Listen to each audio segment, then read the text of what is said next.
Yes, it worked. Finding Gnosis. Disclaimer. This show is for discussion and entertainment purposes only. The Finding Gnosis show is a platform for open discussion, exploration, and opinion sharing. The views expressed by hosts, guests, and participants are personal opinions and do not constitute professional, medical, legal, or financial advice. All topics discussed are only intended to spark curiosity, entertain, and encourage independent thought. If any subject interests you, we strongly advise conducting your own thorough research using reliable and professional sources. Critical thinking and due diligence is key. Stay curious, stay informed, be well, be lucky, and don't be an arsehole.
I'll be with you shortly, folks. Bear with me, please. The Finding Gnosis show is about to resume today, Sunday, for the Sunday service to find out what is really going on in the world right now. Do come on if you want to join the conversation. Otherwise, sit back, relax, do your house chores, go for your walk, and listen. Looking forward to the show. Meditate, warm yourselves up. Get ready to participate.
Hello, everybody. It's Sunday. You find yourselves again, or maybe for the first time, here at the Finding Gnosis show, trying to find out what is really going on in this strange existence that we are all apparently sharing, and what exactly it is that we should be doing in this strange existence that we are all apparently sharing. We are here. We are trying to work out what is important, what is going on, what should we be doing. You have your own opinions on the matter. Do come on and let us know what you feel are the most pressing concerns in the world, what you feel we're doing right, what you feel we're doing wrong.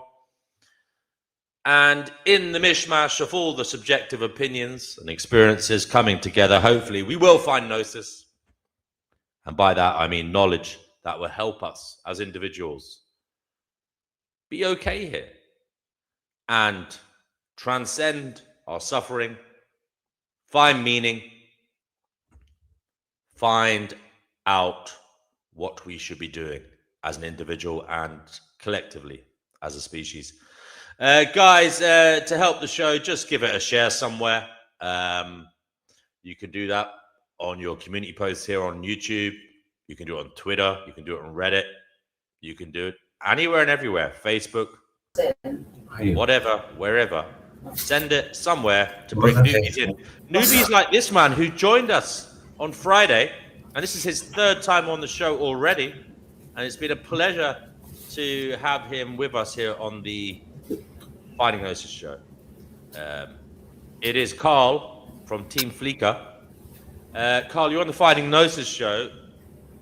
The question is just an icebreaker, but it's a way of getting the conversation going. We will end up in, no doubt, unusual terrain. We will find abstract notions. We will find points of disagreement, but hopefully we will have some elements of cohesion, union, and inspiration. Team Fleeker, Carl, you're on the Finding Gnosis show. What would you like to say, sir? The floor is yours. Again, thanks for having us here. And the reason I like coming here and I feel so comfortable is in a world of confusion, someone with a strange way of thinking in structures like myself is much more comfortable around those who are seeking or Gnostic or whatever they may claim to be, but especially seeking Gnostic, because there's a lot of something that's lacking in this world, I believe, which is open-mindedness. I don't know if anybody completely agrees with that or want me to structure it a little bit better, but does everybody understand when I say that today I feel that Gnosis is dying because of the lack of open-mindedness in people? That reason I believe Christ always said, keep faith even as small as a mustard seed. This is why I say I don't know, I gano. Does anybody understand what I'm trying to say about that? Well, first of all, brother, there are newbies watching. Give them your opinion on what Gnosis is. Now, we are trying to find it. You think you found it. So do tell us what you believe Gnosis to be. It's up to people to... Gnosis is the knowledge collected in awareness from curiosity. Gnosis is the awareness gained from? Gnosis is the awareness, the knowledge of awareness gained from curiosity. When one places your curiosity at the source of your consciousness, the knowledge you collect from this forms Gnosis. That's Carl's interpretation of matters. Maybe you agree, maybe you don't agree. William White isn't impressed, but that's just the way it goes, isn't it, Carl? He says that's a load of word salad. It is what it is. Yes, Divine, good to see you. She says share the video, subscribe to the channel. Untrackable, wonderful to see you. He says a beautiful day and much love. Nice to see you, Snarks and Sass, sorry, who says who shows us that he is watching. Untrackable says curiosity never ends. William White says he doesn't understand. Well, hopefully you may understand soon enough, William White. That's the endeavor we're trying to undertake here. Understanding. Maybe I can ask William what part he doesn't understand so I can elaborate just briefly. Yeah. William, would you care to elaborate on what exactly you don't understand? So there'll be one more comment, then I'll go to the two newbies who've just joined the conversation today. Brother Marcus says, salutations. May Sunday service be filled with wisdom on this grand Sunday. What a lovely sentiment to begin the show with. Thank you, Brother Marcus. I do hope you can come on. And Divine says, happiness to all here. Divine, lovely. I do hope you can come on. We haven't heard your voice for a long time. I think Set Scales, you were next. Set Scales, you're live on the Finding Gnosis show. We are talking about what is really going on. By the way, guys, I was talking to Brother Marcus and Yerf Dogs yesterday. I might bring back some structure sometimes to the show, not all the time, maybe once a week, a little lecture, maybe a little lecture once a week, and maybe we can talk about a topic based on the lecture or presentation. Maybe once a week we'll do that. Maybe once a week, if possible, we'll do an interview. So do get people to come here if they want to be interviewed, and then afterwards we can open it up. So we'll have like a one-on-one interview, and then we'll have an open panel afterwards where people can come on and ask questions of the person who was interviewed. Might be an interesting way of proceeding. And then we will have, open saloons like this, where people could just come on as well. That would be the other. Any options for debate? Yeah, I mean, debate is an option. Fleeker, obviously, if anybody ever wants to debate a topic, do let me know. Contact me. I'm happy to moderate for sure. Some people say I'm quite good at moderating. And best form of contact for everybody, including myself? As in for yourself? My email is in the description there. Excellent, thank you. Society@gmail.com, yeah. But yeah, we'll do anything and everything here to try and find Gnosis. That's what we're about. Set Scales, you're on the Finding Gnosis show. The question is, what is really going on in the world right now? What do you feel is important? What do you feel is going wrong? That kind of, idea. Yeah. Well, first of all, hello to everyone this morning. And to answer the question, what's really going on in the world today is the same thing that's been going on for many thousands of years. People being led astray by people who supposedly have the answers of how the world should be, but the world that they think that should be is not in our best interest as an average person. It's only in the interest of really psychopaths and people who don't care about any sort of spirituality. They care about false spirituality, which is basically worshiping their own ego. And worst of all is people actually support these people by electing them or working for them or whatever. And what's missing from the world, and what I think Gnosis is it really comes down to developing principles as an individual that are in alignment with eternal truth. And the eternal truth of us as a living being is we're all alive. We all want to live and express ourselves in the objective world. And because of that, we all need to respect and love each other as such and let each other live in the world as each person knows how to. And that basically just comes down to leaving people alone, which is what we failed to do.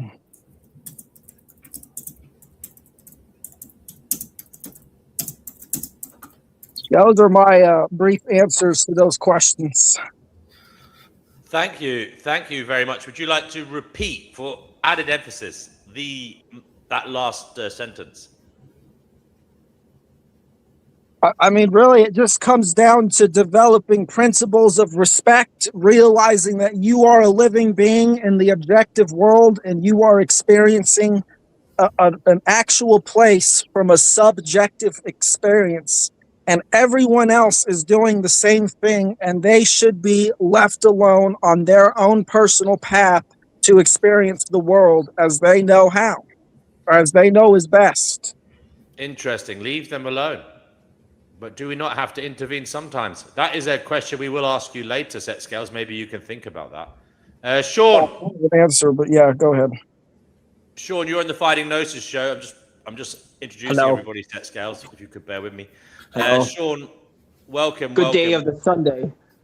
The day of the God, yeah, the sun god, the Sabbath. Yeah. If you're Christian. Yeah. Sean, right. What is really going on in the world right now? Well, if you're smart and you know what's going on, it's kind of traumatizing. That's why it's actually good. Ignorance is bliss, as they say, but too much ignorance is not good neither. So you need a balance, because if you're too smart, you might, I don't know. I could be wrong there. Anyway, I'm just saying that the best way to find the truth, I think there's only one truth. Well, the truth is we're all trying to find the truth, and the truth will set you free according to Jesus Christ. That means that the scientific method, the stuff that the early Greeks talked about, their philosophy stuff, is the best way to find truth. And then they would go to space and then get the aliens, and then Elon Musk will colonize Mars. That's the future. I'm joking here, guys. Okay, that's my opinion. That's my sermon for today.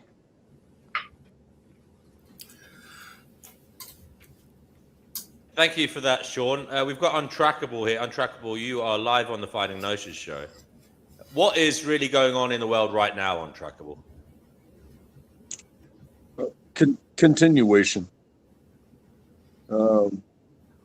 Effort. Continuation, and like what was said just now, choices. If the same choices keep getting made, the same product will develop, but continuation, it is sometimes effortless. Interesting. So it's just flowing, and you believe it's sometimes effortless. Is it outside of our control?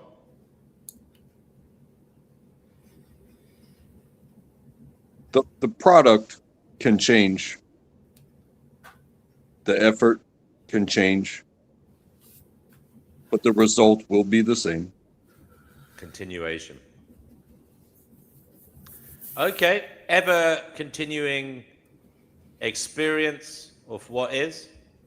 Is that what you mean? It's what life is.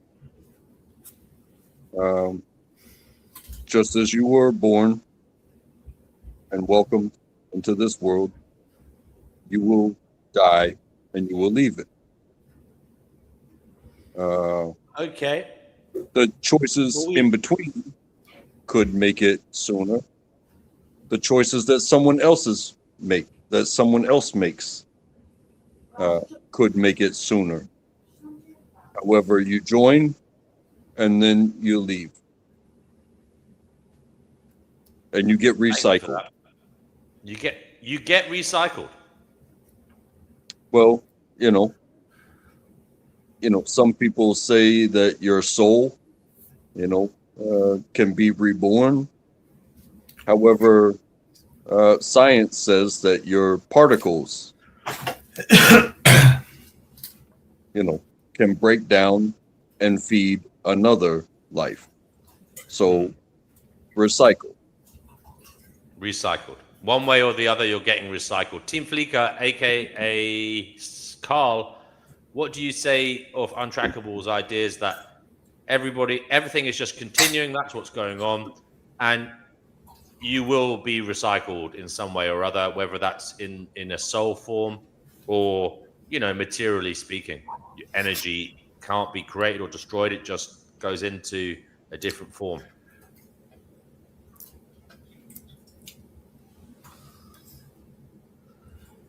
When it's part of something I see, is if you're looking at continuation, we're just looking at cycle, really, aren't we? We're just the structure of cycle. And of course, that is part of what if I was to answer your question more earnestly earlier in structure rather than narrative, which I'm trying to learn to communicate with others, I'd have said equilibrium. That's what's really going on, equilibrium. Nothing else can go on but equilibrium. But a part of that is part of what this gentleman just said, which is continuation, which is part of equilibrium. The balance has to have cycles, and, checks and balance. It has to be there. So that, of course, I completely agree with what he's saying.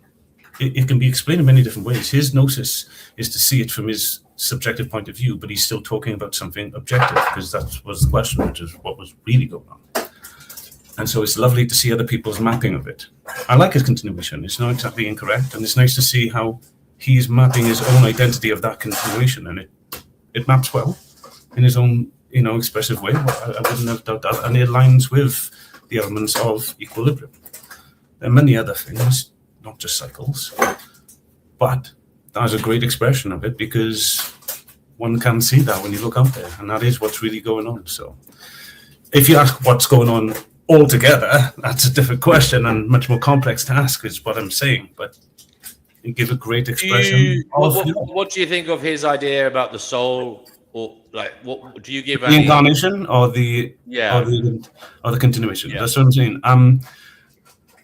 I think there's a decision there that's not made at the time, but a decision that's made the journey between where you are and you get to the time where that happens, and that decision is made based when they say the fruits of, and so it could go either way. I think there's a fork at that point where there's both forms of continuation. One is to continue onwards and one is to start again, surely. And so I believe both are possible, because I have no evidence either one is not. Of course, it could be nothing. We could all go to sleep and nothing happened again. But nothing else gives me that impression except for going to sleep and then I wake up the next day, which proves it incorrect again. So I believe in continuation, and therefore the two cycles I see could be that we continue onwards if we've, done what you're supposed to do. You build a structure within your soul that it can continue onwards, or that fails and you recycle and start again. Did that answer what you asked me? In the chat, that's an interesting perspective. I don't know about answer it, but it's certainly given us food for thought, brother. Heretic says, endless shit show on Prison Planet. That's what's going on. That's a brutal take on matters. an endless shit show on Prison Planet. Guys, think about that comment and come to an answer after I have welcomed Vital as ever it was. You are live on the Finding Gnosis show. What is really going on in the world right now? So much more than we know and so much less than what we could guess, I think. I like that. I'm sorry. Sorry. As usual, he comes on here speaking in riddles. Yeah. I liked it. I thought it was great. Sorry. Yeah. But what does it really mean? Michael, can you please expound on matters? I think that it is at once more complicated than we could possibly divine and also more simple than we would ever give it credit for. There was a great Bilbo Baggins moment there. I'm sorry. I'm sorry. Oh, sorry. And it's a very complex universe, but also I think that the answers just aren't as complex. I don't even think you could fill one 8-hour podcast with the true nature of the universe, answer about the true nature of the universe, but we come on here every day and talk for more than 8 hours about it. I did say in the world, you're zooming out too far, brother. I said, what is really going on in the world right now? But, we are in the cosmos. What's really going on in the world right now is the same shit that's going on every day. People are living out their lives. They're going to the shop. They're doing their jobs. There's a war going on. People are getting sick. People are getting old. People are being born. It is as vital as it ever was, as my name suggests. I'm not doing any of that, by the way. Team Fleeca is not doing any of that. You're not going to the shop? You're not... I think... shit. No. Have I been lost? My earbuds did a thing. No, we can hear you. Okay, cool. Yeah, well, I mean, we'll get all riled up about it, but people talk about, you can't bring children into the world these days. Look at the world around you. It's the same world that people have brought children into for over 10,000 years. And we just have we have more refined toys now.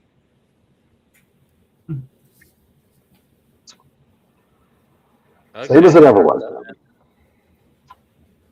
Sorry, say that again. Same as it ever was. Vital as it ever was. As vital as it ever was. See, he's got this. Would you like to explain your philosophy of vitalism, D Prophet, for those who aren't aware of what you mean by that?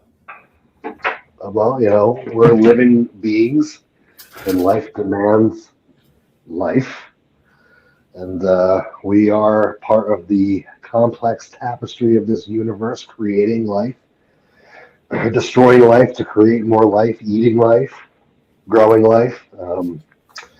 And I'm just here. I'm just this little bug, this little nothing thing, doing my thing, making other little nothing bugs, and just creating, just being vital, being alive, experiencing life. Can I ask questions about that, Diane, at all? To Vital? Yeah, of course. Open panel. Okay, Vital. I just want to... I hope I don't drag up another subject. We spoke about this the other night, but I'm really curious about how you feel about it, because what you said is vital about life.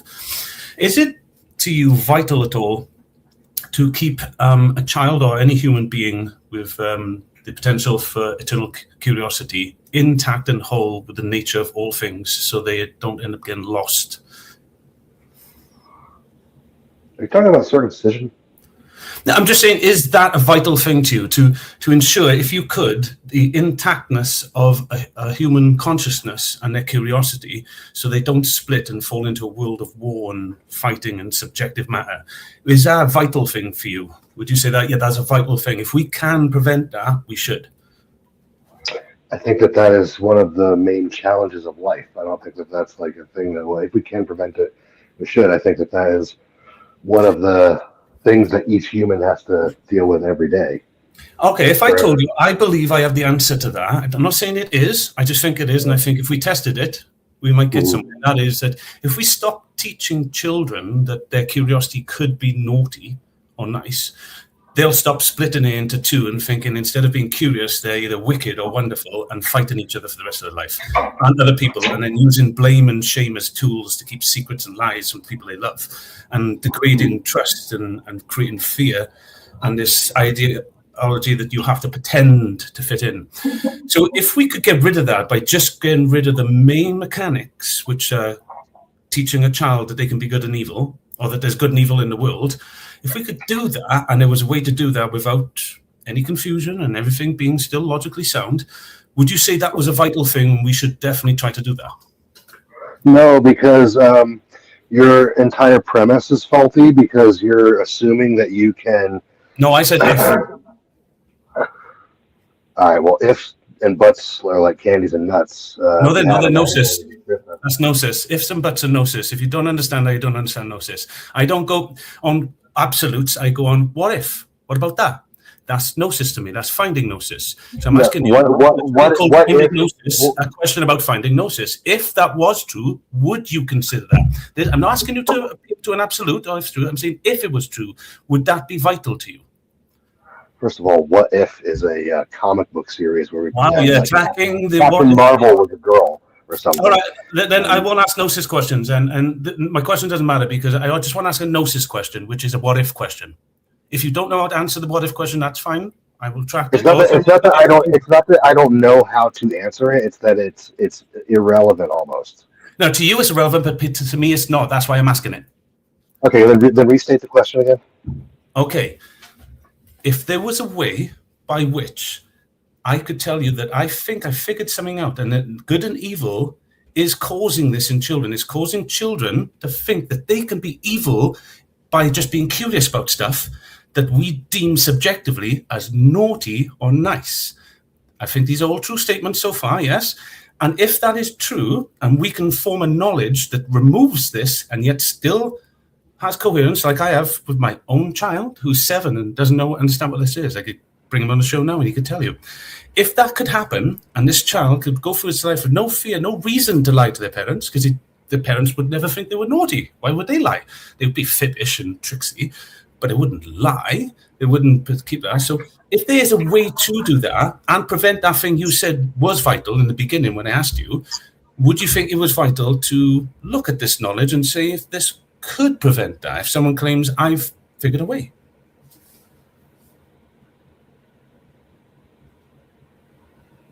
Okay, so a couple things. Yes, if that was possible in the material realm, all things sure, no, all things aren't possible in the material realm. That's the demiurge talking, because you're talking in absolutism. How do you know that? Okay.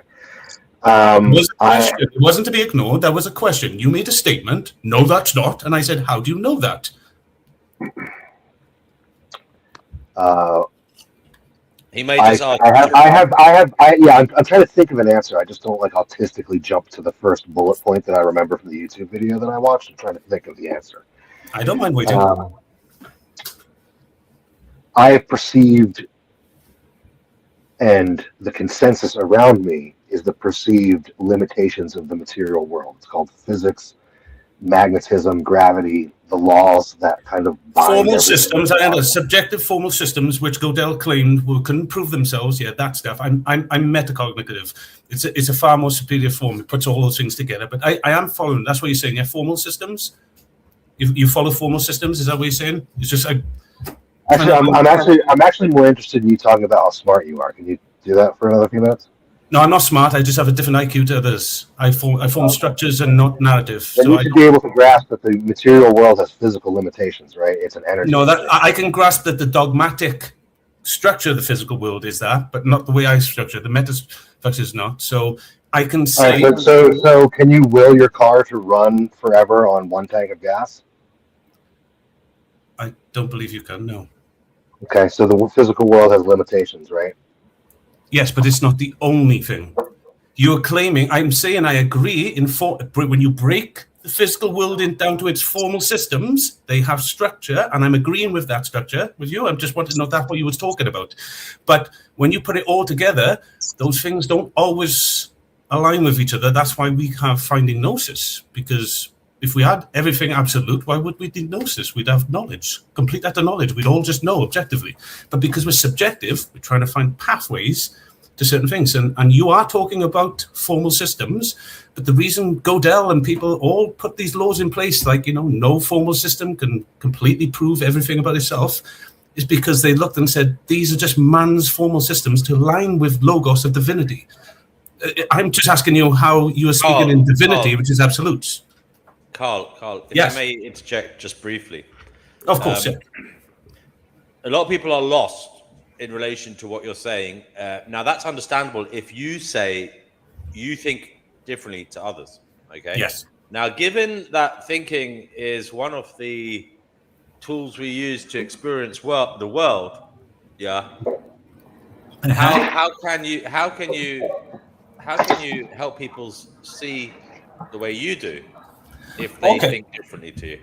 Okay, so if I try to build this for people to understand, right? If I said people believe often that they are the I am. Remember when I said the other day, don't take yourself too seriously? Well, that's doubtful. It's seriousness. It's a pole, yeah? One pole that says I, singular, me, single, am the being, yeah? But the only thing that can ever claim I am is God, because it's will. So when we claim I am, we're saying I am God. That's the demiurge, yeah? That's what we mapped as. The demiurge, the part of me that goes I am. But really, you're not. You're just curious. When I say I curiously am. That to me means I'm never claiming I or am, never absolute. I never claim anything to be absolute. What I do is I claim the best coherent mapping that I can find to it. And when people speak in absolutes, some might say you're being overly pedantic. What does that mean? Sorry, you're being overly pedantic, and that we allow for that, like at a deeper level, we understand that nobody is sure of what's going on, but in the moment you are feeling a certain way about matters. So we allow people to express their current feelings on a matter, knowing that they may be wrong. I mean, and also, I don't believe in wrong, right? If I may, for a moment, like, since we're talking about, there you go. See, Vital, he doesn't believe in right or wrong. That's a fundamental. Well, I was just about to say something that he might agree with. I mean, both of these things can be correct at once. Like, which things are they? We can live in a world where, in the moment, there is a physical reality that has to adhere to certain rules, where it falls apart, which is also part of the fabric of a more universal reality that, like, other rules can exist, or you can bend this kind of, but you're speaking in your own set of absolutes by being like, oh no, this reality like totally can be, changed, and the rules don't really apply. It's like, yeah, they do all the time, but we can also be part of the fabric of another. I haven't made those universal claims. None of those claims are mine. Both of those things can be true at once.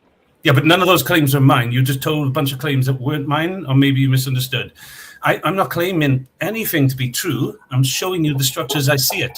What you've got to do is show me where the structure is incorrect or how you see it differently. I told you that. I said that the laws of gravity and physics and electromagnetism define reality, and you told me that was the fucking demiurge, man. Okay. No, I didn't. I said our view of it. One second. Untrackable wants to say something, guys. Oh, sorry. Untrackable, go ahead. And there is a question on the screen for you. After Untrackable has spoken, read the question, Carl, after Untrackable has spoken, and answer it, please. Untrackable, go ahead, mate.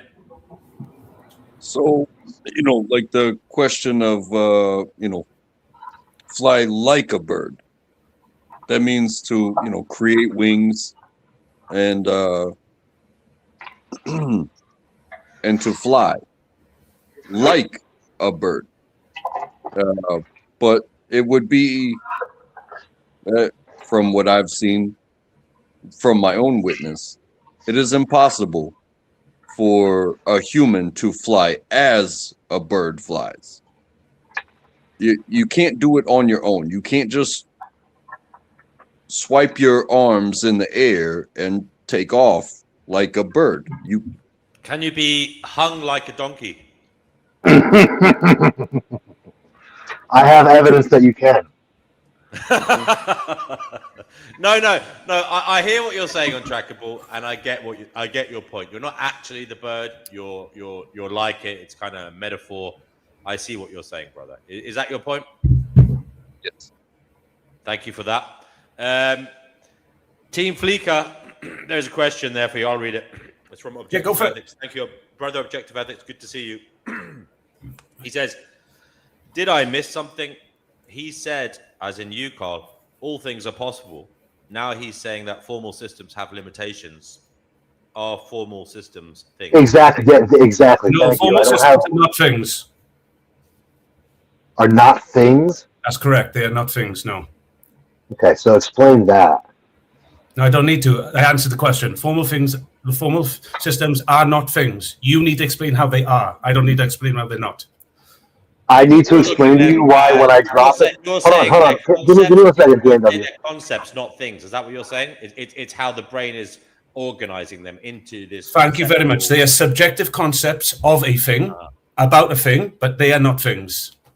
I get what he's saying. It's the brain doing it in actual fact. I'm not sure if I'm prepared to have a conversation with this level of autism. I'm being 100% honest. Are you insulting me by saying somehow that I can't commit? Because I see the world differently. I'm incorrect, and yet Dean just agreed with me himself. No, because you get hold on. You get so caught up on tail end semantics that you can't have like actual good faith answers. You start splitting apart little words. Okay, explain. Instead of actually giving an answer to me so I may understand.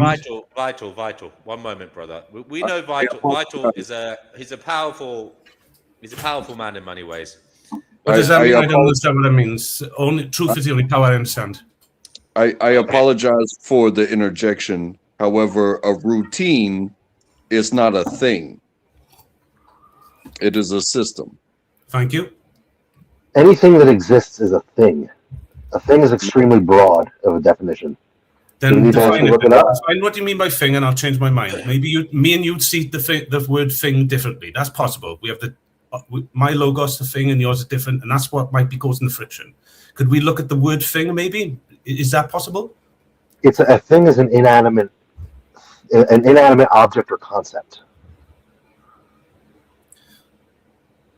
A thing is an inanimate. Sorry, say again. A thing is an inanimate object or concept. A thing. It's something that exists that like isn't alive, or it's just like it's something that exists. It's an inanimate so you don't mean object or an idea. So concepts. You would say a concept is a thing to you. Is that what you're saying? Yes. All right. To me, they're not. So if that's what they are to you, then that's probably what we're mixing up. If that's the case, then I suppose your thing. He's saying a concept is an idea. It's something from the brain. It's an idea rather than an actual concrete thing. Yeah. Do you realize that there's like 6 definitions to the word thing? Yeah, I use denotations. My mind is meta. This is what we should explain. I don't. Okay, yeah, explain this shit to me because like I think I don't understand the way your brain works or what level you're working on here because words have definitions that mean things. Right. So yeah, I run into this a lot on this show. Yeah, words have definitions and mean things. So I go solely by the law of logics. I don't use connotations synonyms like you do. To me. If words mean something, how can you understand good or evil? Because they're connotations, they're subjective terminologies, they're not real. But they are narrative in fictional terms. So I would use them in like they are these are real things. When I say car, that's a noun, that's a real thing. Okay, then you said definitions and words mean something. Then define it then. Give me an objective denotation, a mapping of the word that everybody here can go, yes, we all agree that's good or that's evil. But you won't be able to. No, I'm sorry. Up until now, are you doing the whole define a chair routine? No, I'm saying define truth. You're claiming something, and I'm saying you have to tell us what you're claiming. Otherwise, we don't know what you're claiming. So if you can't give an axiomatic definition of the structure of the word you're telling me, you ask me how my brain works, so I'm answering it, and you're arguing it. I'm telling you how my brain sees things. By denotation, he means actual. It's hard to explain how my brain structures things if you're going to argue with me as I'm explaining it. I'm not saying this is fact.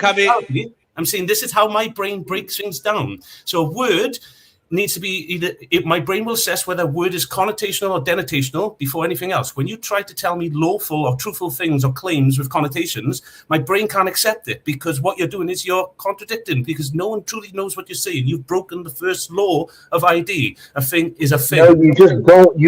A word can mean a couple of different things if you don't understand exactly. Not if a thing is a thing, it can't. Not if a thing is a thing, it can't, because you can say a word and we don't know what you're talking about. You're not saying a thing. This is why people don't get anywhere with the conversations on here. Look at how deeply we've devolved. I'm saying it doesn't work for me. It doesn't work like that. It's the fucking English language. It doesn't matter how your brain works. No, it's not. It's the brain that goes into it. It's the perception of the mind. That's how autism things works. You've been very ignorant now, and I don't think it's, maybe. Oh, okay. So I am talking to an autistic person right now, right? You are, yes. No, I'm not actually autistic. It's just a cover. I'm actually just have a different cognitive setup. My brain works on metacognitive IQ. You can go on. I've 5 minutes. How about this, buddy? How about get with the fucking program? We're talking about reality here. I'm not talking about your metacognition. Answer the fucking question. This seems aggressive and ignorant, now. Now, Vital. I'm getting frustrated because he's a nutbag. Like, what do you want me to do? I'm done, but I just think with others. This man can't form a sentence or a construction without like breaking down 6 words inside the sentence and telling me how his brain reacts to that word. Let's go back to basics. Just answer a question. Are you just making fun of the fact? I'm sorry, am I the crazy one here? Yes, you are, because no one else really agrees with this kind of violence. Because I'm saying I'm born without a limb, and therefore I can't process things like you. Please help me. And you're saying, no, fuck you, you're a spaz. Hey, okay, can I just say you're a spaz without saying fuck you? Can I? Yeah, you can do that, but your attitude is saying fuck you. I apologize for being so aggressive. You don't need to apologize. I don't take aggressively. I'm an American. We're very loud, aggressive people. It's a cultural thing. Okay. I won't take offense. I don't know how to. Let's have some tea and just talk about it. Can I just say, no matter what you do, Vital, he loves you, and you don't do anything wrong or evil. I love him. That's absolutely correct. So but what I am going to do, no matter how angry you are, he has zoomed out to the degree where he still loves you. You aren't doing anything and to wrong. Prove that love to all of you, I'm going to take a 10-minute break, and I will be back. I'm not offended. I'm just going to allow everybody to calm down. Maybe Vital could have a look at the way my mind works, but I think I'm a little bit of I'm not disappearing. I will come back. No, I'm not offended. I might going to have a fresh air break and a top up on a wine, and maybe I can let that calm the situation, because obviously I'm also the fuel to the fire. But thank you, and Vital, he's correct. I love you, brother. I see it as just something you don't understand, and I get the same way as you sometimes with people. You just sound like me shopping in Tesco's on a Friday when I just can't understand people, and my wife's telling me to calm down. So it's okay. I've been there. I'm just going to take a break myself, right? I will be back, though, if I'm invited back. I'll just leave this on for now, okay? Enjoy your fresh air in the Welsh valleys. So we have set scales. You come back. You feel compelled to say something. What is it you want to get off your chest or tell us all? I don't know. You had a question to what I said earlier. I don't know if you wanted to still ask. Remind me what you said, and I will get to it. Go ahead. Basically comes down to the problem with the world today is that people are being led astray by people who don't care about them, and that people need to reclaim self-responsibility on the individual level and author their own life, authority over themselves instead of external authority over them. Is it not a bit of both, though? In what regard? You said people need to look to themselves, going forward. But do we not need to look to others as well? To understand reality and to see what right and wrong is and to gain inspiration, all these different things? Well, as they say, the highest knowledge is knowledge of the self. And if you don't know yourself, you can't possibly... How do you get knowledge of yourself if you're not projecting yourself onto others and seeing what they think of it? You can't form it in isolation, can you? It's different from individual to individual, but ideally an individual should know what they want to do in life, how they want to live their life, the types of people they want to be around, and the types of things they don't like. And they should have an idea of the things that they really don't want to happen to them, which are things basically are of harm. People do not want to be harmed. No one wants to be assaulted. No one wants to be trespassed against. People don't like to be lied to. And when people come to that realization that I don't like to be harmed, so therefore other people don't want to be harmed, then they can begin to form principles based off of this self-evident truth. Yeah. Okay. Well, maybe Does that make maybe any some sense to you, humans Vital? want to be harmed. Sorry. I didn't Vital's know- taking a little breather as well, it seems. Go ahead, Sean. But like maybe there's some humans that are crazy that want to be harmed and harmed others. They're probably a minority. A lot of them might be in power. Yeah. They're a crazy group of individuals who are a minority. Exactly. They don't represent the average human being. Those individuals, basically, who are psychopaths, individuals who don't feel primary emotions, these individuals are born a certain way, and they should, similar to people who having other sort of mental defects, be identified and separated from normal people so that they can undergo their own special education, just like people with special needs. Because really they're no different, but they're just harder to tell the difference between, because they're actually functional and intelligent in a way that the typical special need person isn't. Tracking, you've Yeah, been but don't woefully you- quiet. What's Tracking got to say at the moment? What seems to be a pointable question that I could answer on that?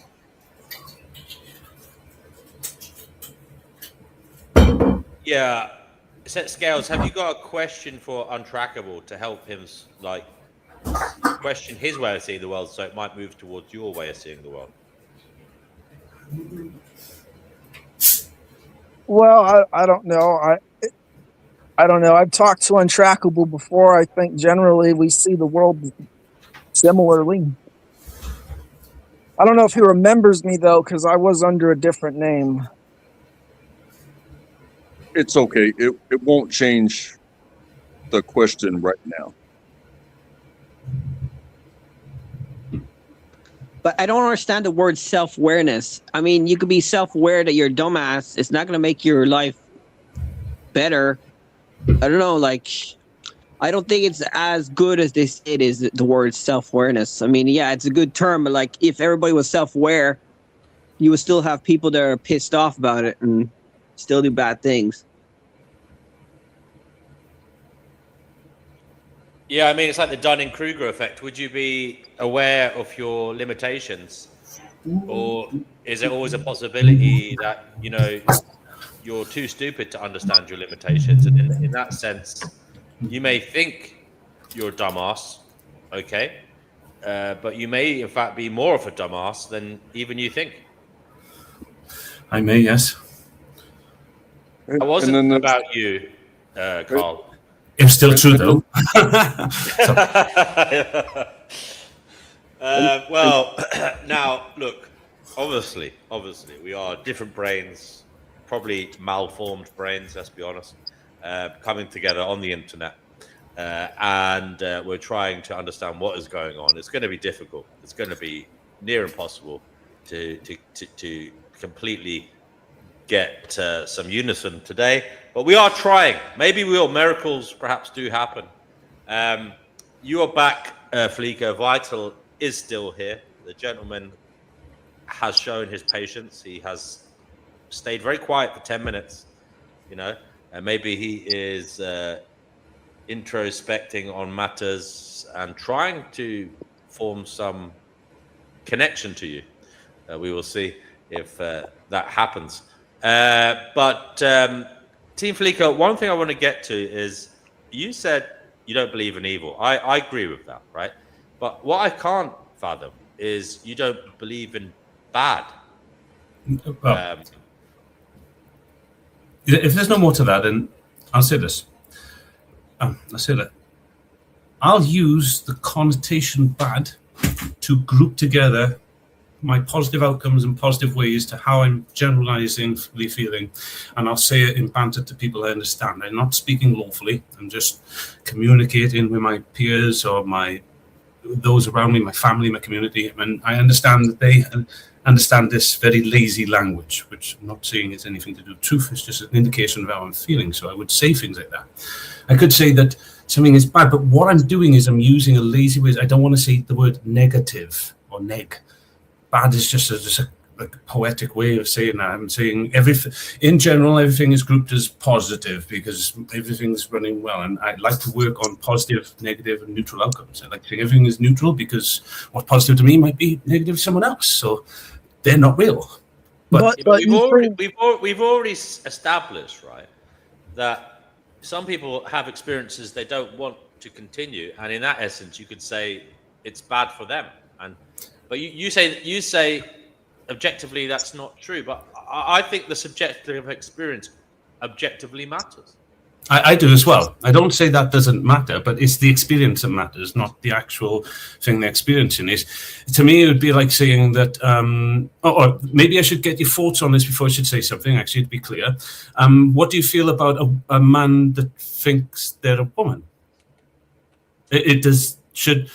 Maybe I should ask you a question. And if you're an operator on an emergency line and you have one ambulance, one bus to send out, and you must send it to one of these two people, they both come at the same time. One of them is a trans man who says, or trans woman, sorry, who says she's pregnant. She thinks the baby is dying and she's in extreme pain. And she sounds awfully terrified. But on the other hand, there's a 77-year-old woman who's found unconscious of a head injury.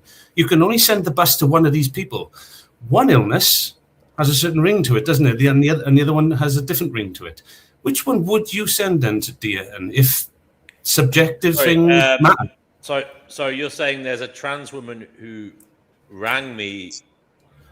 A trans woman or a trans man? Sorry, we have to get a trans woman, basically a male who believes they're a woman and says they're pregnant and believes they're pregnant. I wouldn't say, if they weren't biologically able to be pregnant, I'd ask them a series of questions to establish if they could biologically actually be pregnant. And as far as I'm aware, I don't think there are any trans women with wombs. So then I would say, okay, that's a mental health problem. I will send an ambulance after I've dealt with the old lady. Again, what you're doing is you're changing the premise of the question, which was you've only got one bus. It's an emergency, apparently, and you have to send the bus to one of them. I'll send it to the old lady who's fallen over. Okay, then I'll use the very same logic and structure to say, the very same logos to say it, that I prioritize, again, denotational lawful words as truthful words, or the most coherent words and cognitive words I can do. But those subjective words like bad and good, you can use them to define your subjective point of view, but objectively they don't exist. However, your objective attitude towards them can be false, and therefore you can act in an objective way towards them. That is true. That's called illness. That's what I'm saying. People are ill. They believe good and evil are real. You're gone off into the jungle, and if you can explain how I am, because you're making an accusation that I'm going off into the jungle. If you can explain how I am. No. You what I mean by that wasn't an insult. I mean you're. I don't know what I mean. Sorry, I thought it meant that I'm getting confused. Sorry, I meant you're exploring new terrain. Perhaps that others. You're gone off the beaten path. That's what I'm saying. And I'm not condemning for you. Okay, so I get what you're saying now. I get what it means. I get it. I see what to say. I see the logos getting there. So I want to bring it back to basics here. Okay. And I want you Put me back on track. I want you to admit that bad is bad. No, I can admit that within a connotational subjective form, we can use non-real things to say to me, that's bad. But to me, I'm a woman and I'm having a baby. Why are you prioritizing someone over me? I don't get it. What's the matter? What's more objective about their reality than mine? I'm telling you, it isn't mine objectively okay as well. Shouldn't you? No, because there's no baby. Correct. There's no baby. And there's no bad. You're just saying it is. There's no actual bad. It doesn't exist. So, like, there's no baby. There's no bad. However, well, there is a bad, but it's a different kind of bad. It's a delusion. Yes, it's a delusion in the head, like there is a baby. A delusion. It's not it's not a delusion. It is subjective to your reality. Yes, and if so is something bad. bad happens to you, it is subjective to your reality. It doesn't make it a delusion. Hold on. If the spider eats the fly, it's bad for the fly. That doesn't make it a delusion. You're talking about a 911 call. Yes. And somebody says baby versus 70-year-old woman. Yes. What are you going to prioritize? You also 77-year-old woman. You also have to think about the proximity of availability, the logistics of. He said that it was a trans person that said they had a baby. By the way, a trans man can actually have a baby because they were born with biological. Did he say a trans man or a trans woman? He said a trans woman. Male. I said it was a male. A man. Hold on, listen. A man in lipstick dancing around in front of his mirror with his dick tucked. I'm says sorry. He has a baby. Should be prioritized over an old woman. And all of my capabilities would prioritize the baby over a 70-year-old woman. I'm sorry. I don't think he understands the The question. baby doesn't exist. It's a man. Let me explain this to Untrackable. Sorry, brother. If you could listen for a second, right? Somebody who, when they were born, the doctor said to the mum, this is a male, right? They later went through life and found out that they feel like a woman and they want to be described as a woman. So they are what we would term as a trans woman, okay? Now that trans woman later on rang 911 and said, help me, I'm having a baby, okay? At the same time, 911 gets a call from an old lady who's fallen over. I don't know, did she bang her head or something, Carl? She's just found unresponsive with possible head injury. She's been found unresponsive and a passerby is calling. Who were 911? So 911 has limited resources. They only have one bus or one ambulance that they can utilize at this moment. Where would you send it? Who do you prioritize? If it's 50-50, we don't get to understand these people's entire life stories from a call. And you mention a baby, I would choose the baby that doesn't exist over the 70-year-old woman. You would choose the baby that doesn't exist over the woman because I don't know that the baby doesn't exist.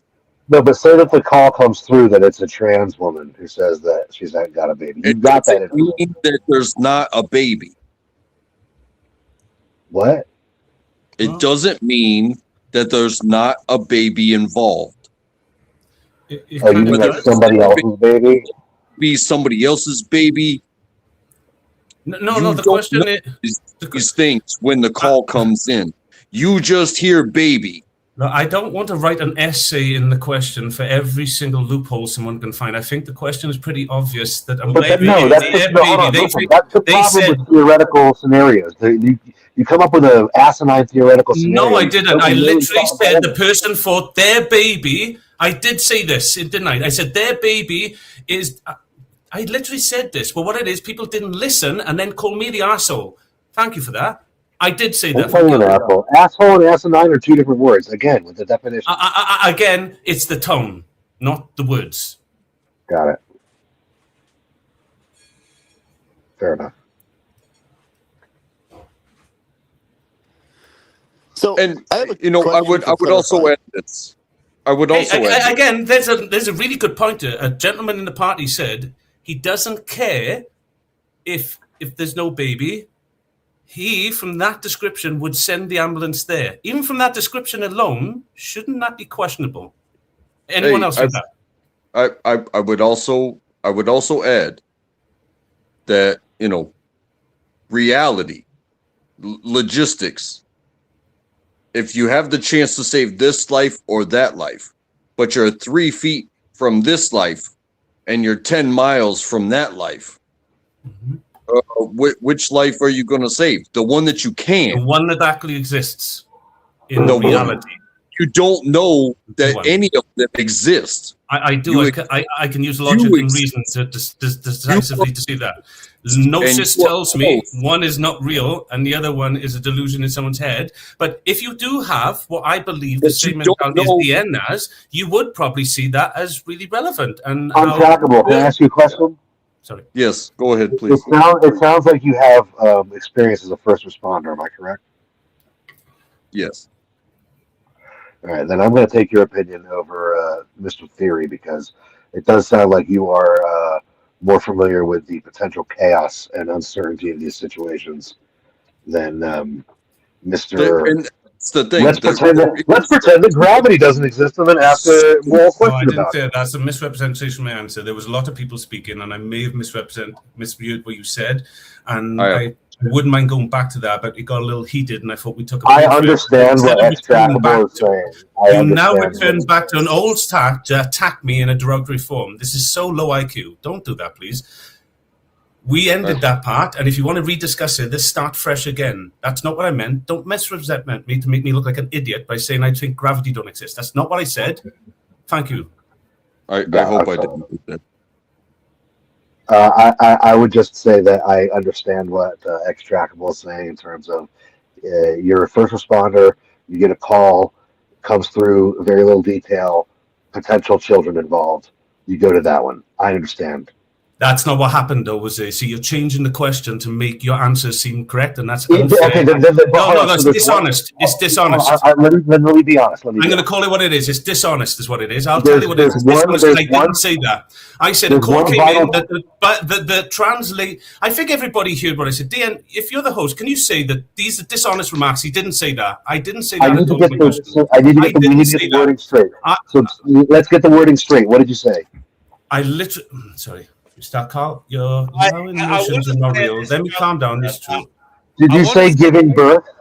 No, Can I I said. just say at this juncture, hold on a second now, guys. Hold on. We need to get the exact verbiage here. Hold your horses, cowboy.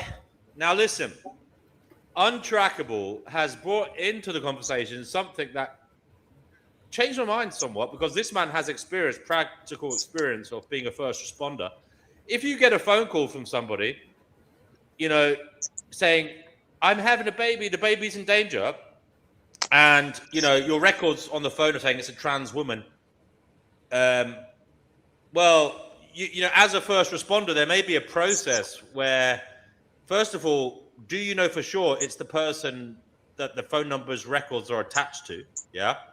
Okay, I'll change the question, Deanne. It was your child. Things go on. So it's your child, Deanne. It's your child. It's your child. Carl. No, because you're misrepresenting my argument. It's not fair at all. I didn't decide on this. I'm not having an argument with you. I'm saying you're misrepresenting what I said. And if you're saying if we change the whole theory, this changes, I accept. But we are talking because others are going to think now you're agreeing with them over me, and this was. There is theory, and then there is real world. Okay, so all right then. So if they're in the real world, it's your child on the other line. Who you sending to? Your child is in danger, but there's now someone claimed to be a trans man. It's your child, Deanne. Be honest. It's your child. She's hit her head. She needs an ambulance straight away. But there's a trans man on her side that says they're having triplet babies. Well, you see, the problem is. No, Deanne, the problem is because the question is for you specifically. That's all it was. It wasn't meant to be a big discussion about everything. I want my child dealt with. That's my prerogative. Why would you pick your child over 3 babies? Over 3 babies? Well, listen to how the goalpost keeps shifting in this ridiculous. Yeah, because it was meant to be like that. It was meant to be designed like that, and everybody decided, "Hey, I'll move the goalpost first. You will move the goalposts of my question." And I'm saying I can do the same thing. But if you're going to say, "Are we going to create something new?" Say that because right now everybody thinks it comes down to one. Listen, it comes down to one piece of information. Does the first responder, and it's up to you to clarify because you asked this question. Yes. Does the first responder Which is know? you, by the way. You keep saying the first responder. My question is, you're the first respondent. That's vital in my question. But you're all missing Then let's play pretend that you're the dispatcher. I'm the first responder. You are the dispatcher. Have you given me the information that the person claiming that they are having a child is a trans woman? Yes. Okay, but also, is there actually a living child involved, or is this person saying that they're giving birth in the moment? They're saying they think the baby's coming now, and they think the baby's not moving. They say the baby is coming now. I'm giving birth By now. the I way, need an ambulance. You changed from a trans. This is No, I keep messing the words up, but I did define what I said. I said someone who was born male, yes. and even Vitals understood. I said that someone who born male is now saying they're giving birth, and the baby is coming now. But you have to understand, from a first responder's perspective, if they hear the words "child," they have to like escalate. You understand? Like even if it's potentially a psychiatric situation. Yeah, but in this situation, you was given all information before you had to make the decision. Okay, well, we're going to move on. We're going to move on briefly to the newbies, and then we can go back to that point of contention. Jason, you're on the correct. What would you like to say, sir? Just listening for a little bit, catching up with what's going on here. Okay, great. Sorry, I missed Perpetual Pleasure. Sorry, mate, that wasn't intentional. Me up. Perpetual Pleasure, you came on first. You're on the Final Gnosis show. What would you like to say? Hey guys, can you hear me okay, audio-wise? Yep. Okay, cool. So that example, like with what Vital is talking about, is I think it's muddying the waters of what's trying to get. Really, what it comes down to is there are factual bads that exist, whatever word we use to refer to those as. So, for example, the sensation of torture to a nervous system is a bad factually by definition. We can call that whatever we want. We can use whatever term we want, but that is factually a bad, independent of the word we use for it. So even if it's a simulation, what do you think even if it's a simulation, even if this world is an illusory simulation, even if that is the case, then the sensation of torturous pain to a nervous system, sensation-wise, is the bad factually as an experience, independent of the status of it, whether it's an illusory simulation untrackable, or not. I see you. Either or. That's what I'm trying to get across. That really, it saves us from having to go into all those weird examples and hypotheticals, because it's just, there are certain factual bads, period. You can use any word you want to refer to it, but it is still a bad. So it's okay if someone else uses that word to refer to that as bad, because it is a bad. If a child is tortured, experiencing the sensation of torture to their nervous system, that's a factual bad in terms of the experience for the child, factually. Not no, it's factually torture. Yes. Windows, the animator, backstage. There's no factuality. Can you let yourself be known in the live chat, please? It's just silly. It's the sensation of torture that's factual. Whether it's all right, well, PP, we'll go back to your point. I'm more in agreement with PP than Carl on this, but we'll go to social experimentalist who's been waiting, and then we'll go to untrackable. Social experimentalist, aka Danny Shine, you're on the Final Gnosis show. Great to have you here. What would you like to say?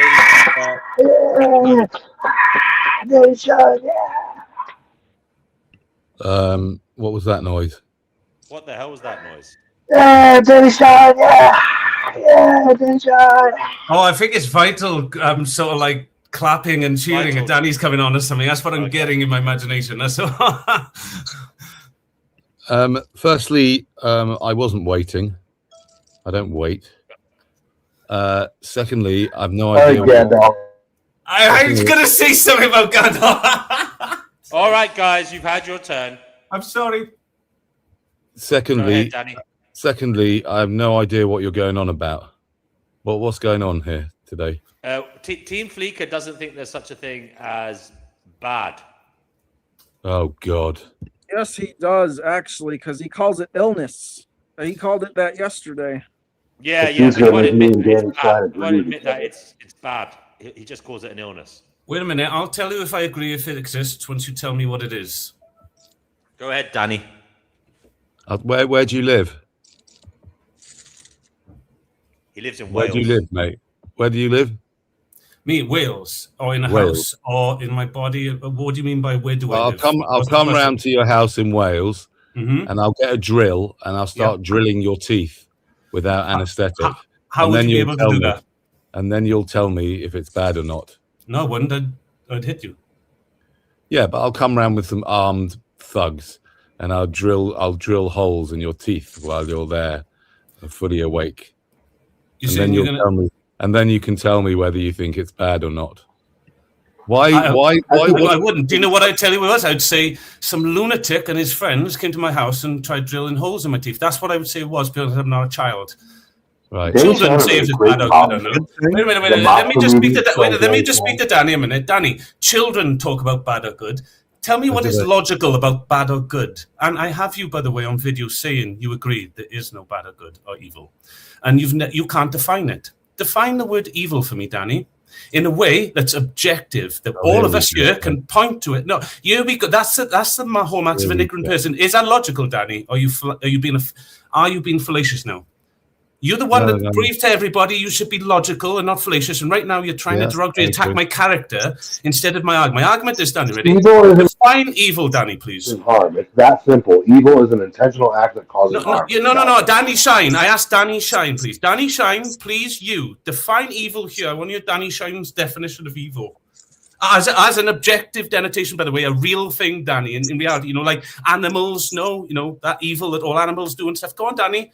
Or is it just subjective in the mind, one side of a coin, which you've agreed on before, and the other side is good, which means they're not really real, are they, Danny? They're like this plague put on mankind to tell them their curiosity is something it's not, and to trap them in this illusion that you spend your entire life telling people they're in. You are moving the goalpost, Team Fleeker. If I was playing you in football, you'd be moving the fucking goalpost to the next village. No, it's not. Danny understands what I'm saying. Danny, go on. Define. You're saying evil. We didn't say anything about evil. We do because bad. All right, okay. I'll bring you around to that. I can bring you around to that. But Danny said he didn't understand where it all came from, and it came originally from good and evil, did it not? Bad, I'm saying, I believe bad is a connotation, a way of just expressing one's way in poetry. It's not really real. It's just saying I don't want to spend all day telling you what is positive and negative in my life and how I deem the world. I just want to go, yeah, it's a good day. It's bullshit, isn't it, Danny? It's not real. So I'm asking Danny. Danny's also said, if you can't define a word as being real, it's not really real. You're an illusion. So Danny, define the word evil for everybody as a real thing and not the definition in the dictionary, which is a circular definition, because it just uses synonyms of itself to tell you it's this. You show us a logical definition of evil and explain how it's a logical thing. And now we should. I literally just. No, Danny Shine. Danny, I'm interested in Danny Shine's answer. Live chat, Nathan L. Can you let yourself be known in the live chat? I don't know who you are. Right. Sorry. Am I meant to be responding to this? No, you're meant to choose whether you want to respond or not. Yeah. I mean, can I ask you, why do you want to push me into defining what evil is? Because you laugh at it when I say it, so that means you're not being honest. I just want you to be truthful. I'm not being honest. Well, that's my claim, because you won't define it. If you're being truthful, define it. Because I laugh at it. You're just dodging. I've literally told you how you can prove me false and I'll shut up. Just define the word evil as real. If you did that, you could be honest and it would be over with. But you're not doing that now. You're going to play dancing games, aren't you? Because that's the Danny Shine. When someone challenges him, really, he hasn't got an answer. Really? Danny, can I answer? Yes, because you have answered this before. I have you actually physically on tape talking to me once, and you literally said, I agree, there is no evil. Have you changed your mind since that day, Danny? And what changed your mind? Or was you lying? He's physically got it on tape. I've changed my mind thousands of times in my life. Okay, then tell us, why did you change my your mind? all the time? Okay, if new evidence comes up, then I change my mind. Then show me the evidence that came up so I can listen to it. What's that? Show you the evidence. Why are you? I mean, to me, the world. To me, I have to think about it, right? I do have to think about it, and I'll come back to you because I don't want to just blurt out something. Especially because you are very invested in this. You think you got one over. These are all your claims are these truth claims, Danny? You make it. Are you speaking about me like an idiot? You don't know nothing about me. I'm not invested. You're guessing and trying to insult me. You're not going to insult me, Danny. You do this all the time to me. You're not going to do this again to me, Danny. I've only asked you to obtain my argument. You don't understand me. Stop making claims about me. It's not fair. I'm not doing that to you. I'm only asking you to preach my argument. Can you just return the same respect to me, please, brother? Okay, fine. I'm angry. Why? No, I'm not passionate. Anger is an emotion. I do get passionate, but because I don't hold it logically in my head, I just let it go in a minute. It's just a passion in the moment. I'll define evil for you, Flicker. No, all right. Okay, that's fair. Wait, hold on. Is Team Fleeker like denying the existence of evil as like a real thing? No. Yeah. Sorry, that is not denying the existence of That's evil. fair enough. Yeah, That's yeah, fair enough. it's a real thing. I can understand that, but he's also denying that bad exists. Okay, No, what? That makes no I sense. said I denied bad is real. I didn't say it wasn't exist. I said I use bad as a connotation. You even said you accept that. I'm saying it's not a connotation. Then that means it's real. What the fuck? Because it has an exists. effect. It has a. You know, you said it has a real world effect. It does. When you teach children good and evil are real, you split their consciousness in two. You teach them they can be a good boy and a bad boy, and they never get over that, and it stays deep within them forever. It's not true. There's no such thing as good boys and bad guys, are there, Danny? What? They're just I people. agree with that. I Okay. agree, and I didn't bring my children up to say good boy and bad boy, right? But that doesn't mean that there is not harm in the world, unnecessary harm, right? So I would say, again, I'm not going to define evil. I'm not going to. Can you be good? Oh, can a person Can you be naughty? evil? Why are you showing your kid off? That's kind of Because weird. I want Danny to say to my son, it's possible for him to be naughty or evil. He won't because it's not possible. It's not real. Firstly, naughty and evil are different. Naughty and evil are Sorry, different. Fleeko, I don't want to see your kid on the show. But he can Yeah, that's weird, bro. That's really weird. weird. No, that's weird for you, not for me. It's my child. You I don't don't make think me it's my child. weird. Let's Come on, for God's sake. on the stream. Why Danny, is it that's weird? Yeah, I why think is it it's weird? weird that I think it's sick and weird that you think it's weird. I do as We well. live in such a mad, fucked up world that you can't even show your freaking kid on Why a would you? live stream. I agree with Danny. I'm We going to take a break. It was weird. We do, unfortunately, live in that mad world, you know. Yeah, it's crazy, right? But anyway, coming back to your question about defining evil, right? I think that with regards, let's say, bringing up children, firstly, I have to think about it very carefully. I have to think about the definition of it, right? But with regarding children, I agree that once you've done the evil act of bringing the children into the world, which you've done many times. You know, when you tell a father he's weird for putting his child on the screen, it makes you're judging that as a father. I'm not fucking weird as a father. That was my choice, not yours. If you find it weird, sort yourself out. Nobody said you're weird. Yes, Danny? I didn't. No, did people say I was weird, though? I don't know what they said. I don't remember. You got upset. Why did you get upset with it, brother? But anyway, no. I am getting now, and I shouldn't. Get upset. Let me just tell you why. Because we live in a strange, creepy world where people may target. I don't. That's true. No, that's very true, Team Fleeka. That's very true. And I think the children should be protected from yes, that's all. Absolutely. I don't live in that world. Yes, you do. No, I don't. You live in the same earth as we do. You're telling me. Why do you get to tell me? Who are you to tell me what world I live in? I don't live in that world, Frankie friend. Because you do. No, you do. You fucking are using the same screen as me. Moron. I have to agree with Team Flicker. You live in the world of your own experiences and your own understanding and your own perceptions of reality. He does, and if you walk around the place thinking that this is a terrible place and you say that, then that's your reality. You're making that your reality. That's something that's leveled at me quite often, right?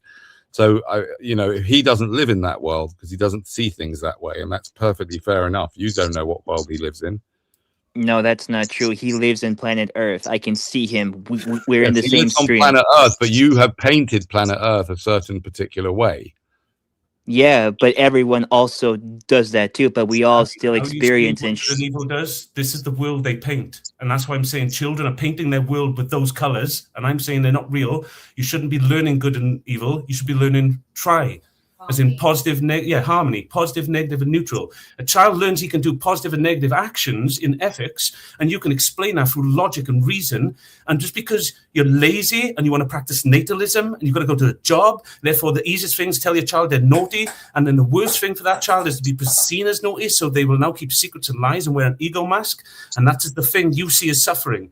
I agree with your natalism stuff, but I'm not an anti-natalist. I would say that just deal with the cause of it, and then it all goes away, which is let Vitalist wants to say something. Go ahead. Your kids are going to hate you when they grow up, just so you know. I want to propose. I said go ahead, Vitalist, not to throw insults at him. Thank you, Fatima. Exactly. And I do that disagree again. with that very much. So I think Fatima, be careful what you say to people. I've already warned you before. Go ahead, Vitalist. Okay, so your child is torturing a dog. Okay, there's a dog in the neighborhood. Your child is throwing rocks at it. When he catches it, he's like grabbing at it and kicking it and hitting it with things. You're gonna say that your child isn't being. You're not gonna tell your child he's being naughty. Like, My how child actually did do this. Would you like to hear the story? Well, hold on. Before we get into that, why? Yes, I would like to hear the story, but yeah, actually, let's just hear the story, and then I'll say my piece. My dog Finley, oh no, I won't bring him on the camera. I won't get in trouble again. That was supposed to be a joke. Sorry. My dog Finley.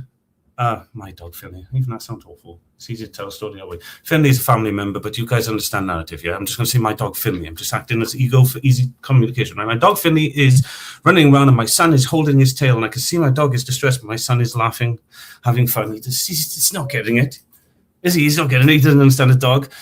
And I think he's not going to understand if I tell him. So what I did is my son has a ponytail and I said, can I play? And he said, yeah. So I grabbed his ponytail and just until he didn't, I don't like us, Daddy. And I said, do you think the dog likes it? He said, no. He's never done it again since. I didn't need to tell him he was naughty or evil or anything, did I? I just showed him his mistake he was making. Do you teach your children they're evil when they do things like that? Well, my philosophy is completely inherently different than yours. I believe that every human being... It wasn't my question, but I'll listen. Well, it's more nuanced than that. To answer your question directly would... I mean, your premise is that your child... It's just you asked me the same question, basically, and I thought that would be fair for me to ask you back, but okay, if you see it that way, I'll listen to you. Every human is born with a heart of evil that they must overcome. According to you, not me. According to... That's the way things are. Which God, you're God now. You decide the way things are. Well, that's the. I mean, that's the look around. I mean, you have. Yes, Daddy. God, just tell us how things are. You have little children. Were they born with little hearts of joy, or curiosity? Just curiosity. No joy, nothing. Just curiosity. My child, same as me, same as you. All beings are born with a heart of curiosity and nothing more. Yeah, okay. The evidence that I've seen with little children is that, quite frankly, they're little bastards who need to be like forged into decent human beings. If they're not, if you don't expend a lot of energy forging your children into decent human beings, they turn into shitbags because that's the nature of humans, because we're animals. Egos. I get you. Egos act like that, yeah. All egos act in that way. It's, fear me, boy, or you will go to hell. Egos, yeah, I know how they all It's work. Not fear me, boy, or you will go to hell. It's not fear me, boy, or you will go to hell. It is that civilization requires decent human beings who aren't selfish. Anybody else see it that way? Anybody else join me? That you are naughty. Do you know what the movies and the cartoons and the books show a little child what naughty and evil is? Hell and the devil. And you don't see that fear. Little children need to be exposed to the idea that causing shush for a second. Little children need to be exposed to the idea that causing harm to other people is bad. That is not. I do that without good and evil because my son is. Yeah, I showed you just now in real time. I showed you how I showed my son how not to treat that dog without good and evil, and now you've just acted like I didn't just do that. Your son was treating the dog that way because he was born with the heart of darkness. That's not his fault. He's born with a heart of curiosity. Curiosity does the same thing. Why does it have to be darkness? If curiosity does the same thing, why are you turning a simple thing like curiosity into darkness? And there's darkness. It's like, what are you talking about? Because he's torturing a dog. He's torturing a dog. That's fucking evil. He's torturing an animal because he's curious. What he's doing, he's trying to figure out what is going on. That's fucking insane. So he knows he's torturing a dog, does he? He understands. Of course he does. He's doing it. Yeah, if he's like 6 or 7, yeah. Well, he needs to be held accountable for that. Look, like at that age, that's the age where a child needs to be started. He wasn't 6 or 7 at that time when he happened. However, I will not still say a 6 or 7-year-old can't make that same mistake. I'm sorry, I can't say that. I haven't got the authority to say that. But he was 4 when he did that. He was 6, 7. Now he's learned beyond that because I'm there for him. I didn't work. I stayed there every single day to teach him. Me and my wife did. We forfeited all work and went into minimalism just so we could raise our son and cultivate him every moment of the way. We didn't send him to school. We didn't send him into the system. We didn't do anything. We didn't teach him good and evil or anything like that. And yet he's fully functioning, loving, perfectly pure being. But You don't need to teach a child evil. That is a lie. You use the language of both bad and positive connotations, which imply a good and evil framework. No, it doesn't. Yes, it does. It doesn't. Connotations don't employ any framework. Denotations do. The denotations of those words are positive and negative to the neutral. I'm just using a lazy form because I'm talking to egos. I mean, I'm sorry to have to bring it back. This is all, once again, just goes on and on and on, all downstream problems, right? The thing is, you should never have had that kid in the first place. What the hell do you think you were doing? That is my definition of evil. Why not? Because you're spreading your horrible genes around the world. That's your child in harm's way. That's why not. No, I haven't. Prove that. Yes, you have. What do you mean prove that? You've put him into a... You made a claim. You made a truth claim, Danny. You know logic was this. You made a truth claim. You're not God. You made a truth claim. Now prove it. We're all subject to... Let me prove it. Let me prove it, right? When the child comes out, the first thing they do is cry. Okay? When you bring someone into existence, I don't. You put them into... Danny, you know, like you just told the other people, it's same rules apply to you. You carry on. I can't have a conversation if you're shouting. Yeah, because you're talking indefinite. You're saying when they come out, they cry, Carl. That's why you can't have them. No, they fucking don't. All right, I'll tell you what, Carl, brother, I'm really sorry, mate. I'm going to mute you, and I'm going to ask everybody here. Fatima, I kicked you off, mate, because you threw an insult for no good reason. Fatima, you can come back on in 10 minutes. Other than that, stop this fucking nastiness. You two guys, Danny and Carl, chat away, but please let the other person speak. Don't shout over them. Say your piece.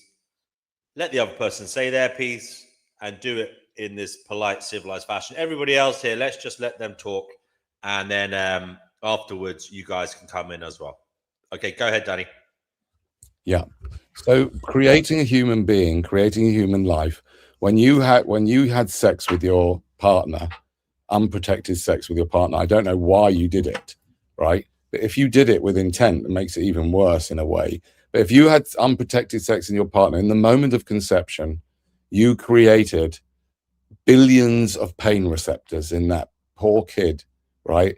And he's now having to go through this life and experiencing pain, and he may experience torturous pain, and he's going to die, and he could get sick, and he could get hit really badly by like I was this year, right?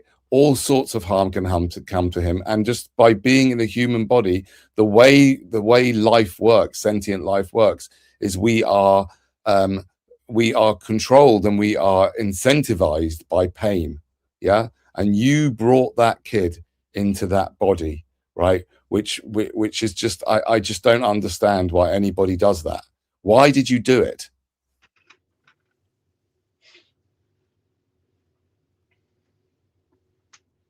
Who were you asking that question to? Team Flicker. Good luck, buddy.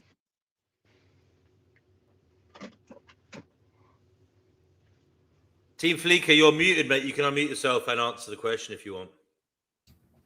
Right, sorry, I didn't know that. My bad. Someone repeat Danny's last word. Sorry, I just wanted to stay on track. Danny, ask the question again. I mean, the question is, why on earth did you do it? Why did you have unprotected sex with your partner? Easy. I don't know what unprotected sex is. It's sex that leads to procreation. Why is that unprotected? Because you have children. It's not. Sex. The purpose of sex is to have children. To me, so I don't get it. I don't get it. I wouldn't have sex if I didn't. What, do you mean just why did I have sex with my partner? It just seems like such a childish question. Why did you have sex with your partner, knowing that it could lead to the creation? Okay, Danny, why did you load that question like you loaded everything? You place so many fallacies in there. I can load them all and make you look stupid right now. Even that was loaded. Why did you do that?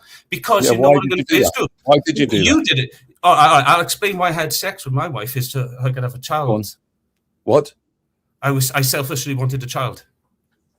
Oh, you selfishly wanted a child? Yes. Great. Well, there you go. You selfishly started somebody else's. I do everything for self.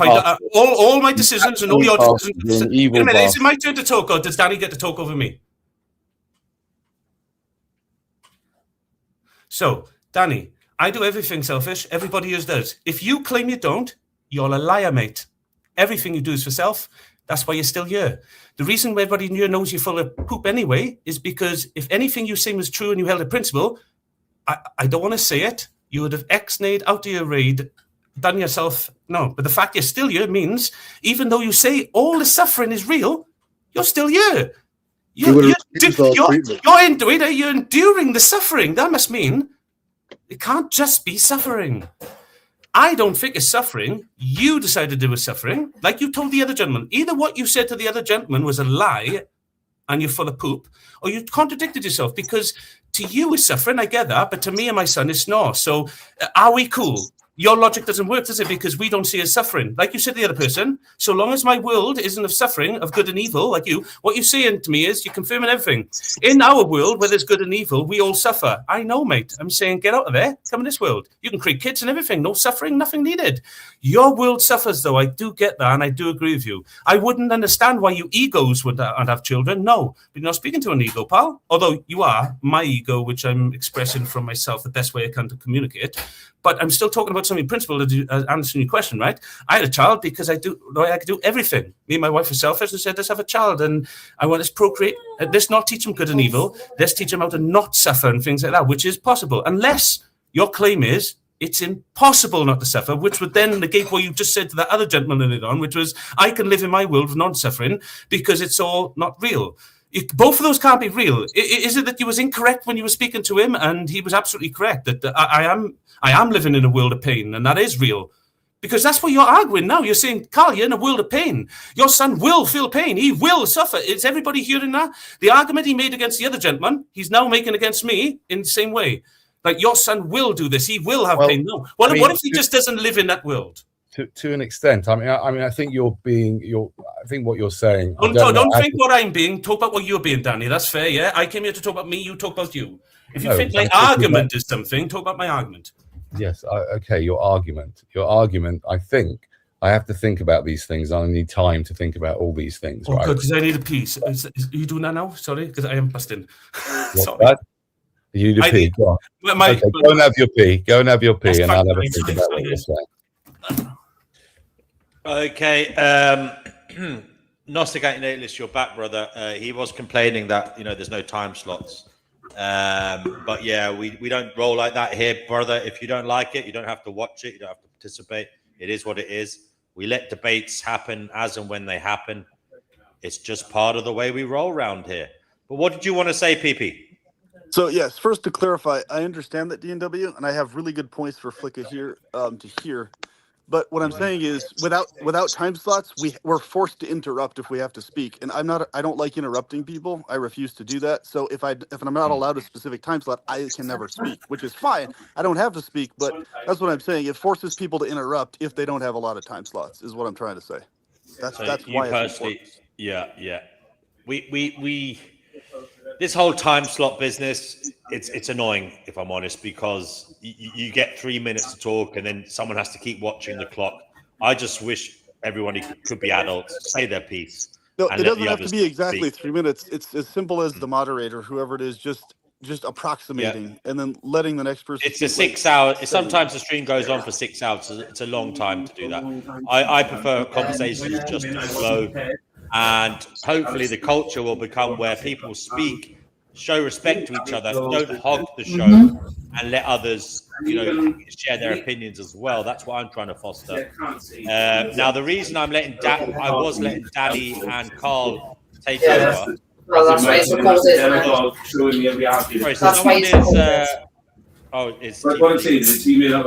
reason I was letting them take over, guys, I'm just muting him, sorry, is because I felt it was a point of contention that was quite powerful, and it might help us understand matters better if we let two passionate oppositional forces go at it for a while.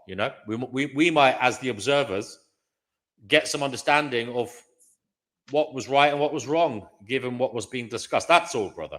But I understand what you're saying. I don't. DNW, I think you're missing what I'm saying. It's too much work for me. It's too much work for me to bring in this time slot business because it goes on too long.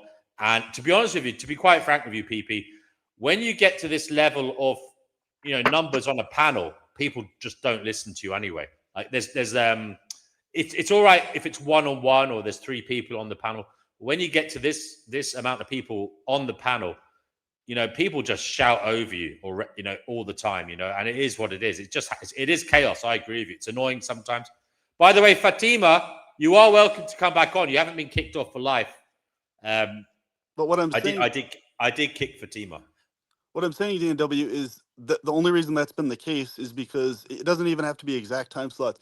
We're forced to interrupt each other to speak at all. And those of us who are not inclined to interrupt, we end up getting drowned out by not being able to, which is fine. I don't have to speak. What I'm saying is I have things that will be helpful to these people, but I can't say them ever unless I'm allowed. I will say one thing. I will say one thing on that, brother, and I appreciate that. I appreciate that. I wish StreamYard gave this, like on Zoom, you can put your hand up when you want to speak. That's exactly what I was about to say. It's crazy that they don't have that. I think Jacopo had his hand up for almost an hour straight. Yeah. And I did try to listen to him, and I did try to let him on. Now, what I will say is, and this is, we have to have this as a cultural thing here. Someone can say in the live chat, say it in the live chat, not in the private chat. Everybody should always be keeping an eye on the live chat, by the way, to see what's going on with the people watching, because they might be trying to ask you questions. So always keep an eye on it. If PP, you want to say something, please let it be known in the chat. Okay. I usually do. Yeah. Just so anybody who doesn't feel comfortable interjecting, I understand that. Just please let it be known. And by the way, everybody should be looking at that. So if I don't see the chat, someone else should bring it up. If we're going to be gentlemen, if we're going to be civilized, if we're going to be ladies and gentlemen, sorry, if we're going to be civilized, that's what we should do. Sorry, PP, did you want to say something else other than that? Yes, I do. I do have more to say about that, but I'll do it later. But anyway, with Flicka, my question for you, is it Flicka or Flicka? How does the pronunciation go? You can call us Carl if it makes it easier, but Flicka team, Flicka like flick. Okay, Flicka. So, so this whole thing that arose with this bad thing, is it because you personally have an issue with other people referring to like child torture, the sensation of it, as bad? Because you personally prefer to use it. You don't have an issue if I say bad referring to that, or if somebody else does. You just personally don't use that word. Is that correct? What you're yeah. Okay, I'll explain. That's a fair question. Right. So it's not that I don't use the word bad, and I don't mind people using use the word bad as it truly is, which is a connotational word. A word that's subjective to you, that maybe is generalized and encompasses. You don't want to say, "Hey, how's your day?" And you're like, "Well, this happened," and this. You want to say, "Yeah, generally good."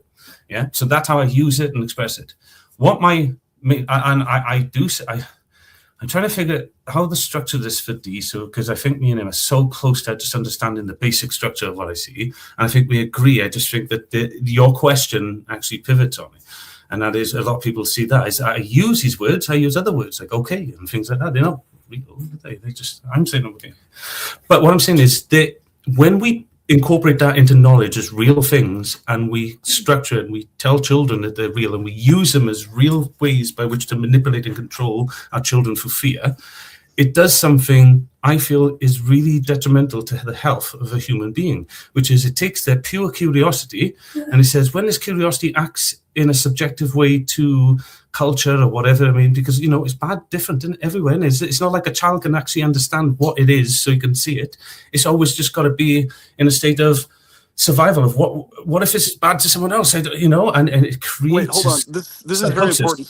So we don't lead into all this other. That's a lot of extra stuff, and it may be valuable in its own right. But what I'm saying is, it's very simple. Anyone of any age, even a very young child, anything beyond just a newborn baby, can articulate to at least some degree that another child, not even them, any child anywhere being tortured with the sensation of torturous pain is a factual bad. Even if you want to use a different word, fine, you can use a different word for that. But everybody of every age understands that is factually a bad to the nervous system. In other words, the sensation is a bad sensation. it is not, we're not talking about statuses. So we're not talking about whether it's a simulation or whether we're in the matrix or whatever. Even if we're in a matrix, the sensation of torturous pain to a nervous system is a bad. So what word do you specifically use when you're talking about the agonizing sensations to an infant's nervous system if it's being tortured? What word do you use for that? Agonizing pain. Okay, agonizing pain. So is that agonizing pain, what is the status of that agonizing pain? Is the status of that agonizing pain specifically a harm to the child, or is it a benefit to the child, factually? I would say I generalize harm because that's how I would see it. Okay, so interesting. So I think that's what everybody was confused by. They were just very confused as to why you seem to have some major issue with other people saying bad in reference to stuff like that, which is, I think, what led off into all these other. I haven't at all. I've made it steady that my claim is like I use myself subjective bad and good from the beginning of this conversation and from the last thing. I use subjective bad and good in the same way as all of you. I'm claiming that they're not real, and yet we're teaching them as real things to children who can't do what you said. By the way, they can't do that. All they really understand is different, like intuitive and instinctual awareness. That's why most people don't remember past 7. They haven't really got the awareness of themselves, but they got awareness of being there. So a remembrance of being there, and then become self-aware about 7. Wait a minute. All right, hold on, please. This is very important. Are you saying that young kids cannot understand that torture to their or another kid's nervous system is factually bad, beyond opinions, beyond status, beyond my son just came up and said that to you. He said, I've never been bad or good or anything. I've made mistakes. If I touch something, my nervous system goes off. All that's happened is pain has happened to me. It's a biological indicator to tell me that this is damaging to my system. I don't understand where bad and good comes in. There's no need for it. Okay, so the bad is referring to something that is not specifically pleasurable or feeling. Yeah, a feeling. I'm saying bad is just a feeling. You feel bad. I get it. I agree with you. Yes, you feel bad. That doesn't make it real. Some people feel like a unicorn. That doesn't make them unicorns. No, the sensation is real, even if it's a simulation. The sensation of torturous pain is a real sensation. It's not a made-up sensation. So people who have nervous systems that don't feel the pain, they're going to be tortured in the same way too? The damage to their arm or leg or body is the same damage factually. That's not made up. That's not what you said. That you said torturous pain. Torturous pain and the physical damage. No, they can't feel it. Can they feel it? Just because a person does not have a nervous system that works, it is still factually damaging to the body, independent of whether they're feeling it or not. But if they can feel it, that wasn't my claim. I didn't claim that. You changed it again. See, no. You're being dishonest. I didn't claim that. I didn't say it was factually harmful to the body. You literally got off saying that it's damaging to the nervous system. They can nervously feel the pain, and I'm saying no, it's not. Somebody who can't. Wait, let me finish my sentence. Somebody who can't feel the nerves, it's not factually damaging to the nervous system in the same way we're talking about. It is actually. You're no, all right. So you don't understand what I'm talking about. If I'm saying there's a difference. No, Fleeker, you've made you've made what you believe is an attack on his observation. Can on his assertion. Allow him to explain why you're wrong. Go ahead, PP. So yes, please let me. This is very important. Okay, so everyone. And by the way, guys, you're doing great. Don't interrupt each other. Let the other person speak, and then there will be time. It's a long stream. So what everyone is trying to get across to you, Flicky, here and probably. No, just do you. Don't do everyone. I don't like that. That's not fair. Let's go ganging up. Do you. Tell me what you're trying to get across to me. I will simply speak for myself then in this case. Thank you. Okay. So in my particular case, it's very, very obvious and clear to me that whatever term we use for it, whatever we call it, physical damage to an arm or a leg or a body part is physical damage that's actually occurring, period, whether the person feels it or not. But if the person can feel it, it is a factual feeling also on top of being factual damage. Both things are true, okay?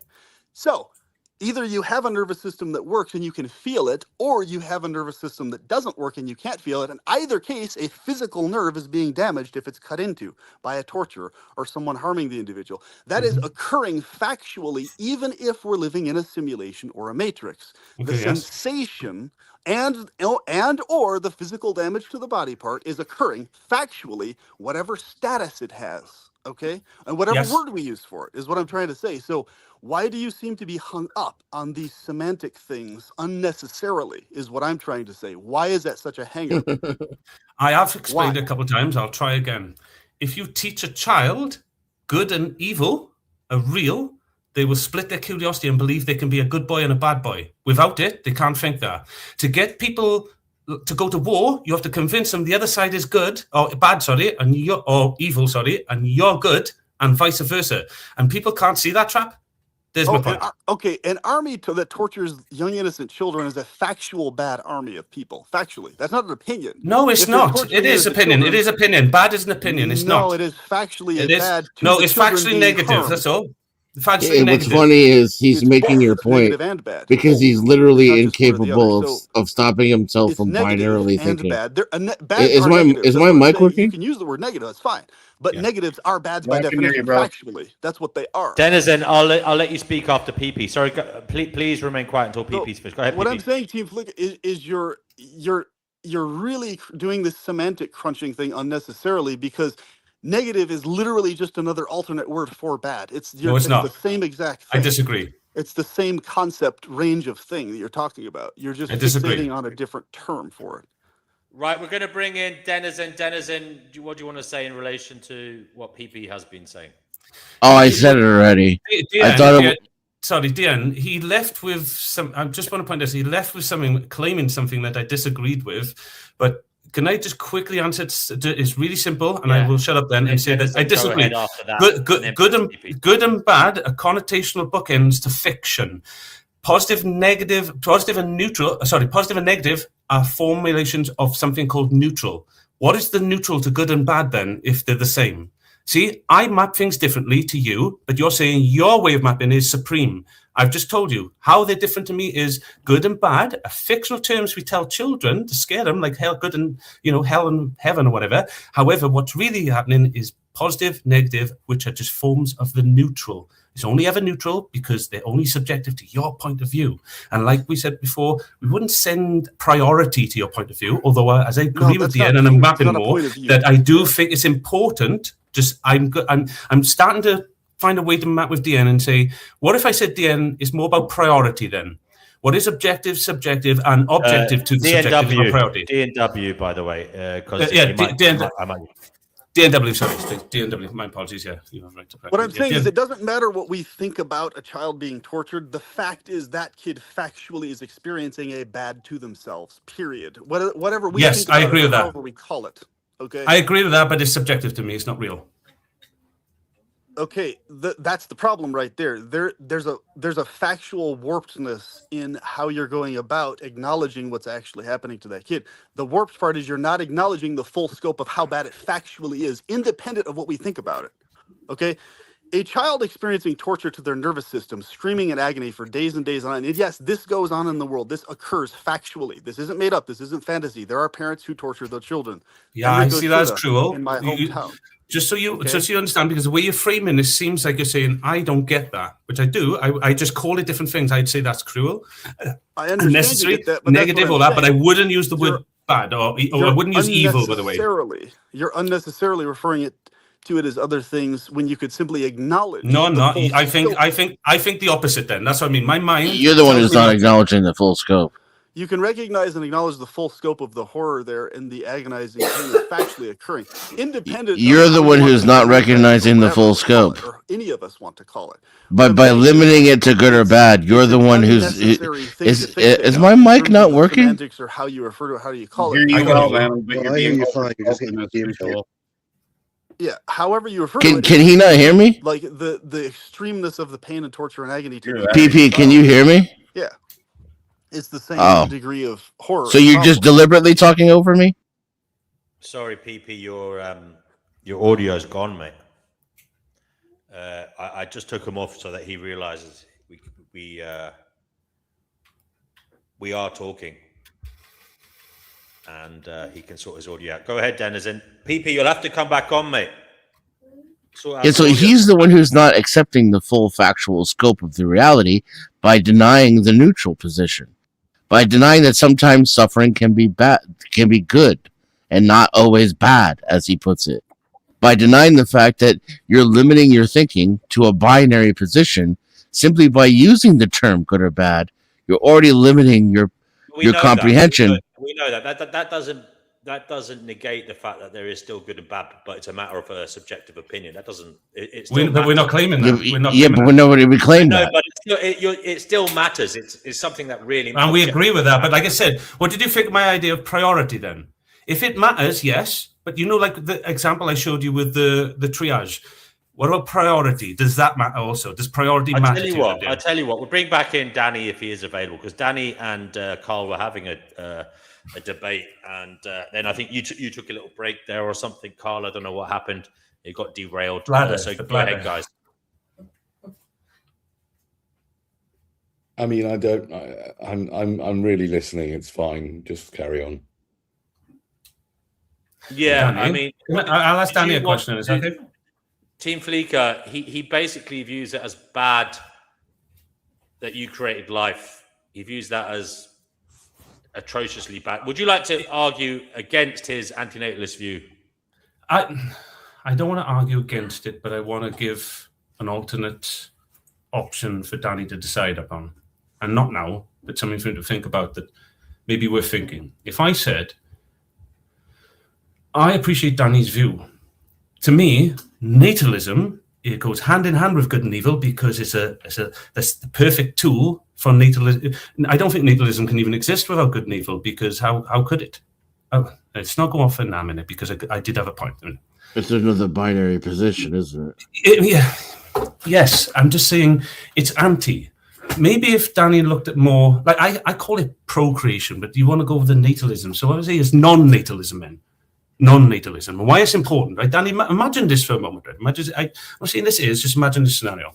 You're correct. You convince all the high IQ individuals in the world that all we're doing is suffering because there's low IQ individuals, and we cause suffering amongst each other. And we seem to do that.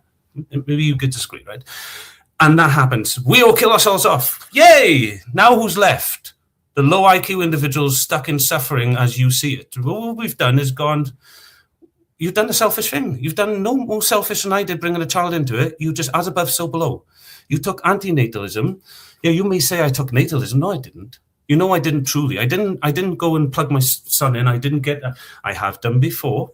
I have done with other children, made mistakes. But my son here, I didn't give him a birth certificate. I'm not teaching him good and evil. I'm teaching him something different, something more harmless. And no, I'm not putting something in him that he can't question himself. I hope one day, even Danny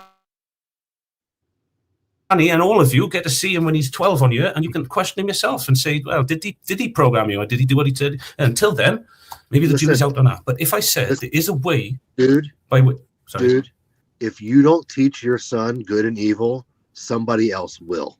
Okay. I'm teaching him about it. I'm not teaching him in the same way you are. What I mean is I'm building a different construct to it. So he understands it. He's not blind to it. I'm not silly. Surely you can see that. I built the structures, but I told him what they truly are, that they're fictional concepts. They're ways of the ego trying to control the environment around them. And that's all it's ever been. Do you live in England? No, Wales. Which is part of the UK, if you don't understand that. It's next to England. I understand that. Your kid's going to be Muslim by the time he's like 15. Oh, don't start that. Well, Muslims believe in good and evil, so how could he be? They would oppose him. No, somebody with a stronger ideology that has a little backbone to it is going to come through and teach your kid right and wrong, and he's going to jump with the strong horse. You don't know that. Just a prediction. Sounds like a demiurgic claim, of knowledge. This will happen to your son. I mean, it just seems like, what's the reason for it? What's the reason for it? I was raised. You're filling your son's head with the idea that, like, you're yeah, but who are you to claim these things? How do you know this? What knowledge are you using? Danny, do you understand the question I'm asking? How does he know these things? How can he claim these things? He's pulling it out of his ass. That's how I know. Yeah, he is, right? He's just pulling all this out of his ass. And then everybody's sitting there going, yeah, that's okay. This guy's just pulling shit out of his ass and mocking a guy for being a father. Flicker, I was raised in a similar way to you. That you're raising your son, Flicker, in the wind ideology, and I'm a strong anti-theist to this day. He's just making shit up. One second, guys. We'll give Denizen the mic, and then we'll go to D Prophet after that. So Denizen, go ahead. Then nobody speak, only D Prophet after Denizen. Yeah, I was raised in a similar way that Flicker is raising his son, and to this day, I'm a strong anti-theist. I don't believe in any Abrahamic nonsense, including Islam. It's a gross assumption that isn't really based on reality, and that structure has given me far more enlightenment than any archaic Bronze Era of Abrahamic tradition could possibly even try to compete with. To call it stronger is an absurdity to me. Are you an antinatalist or a cynic? No, I don't fit into any categories. I embrace cynicism, and I chose not to bring children into this world. I rest my case. I don't know what case. It's like the movie. Yeah, I don't know what case you're making. Did you know the movie Idiocracy? It's kind of like that. The smart people have less kids, and all the ignorant people have more kids, and then the world gets worse. But I don't think. That's not the point of that movie. That's an extremely low IQ take on that movie. But okay, if you know anything about the rolling of civilizations, you would understand that we are just in a pruning phase right now. It has nothing to do with whether or not you're smart. Yeah, I mean, if you don't provide your children with strong ideology, look at what they become. I'm a cynic who's not going to have any children. Good job. I agree with what you're saying right now. It is a good job. No, okay. I mean, then at the we at the foundational level have a different philosophy. Obviously, I'm too vital for my own good, or whatever my screen name says. But yeah, I call that a failure. I call that a failure of your charge as a living being. No, you're just pulling that out of your ass. Your father's failure to instill a strong ideology in you has created a genetic dead end. My father did an excellent job creating a moral framework for me to follow, and I follow it to this day. You don't even have any manners, and you're talking about my father. So I proved my point. So I said I rest my case. There you go. Do you know when someone says they proved their point and I rest my case? Did anybody like narcissistic vibe? You know, like I am. Yeah. I said it. Bullshit. It always goes back to this with these people. This projection of the narcissism. Get over it. I can be narcissistic. You were filled with a vacant ideology. He has a superior ideology. This is your superior ideology. You're raised with a vacuous. Hold on. Didn't you say that? Sorry, 1 second. Sorry, Team Fleeker. His point about being a narcissist by saying you know everything. No, I didn't say he was a narcissist. I said it's narcissistic. It's a difference. I wasn't claiming anybody was a narcissist. All right, so you said it. Yeah, but didn't you say you had Gnosis? Is that not a little bit narcissistic? Yeah, I did. But I also said I am narcissistic. I said afterwards, if anybody heard me, I was trying to say in the background, that's okay. I wasn't playing as a negative thing. I was saying I'm narcissistic as well. I can be. I think it's a beautiful aspect to have. Fair enough. I want to bring PP in. He's come back on. He said something in the chat. PP, go ahead, mate. Yes. Okay. So I wasn't allowed to respond, but that's okay. So on this topic, this is why I tell people next time. D-Prophet, sorry, mate.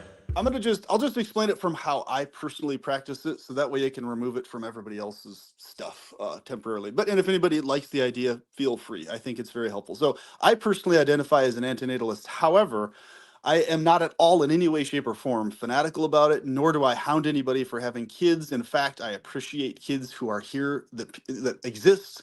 And I make a point to have really good interactions that encourage them in life, positivity towards life. So it's like, I would say, like, all the best aspects of what D-Prophet talks about, I align with. All the best aspects of what Life Abolitionist talks about and others, I align with as well. The positive aspects of what they're referring to, I align with, in the sense that, yes, as a general principle, it's good to not bring more kids into worlds like this, where there's torture of children especially, the possibility of that happening to any kid at any time, the fact that you can't guarantee that, the fact that if you bring a kid here, they're guaranteed to have disease, sickness, old age, and death for sure. So you're guaranteeing them sickness, old age, and disease, minus some tech fix to that. And slavery. So that's going on, yeah, and slavery as well. So, but amidst that, obviously, when the kid is here, okay, here the kid is now, obviously everybody agrees on making sure that kids have a great life and everything else. But I also recognize that antinatalism is not this be all end all, like in every imaginable circumstance. It's like the shining pinnacle of the most moral, ethical thing you could ever do. That's just factually not true. It's one among many different things as a general principle that's overall a good idea, especially in this particular world that's a hellscape. But it's not, I think, where people get off track, especially when it goes to the ethicalist, promortalist stuff, they get tunnel visioned in on preventing birth from coming here, and they completely overlook a lot of other things like generic subjective continuity and all sorts of other facts scientifically, where it makes it very clear, okay, yes, sure, antinatalism is a generalized principle, people not just willy-nilly having kids right, left, and center, overall a pretty good idea. But the problem is it's not at all this shining, amazing, at the top of a pyramid solution to all problems ever at all time at all. It's not even close to being at the top of a pyramid of solutions to problems. It's just one among many.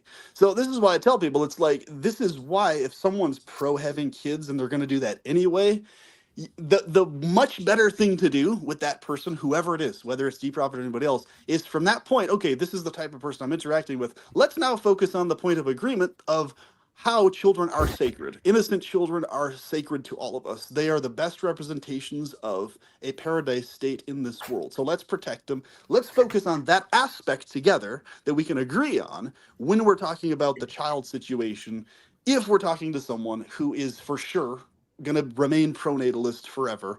It's really 100% pointless to try and convince them to be an antinatalist or an ethicalist at that point. And it's unnecessary because it's not actually that powerful of a point over other points. It's just one among many.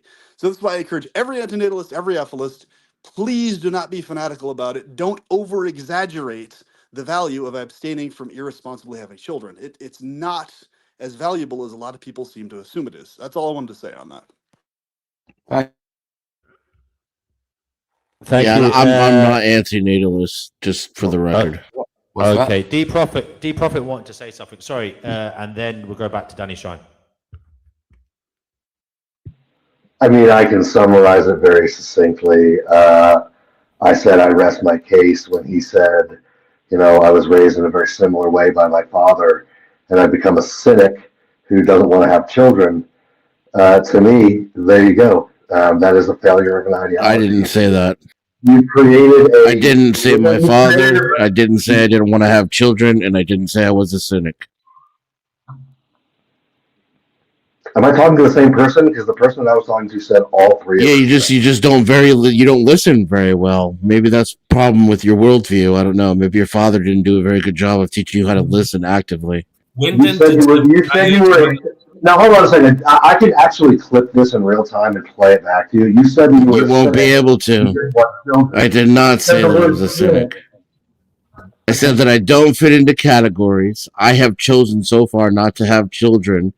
And I'll paraphrase what I said about cynicism. I think it's constructive and it's healthy and it's a good way to view the world. I also didn't mention my father until after you mentioned him, because it was actually my mother who raised me with these values. I remember it doesn't matter who raised you with the values. It was a lack of them that you got. You got this willy-nilly bullshit about how anything can be true or real. You got this existential reality. No, I mean, if you were taught about reality, you would understand that that's not true. No, I know that it is true. Okay. Just every bit that you know that it isn't. So, take that however you will. If you want to talk about the other side, you want to talk about metaphysical bullshit, I'm down for that because I believe in all that woo-woo shit. It sounds like that's where you live. I'm talking about physical reality that has limitations. I touch something, it pushes back with equal force. Do you understand that? No, I'm completely and totally restarted. I have the mental capacity of a 7-year-old because my father didn't teach me that all there is good and evil. So I don't understand anything you're saying. I don't know what the word push means, and I don't know what physical means. I guess we can both be reductionist assholes. Congratulations, humanity. We won again. I'm not, and I'm not anti-natalist either. Okay, I want to bring Danny in. Danny, I think you want to say something earlier on, but you didn't get a chance. Go ahead. I fucking love Danny Sherman. No, I just really I kind of related to what perpetual pleasurist was saying. I think that. I don't completely agree with him. Maybe that's just because of my nature, but I can see what he's saying. And the fact is that I am that I think the way once people are here, I disagree with. I still think it's an error. It's cruel. It's unnecessary. It's gambling with somebody else's life to bring someone into existence. I have not yet heard of any good reason to start somebody else's life. But having said that, I do kind of quite like. Can you stop? Please don't interrupt me. I personally like the way that Carl is raising his kid, and I wish I would have raised my kid more that way. I didn't use good and bad when I was bringing my kid. I didn't say good girl, bad boy. I never ever did that with my children. But I did send them to school, which I now hugely regret. I think that was a terrible, terrible mistake. And therefore, I can understand. I like what you were saying, PP, because the fact is that people are going to have kids. Most people are going to have kids. Can I clarify So something? Once they're here, Danny? Sorry to interrupt. They're here, it's important, I guess. I think to treat them as best you can, and to not to lose track of the fact that, for example, that what Carl is saying, the way, certainly from what I've heard about the way he's bringing up his son, I think that is refreshing, and I think it's I think it's a good thing.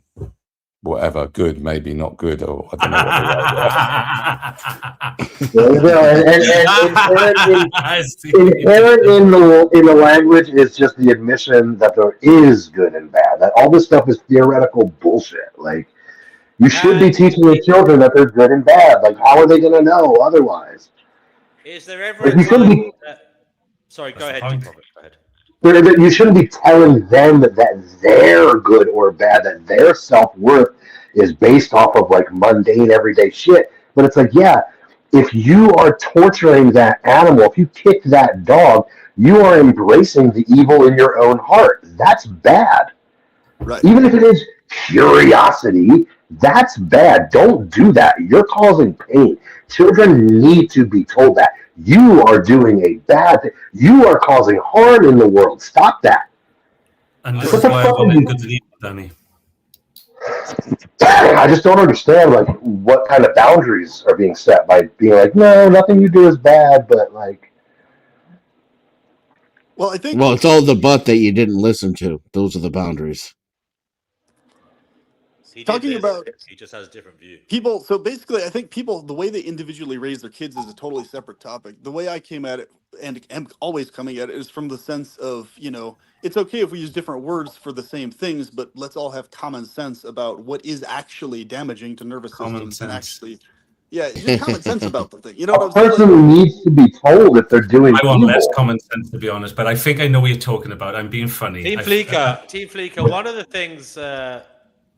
I don't know if you've ever had this. I'm sure you have. You are clearly neuroatypical. You're an unusual. You have an extremely unusual way of metacognitive IQ. Yes. I know you've given it a term. He's so smart. I haven't given it a term. That's not my term, right? I don't want that term. That's for, I know. academia to call it. I don't know. I'm me. I'm me.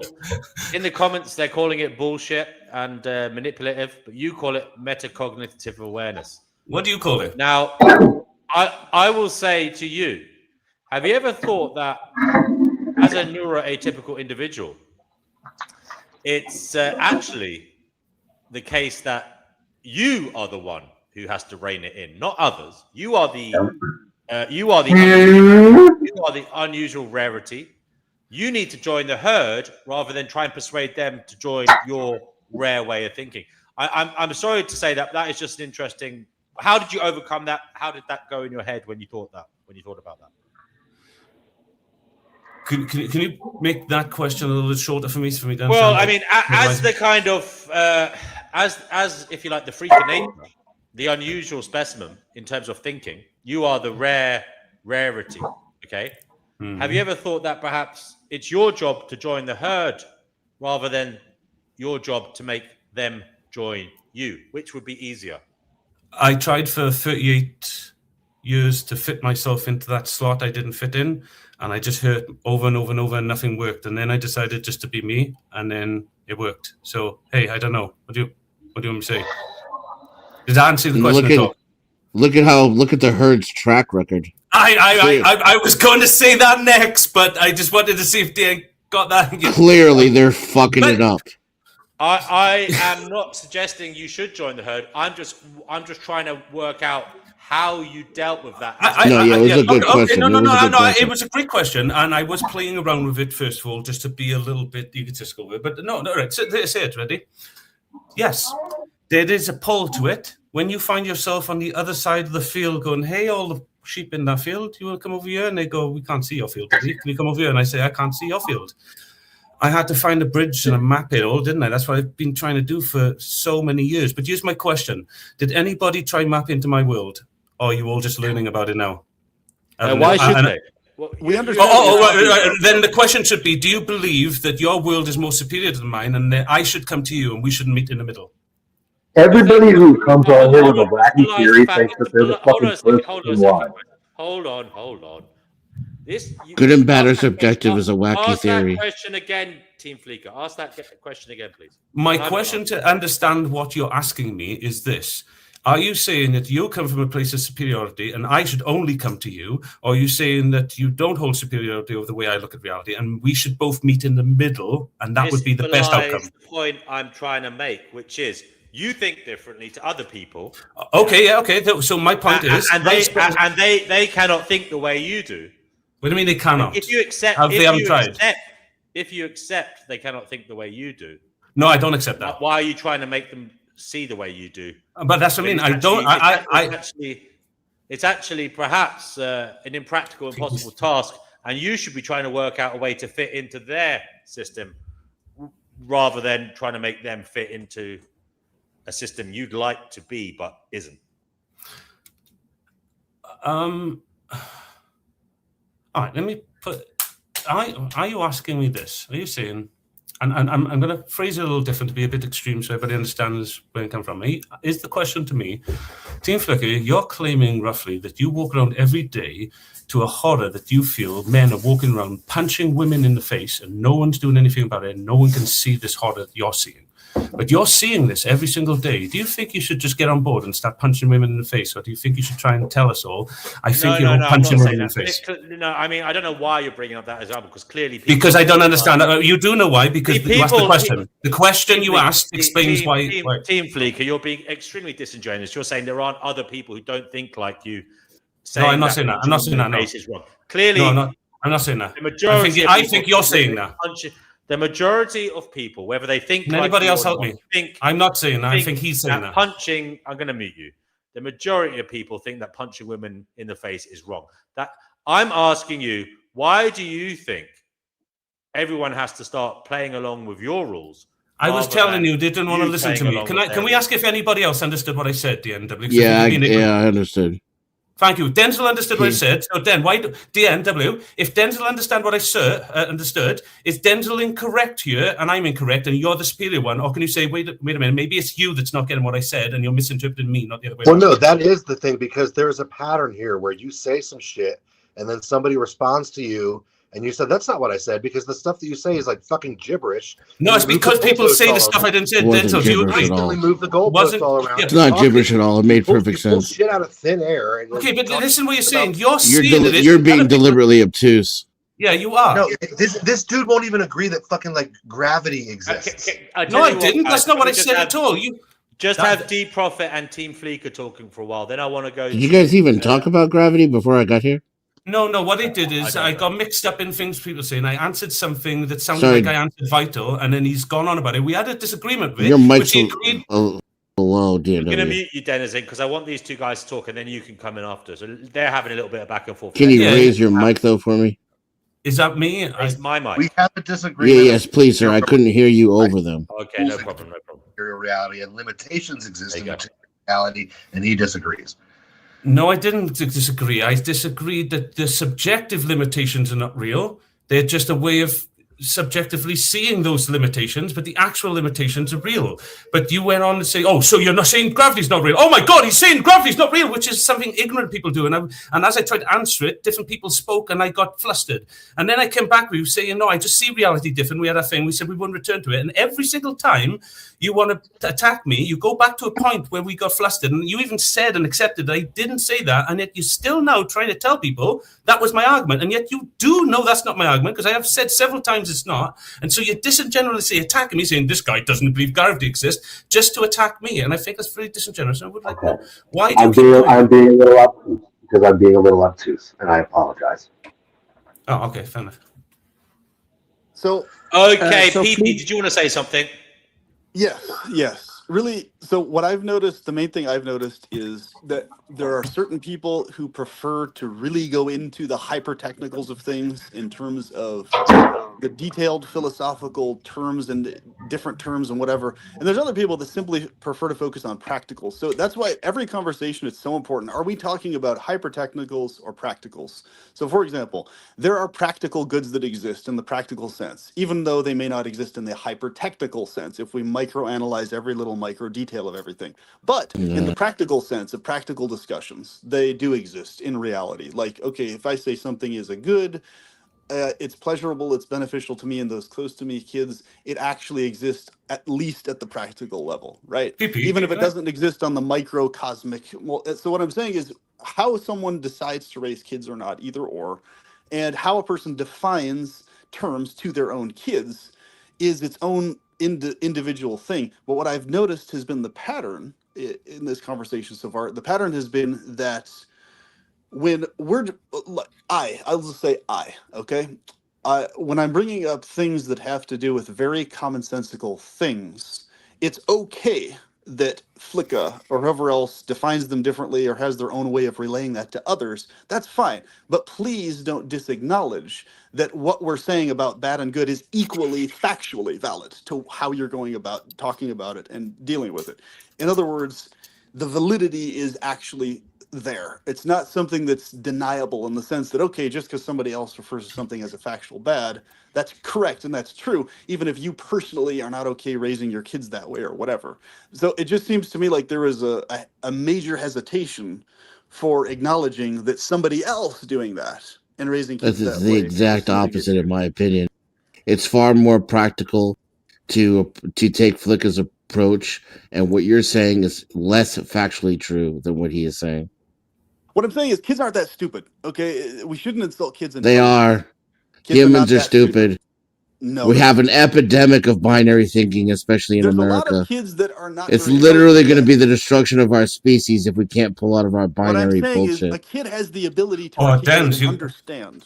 A kid can understand if you say to a kid, hey, this type of stuff these adults on these panels are refusing to understand very simple things that he's trying to say, and you're telling me about a kid being easily able to do it. I'm sorry, sir, you're just not going to convince me.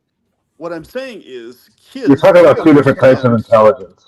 They can understand the same concept no matter how you relay the concept. If you say, okay, that over there is... But you're not even relating the concept to them of neutral and to not think binarily. You're relating to them binary thinking. You're telling them there's good and bad, and it's factually, objectively true. And that's not There's more seats on the panel, guys. We need some new voices. Do come on. PP, what I'm saying... No, let's get more retards on here. That'd be great. PP, what I'm saying is... Okay, go ahead, sure. PP, can I ask a question here? I have to ask hypothetically because you'll see why in a moment, right? If I had my son here, which I do, but we're not into that, and he came on and he showed you that he understands reality, but he doesn't understand what good and evil are. He does understand what they are subjectively, like in how a cartoon does it. But what he does is he says it's just archetypes of something that's not real because we need the story to be entertaining. We need it to be a good guy and a bad guy. Otherwise, we're not. It's just normal life. Otherwise, so we do this in one world, and I love that. I love that. If anybody wanted to know my actual philosophy, it's more pantheon. I love the world of narrative, the never-ending story. I live in it. We're speaking in it now. It's great. What I'm but saying I don't. is, I'm saying is when I teach my child, though, what about the principles of reality. What I'm talking about is as far as I can tell, nobody else here aside from you and this other person, we're actually going on about everybody here understands very clearly that yes, don't talk for everybody. I'm going to say everybody. I'm just going to say that. If you don't like it, fine. If you're going to be allergic to me saying everybody here, I'm just saying that as a generic principle. Fine. Okay. I'm talking for myself, even if I use that word. Okay. No. All right. So what I'm saying is that it's easy to understand that the sensation of torture to a nervous system is subjective to that individual. Kids and adults can understand that. Nobody's that stupid. We get that that's subjective. We're not talking about some hyper-technical, cosmic level, God level definition of the thing from way out there. We're talking about very practically. We all understand that is factually a bad to that individual subjectively. We get that it's subjective. We get that. But what you seem to be suggesting is that we're trying to insist that it's this cosmic, supreme, vast, beyond the cosmos level degree of truth. Ask me if that's my claim, rather than saying that is my claim. Say, is this your claim, rather than saying this is your claim. I just it also is the claim of many people who argue against it too. By the way, saying is, okay, things don't need to be literally objective to be subjective on a large enough scale to be close enough to objective to be figuratively referred to as objective, to where it's sufficient. It doesn't have to be literally objective, built into the fabric of the universe. Yeah, I agree with you, but why are you so addicted to the word good and bad? No, I just wanted PP. Does it help if I said this, really? That's my partner. Well done, Dan. I love you sometimes, but I'm joking. I'm a div as well. I do. PP, is it right? Does it change if I say? I see these structures you guys use. I don't prioritize them. I'm saying there's a priorital structure beyond subjective, and I'm starting to understand DNW a little bit better now, I think, and I'll try and get this ready for next time. I won't do it here because I'm still a little bit jumbled with everything, but I'm starting to see that I do get what he's saying, and I'm trying to map something close. I've always just called it spiritual, that which lies between what is real or what's tangible or abstract or whatever, and I think that's also in the same pattern. Or Logos is saying what lies between what. See, I don't believe I can ever understand what objective is, but I believe I can get close to it because it's the very one piece I can't see that I call God. Not entirely, but part of thereof. And so I'm saying that I only look for coherence, cognition, things that work and run across patterns that keep aligning with things. But what I also look at is what patterns cause destruction, and why is people like Danny Shine out there, who I believe is a highly logical individual, intelligent on most cases, and that's only an egotistical claim. I don't think he is actually those things. I think, like me, he's only curiosity. But we take on these ego suits, we put these characters on. I'm saying that curiosity to me is very, very precious. So anything touches that which I say is soul, that I am soul or whatever, I don't know how you'd interpret that. But if anything precious touches that or tries to break it or harm it, I'd say as a negative thing that I wouldn't want to happen to me. I wouldn't call it bad. I don't really understand what it means. But then I would say, right, and I guess no one else wants that. But then I see you all doing it, and I say, do you guys know you're doing that? Now, you can question me and say, well, are we doing it? That's a great question. We can go into that. Yeah. But that's why I'm doing what I'm doing. I'm saying that I'm seeing something. That's what I meant I was trying to see to DN. Probably my fault, to be honest, the way I presented it. But when I say I see women get punched in the face, I'm saying that's how obvious it is to me what's happening, but no one else is seeing that. I'm not saying people wouldn't do anything. I'm seeing that. I am seeing that. What are you seeing the good and evil is doing that to children? It's destroying their curiosity and it's actually causing more harm. I'm not saying people are doing it on purpose. I'm saying that I'm going to speak for myself as a kid. Let me just speak for myself as a kid growing up, okay? My kid brain understood however it was relayed to me, okay? I could understand when my dad was saying something if it was not true. I had intuitive basic sense as a kid. I wasn't that stupid as a kid, okay? So for me, I go forward on the basis that, okay, if I have a kid, I'm not going to insult that kid's intelligence by assuming he's not going to. You just insulted mine because I didn't have that, so I must have been me stupid, right? I didn't say you're insulting your kid's intelligence. You did because you said you had it because you wasn't stupid. I'm simply I didn't have it, so that made me stupid. I myself would not. I didn't say anything about you. I said I would not. Yes, but I said I didn't have what you had, and because you had it, I'm letting you know that you were calling people and you're stupid. So, I don't think you are raising your kid bad. I don't think that. No, do I have to say that in those words for you to understand? I don't understand that. Sorry. I don't think.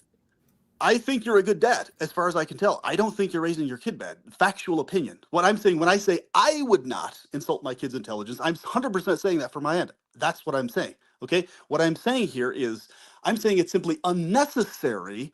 What you seem to assume is necessary in how you relate to your kid. It's fine that you do that. That's not, I don't have any issue with how you've done that. What I'm saying is, I'm saying it's not actually necessary in many kids' cases, because most kids, from what I've seen, even kids who don't have very high IQ, they can grasp. If you decide to tell a kid, okay, this over here is good, this over here is bad, a kid who has any degree of internal intuition in them can grasp, okay, yes, I get the overall Why concept couldn't that you're I getting then? across. Why couldn't I then?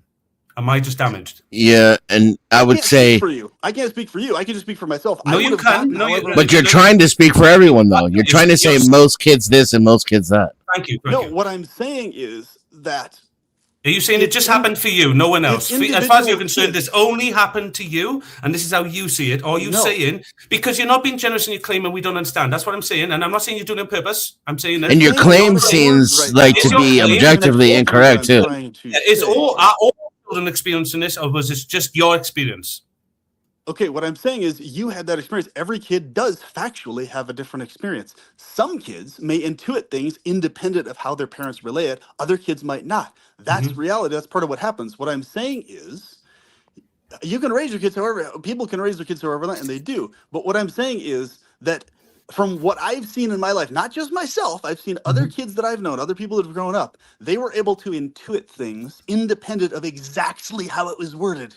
You know, like whether it was specifically said good or bad, or okay, positive or negative. I've seen all sorts of kids grow up, and they more or less grow up into independent thinking adults in some way, shape, or form. They don't. Daniel, have I don't to be- think evil. Sorry, I told Daniel. I don't think They evil. don't have to be specifically spoon-fed. Most Okay, people, if I may, most people I say, because you're just repeating the same thing over and over again. Most people I see can't think beyond good and evil. They think that bad actions are evil and that people should be punished for it. And Schadenfreude is more common than what you refer to as common sense, or the ability to apply nuance or neutral positions to complex what I'm saying is situations. low I don't see human beings acting the way that you keep claiming. I see them stuck in a binary mode that makes us all suffer.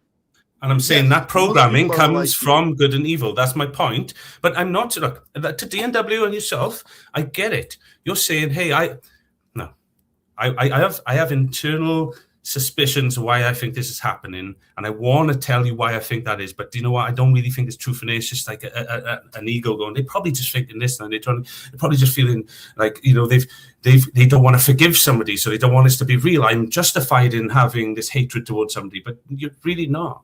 And I'm saying, I'm not saying that's what they're saying. I'm not saying no. I didn't say that. No, I didn't say that. You're mischaracterizing me.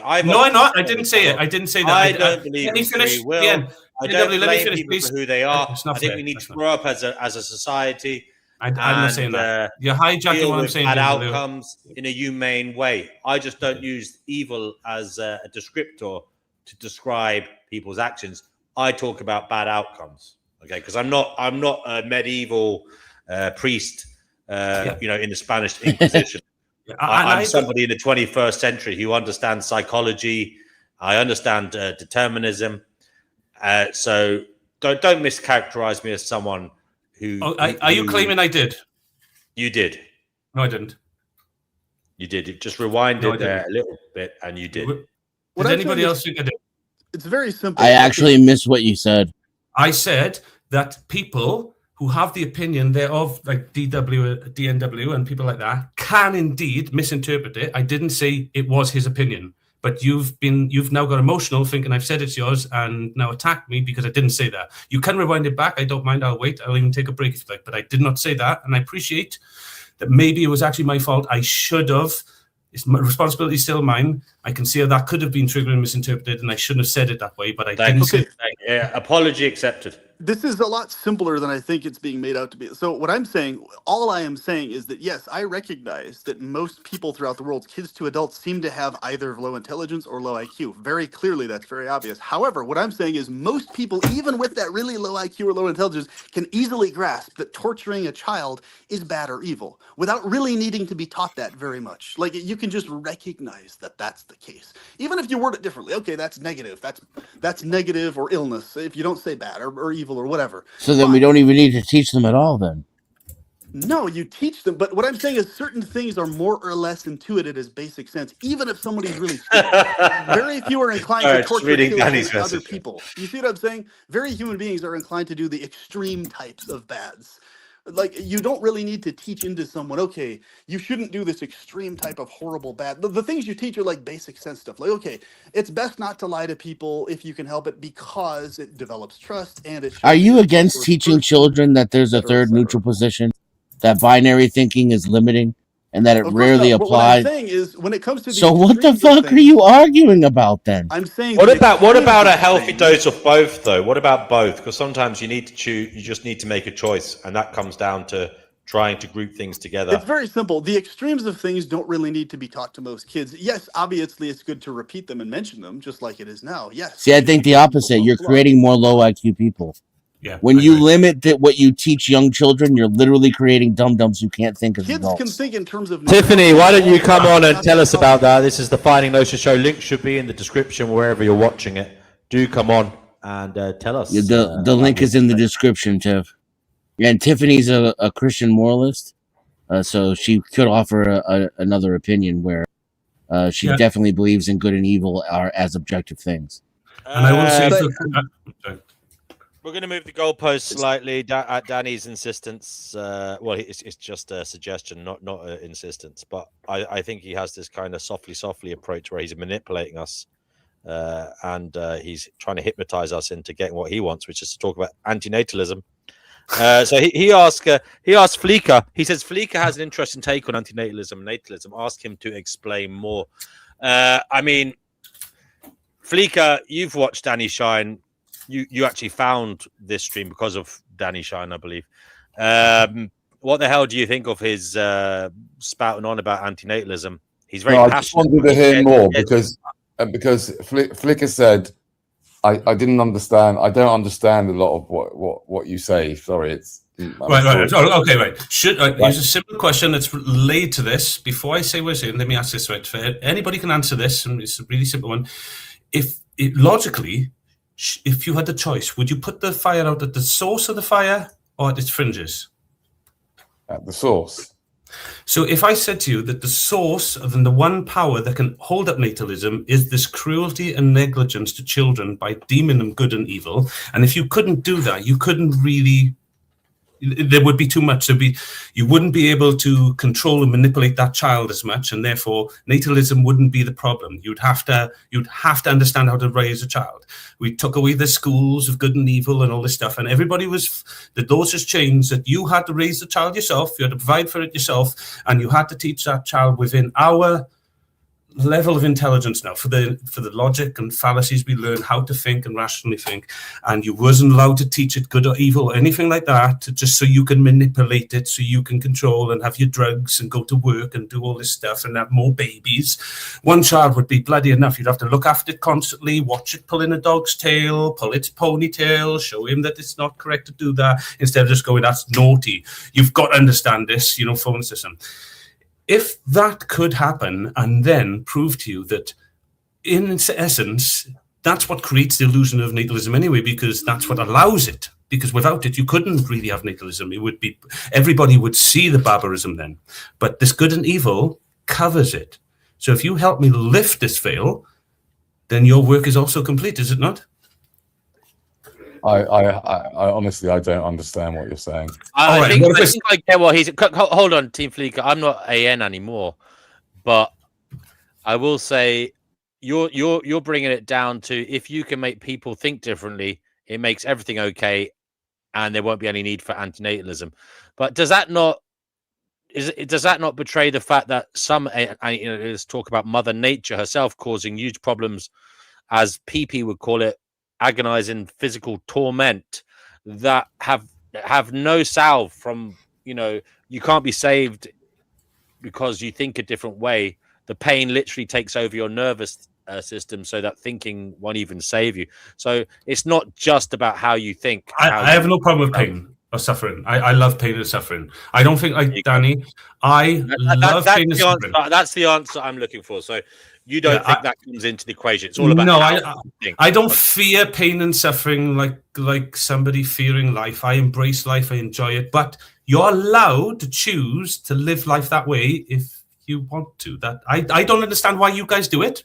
I don't understand why Danny does it. But then again, because I understand he does do it, then I completely understand his view. But if he stopped doing that to himself and punishing himself, he'd then go, oh, maybe actually he's got a point. We could look at working together to deal with this. I think I got most of the answers, guys. Only thinking. That's not true. But I'd like to, that's why I'm here. I know you're going, I'm saying, yeah, I want to run these ideas. I want to see what Danny thinks. I want to see what Dan and DNW. And I even love Vital. I think without Vital, this show would be actually boring tonight. But like, I love you too, honey. Thank you, brother. But when you said I love pain and pleasure, what did you mean by that? Or you said I love pain, something along those lines. What did you mean by that when you said that? If I didn't have pain and pleasure, I wouldn't get out of bed in the morning. Yeah.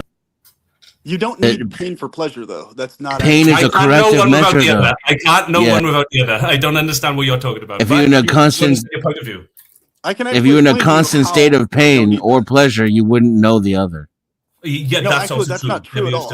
I can explain to you and show you examples of how that's not true. I can show you real examples. So I can also. I mean, it just sounds like someone who hasn't suffered from chronic pain. No, in the real world, what I'm saying is chronic pain is horrible. There is a newcomer. There is I suffer from being high on There chronic. is a newcomer. You there is don't a need newcomer. pain in order there to is a appreciate pleasure newcomer. more. There is a newcomer. There is a newcomer. What is this newcomer? There is a Okay, newcomer. anyway. There is a newcomer. There is a newcomer. There is a I newcomer. don't know who it is. It's There Rose is a Algold. newcomer. You're on the Funny Notes. There is a Do say newcomer. hello, Rose Algold. There is a newcomer. You let people speak. Rose, you're on the Fighting Notions show. Hi, how's it going, guys? It's Ra's al Ghul, by the way. Just one of the main antagonists from Batman. Oh, Ra's al Ghul! It is me, Bane! It is a pleasure to meet you, my former master. Yeah. By the way, guys, don't worry. I don't maniacally plan to destroy Gotham City, if you know what I mean. It's just a name, yeah.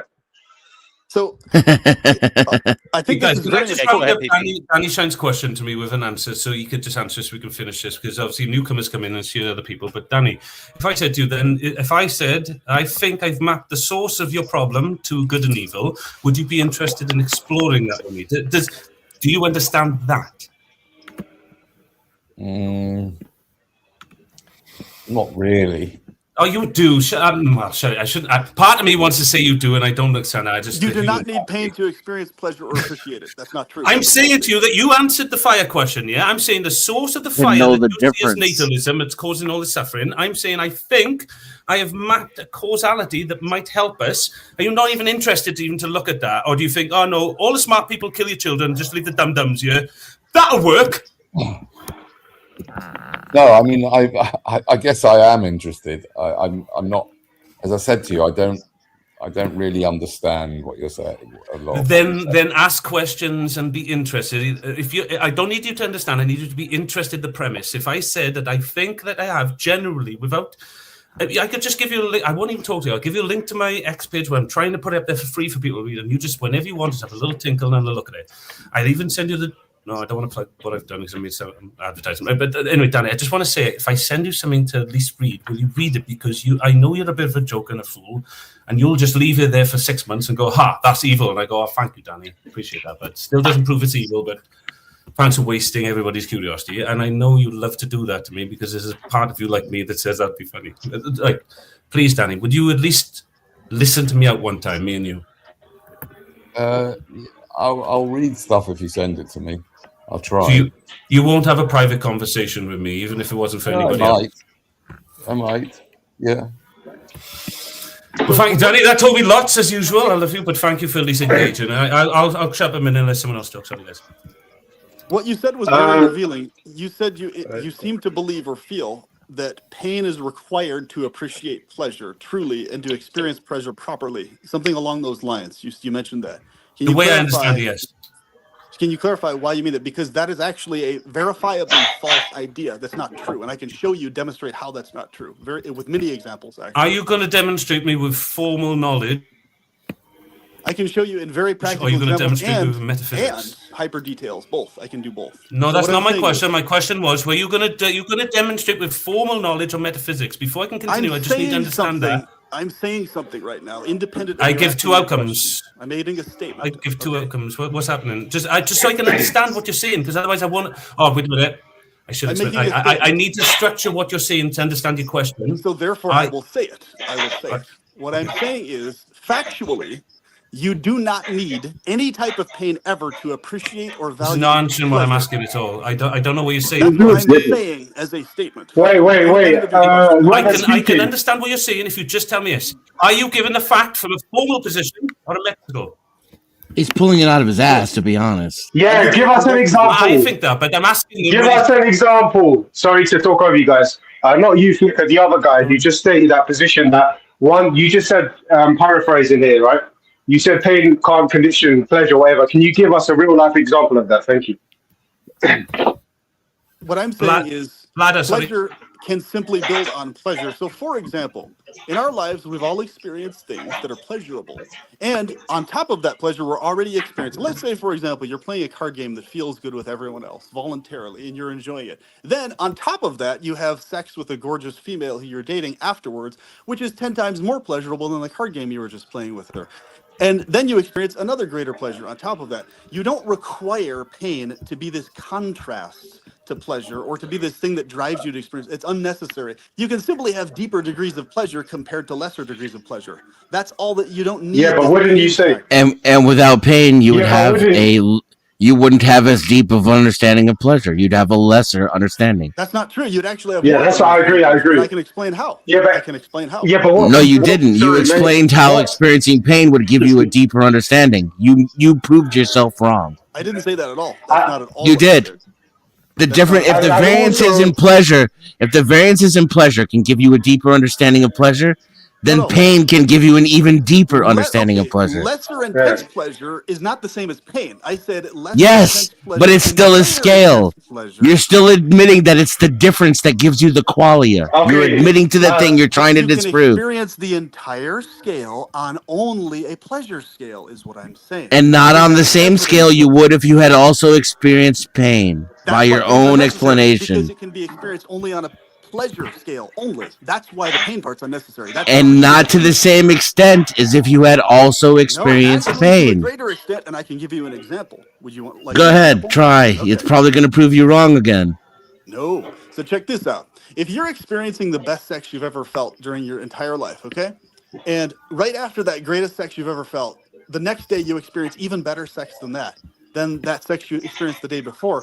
That's just pleasure building on pleasure. You literally just repeated yourself. Wait, that doesn't make sense, my friend. You just measured the hedonic. You're talking about the hedonic treadmill, right? Where you can keep up in your, different levels of states of pleasure. But here's the problem with what you just said. To it, and I haven't finished. No, okay, I understand, but let me just interject quickly. Yeah. So you just said that, but here's the thing: you've forgotten about something called dissatisfaction.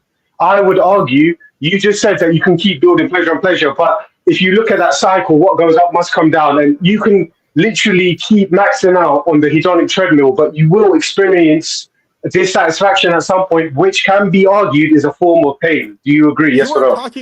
You're talking about simply the biological flaw of the human body, where the body gets exhausted, is what you're talking about. That's very different. No, it's nothing to do with the body, my friend. It's to do with neurochemistry. Your dopamine receptors get fried. And then if you keep driving a fucking Ferrari every day, you're going to get dissatisfied with it. And I'm just saying that breaks the so-called building pleasure upon pleasure because you're now... You're mentioning a very basic sense thing, which is totally separate from what I'm actually talking about here. Basic sense, of course, the body's limited and the body experiences... Dissatisfaction interrupts the pleasure upon pleasure building. That's all I'm saying. And with that... Okay. It's not the dissatisfaction that drives your urge for greater pleasure. You don't need the dissatisfaction or pain part for that. It's unnecessary. No, you're going to go for pleasure in spite of the pain. Yes, in spite of the dissatisfaction, but not because of it. That's what I'm saying. This need for pain and pleasure to be the driver for more pleasure. This need for You're pain, moving the is what I'm saying. goalposts. Wait, that doesn't make sense. So you're telling me if you was fully content that you would seek anything? I think I'm not really saying No, that if I'm a you're fully Buddhist or anything, content, but if you're the fully Buddhists do content, you have can a actually point. If you are fully so it would suffering really be nice and if see, this is what I'm saying. This is why it's so important to have moderated chats so people can have time slots, yeah, okay, because so there's so let's much do moderation, my friend. I don't want to there's talk so like much this either, but you, All right. listen, Well, I'm just look, a look, guy. look, look, let Rose speak. Raz. Let Raz speak. Rose all good, man. Yeah, but what I'm saying to you is, PP, yeah, is like all I'm arguing is this, right? Yes, you can keep stacking pleasure upon pleasure, but it's impossible to do that ad infinitum because dissatisfaction is part of this natural cycle. So, like you said, you may be having great sex, but once you climax or reach orgasm, you're gonna come down. Yes. So all I'm arguing is this, my friend, is that this pleasure or dissatisfaction, let's say dissatisfaction, that's the word, it can be argued that dissatisfaction is a form of pain.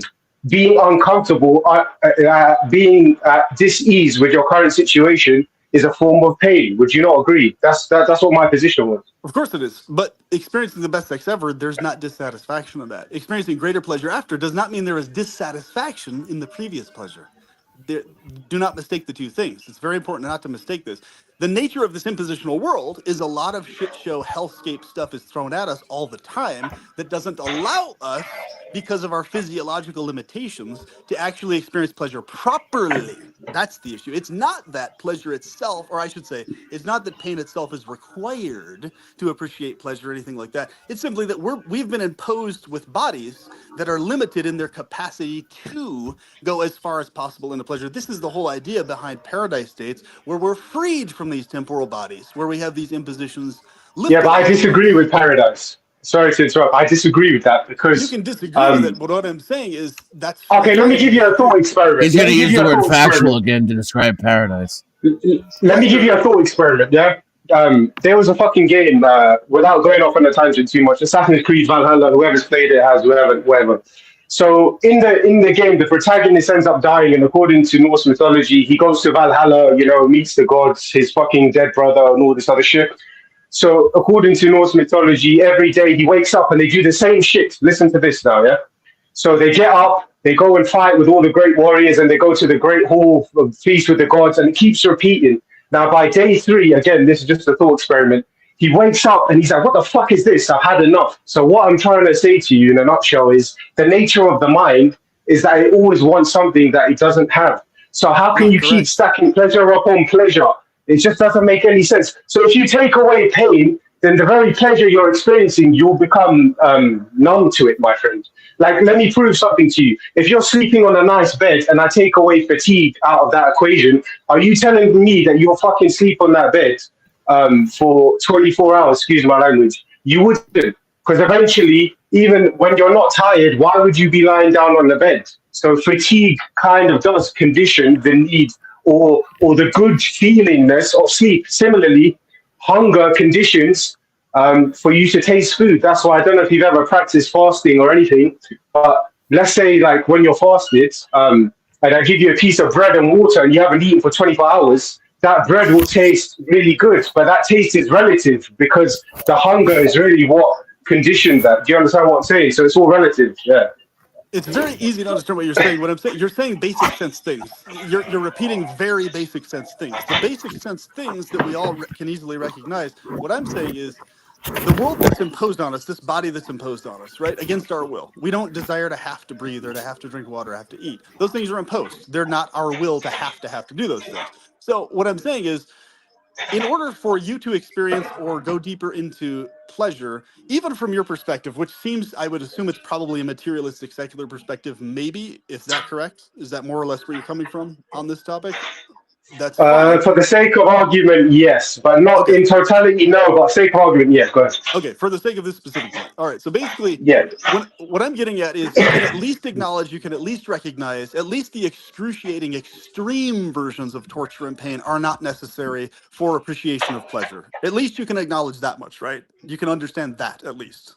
That, like, for example, an innocent child being tortured is not required for everybody else to recognize that it's important for no child to ever be tortured. That doesn't actually have to happen as a manifest thing for everybody to already recognize, hey, let's prevent that from ever happening, and to appreciate the pleasure that that's not happening, right? You don't need the child to literally be tortured somewhere in the world for us to all have a deeper appreciation of why child torture needs to stop, or why that gives us pleasure that kids aren't being tortured. You see what I'm saying? You don't need the extreme versions. Can you at least understand that part of what I'm getting at? You don't need the extreme tortures to yourself or others to value pleasure more or to go deeper into pleasure. It's unnecessary. Yeah. You Yeah. can make arguments, though. Here's the thing. You can make arguments, and that's fine. If you want to say, okay, semi-voluntary pleasure, like exercise or hiking up a hill, or things that give you like minor degrees of discomfort or pain, can help you appreciate pleasure more. Sure, I'd even grant that to people if that's their philosophy. That's fine, because that you can make arguments with that. I'm talking about the extreme types of pain are not necessary to value pleasure more or to go further into it. That's what I'm talking about, mainly and especially. But I extend that to the minor pleasures also, but it seems like most people can understand much better when we go to the extremes. They can at least grasp it on that level. Extreme torture, extreme pain to you or others is not necessary to appreciate pleasure more. Can we all agree on that at least? I can't. I'll agree with you on that. Extreme, yeah, but as a base, Yeah. no, but yeah. Sure. But yeah, people can make arguments about minor pain and suffering or semi-voluntary. Like if you play a Yeah. board game, for example, you're imposing on yourself artificial rules you don't need for the fun of it, playing a board game. I disagree, But by the way. that's not the same. That's not even in the same ballpark as a child being tortured. Therefore, we can only appreciate children not being tortured because one has been. Like, no, not even in the same ballpark. So semi-voluntary stuff that actually feels good on another level is a totally, like, video games, board games, doing stuff with people, sports where your legs start to burn after playing soccer. All of that stuff is within the fold of pleasure. That's what I'm saying. Like, because all of it's minor and semi-voluntary. What I'm saying is non-voluntary, forced on you, imposed on you against your will, extreme pain is never necessary for you to appreciate pleasure deeper. Ever, under any circumstance. And it doesn't. It actually just harms. It doesn't cause deeper appreciation of pleasure. No one said It just that. makes the person hate life. That's it. Can I just say, if you want to join, folks, the link is in the description. It's in the description under the video. Thank you. So And I hope thank that you makes to sense what I'm everybody trying to who get. has. Guys, I'm really sorry to interrupt. G&W, sorry, I was just going to say, sorry, PP, just a really quick one. What's the rules for this? Yeah, I'm muting you because you did interrupt. Sorry about that. So yeah, thanks to everybody who's donated as well. Link to do so is pinned in the live chat. Thanks for that, guys. Appreciate it. It pays for the bills. Now, Raz, now that you've learnt some manners, I ask you to show decorum in future and don't interrupt. Now you can talk. Yeah, apologies. You know what it is? It's hard to get your voice across sometimes in this chat, and I understand why. There's a lot of passion, a lot of different viewpoints. But DNW, really quick one. Yeah, apologies for that, my friend. But what's the rules for this chat? Like, are we allowed to use profanity or what? How does it go? You can use profanities. Just don't direct it at any one individual, and don't commit a hate crime. Don't say anything illegal. Thank you. Oh, okay. No worries. Thanks. Yeah, DNW, can I just ask a question on that hate crime thing? And I'm not going to be the, all that, all that. Well, you live in the UK. You know, you look. He's right about that. And so, as somebody who lives in the UK, I just want to confirm, what do you mean by hate crime? I mean somebody who's generally just being hateful to somebody and they won't give up on that because, No, there are specific rules in law around hate crime. Go and look it up. There are certain things you cannot say about certain minorities or certain groups. Oh, yeah, that's what I mean. Sorry, I should have said that. Yeah, okay, sorry. Unfortunately, not all groups are protected, but there you go. It's a bit of there's a little bit of favoritism going on. But go ahead anyway. Empathical, so be as empathical as it can. That's a strange word, empathical, because I wanted to link it to those gentlemen who were chatting. Danny wouldn't say you're an empath. Well, I'm not just an empath. No, I wouldn't class myself as an empath. I say I have the ability to be empathical. I also have the ability to be narcissistic. That's what makes me whole. Isn't that part of the human condition, though? To have the light and the dark? I don't disagree. I'm saying it's part of it. Yes, yeah. Oh, okay. Yeah.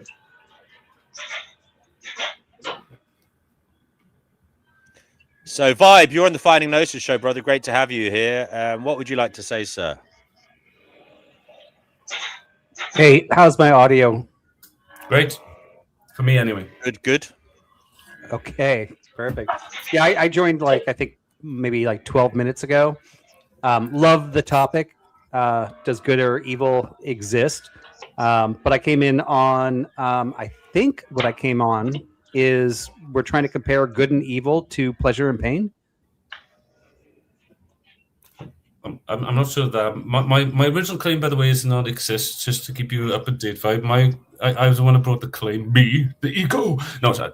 Of course, I interjected the claim into the conversation, and it was that I believe they exist in a fictional format, and I can't use connotations like good or bad. We try to align the structure by way they look by others, and it's been absolutely amazing for me anyway. I've learned a lot, but I do say that good and evil are not real, as in they can't be mapped to anything objectively. Another way of looking at this is everything is ideological. We all like red is an idea, yellow is an idea. No, I don't disagree. I agree and I disagree. No. Everybody sees yellow as the way you see it. Not everybody sees red. Some people are colorblind. That's not my claim. Different things.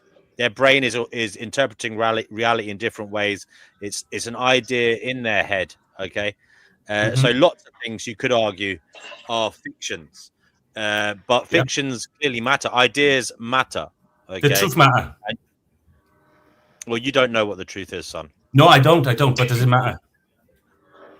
I mean, kind of my spin on this, and that's why I thought we was all here for finding truth, finding gnosis. But it matters, yeah. I'm not saying I claim what it is, but if it matters, shouldn't getting close to it as possible matter, and therefore alignment isn't that what truly matters? Coherence, cognition. I agree with you. I see. It always sounds like I'm disagreeing with people because the way I have to communicate. But guys, I truly aren't. Most of you, I believe, are correct in one form or another. But I'm just saying that it's not fully how I see it. It's not my full claim.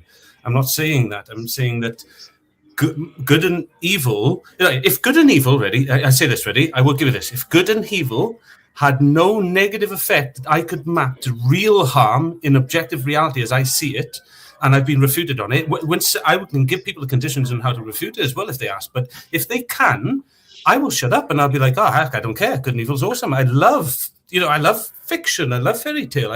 My son is learning what good and evil is, but I'm just framing it different. I'm teaching him it's just fiction, buddy. But in reality, people are using it. It's not something you can deny. Yes, DNW.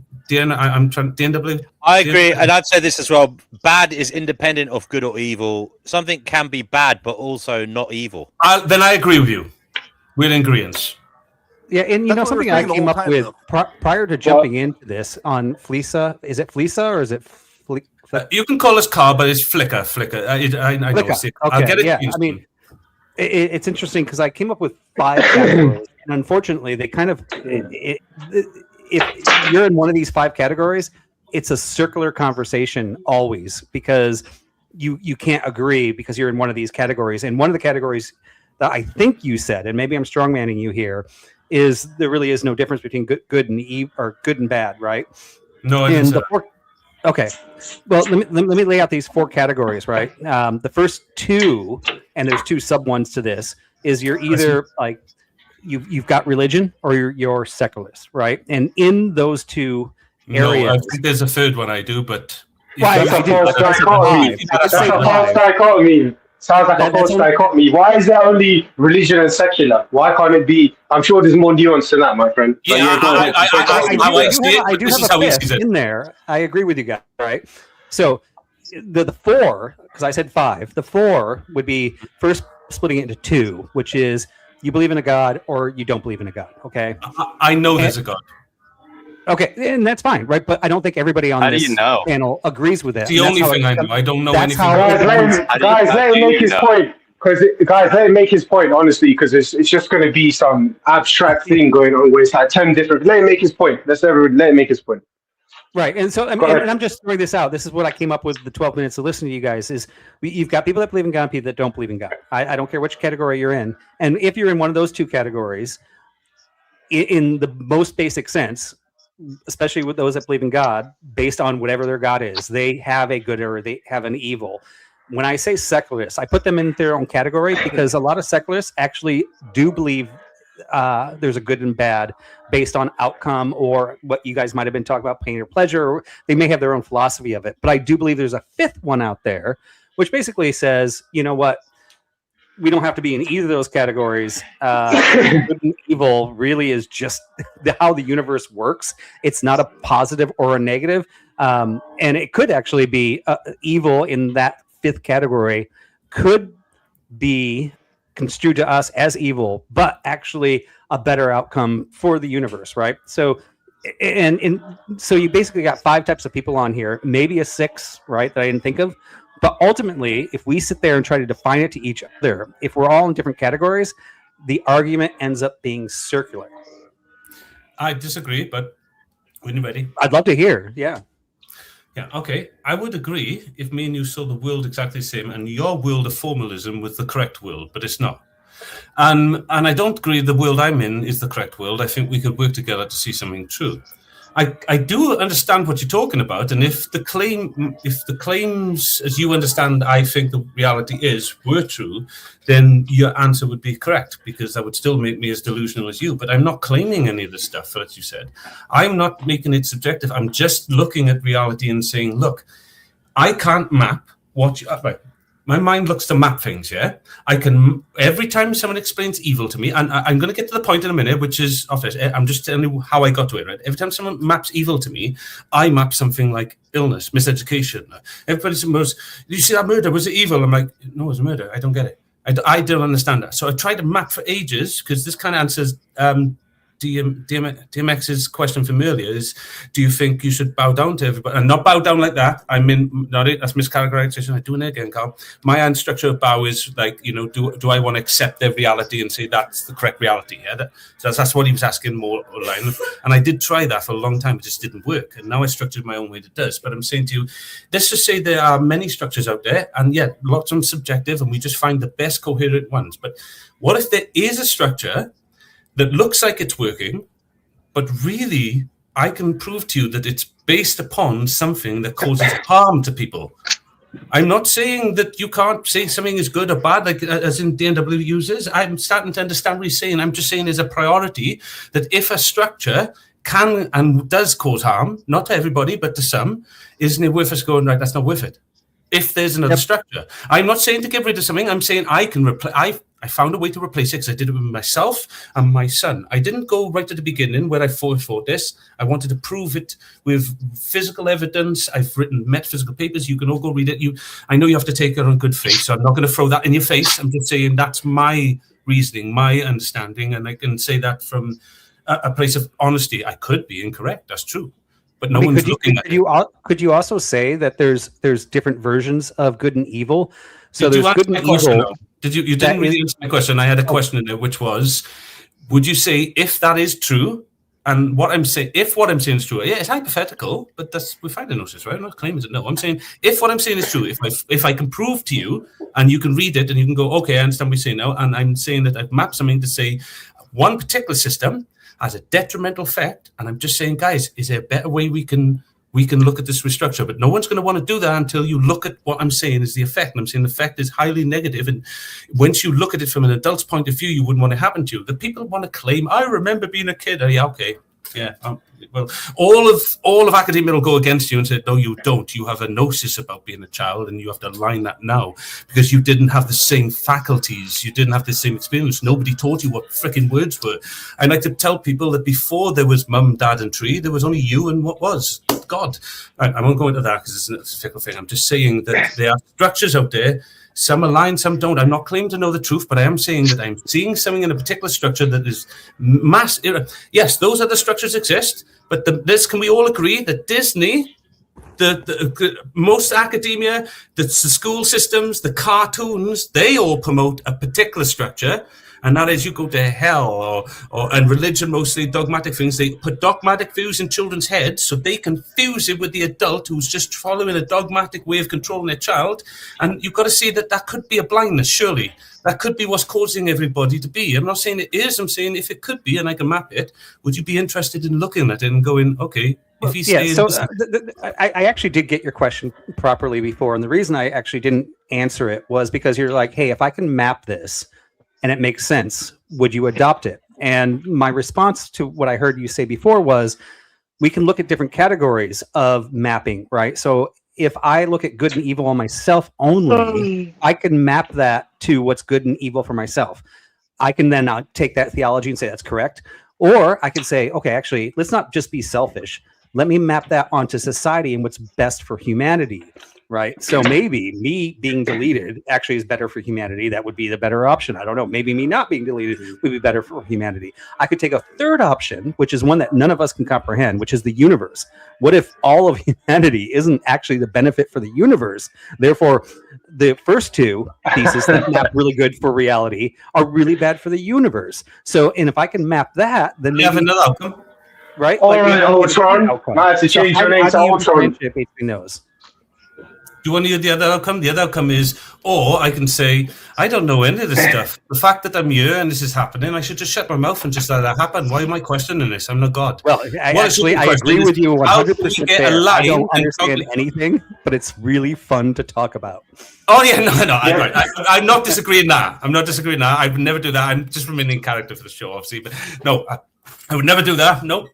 You can tell me shut up first. I don't. I love this. This for metacognitive IQ. This is torture is a fact. It's like heroin to me. Period. That's it's a bad sensation. But guys, don't we need? I understand, like, if I'm getting it correct, that the sort of ultimate reality of what is the meaning of good and evil, they're just words.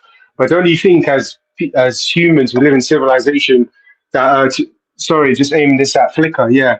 Don't you think, Flicker, maybe in the ultimate sense, I agree with you, like this is down to discussion because it's very nuanced, but don't you think we need conventions, especially for children who are not mentally developed, to say, look, don't punch that kid in the back of the head because it's not good. And now to simplify why that's not good. So if I can answer your question, I think I know what you mean. Yes, right. So if like on a conventional level, sorry, go ahead. I was going to say, I believe in making ethical rules for us. Like I said, I believe in coherence and all that. I believe in that. But good and evil are extremes. And we're teaching that these extremes are real to children, and they're believing in it before they can understand it. And this is evident. It's like, I can't present a massive... Maybe I should make a little video. I'll give it to DNW. He can assess it for himself and see if he can put it up on his channel. And, it'll just be me just trying to prove my point. Because, what am I going to do? Sit here and prove the layers upon layers of structure that I went through together over the years to try and communicate with you? I can't. But what I can do is try and do it in the simplest form that I can and say that I'm just saying, I'm not saying anybody's incorrect. And I use correct and incorrect. They're not absolutes to me.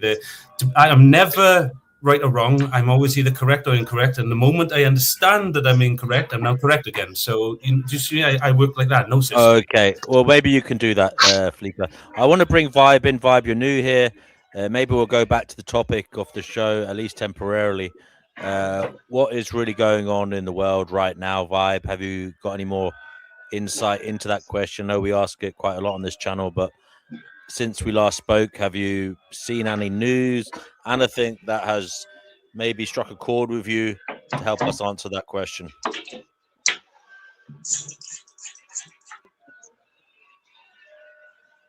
He is muted, so I don't know. Does somebody else want to answer that question? What about you, Raz? You didn't answer that question. Raz, let Raz speak. What's going on in the world? To be honest, I think what's going on in the world is what has kind of been going on, especially in terms of human societies, which is war, disagreement, inequity, all of the bad stuff. Obviously, some good stuff as well. But to be honest, without sounding like too much of a doomer, I do think we are a bit fucked, really. Especially with what's happening in Iran with the war. And just actually last night, I was watching a documentary about Nagasaki and Hiroshima, and I was just looking at just the aftermath of, and that was then with the fissioning of the atom and the technology then. And I was just thinking, although we might not be at that level of escalation now, who's to say that we can't be looking at nuclear fallout in our lifetime? And, it's just crazy, man. In a nutshell, DNW, bro, we're just all living through a shit show. I'm not trying to, fearmonger or sort of doom and gloom, but that's how I honestly feel, brother. I feel like we're all living in a shit show. And I feel like we're all living the same life. Doesn't matter what color you are, what religion. I feel like we're all going through the ringer, but because of perspective, we see it differently. We think, oh no, they're the ones doing it. It's them. It's this. It's that. But technically, if you woke up today and you live in Britain, at least where I'm from, I believe we're all going through the ringer, man. Sadly. Okay, brother. Do you have any beliefs or opinions as to why all this is happening? Do you think there's a deeper meaning or purpose behind existence that perhaps that most people aren't aware of, or is it something that you speculate upon? Yeah. I would say I've looked at the different religions. To be honest, I really looked at them. At one point, I was really into sort of Buddhism and stuff like that. I've looked at the Abrahamic stuff. I looked at Hinduism, a little bit of animism, which I think Flickr is a pagan or something like that. If I'm correct. But I don't think any of them have the ultimate truth, because I believe right now what a universe is, and like these, when we say like what's the meaning of life, that's just a word, and is that even applicable to the universe itself? Because that's just it's a noise, a word. So I'm not trying to sound like I just feel like I feel like it's really inconceivable, but we should still carry on because we're getting closer. But in ultimate reality, nobody knows the ultimate truth of anything. It's impossible. How could you know? You know what I mean? But yeah, let us continue the search, brethren and sistren.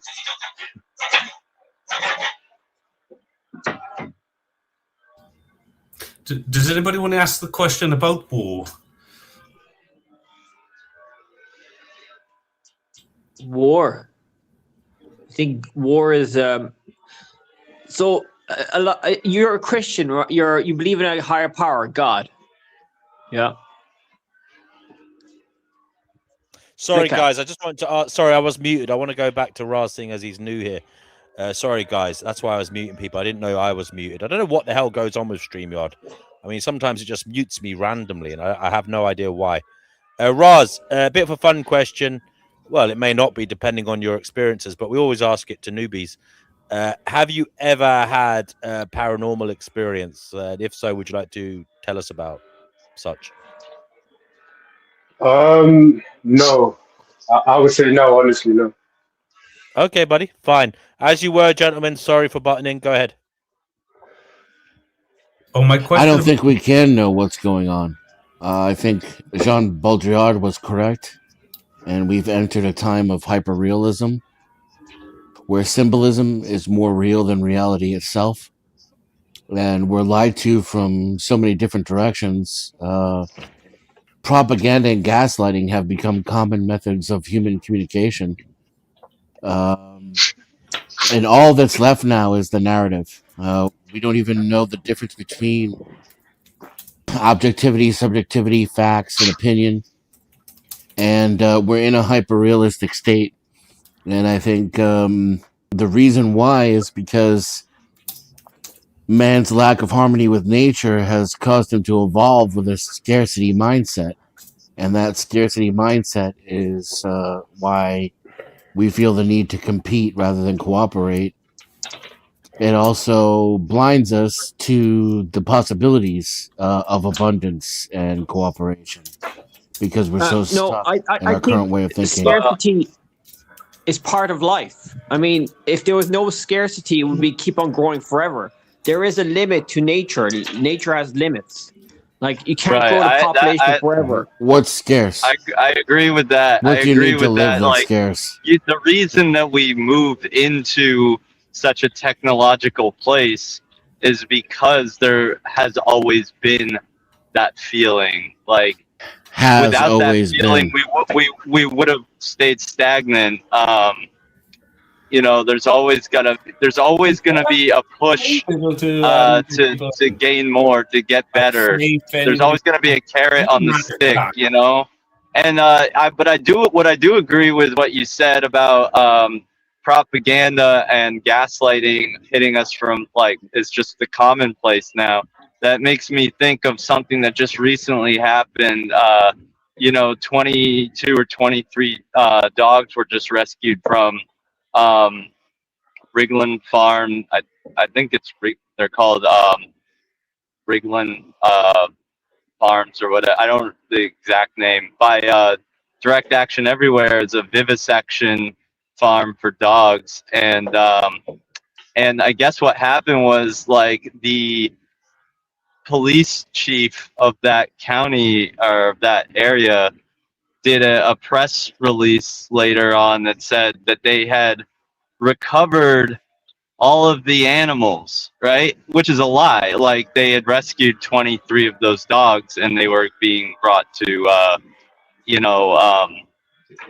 a place for someone to adopt them, right? Why, like the fact that he would go on that just, the fact that he just blatantly lied like that to the press, it makes you think, okay, they could lie about anything. They'll just, what is true? Half the shit that we hear from authorities is probably bullshit, right? More than half at this point. And what's based on reality is still ultimately manipulation. I thought reality was the truth. Anyway, look into what just happened with Ridgeland Farms. Yeah, but is reality the same for everybody? Ridgeland Farms. I don't think I'm experiencing reality the same right now, dude.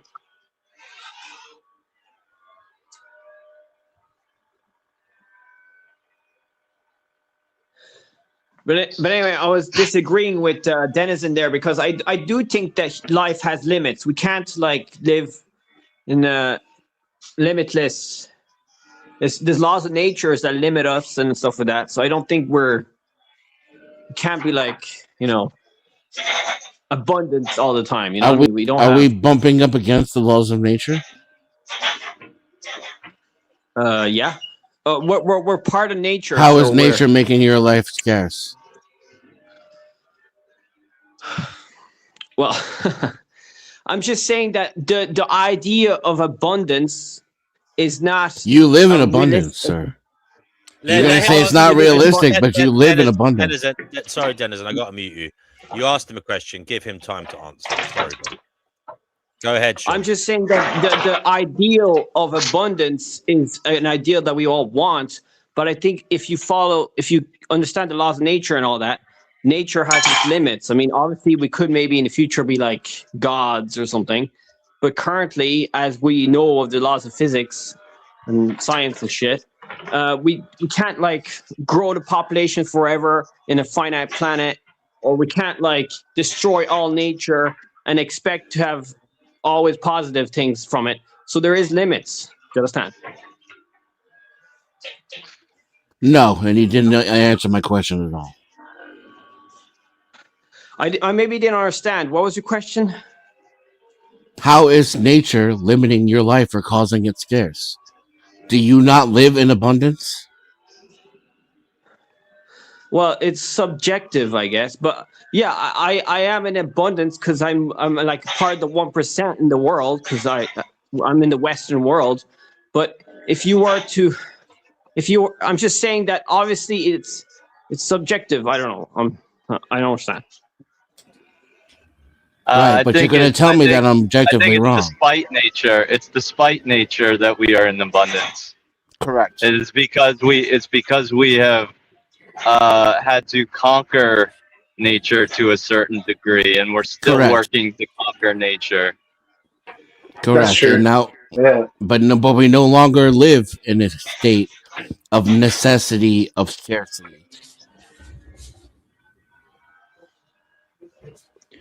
Well, we still need food, like necessity. I mean, yeah, we throw away food, brother. We waste food. I don't understand what you're saying with abundance. We can live in abundance. That means more than what we need, brother. Abundance means more than what we need. Isn't nature still limiting us by how long we live and in our abundance, what we eat and what we choose to eat? Like, I can't just go, well, now that I got abundance, I can eat bacon every day, all day long and live I forever, mean- right? Nature is still objectively contradicting what we take from it. Do you live in abundance, sir? I do not think so, but I would say that Really? probably most of the world I mean- thinks I do. I do. Yeah, I do as well. You clearly live in abundance. No offense, but you No, know, no, you're quite a full-figured gentleman, and you're here on the internet spending hours of your time arguing with morons like me. So clearly, you live in abundance, sir. Does he know he's full figured? I don't know. Technically, if you have access to the internet, he's right on a certain level, relatively speaking. Yeah, if we all have access to a supermarket, yeah, and the internet, then relatively speaking, compared to previous ages, not so long ago, we do live in abundance. Come on, guys. Relatively speaking, come on, let's be honest, we do. Half of my population is obese. Well, I'm definitely nowhere near the obese category. No, and you're better looking than I am. I'm just saying, please do not deny your own. Don't deny your own abundance, sir. Please. No. Here is what I was trying to say when I said, like, I don't feel like it, but the majority of the world would probably think I am, and I would agree with them. My statement basically comes from in that quick statement is where I live. I am in the bottom of the category. In the rest of the world, I'm in the top category. So yes, I am in abundance. And matter of fact, even the people in the bottom of the category in the United States, for the majority in the bottom of the category, they're also in abundance. Right. That's why I said it's relative. That's how fucking abundant it is. Yeah. It's a little bit crazy that even the poor have a flat screen in every room. We do have to look at things like that in the United States, and like but that's a whole different topic on good and evil. So I'm not going to sidetrack there. But I like I said right away, that was smart. I'll concede there. Oh man, I don't want to go off topic, but I'm really hoping G&W you do one about. I know not all of us are Americans, and not everybody has access to firearms. But I really hope you do one about the Second Amendment and that would be an interesting discussion. But yeah, sorry, side note. Go ahead, please. Yeah, well, I mean, and on that side note, I mean, the whole main reason for that was to keep you motherfuckers out, right? So that's why that was drafted in the first place. Hey, I'm coming to America soon, my friend. I'm following the English Pilgrim route. I'm going to naturalize as well. And you're more than welcome. We love you guys. Oh man, I want some freedom and I want some Texas barbecue. So. Thanks, Ross. Fleeca, what are you on about, mate? Oh, and so I do sometimes. Obviously, I watch YouTube to find out what is going on, as D&W asked us. So there's what is going on in the world. I want to know anybody's opinion, which will take us off what we've been talking about, I hope. And D&W, I'm going to say some stuff now, and I'm going to say it slowly. Say shut up if I'm saying something inappropriate. I need help here, but I don't think it is because it's on YouTube and it's on the news, which means in London somewhere, a Sikh restaurant at the moment, the Sikh owner was arrested because he put a sign saying something about halal, proudly we don't serve it, or something like that, and Muslim youngsters were attacking him. He claimed attacking his restaurant. There's a clip of it. And if you take on good faith what I'm saying, that this clip was stating that the children, the teenagers outside were clearly being quite offended by this and were being really abrupt to the police, ignorant. Well, I suppose he's taken... he was arrested. But he had no good reason to say we don't serve it. Oh no, he wasn't arrested for that. Does he need? No, wait. Sorry, G&W. Why does he need what do you mean? He had no good reason. It's freedom of speech, my friend. Why? Sorry, I'm not being. We don't have freedom of speech. Can I finish this? There's a little nuance. There's one little essence, and then I'll shut up. It's just so you know this one extra thing. The reason he wasn't arrested for that, believe it or not, he wasn't, because that is his faith. And fortune, forget fortune. It was he wasn't arrested for that. The police was actually defending that, to be honest. Although I do think D&W has a point, and I'm willing to listen a minute. I'm just saying the reason he was arrested is because online he put a little dagger from his faith on his hip and said, my family and I have been threatened of deaf so much now that I have to carry this to protect my family, and I'm going to do so. I'm letting the world know about it. And then he obviously was arrested for that. I am not saying anything of good and bad. I wanted to know, because I don't believe in it, what everybody else thinks about Well, that. I Should he mean, have been arrested or not? that is the Yeah, problem. well, He's carrying an offensive weapon.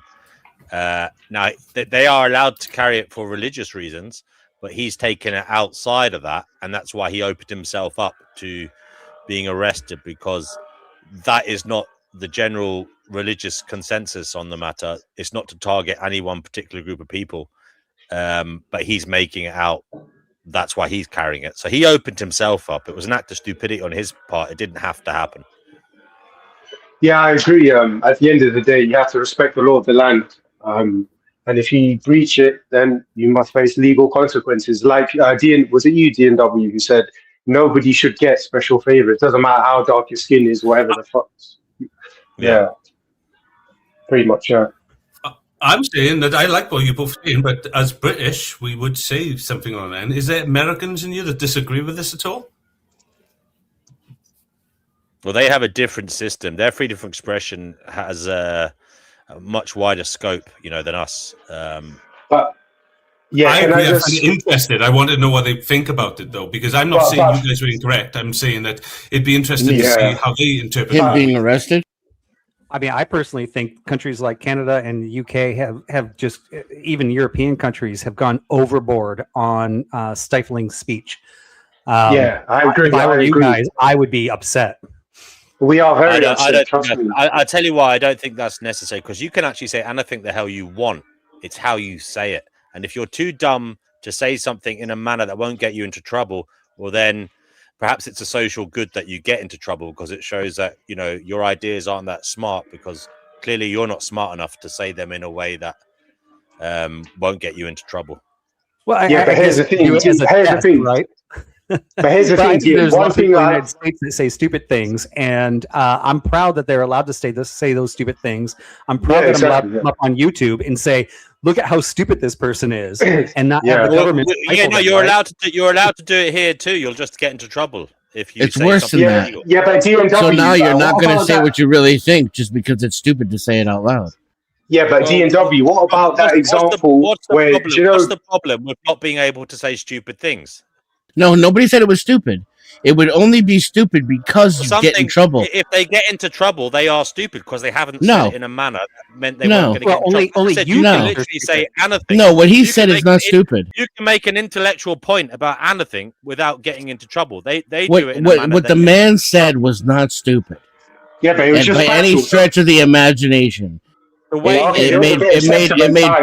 it made perfect sense. It was righteously correct. It was morally correct. The only reason it was stupid for him to say it is because your laws are so fucked up that him saying it out loud got him arrested. No, but there was a bit of sentiment tied to it. I take what I said back, because he did use the word proudly, and if he said we do not serve halal. Oh no! Not the word proudly. Yeah.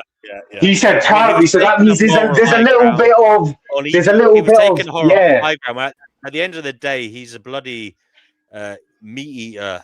He's involved in supplying corpses to the public. He doesn't really have the moral high ground to say proudly we don't serve halal when he still is involved in something that is deplorable in my view. But DNW, going back, so he should go to prison. You said something about. By the way, he's not necessarily stupid. going to go to prison. I don't know why you think he's going to go to prison. He should be arrested and put in a cage for it. Even if overnight. He may not have even been put in for that long. He might have just been in there for a few hours. We don't know the ins and outs of it. Sorry, go ahead. But DNW, so basically you said something, I'm paraphrasing, along the lines of, you said, oh, well, it's because he said something stupid, and if people don't say anything stupid, then there should be a social thing, something along those lines, right? So, but here's the thing. What about because you're in the UK as well, so what about during the migrant issue? That was really boiling up with the protest. And there was that woman, that English woman, who literally said, they can all go to hell for now, let's be honest here. If you understand the white working class. Was it Lucy Connolly? That talked about attacking? Yeah. No, she never talked about attacking. She said they can all die for they can all burn, go to something along those lines. I think we encourage. I think if I look. You cannot say, wait, sorry. Let me finish my point. Just give me a second. But I presume it was considered a hate crime, so she obviously nonsense. Yeah. She encouraged someone to do something that was illegal against a certain No, group of no, people. she made a blanket statement. Come on, you know the white working class archetype in Britain, man. They have a certain way of talking, a certain cadence, they use certain expressions. And she was like, "Oh, they can all go to hell for all I care." That's not an incitement to Are you sure violence. about that? You know what I Would you like to mean? bring up supportive. I heard otherwise. Would you like to bring up supportive a source for that? Because I heard otherwise. So what did you hear then? Because that. Well, I heard someone said we should go and set fire to their hotels. But is that what she said? You just said I heard someone. I heard Is someone that what said she that, and said? they got. I'm not sure if it was her. Someone said that, and if they said that, in my view, they deserve to get into trouble. And that's something we have here too, right? If you're inciting Yeah, violence, no, I agree with that because that's incitement to violence. Yeah, but I'm not. One thing I like about what Jordan Peterson said that relates to this is with all these people who have these fringe sort of ideas about they're anti-immigrant or anti-this or anti-that.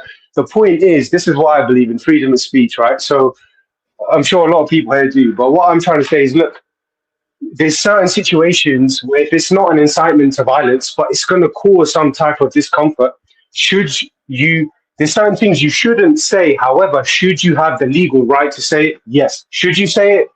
Probably no in certain situations, but should you have the legal right to say it without fearing violence? We need to create a society like that, or even a world like that. Like honestly, man, because going back to that what that Sikh man did, I don't agree with that. Enough, Raj. You're incorrect, and here's the evidence. This is from LBC. This is what Louise Connolly. This is what she said. This is why she ended up in prison. She tweeted, "Mass deportation now. Set fire to all the fucking hotels full of bastards. For all I care. If that makes me racist, so be it." There you go. That's why. I'll concede on that one because no, 1 second, guys. DNW, I'll concede on that. Apologies, because I only saw a clip and I saw they can go to hell for all I care. I didn't see the full thing, so I'll concede on that position. Yeah. But she said, but what I'm saying is, to me, you're saying that's not. Some people are saying, "Oh, but that's not a call to arms or whatever." Look, look. I'll put it back on screen. I'll put it back on screen, okay, for the babies out there.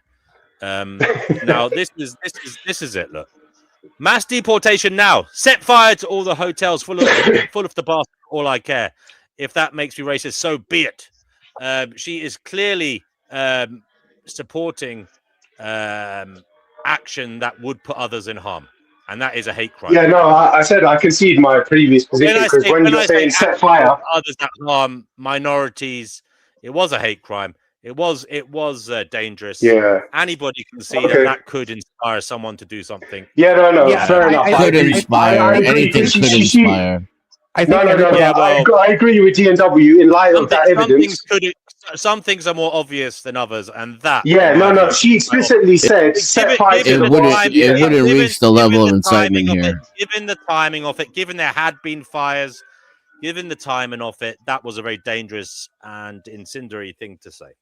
Yeah, but Dean, that wasn't your original statement. Your original statement was basically like, so I think everybody on the panel agrees that anything inciting violence against other people is bad. You're giving that example, but your original statement was, hey, some things actually should be punished as well, just because they're as a social good.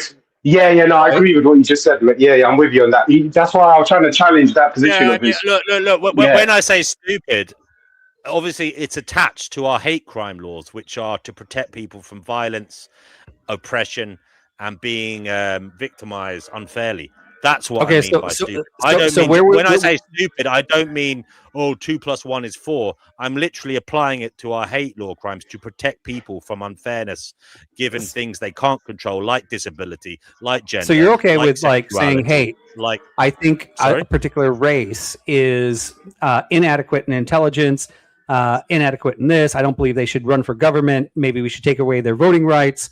But I'm not inviting any violence against them, right? But I am making what I think everybody on this panel would agree, blanket stupid statement. Studies, etc. Then why does he need to support it then? Why? You can invite violence against people in America. It's perfectly legal. Why can't he just have a ramble? Why does it need to be supported by scientific evidence? you just said it needs to be supported by scientific evidence. But going back to what the gentleman just said, if someone wants to make There are incoherent theorists called this D&W, is let the me finish problem. my There are point, ways Bano, of please. saying Let me finish. Please let me finish. If someone wants to make an incoherent rambling, although it may be offensive, yet it doesn't incite hatred, why does that need scientific support or evidence? I don't understand that.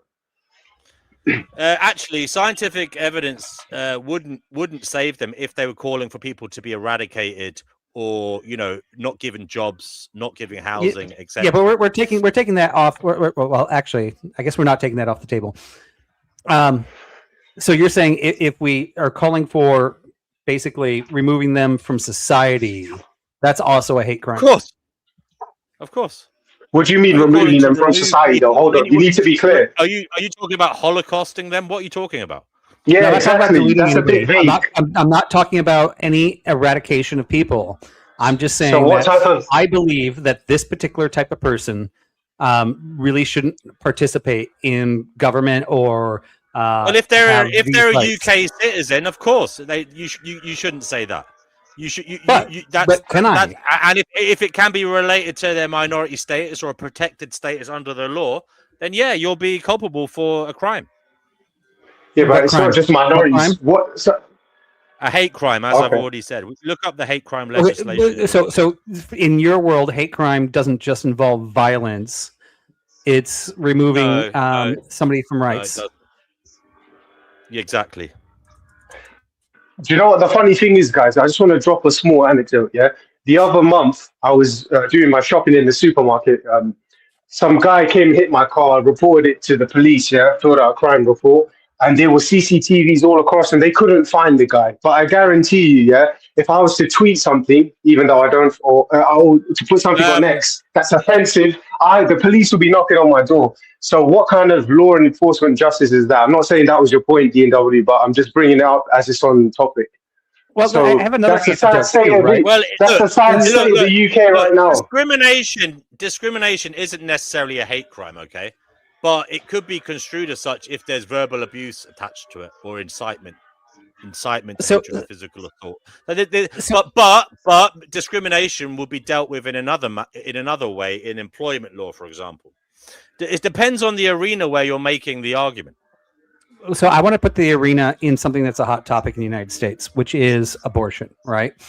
I feel like when I say I don't want babies aborted, that I'm fighting for the rights of a human being to be accepted in society. And I have a whole nother culture that is fighting against me, saying, no, they have no rights. They're not human beings, right? So in that particular case, am I like, who is doing the hate crime there?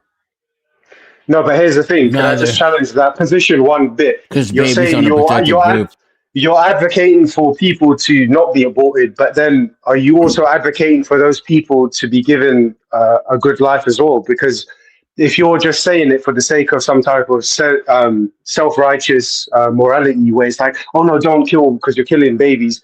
But who's going to love those children? Who's going to look after them? You know what I mean? Yes. I'm not trying to be a contrarian. I'm just saying. There's actually a waiting list to adopt. So there are plenty of good homes there. So that argument is flawless here. Now, in other countries, I know that isn't true. So your statement like the third world. Can be true in another country. I think the third world should be having less children, by the way. I'm not trying. And by the way, listen, I come from a minority ethnic background, whatever bullshit that means. Yeah. So, I mean, my point kind of being what I'm here saying is, yeah, go ahead. Would be that, you know, a million people will say stupid things, but one person might say something smart that goes against everybody else, right? And if everybody else already thinks the other way, they're going to think that one person is stupid, right? And now listen, for a second, right, Vibe. 1 second, guys. Vibe, you talked about abortion. You've got to, again, zoom out a little bit and realize there are laws, there are bills, there are articles of law that are in existence that cover things like abortion in the UK. So it would depend on the applicable legislation. Okay, so yes, but although you feel like it's hateful towards the unborn life, harmful, you have to consider whether there is any applicable legislation in existence. Okay, so that may have been democratically decided upon. You're kind allow of for nailing my point, because my point really isn't about whether we should do abortion or not, but this is a point where some people in our country, right? And I specifically said this is a hot topic in our country. This is a point where I don't think it's necessarily a hate crime to say that I believe in this, and I'm just using this as an example, where other people are saying I actually believe that they're invaluable, which the person on the side of saying they're valuable would think that everybody that's for abortions is a hate crime. And if we were so inclined as a government to say, okay, we should arrest anybody, right? Now let's just take the United States out. Anybody who wants to do harm to a human life, no matter what stage they are, should go to jail for doing a hate crime. And my point here actually really isn't about abortion. It's actually about like, where do we draw that line on what's hate and what's not, and how do we determine that? In our country, we draw that line in the Houses of Parliament deciding on which bills to pass them to the House of Lords, and then becoming legislation. And this is okay, all part of the but beyond that, the single person on the street that's saying, I believe in this, does then the House of Parliament say, okay, we don't believe in that, therefore you're not allowed to talk about Well, that? they have a right to petition, to go into politics, to try and start a movement for their aim. That's what and they can go out in the democracy streets and they can say whatever they want, right? Obviously, they can't, because it depends on what they're saying given the law at the time. They have to operate within that which confines them, like all of us. So they're constrained in their speech. They You know, are there's no freedom of trained, speech in the UK, but right? as Rev? I said, I know if that. they are That's clever, what I'm if they are clever, there are ways for them to communicate their points without it becoming illegal. That is why we have things So like they that. can is write why a we have letter, things but they like can't share that the is- idea. Sorry? They can write a letter, but they can't share the idea. No. Freedom of expression extends to things that are written down, like as well. Curbs on expression extend to written word, video. What about hate itself? What if about they hate? want to express hate? Well, I suppose it depends how they do it. I mean, there's a lot of license given to artistry, so maybe they could make a film or tell a story. There are ways around it that might help shift the zeitgeist. It's a very difficult process, but do you know what? I don't think it should be easy. I want to bring Brother Marcus onto the show. Brother Marcus, you're on the Finding Gnosis show. What is it you'd like to say, sir? It's just an interesting topic that I have an interest in, because we do have speech laws in Canada, and it does frustrate me, but at the same time, it's like I have no influence, so I just deal with it, and it's not like I go out there saying controversial shit anyway. But in theory, I don't like that it's still in the books. Have you ever speculated upon why they exist? And maybe the intention is to reduce harm. I'm well aware of that. But well, it may not be just that. It may also be to curb and to lessen the power of the populace. But like, it may be a double-edged sword. It may be for two different things. But sorry, do you think the good is worth the pain? The good intention of it is worth. Sorry, no, you don't. Okay, Chickpea, you're in the Finding Gnosis show. Hi, Grant. Right, I've got to say, I'm not quite sure what abortion has to do with men anyway, bearing in mind that you can't get pregnant. It's got nothing to do with men. By the way, 43%. What? What do you mean it has nothing to do with men? Men are the ones who carry the seed, darling. What do you mean it has nothing to do with men? We're also half of the people being killed are born. Please just let me interject here. This was a great case study for just making an example of one group thinks it's a hate crime, the other group doesn't. The actual point had nothing to do with abortion. It's where do we limit people's speech? And that's actually was the example, and it's a relevant example. It exists today in the United States. I'm sure it exists in other countries. The point of the argument was not to have a debate on whether we should legalize or not legalize abortion. You mentioned abortion. He was using it as an example. It was a very perfect, relevant example of how one party would think that is hate speech, right? But you said you're anti-abortion. It's wrong or something. Okay, let me Sure, I lay heard this out you really say- simple. Really good example. Those that are anti-abortion would think that those that are saying that abortion is legal would be hate because you're actually making a call for action to allow people to kill babies. Correct? Yes. I don't know if Yes, that actually right. That stands, is 'cause the I'm- point. That is the point. And I actually want the anti-abortionists and the abortionists to have that freedom of speech to say that. I'm not saying shut up the people that want babies aborted. I'm not telling them to shut up. I'm saying they should have that right, even though somebody that's anti-abortionist would categorize that as a hate crime against humanity for killing people. So once sorry, again, it's not actually an abortion conversation. It's an example of where do we draw the line on hate speech.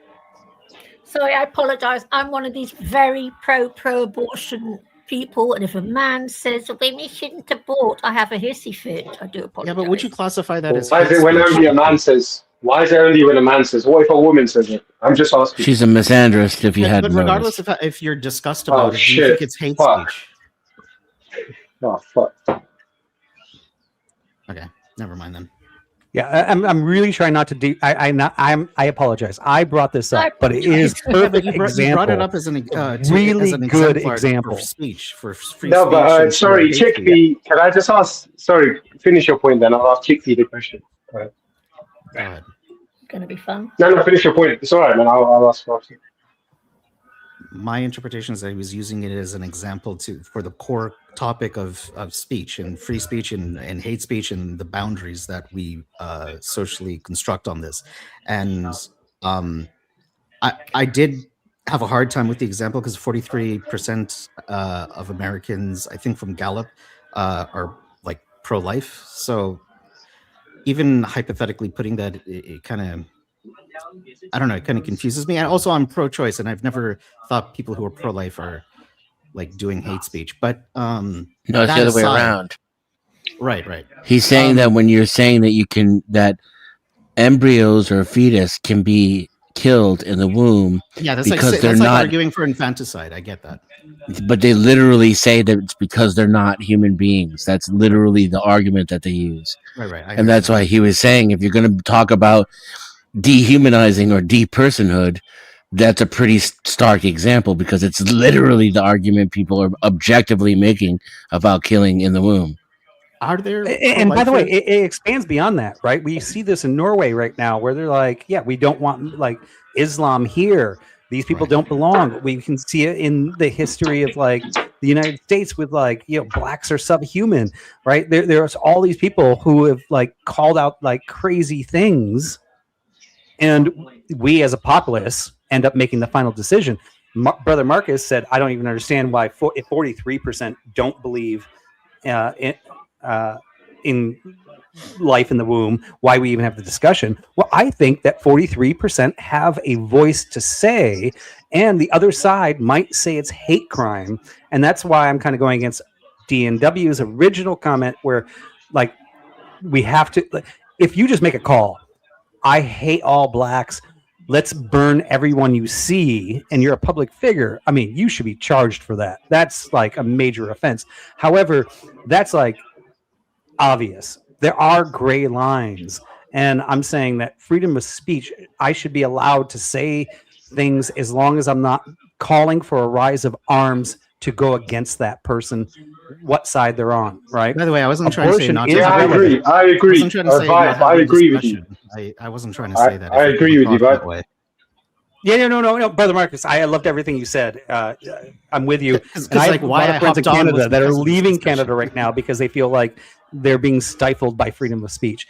I have friends in the UK, and I was just there last year, and they're like, we don't know what's happening in this country. Dude. And these are like the logical people that graduated from college going, I love this country. I want to stay here, but I don't know what the heck's happening. And I'm just getting this secondhand. I don't actually live there, but these are the things I hear. These are the whispers. These are the birds tweeting. Yeah. That the reason we Right, have right. those standards here too is because it's an attempt to refrain from criminalizing speech, but to acknowledge that just because you use your mouth to commit a crime doesn't mean that you haven't transgressed the law, right? So that's those the standards that we try to create, like incitement, eminence, possibility, inevitability. These are ways to determine whether or not someone is asking someone to commit a crime, and just because you used your mouth to do it doesn't mean it's not illegal, or merely speaking things that could be criminal. For example, it's perfectly legal in the United States to support crime, to say I hate this group of people, to say I think we should commit crimes against these people is perfectly legal. It's only if you use your mouth to make someone commit a crime against someone, then you can't get away with it just because you asked for it and didn't, write it down or participate yourself. So in Canada, we actually have blasphemy laws, and there's something that I have to be careful saying. Blasphemy laws against what? What?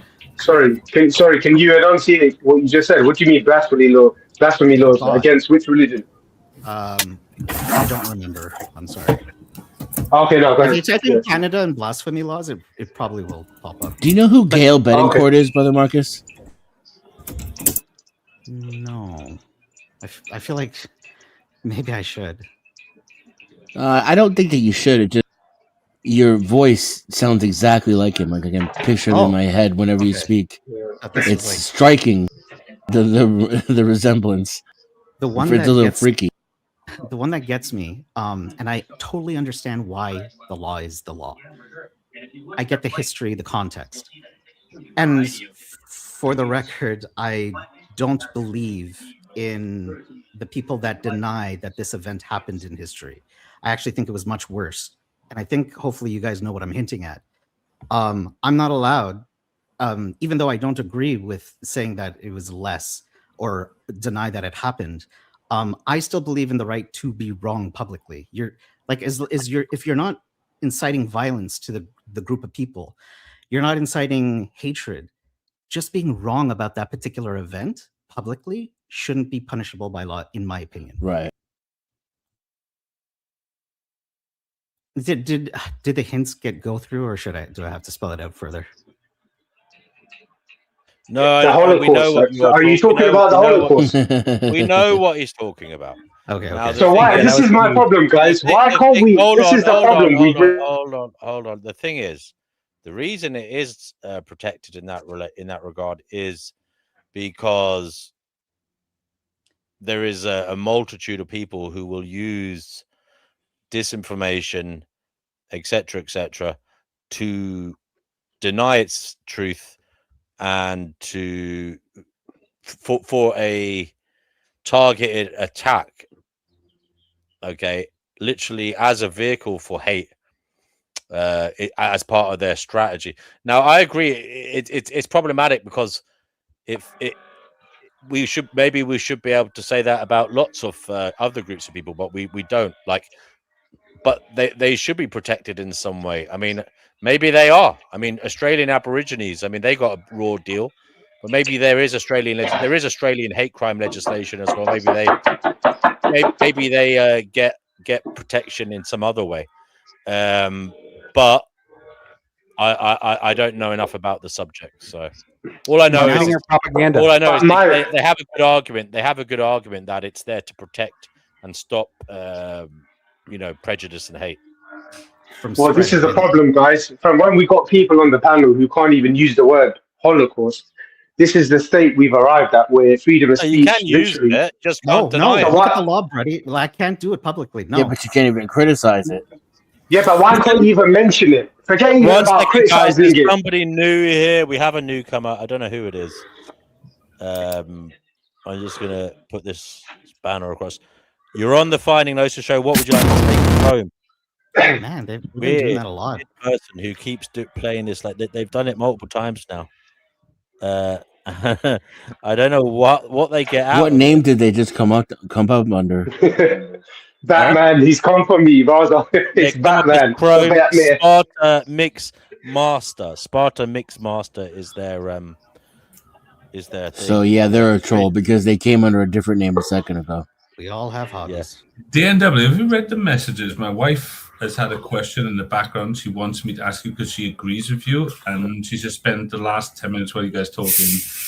Oh, sorry. Go ahead. Speak for your wife. Sorry? Yeah, I go can read ahead. it out if you want. All right, so my wife agrees with DNW from earlier on. Now, first of all, I must confess the wine is starting to hit me, gentlemen. So I'm starting to get a little bit more egotistical, and I'm going to slow my speech up. Right, so try to understand what I'm saying. My wife is arguing with me. She says, "No, you're being unfair to DNW and everything because their claims earlier on were my claims when I first got with you." Because I didn't understand you either, and you came across as very arrogant, and I think that's what DNW's points have been tonight towards you, and you've missed them. Now, DNW, is she correct that sometimes I've come across tonight as arrogant, and you can explain if I have? I don't understand this stuff, so I want to hear it. She says that she agrees that sometimes she felt that I came across as, and I say to her, "Yeah, babe, I'm here to listen to you," and I do. I try to rebuild myself, and hopefully in time, as long as I keep getting invited back, you'll see I'll try and change. But she says that she does agree with DNW that sometimes I can come across as I'm being too absolute and I'm not leaving breathing room things. And even though she understands I'm not putting on what do I say? Too arrogant and what? Not what? Sorry. She's saying that, when I said my best advice given to me was don't take things too seriously, she thinks I hit those poles sometimes where DNW is actually trying to bring you down and you're not recognizing it. And I'm like, yeah, I'm not recognizing it. Is she correct? I mean, I don't know about arrogance. Like maybe yesterday, or maybe the first time you were on him, maybe. I don't agree with arrogance. I'm just saying from her point of view, she sees it as arrogance because that's how she's been taught. She's saying from a point of view. I just think it's a typical problem of someone who's extremely neuroatypical, as I said earlier, trying to speak to a herd of others who think differently, and then there is this weird dance one has to do, like. If you accept you think differently, well, do you have to accept that you have to acknowledge they think differently and they're not going to think like you? Now, it's a really difficult. I'm not saying I want you to give up expressing yourself, but I mean it's a difficult way of being. It must be exhausting, but there's not value in it. I'm not going to say there's no value in it because it may inspire. My wife does have a question too. Then, which will align with everything you're saying. Is this? She has a responsibility for me because I'm different to others, and she's saying to you as the host, she's watching and loving, and sees this as a great space. But she also says that she apparently, as my carer, says, "Well, I'm in here. She's not in here. She's in your comments." So she's that's story time with Liz. That's my wife. Yeah, she's giving the comment up now. But she's saying that she wants to offer you that the fact that you're in charge of this room, not me, and normally she cares for me because she's the one who sees reality from your guys' point of view, to say that you're free to mute me, say anything you like. I can't take offense. She's pretty much saying that she's going to agree with you before me on this show and never think that's going to change. Even if she thinks you're incorrect, she's never going to think that because she says this is the DNW show, Carl. Don't forget you've got this main character syndrome that you often inject, but as long as DNW understands, which you just did kind of claim, it's kind of like a personality trait of mine that's kind of curse, and I'll never disrespect you. And she says that she will side by you always. And if I don't, she doesn't have to do that. She can. No, she said no. She said she disagrees with you. She says she has to do it because she's not there. When she's got her words, she doesn't use it like a childish way. She says when she has the courage to come in and chat with us herself, then she'll put no more responsibility on you, and she'll be responsible and tell each other. Guys, I must agree. I live in your world. I think Liz's point was that DNW was telling you live in their world, Carl. When are you going to accept the responsibility? If that's a logical reality, the NW is showing you this and saying, should you be doing more effort to get what it is? And that, I do claim that I do, but I also think it's fair that's not fair. But that's just my personal point. She agrees with DNW, unfortunately. So she's told me that unless I go back in here and tell DNW that she agrees with him. Don't give up your identity. but I think all I was pointing out was that there is some problem, and it's a way of life. It's something that has to be worked out, and that is you can't be on the outside all the time. Sometimes you have to get amongst people and walk with them, and that's all I'm saying. Well, you can take it how you like. It is what it is.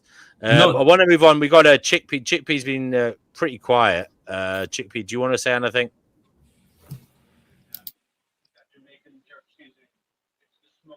She's muted. I'm here. I'm writing little notes out, having a moan with Pamela. What's happened to Pamela lately? Gosh, I don't know. I would just say, speaking as a woman, I used to, back to the abortion issue, I used to belong to the movement, and I tell you something, personally, I think it should be made global for all women, regardless of who they are, regardless of religion, regardless of everything. I'd just like to say that. Okay. LA, do you want to come on? GT, do you want to come on? Yeah. And whoever else is there in the chat, do come on. Divine. Interested in life abolitions. Pamela's out there, D&W. Sorry? Pamela's out there. I asked her to come on, yeah. Did you? Oh, sorry, Hello. I do beg your pardon. Yeah. I always say hello to Pamela. Pamela's a long-time listener, and she's been on here many times in the past. She just hasn't been on here in a long time because she can't get her devices to work with StreamYard, unfortunately, which is a great shame for all of us. LA, you're on the Fighting Gnosis show. What would you like to say? I don't know if we moved past the abortion thing, if we still want to address that, because I do have thoughts on that. Can we put a pin in that just for 1 second? Because I understand the conversation about free speech and hate speech was focused on inciting harm, but I added in, the other thing of just publicly being wrong. That is also a law. And does anybody have thoughts about that? Like D&W, I understand that some things publicly being stated as wrong can have consequential impacts on society. I'm not disputing that, but I think that, in my opinion, the thing is, having the right to be wrong publicly should be fine. Not fine, but legal. Well, I mean, I think that the courts would take into consideration matters. I don't think there's, a concrete. I don't think sentencing is always, concrete. They would take into consideration the context and such. It is a little bit more nuanced than people make out. It's not clearly black and white. You won't be sent to the gulag for 10 years because of what you say. They will take into consideration, the context of why you were saying it, where you were saying it, and they will try and look at the mens rea and all that. But it's not an easy thing to do. We lost somebody. Somebody joined, and go ahead, Chickpea. D&W, can I just say something? Please don't think I'm being a nasty little old bag or anything, but I've noticed in the UK now that certain members of society can't say anything nowadays. I keep my mouth. Will you shut up? Will you shut up? Others can say whatever they like. I have been called an effing white bleeper quite a few times. Well, no, that's not true. I know people who've been arrested for race crimes against white people as well. So there you go. Well, I'm glad you actually said it, Chickpea, because this is what we're talking about. We can't be a healthy society, and if we can't have freedom of speech, and don't you think, guys, this is just something I'm putting out to everybody on this panel right now. Don't you think we would be a healthier society if we could just literally, as uncomfortable it is, talk about these very sort of incendiary topics about race, culture, people are not integrating racism from this. She is factually wrong. She's wrong in what she said. Hate crime in the UK is any offence that is like an incitement of violence or threatening. No, D&W, that's incorrect. It's a hostility and prejudice. He's correct in saying the demo. It doesn't matter what color your skin is against race. So if you call someone, if you say all white should be, sent to the gulags in London, you are committing a hate crime. D&W, I think she means on a social level, on a legal level. Enforce the same? Yes, thank you. Sorry? Yeah, but a D&W, I think she's arguing it more on a social level rather than a legal level, meaning that, let's say you took a quote-unquote colored person. Yeah, I get what you're saying. She thinks she's telling me she thinks that less people have their collar felt for saying whites, inciting violence against whites than inciting violence What are against whites? races. What are whites? TNW. What Yeah, are whites? whites are not a monolith. What do you Blacks are mean? not a monolith. I want There's her no to such come thing with as the whites or receipts. blacks. That's definitely true in the United It doesn't States. matter. It What's doesn't the- matter. That's her argument. It doesn't. That's her argument. I She'd want her to definitely come be with right the in the receipts. U.S. I want her to come with the receipts, the statistics, the evidence of what she's saying, because Yeah, I but haven't seen Denizen, any evidence. Denizen, you do know, for example, like the KKK that first emerged in South Carolina, you do realize that if you weren't white, Anglo-Saxon, Protestant, meaning if you were Catholic, but you were of Germanic heritage, they didn't want you in America. So white is not a monolith, is what I'm trying to say, bro. Yeah, You know what I mean? just either way, regardless of it being a monolith or not, white people are legally discriminated against in the United States, even though it's technically a violation of the Civil Rights Act. Thank you. By the way, to answer the question, I think that certain conversations, discussions could actually produce more harm to society. But I think the value of freedom should be a higher priority if you're going to do like some type of hierarchy of values for society. I want to address the United States when it comes to racial discrimination. The 13th, 14th, and 15th Amendments are called the Reconstruction Amendments. These were amendments that were created to address the aftermath of slavery and Jim Crow. And so it was specifically for slaves and their descendants. And so nobody actually had a problem with the Civil Rights Act and laws that legislation that was passed under the Reconstruction Amendments. The problem became when it was actually being applied to people who were not black, to all the immigrants. Then it became racial discrimination because it's basically it's not addressing a past harm. It's basically saying anybody who's not white. And so because they wanted to be so inclusive and have diversity and talk about immigrants and people from Mexico and equate that with slavery. It's like, no, you were not slaves. There was no discrimination. There was no Jim Crow. You just got here. You did not build America. You chose to come here voluntarily, and you're not a victim. So I think that's the problem, is that they're trying to conflate anybody who's not white as being in some oppressed group. There was never any systemic oppression against these other groups. Co-opting other people's struggles. Right, they always piggyback off the Black Civil Rights Movement, and then a lot of white people resent it because they do see it as being anti-white. We have seen this in history many times where the minority was in the right and the majority was in the wrong, and the minority eventually gained steam and won, right? And it would be in the best interest for the majority at that time to silence the minority so that those changes never came. And that's why not silencing the minority is very important, to allow the majority that are just lemmings and following the practice, and let them be the judges on whether this is a movement, whether right or wrong, stupid or smart, whether they think it's something that needs to be adopted into a society. Here's the problem, though. I agree when you with you, create protections, in order to do that, we create protections for minorities, and then they become a protected class, and then it creates a hierarchy of rights and privileges and permissions for minorities, right? But so the more, and then we don't even care. We don't even care what the word minority means anymore, because women are a majority in America, but they're the number one minority in America as well. But the point really is, if somebody is seeing something that nobody else sees, and they have the ability to convince the majority to make a change, should we shut them up just because the majority disagrees? I don't think we should shut them up. I just don't agree with what we do, which is we give that minority power, and the majority is like, oh, well, now because the majority agrees, now voila, you're at the top of the victimhood pyramid. I think anybody should be able to say solid point. I think anybody should be able to say anything they want to say, as long as nobody acts on it. If you can prove that somebody committed violence because they act on somebody's incitement, then they should be held liable. Otherwise, there's no such thing like hate speech is a violation of the First Can I Amendment. tell people to kill themselves? I agree. First, freedom of speech.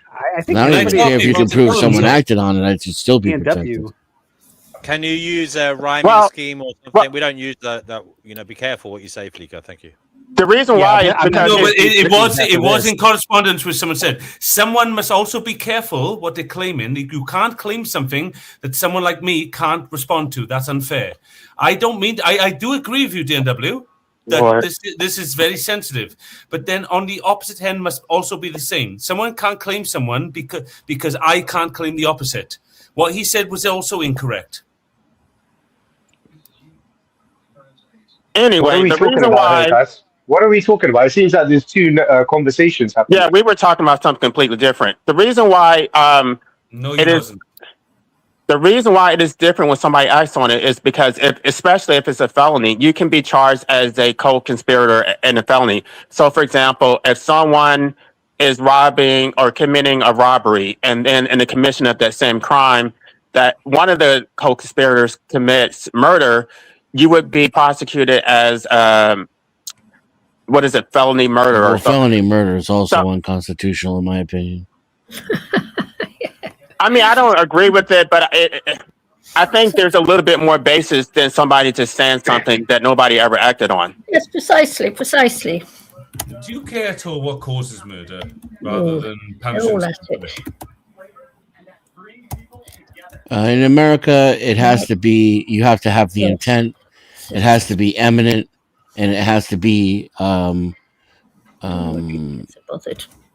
If intent can only be performed by the lack of something natural, like the lack of a limb, is that really fair? What I'm saying is, if intent is only possible by the lack of something that should be natural, is that fair to say? I'm not right. Okay, it's difficult. I get that. It's not fair to say that. I would not say that. See, you put someone like myself in an almost impossible situation when you make good and evil, because I do agree in the essence that obviously if someone's causing harm, we should stop this. But I just say that good and evil is not there. But making something illegal isn't the only way to stop it. No, we can agree that certain forms of speech are harmful, but that it would be more harmful to completely disallow them or to punish them with the state than it would be to simply curtail them or combat them with better ideas. Yeah, I agree with Denizen because Jordan Peterson talks about this, and he said it's much more better even if you exist as opposition to what they're saying, at least you can keep them where you can see them, because when you suppress people or that have extreme fringe views, they tend to go underground, and then that's when you lose track, and then lo and behold, they start planning terrorist attacks or God knows what. So they pop up out of nowhere and name themselves Chancellor of Germany. The right discourse is to challenge them in the same medium that they're using. So if they're coming out with these bold statements, then you question them and you engage them. You don't say you're not allowed to say that, you're going to jail. And that's we're why talking I about, particularly like banning people from this channel. and I commend you for that, sir. I commend you for that. Well, I haven't researched the statute, but I would be curious to see how it's written. Is it written as a strict liability crime, or does it require mens rea? Because are you talking about speech and incitement of violence?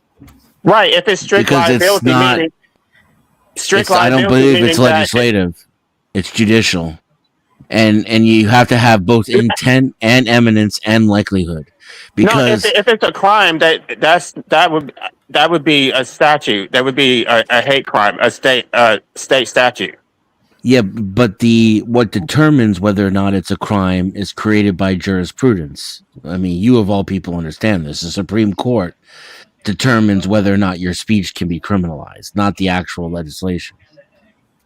Okay, I get what you're saying. What they would say is what the state is allowed to do. The state has an interest in protecting it, so the state would give legitimacy to the statute, but it is the state that would regulate it in the first place. That would be time, place, and manner, right? So that's the state's interest in regulating speech comes down to time, place, and manner. Yes. The state's when your speech crosses a line into criminality is when there's intent, eminence, and likelihood of a crime. Right. So that's what I'm saying. So if you intentionally said it with the mens rea that they would actually act on it, that would be different because you were complicit in that. But if you just said something just because your crime is words doesn't mean you can use free speech to protect it. Exactly. Yeah, there's something interesting that we brought up earlier on the Second Amendment and the Americans' rights to have arms, right? Yes, let's talk about that. Yes. And this is going to come right back to the same conversation that we're having right now. By the way, I'm not changing the conversation. And I mentioned that one of the reasons we did that was to keep the Brits from part of that same part is like we don't have to house soldiers in our house, right? It was our right to defend ourselves. But another part of that was actually having militias. Each state being about a militia. And one of the purposes of those militias was that if our federal government ever was doing something that all the states thought was wrong, the states itself would have the ability to rise up against that government. Now, that was the original intention. Not until like the 2000s did we like change it to self-defense. But the whole idea behind here is basically saying, and now I'm going to go into hypothetical. Let's say Donald Trump started killing protesters and started doing things that were bad. We don't want our state to stop us to do actual harmful speech saying our president is killing innocent people. We don't want to be fair, he hired ICE to do it, but he's already doing it. Let's make a point here where there is an actual time if you're in a state, and when I say state, I don't just mean the United States and states, because we call countries states as well. I'm saying that there are times that you don't want to stifle speech and don't even want to stifle hate when that government is hating against its own people. It's legal to hate. It's legal. Where do you do that? Hate speech is legal in the United States. I want to be clear about what that, and that's why I like it here, and this is why it's bad in other countries. That when people are doing bad things, sometimes like you have to grant that freedom. No, I just want to clarify what the Second Amendment actually says. It's not talking about state militias. It's talking about private militias. The Supreme Court basically changed the Second Amendment to make it about individuals having a right to own guns, and it was never about that. It was about the right for you to arm yourself in order to form a private militia for your own protection against state oppression. So when all these people talk about common sense gun control, and they're like, well, nobody needs an an assault weapon or whatever. It's like, you absolutely do. You need a weapon to protect yourself from the state. Whatever weapons the state has, it should also be sold in the free market. I agree. I agree. That's one thing I really praise America for, the Second Amendment, because it's also the right to defend yourself. I mean, here in the UK, we're kind of cucked, like if somebody comes into your house, you have to fucking make him a cup of tea before you can worry about defending yourself. You know what I mean? So, preach, brother, preach. I agree. I'm just being dramatic, but I agree. So go on. Yeah. So go ahead, Ellie. Sorry. So you want people to be able to buy nuclear bombs and tanks? Is that what you want? Nuclear bombs, sir? Nobody. Come on. Do you think I don't think it means that. I don't think it means that. Yeah, we're talking about conventional weapons here. I'm talking about shotguns, rifles. Why would you buy in America? You can buy tanks. Just saying. I can't remember the name of Ron Paul's book, but he addresses all these issues. Basically, what Ron Paul says is that the free market would take care of that because basically you would have to accumulate sufficient wealth in order to purchase a nuclear weapon, and basically someone who's not insane would not be in a position to accumulate enough wealth to accumulate it in the first place. That's the revolution, a manifesto.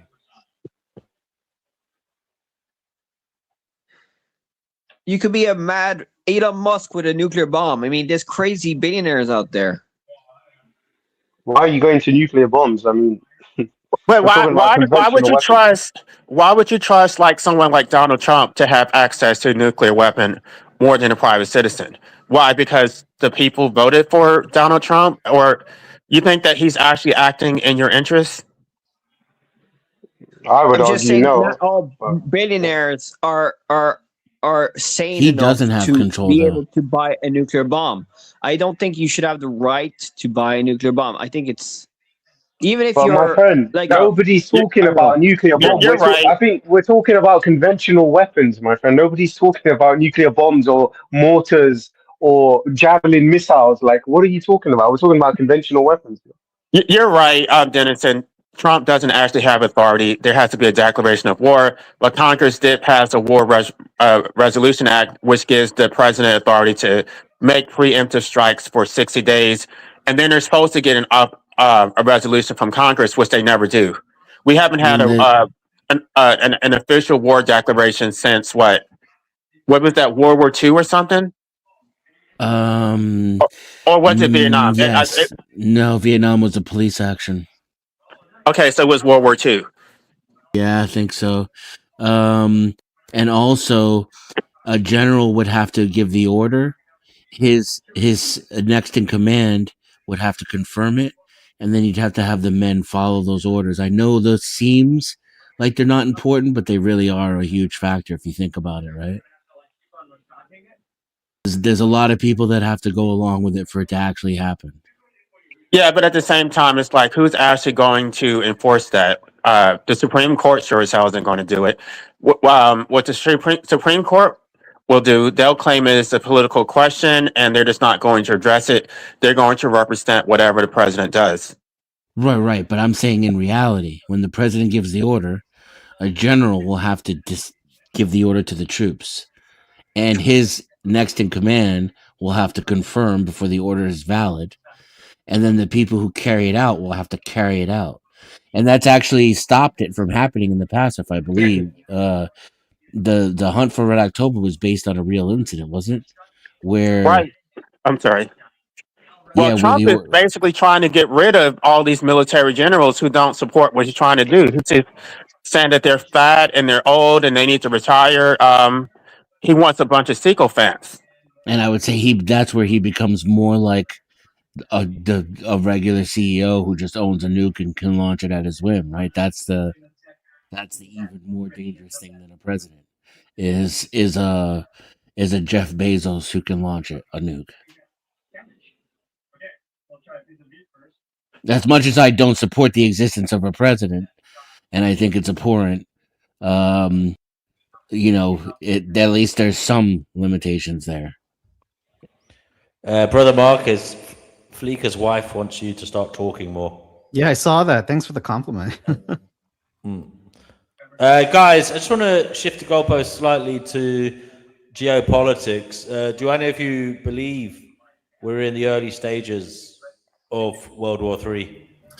Charlie wants to say reader right now, yes, but we are. Sorry. Go ahead. Who's talking? Okay, go ahead. You are. I would say. Oh, sorry. Okay, I'll go first. All right, thanks, guys. I would say, DNW, we are, because I mean, if you look at the whole world stage, right, and you see all these sort of little things that are sparking up. You've got the Russia and Ukraine thing that hasn't quite fizzled out. Then you've got the Palestine-Israel thing, which is kind of taking us into this thing where it's like, okay, attack Iran now. Then you have Pakistan and India, two nuclear powers that had a bit of a skirmish not too long ago. Pakistan and Afghanistan are fighting as we currently speak. China and Russia are also backing Iran. So this does look like the pre-stage or stage one of World War III. I mean, Like, Russia has come out publicly and said they are helping Iran with intelligence to find US bases and US positions. But I don't know if the assassination of Netanyahu is true, because I'm on the fence about that, because I've seen different things. No, that's definitely not true. Yeah, so there you go. So, but I do believe, to call a spade, guys, like, not fear mongering anything, but this is World War III. Like, who's going to de-escalate this? Like, I want to ask whoever's going to speak next, who is going to de-escalate this? I think it would go ahead, guys. Don't forget now, I can't see him. One at a time, children. I'm going to get myself a little bowl of muesli with some protein Yum. powder. Nice, man, nice. And I think it can only be World War III if China gets involved, because I think only China has the technology to actually go against the, maybe Russia too, but I would say China to a greater extent.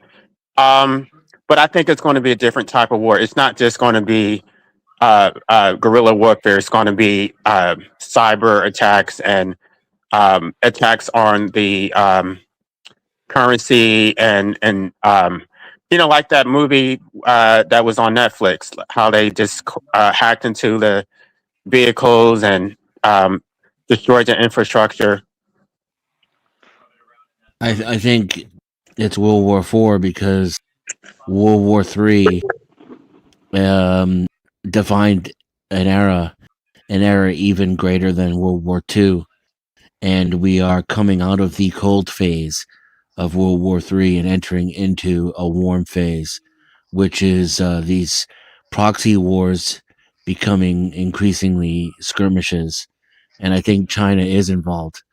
That's why it's an extension of the Cold War, because this, I don't believe in the difference between communism and capitalism as is defined and propagandized by the CIA, but this is the terminology that they use. The West versus the East, capitalism versus communism, godliness versus atheism.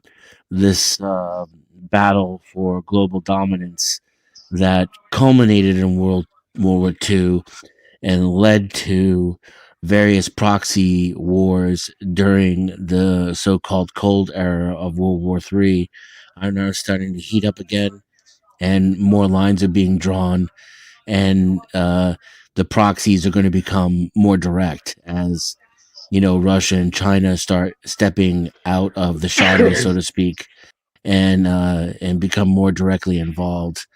And I think it will be all those aforementioned countries that do the de-escalation, as they always do. The CIA intends to drag these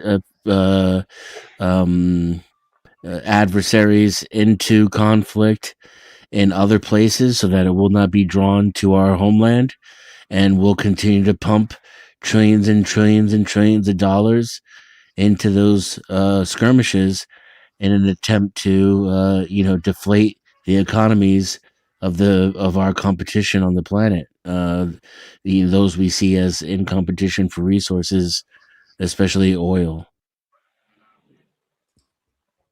Yeah, it's all kind of silly if you look at it. I don't see a World War III, IV, whatever you're talking about with World War IV, but I mean, ultimately, right? If we look at this, we're hindering with Venezuela, we're hindering China, and we're hindering Russia. So they're paying notice to that. Now here in Iran, we're also hindering their oil production for their production. But when it really comes down to it, there's only one enemy we have right now, which is China. And China is 100% reliant on our consumerism on them. And by the way, this is an article that came out in like 1992, where China in 1992 had already launched satellites that are all aimed at our commercial satellites. By the way, look it up on YouTube, Google it, ChatGPT it, whatever. This happened a long time ago, where they have satellites aimed at our commercial satellites where they could knock us out in a half a second. But if they did that, they're going to lose all their economy would collapse.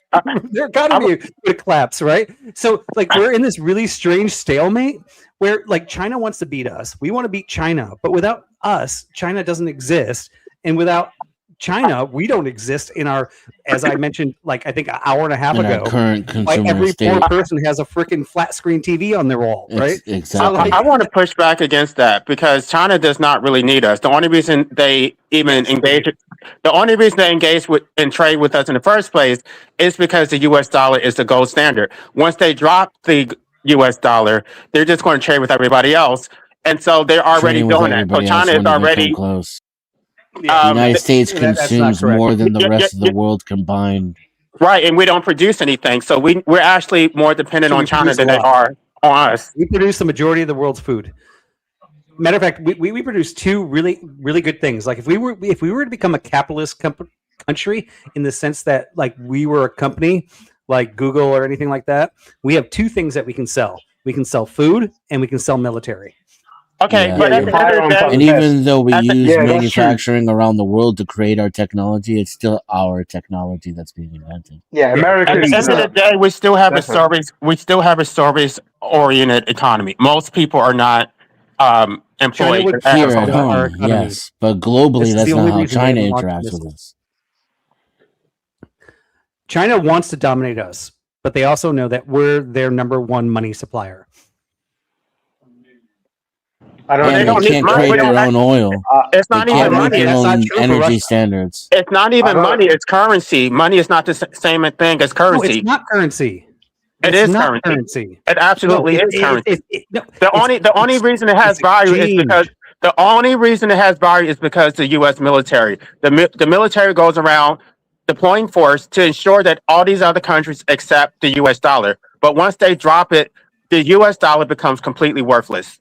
Okay, first off, the US dollar really, we just set that as the baseline. So if you understand, when we came off the gold currency, it was based on input and output, right? And we used our number as basically the zero number to determine what economies are. Now, ultimately, we can actually make it any country. It doesn't actually matter that it's based off the U.S. dollar because there's no gold behind that. It's No, it based off matters. Wait, let me just No, it explain. doesn't. The reason why it matters is because we offshore our inflation to third world countries. That their we do currencies loans. actually get devalued, and while we get to maintain a high standard of living, they're the ones who actually pay for our standard of living. We get to import their raw Yeah, but the materials. opposite is true as well. What is the LA, are opposite? you like? Can I say Our something? amount of LA, consumerism subsidizes their way of life. No, LA, because are you our like pro consumerism is China? based on artificially inflated currency. So Sure. so it's fake money, but we're getting real valuable tangible goods. And so are Yeah, they. but LA, No, they're LA, are getting you fake pro money. China? And All they're getting is fake money. No, they're LA, getting lower healthcare You need to costs. They're get back not. to econ. They don't have. They spend 2% of their budget on their military. LA. If that, most of them don't even match it. The rest of the world benefits from America's consumerism. I guarantee you. I'll agree with the first point that our value is based on our military force. That we are the protectors of the world. They do rely on us for that. But the U.S. dollar, no, I don't agree with that part. That part, We LA, I have a subsidize their question for you, my healthcare friend. too, Are you and pro their China social and anti? programs. Are you anti-US and pro China? I'm just asking. There's a question to LA. Yeah, no, there was just a conversation happening at the same time you're asking your question. No offense. Go ahead. I don't understand. Yeah, because you guys don't stop talking, bro. It's hard to. Yeah, it's we hard were come in talking to smoothly. each other. Yeah. Yeah. This is I don't just the understand the forum. I'm just basis. adapting. Yeah, I don't go ahead, understand the LA. basis. I'm making a statement about how the economic trade, like how it works internationally, it has nothing to do with whether I support China or the United States. On to Ra's question. I live in the Why United can't States. you just so say yes or no? Yes no, or no? because you're trying to put me in. I don't like false dichotomies where you have to pick one or the other. Obviously, I live in the United States. It is in my rational self-interest to support the United States. But objectively, I see what is going to happen down the pipeline, that we're going to be destroyed because we're not producing anything, and we are overly dependent on China. We have massive trillions of dollars in debt that I guess has been bankrolled by China, and we can't pay it. So China has us by the ball. So what? Okay, your question is sort of misleading because it's kind of like, am I on the side of the American government, which is a corporation, or am I on the side of the American people? Yes, I'm on the side of the American people. Do I support the U.S. government? I absolutely do not. Well, I would agree with you on the latter part. I don't think any of us, even here in Britain, I don't think you can sum the totality of America as just being Donald Trump's regime. I mean, he's in power, his government's in power at this particular time, but you can't sum up the whole of the United States of America and all its history up until now as one government and what they do. Now, I agree with you. So the American people. But what I'm saying is, I've watched a few of these videos, and again, this is just my perception, right? But you and that Fatima guy, you do seem to have this sort of anti-West and pro like East. No, I'll agree with you with Fatima, but not in life. I don't agree with Fatima on I could be anything. wrong. I could be wrong, my friend. But I'm just telling you. Yeah. He's a socialist. I'm an anarchist. We have completely different philosophies. Okay. No worries. Yeah, you just clarified it. Okay. Yeah, So and I'm he an hates America anti-statist. for the sake of hating America too. Yeah, I don't understand how you. Doesn't make any By the way, sense. just to point out this economy thing that LA is talking about, So we could actually change the whole worldwide economy system, not based off the US dollar. We could switch it to Canada. If we did that, then everybody's dollar would go down by 25%. We could switch it to the Philippines and everybody's dollar would go down 5,000%. However, the value of all those dollars exchanging are still going to be equal because the whole world, based off of that gross national product input output, is going to be the same. It doesn't the United matter. States would still be at the top of the food it's chain. based off of. Yeah, we are. It's a And that's Ponzi why scheme. we base it off of ours. But it doesn't. It would knock us change down the- a few pegs for sure. It doesn't. It's not like it doesn't has change no the value. because the value of the dollar, the U.S. dollar, is based off of our input and output, right? And if we switch to another country, Yeah, but being the base exchange currency has its benefits. It's a Like, Ponzi don't scheme. deny the benefits altogether. But It we is would a- still be at the top of the food chain, even if we weren't the base. Okay, it's a Ponzi scheme, but I just wanted to explain the difference between money and currency. Currency has no value. The only value it has is based on state force. That you are forced to trade with that unit of exchange. It doesn't. I've done so much content about. I've talked about it. Anyway, I'm not going to pimp my channel out, but yeah. What everything we've been told about money and currency is completely wrong. okay, so let's talk about money currency for half a second, right? So, wouldn't you agree that if I need boots, I go to somebody that can make boots, and they're like, I need a knife, and I make knives, and I give them a knife, right? Yeah, but Vibe, if I can get 10 boots for the price of 2 because of the dollar that I'm using, and I'm an importer exporter, then I'm going to go to the guy with the 10 boots, and then the dude on the other side of the transaction who's just looking for one pair, he's not going to know any wiser. He's going to be getting the same boots I got because that's what I sent to him. Actually, I mean that's a great example too, right? That's the difference between local and global economies that you just pointed out. The guy that can get you the 10 boots is a global economy. The guy that can get you one boot for the same price is a local economy. Okay, here's the thing though. So you have greater purchasing power just because of the value of the US dollar. There are people who live in these third world countries who produce goods that they can't even afford to consume themselves because they would be purchasing it based on their currency. So their money is completely devalued and it's completely arbitrary. There is no fair trade. It's just we arbitrarily it's more complicated than I'm going to be able to explain how it works, but they basically just rig it to where their money becomes worthless. Every time we just keep borrowing more money and then we can Wait, how rig is it it to rigged? where How is it rigged? because we manipulate the value of their currency in order to keep our currency stable. And so they're the ones who have actually you pay looked at for our it. currency lately? It's I'm not sorry? very stable. Our currency is not very stable right now. Okay, it's not stable because they're dropping the US hasn't been dollar. even prior to Again, the there's a war. lot of moving parts in this whole dynamic, but I'm saying Agreed. the way that it's been stabilized so far is because they've been rigging it. That they're not. I don't know. I mean, I'm not an economist. I just have kind of a basic understanding of how it works. But when I see it, I actually covered it, and YouTube shut it down. YouTube shut my entire live stream down and removed it. So I don't want to talk about it too much because I guess some of it is considered a conspiracy theory. But it's the same. Fatima would love this conversation. But I'm not going to go there. Get him Okay, on. Somebody so- get him on. Get him on. People are gonna hate me for what I'm about to say here. And I mean, I'm a business owner. I have U.S. employees. I love my U.S. employees. They understand the economics and how the U.S. works. But I also have a lot of offshore employees as well. And I also live in the Philippines as well. So in the summers, we live there. And I have a lot of employees in the Philippines. Now, my Filipino employees, I pay 1/10 the amount that I pay to my American employees. And people are like, why would you take advantage of the Filipinos like that? But those employees that I'm paying 1/10 of that salary are living bigger lives than their parents ever did. They're buying cars, they're buying houses, because in their economy, that money is a lot. Even though I'm paying less, I'm giving those people huge lifestyles. And sometimes those guys are like, hey, do you have a program? And we have done this where I can come to the United States and live in the United States. I'm like, yes, you can. But if you do that, I just want you to let you know your lifestyle is going to drop. You're going to lose your house. You're going to be living in a 1-bedroom house because it's so expensive to live here. It's so crazy. I recommend you stay in your country because you're going to live a much better life. Now, is that horrible? Am I a horrible person for outsourcing some jobs to overseas? Am I horrible for paying less to somebody that's has a better life? It depends. Are these people doing Are they doing customer service jobs and answering the phone? Because if so, then yes, I hate you. You're the reason all things bad exist.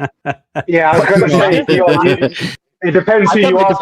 If you ask, and by the way, I've eaten with every one of them at their houses. They're not just they're just not like Zoom people on a random call.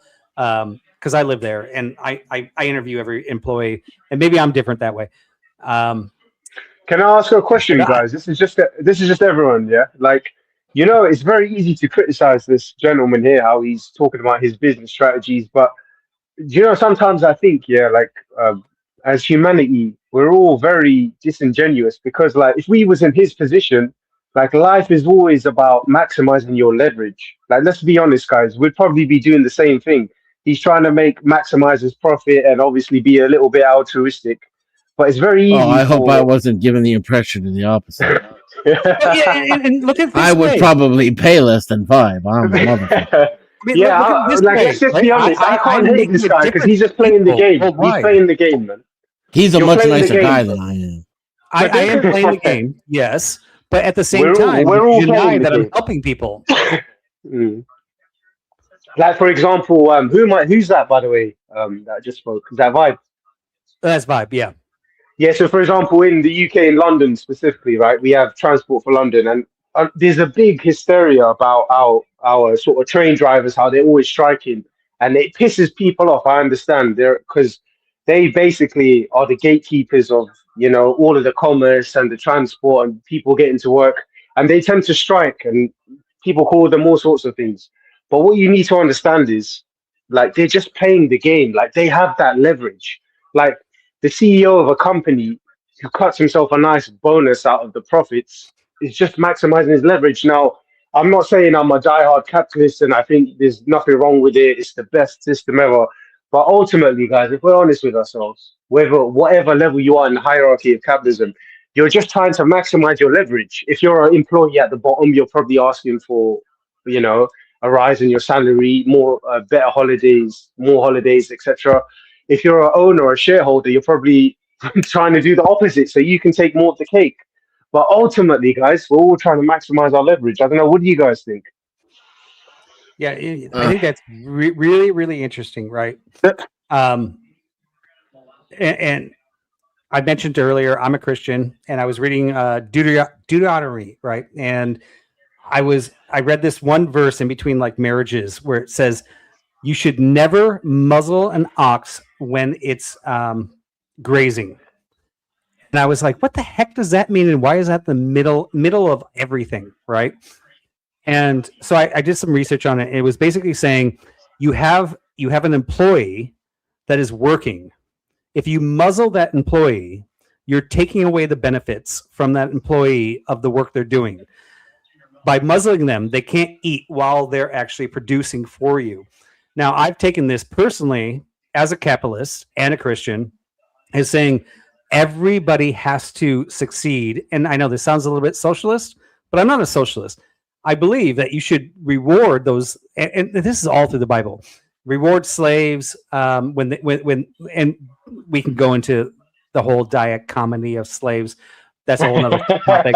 But like treat the people that are doing the work. And some of us have the minds that says, "Hey, you do this." I have some Filipinos that are doing some work for me. I reward them. I have American employees that are doing work for me. They get a stake in the whole thing. Now, does the world work that way? No, and I disagree with that. I think there are a lot of corrupt CEOs, and most of them are secularists, and they're not Christian.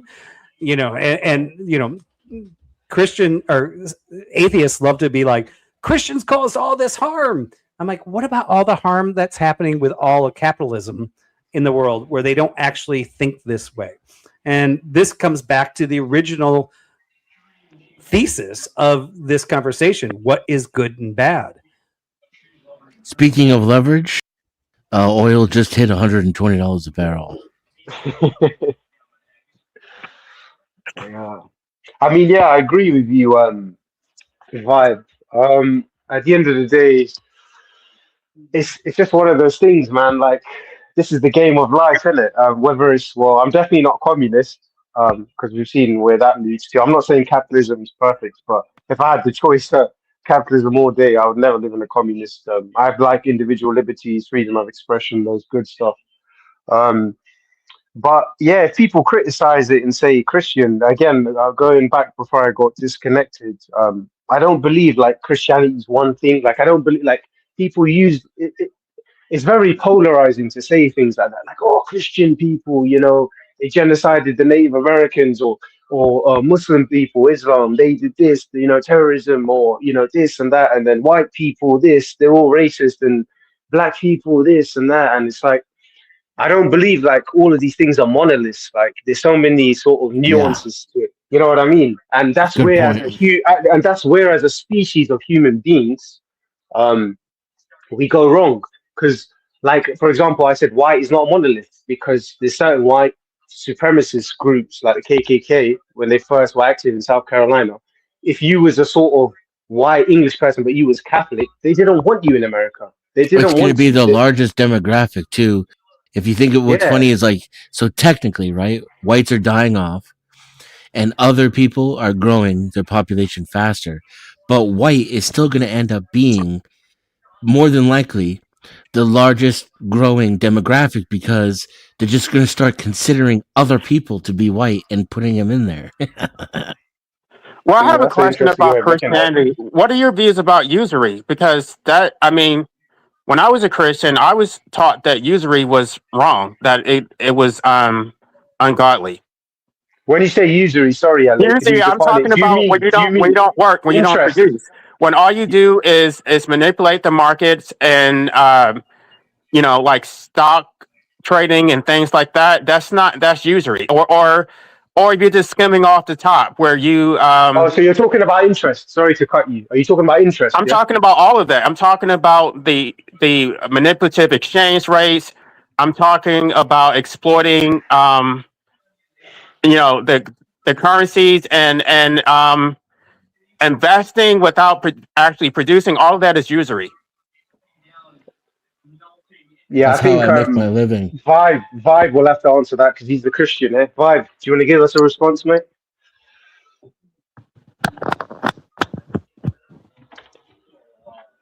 Render unto Caesar's that which is Caesar's. Hey, somebody else has got a biblical scholar here as well. Then is it? It's one of my favorite lines from the Bible. I think it's often misunderstood that Christians should follow the law of the land that they live in. And I don't think that's what Jesus meant.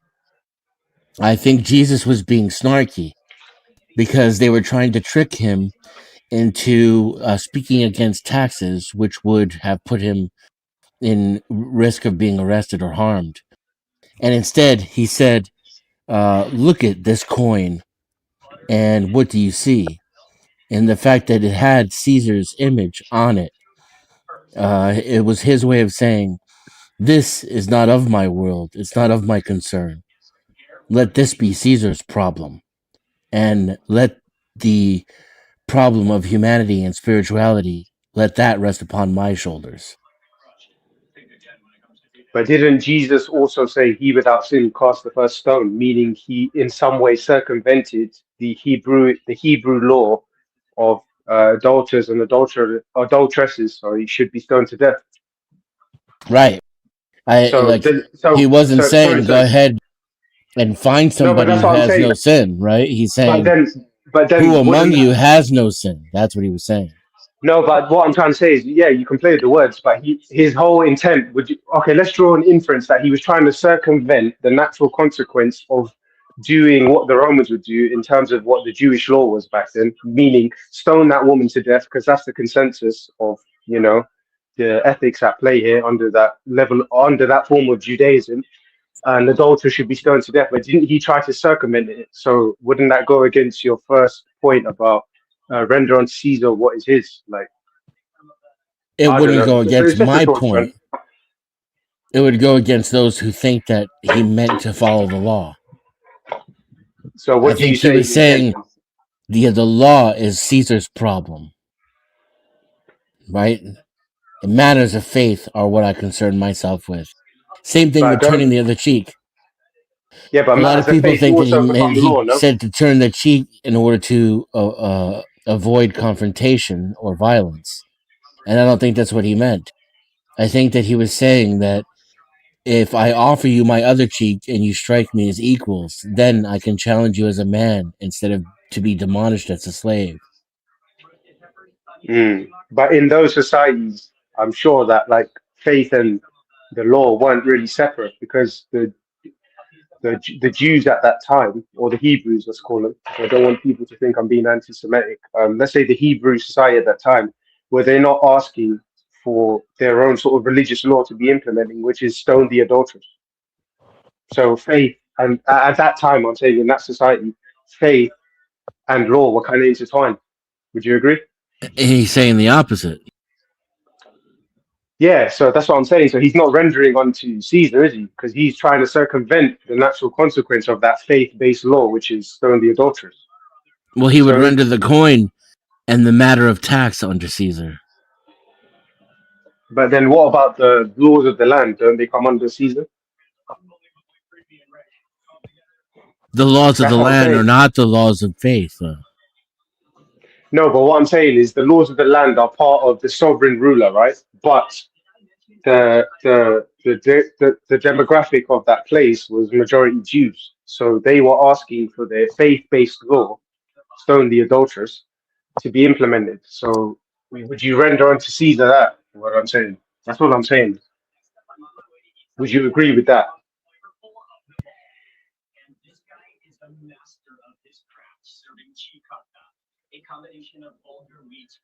Oh, sorry, I was muted. Agree with what? So would you agree with because the initial point you made was render unto Caesar what belongs to him, but the way I see it, this is just my perspective, right? Is that the stoning of that woman, potential stoning of that woman, if we were to follow that statement of render unto Caesar, then you should have allowed her to be stoned because that was No, the because Hebrew it's a law. moral question. He's Yeah, but it's a separating faith. he's separating the law and authority from your allegiance and your morality. Yeah, but that's not In how the both Hebrew. circumstances. But in the Hebrew society, they had a faith-based legal system. Because if you were to ask them, why do you want to stone this woman? It's not because they enacted that statute. They would claim to you, this is a divine law, of the Hebrew tradition to stone the adulteress of that time. Do you get what I'm saying? Sure. But yeah, it's just a moot point. I guess it's a moot point, really. But it's just food for thought, innit? Whereas, yeah. LA, did you want to debate abortion? I sort of forgot my point. I mean, I think I was going to make a point as a corollary between my position on MAID and restricting abortion access. I think that the state is basically commandeering a woman's body for the state's purpose. It is, or the state's interest, I should say, it is extraction. And if you're going to use a woman's body to procreate or to produce new subjects for the state, then the state should have to pay for the maintenance of that woman and her child, which is what Nazi Germany did. The Nazis wanted the German women to produce German babies for the state, but they actually paid those women.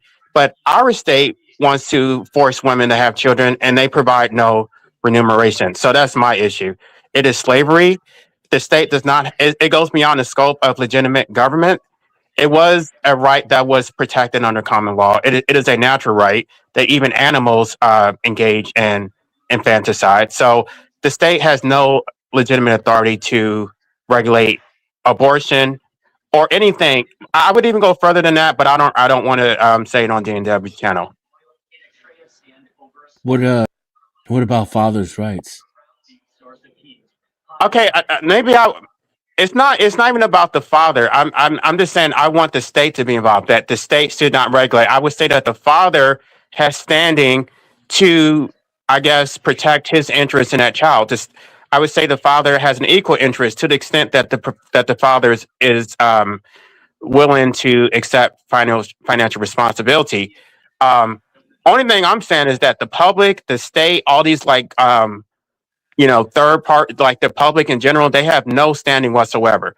A father, of course they have a say, but just because some random stranger thinks that it goes against their religious belief does not give them any legitimate authority to have a say in it. So a father should be able to sue for damages then, for example. Especially if the pregnancy was agreed upon.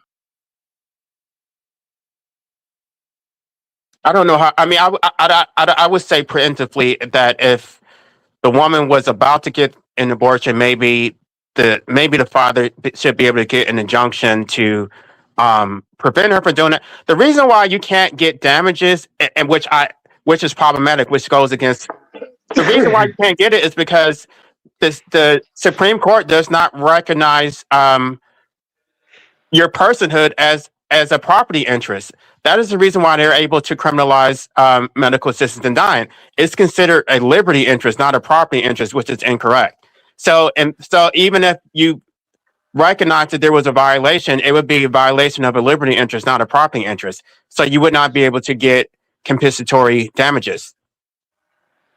What about pain and suffering?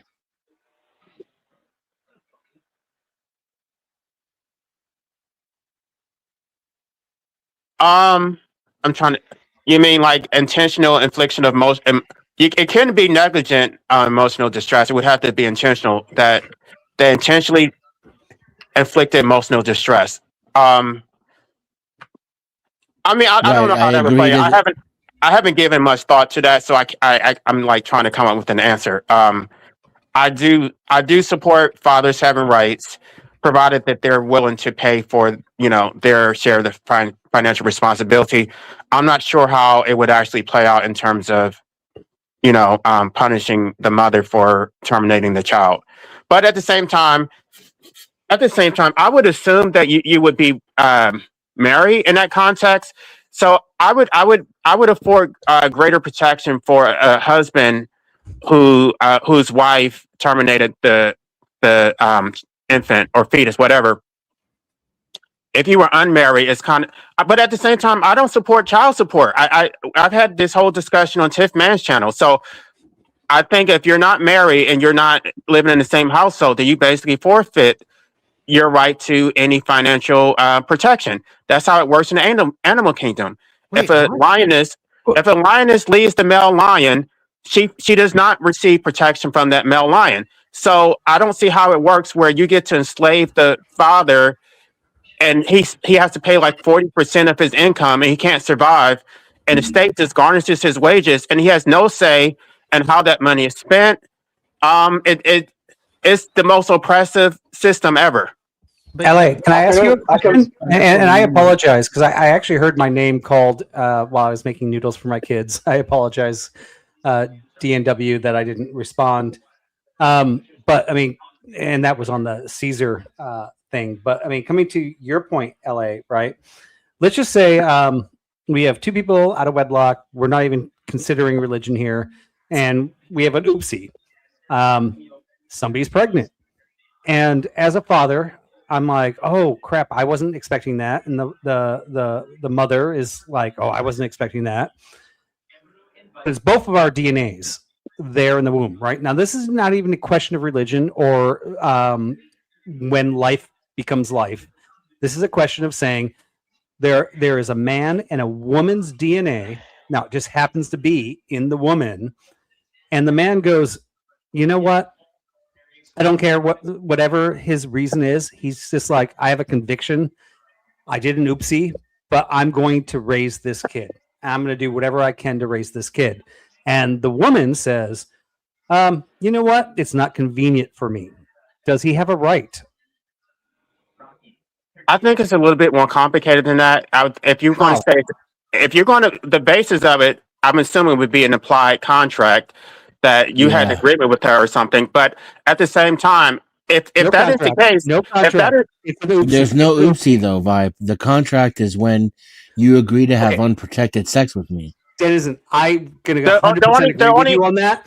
If you're doing it and you're doing all the protection, yes, 100%. There's a contract saying that we're engaging in this, and we understand that there is this percentage chance based on their contraception we're using that there may be a mistake, and we both know that when that happens, nobody actually discussed that.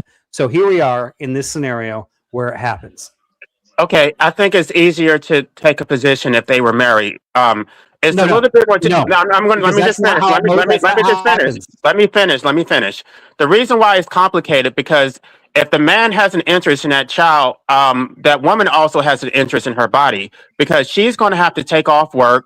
Her body is being used for a purpose that she does not want to use. So I would say even if he does want that child, she should be entitled to compensation if she does not agree to it. So he Okay, should have so to pay LA, her for carrying his baby. let's look at it this way. Before there was like hospitals and nurses and everybody to like and all the things that happen in having a baby, right? People have been having babies forever and successfully. We're really good at it. We don't even need hospitals. Before even midwives, women are pretty successful at having babies. This is really not a normal threat to them. Every once in a while it is. I will concede to that. Are you serious? But women, they have to lose their job. They have to take off work. It's a toll on their body. They they gain weight. used to have to, they only lost their jobs about 30 years ago. But all of humanity, they never lost their jobs. Wait, but do Just you have a 30 years problem ago, with they what I started said? losing jobs. Do you have a problem with what I said? If she is going to carry his baby for him, should she not be entitled to some compensation for that? Not She at all, really because needs of to the be able to contract they get. already went into. She They really needs to both be knew taken care she of could be during the pregnant. entire pregnancy. Right. So that's what I'm saying. So if the They man didn't is willing, plan. It was an oopsie. It was if an oopsie, and because it was an oopsie on both of their sides, now the man has to pay her. no, to keep if that he wants child? the No, only if baby, he wants the baby. only if he wants the baby. But if he doesn't want it, then she should be free to get an abortion without any protest from him. Right. Okay. I'm gonna run with this on a secular world. So I am a man, no religious affiliation, but I'm like, she's pregnant. She says I don't want it, and I say, you know what? I'll take it. It's mine. You don't have to worry about it for the rest of your life. Can she still get an abortion? Can she? Is that what you're saying? In addition to taking care of the baby, you also should have to take care of her while she's pregnant. Right, because she's vulnerable. Okay, I'll agree with that. I'll concede on the medical expenses. But can I say No, you're not allowed to just get the an medical abortion? expenses. You should have to pay for her housing expenses, her food. Yeah. She's carrying your baby. Security. Yeah, because during in that her state, pregnancy. she is very susceptible to being harmed in that state. Hey, I'll and concede- she's I'll concede on that, she's too. physically disabled as well. I'll concede on that too. If I'm willing to pay for all her housing, all her work leave during that period of time, but I say, I know you want an abortion, but I don't. I will pay for you for this 9 months. I will take care of you. Once the baby's born, you're out of the picture. Even though you want an abortion and you don't want to do this, can I have that baby? Am I allowed to do that? But in reality, if men were willing to do that, I don't think most women would get an abortion. Like if you were willing to foot her bill for 9 months, 100% on that. No, I'm saying I'm not talking about somebody who works at Walmart who's saying I'm going to give you $200. I'm saying if you had sufficient wealth to actually take care of her for 9 months, it's a win for her. Why wouldn't she do that? But they There don't would be do that, less though. abortion. I'll give you that. But a lot of women don't think of the harm that abortion does to their body, and they just think of the harm or the aesthetic disfiguration of pregnancy and the convenience of it, and they choose the convenience of abortion without giving it consideration for how harmful it is. So those women are still going to exist by a large number, but I think abortion would go down dramatically if we lived in a society, we had a culture of men providing for women when they impregnate them in every way, financially, security wise, shelter, food, etc. Amen. Right, because when I was in law school, one of my friends got pregnant, and she was like staunch Christian. She didn't believe in abortion, but she didn't want to quit law school, so she went against her beliefs and got an abortion. So because she didn't have any support, she knew it was going to be on her. She would have to quit law school, and her whole life would change. And now she's a successful attorney. And how many So if kids they does she actually, have now? I haven't kept up with her. I don't think she has any children, but I'm not sure about that. Exactly, because by the time she finished law school, by the time she actually was successful, by the time she was able to actually get to a point where she's like, I have full financial control, she probably got married. She probably found a husband, and they probably tried to have a kid. She might have had one, and they probably had to pay tens of thousands of dollars for IVF to get married or to have that one child. And she might have wanted three, but because society told her that she was supposed to be a successful lawyer first before she ever picked a husband, she ended up not actually fulfilling her actual what she wanted. No, you're putting the cart before the horse. The problem, the root cause of it is that she has to work in the first place. The fact that she has to be a bread, she shouldn't have to work. She should be able to sit on her ass and have some man's babies, but she does not have that luxury. I agree. Yeah. I agree with you 100% on that. And that only changed in the last, I'm getting old. Now it's 2026. So that only happened in the last 60 years. That never existed before. Yeah, but LA, aren't the progressive feminists to blame for that? Because they're the ones always telling women that if you choose to have a family, then you're brainwashed by the patriarchy and, of that type of sort. So what do you have to say about that? I have never heard anybody say that. Really? So you've never heard any feminist rhetoric saying that, child rearing Pretty and big stuff in like America. that. It's third wave feminism in a Oh, it's nutshell. big. in It's America. big all over the West, my friend, not just in the US. Yeah. Well, they say that women should be compensated for their labor for being a homemaker and raising children. I don't think that they want women to have They a choice. stigmatize motherhood though, and traditional Yeah, that's what I'm saying. families. Thank you. I think they did that during the 60s and 70s. I don't really hear anybody saying that now. No, I think they it is. absolutely did It's it. Really? going back So now. what? 80s. Really? So what's this whole boss babe and independent, I don't need a man type of rhetoric about? I think they're all intertwined. Wouldn't you agree? I think more women are becoming anti-feminist. They really want to go back It's to starting to turn traditionalism. around again. I think. Right. Yeah. He has a By the point. way, LA, Very, very, very, very recently, it's starting to turn back around. I was born in the 70s, and I started going to school when they were educating us on men and women are equal in the 80s. And in the 80s, I was sitting next to my female colleagues in middle school and high school, and they were telling all of us that we were all equal and we all have the equal opportunity for jobs and we're all going to go to college, and that women and men are no different. And by the way, I have a wife, and she's a brilliant person, so I'm not actually begging on women right now. And I was high-fiving the girls next to me when they were going to college and getting engineering degrees. Now I'm 54, and every single one of those girls that got really successful jobs, making killer money, ended up going through the scenario I'm telling you, where once they had the money, once they got the job, once they were there, they decided, they're like, you know what? I'm missing something. I want to have a family. And they all started having to go through IVF for 10 years, spending tens of thousands of dollars because the educational system lied to them. No, I'm not saying that women can't be successful. They can be, but they robbed those women by brainwashing them of their childbearing years. I want to say amen to Vibe a minute, and I also want to say, I don't want to interrupt, I just want to say thank you, and Vibe, well done for picking up the wife. I appreciate that, and I accept what he's saying. Yeah, and by the way, I'm not being anti-female here. I think women can have engineering jobs and they can do all this stuff. I'm not anti that, but I really feel like, and only because I grew up through this, and I have so many female friends that I was high-fiving getting these huge jobs. Wait, 1 second. And encouraging them, and then later in their lives, they're like, "Oh my God, I can't have a baby anymore. I did what they told me when I was a kid, But And there are some women who they never told me, But- nobody ever but- mentioned, if you do this, you're going to go outside of your fertile years. Right, but there's some women who genuinely don't want to have children.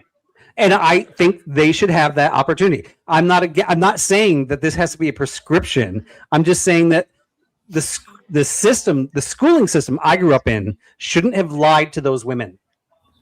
They should have said, by the way, agree with that. you're going I can to agree with go all the way up into your late 30s, getting your Everybody career knows first. that. Just I don't want you think to it know. No, everybody didn't in the 80s, LA. Everybody didn't. No, It was everybody knows all how that everybody biology was works. equal, Like they and look. Wait, you nobody ever look at talked your about biology in school. you Nobody look taught at them that. you look at your mother, you look at your grandmother, your aunts, and look at what age they bore children. You know that beyond a certain age, it's going to be difficult. All before 30. Okay, many women. And everybody of my generation started having kids after 30. Okay, my grandmother had children when she was like still in her 40s. Like, I mean, Yeah, you could still have them, but it's really hard. It's risky, I think. Yeah, there is a biological fertility window. Let's be honest, Ellie. Come on, the scientists say there is a I'm biological not clock for saying women. women shouldn't go to college. If they want to go to college, go to college. That's fine. Just tell them the truth. Don't lie to them. That's my But only point. wait, I'm not saying what was in the my lie generation, specifically? They lied to them. They What was the lied to lie? them. That you What can have it all. was They the lie? never brought up biology. All Is they that a said lie was or is that an men- omission? A lie is not the same as an omission. No, it is. I would say it's more of a lie because they sold them a dream, which is like, oh no, you can be this independent boss babe woman, have a high flying career and a family woman. There is that rhetoric that was going around. I agree with Vibe, but you cannot because the two are diametrically opposed. How the hell can you reach the apex of a career and then be also a full-time mom? It doesn't make sense. I don't So a know. lot of I women, think they were trying to yeah. change the working conditions so that women could do both. They were trying to have a 9 to 5 schedule. They were trying to get childcare and also, I mean, this is before my time, but I looked into Gloria Steinem and what is her name? Fredman, whatever her name.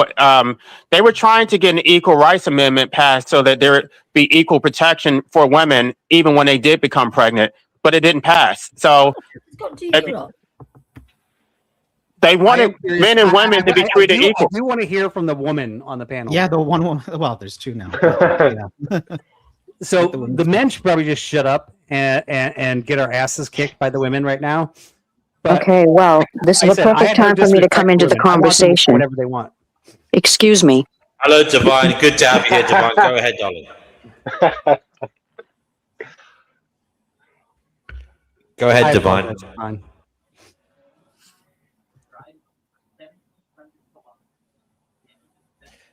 Divine, can you hear me? Oh, maybe she got cut out.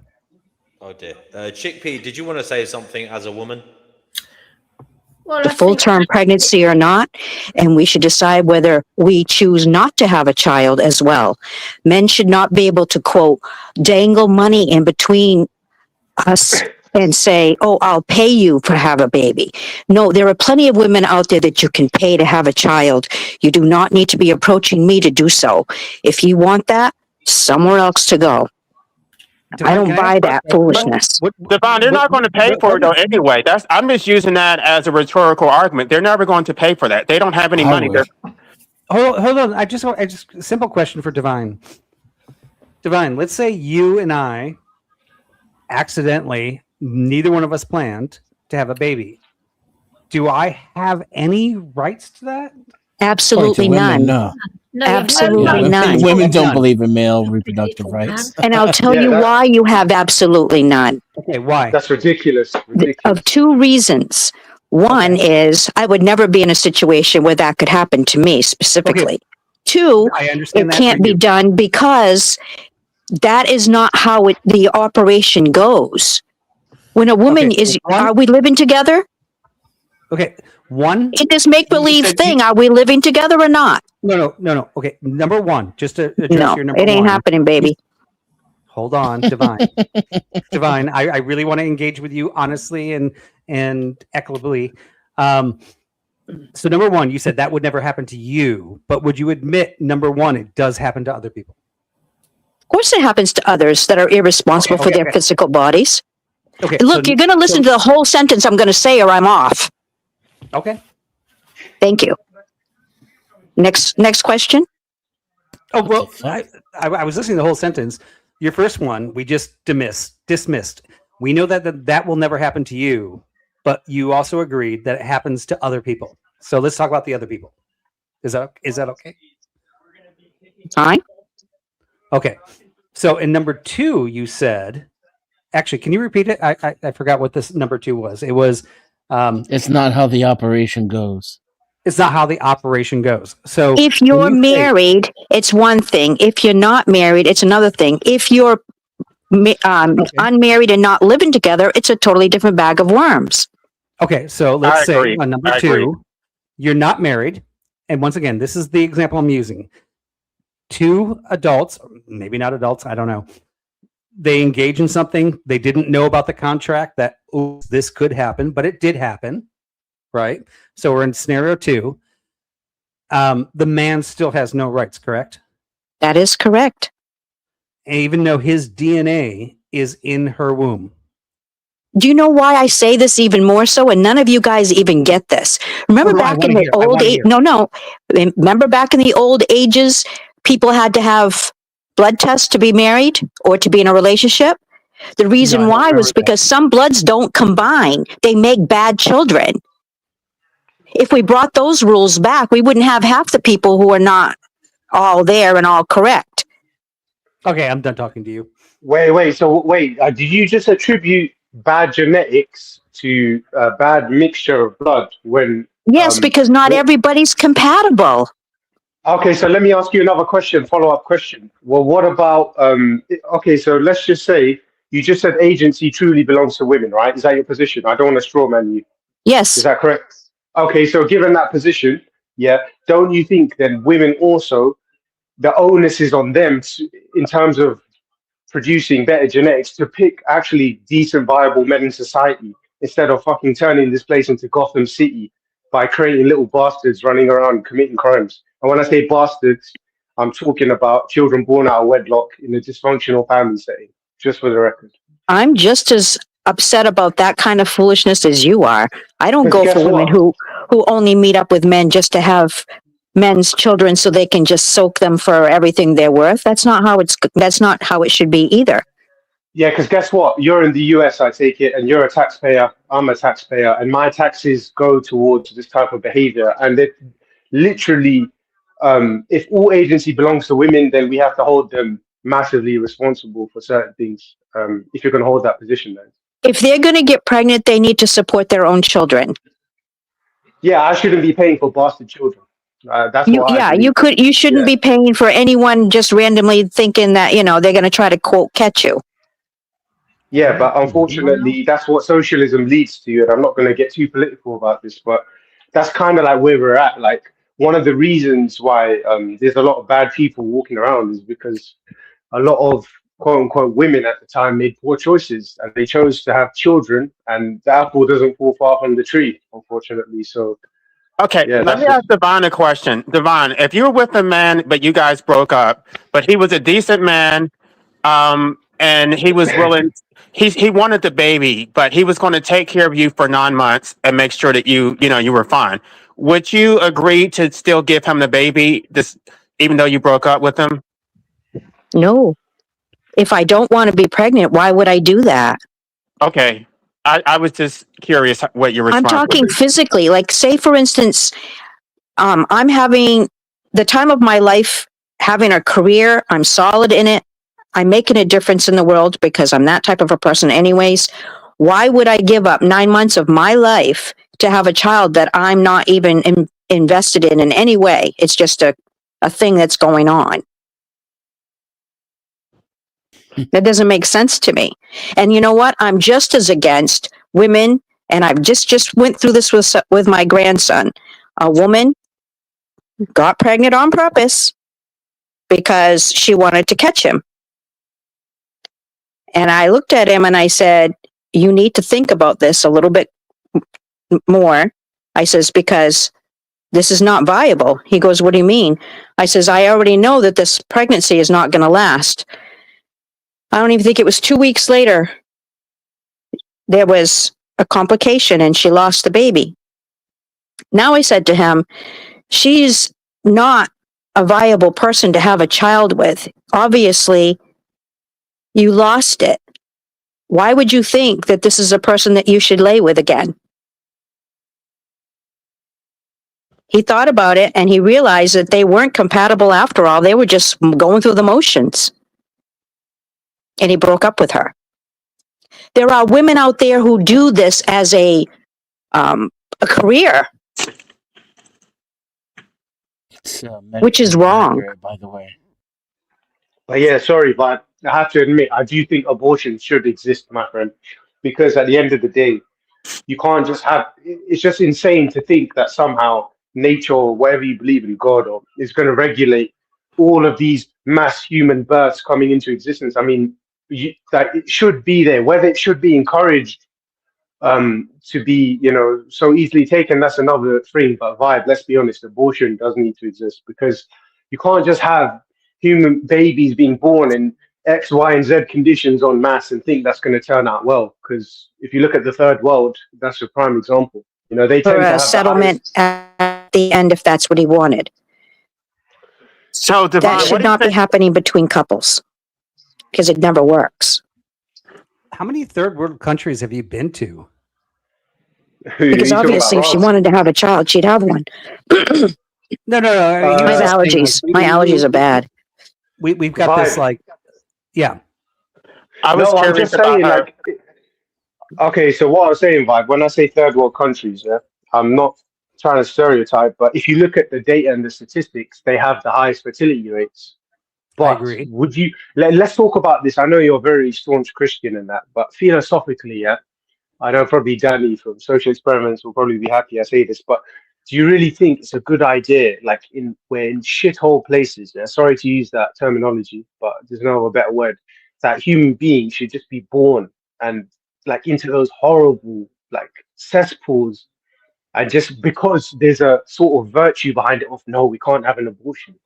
Who's going to look after those kids? Those kids end up literally starving to death, not cared for, going through all types of hellish existence. Why? So abortion doesn't need to exist. Whether it should be encouraged or not, that's another topic. That's my position anyway. I mean, we should give them access to birth control. I don't know that abortion is the first option, but I want to ask Devon a question. What is your view on child support? Do you think that if the woman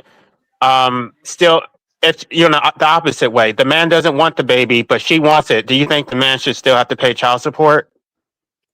It depends on the circumstances. If they were living together and they were a committed relationship, yes. If not, no.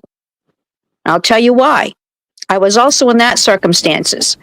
I was in a relationship, solid, for years. And someone's playing music. Realized that he was an alcoholic. Okay? Nothing that I knew of before I married him. Sorted. I had to leave.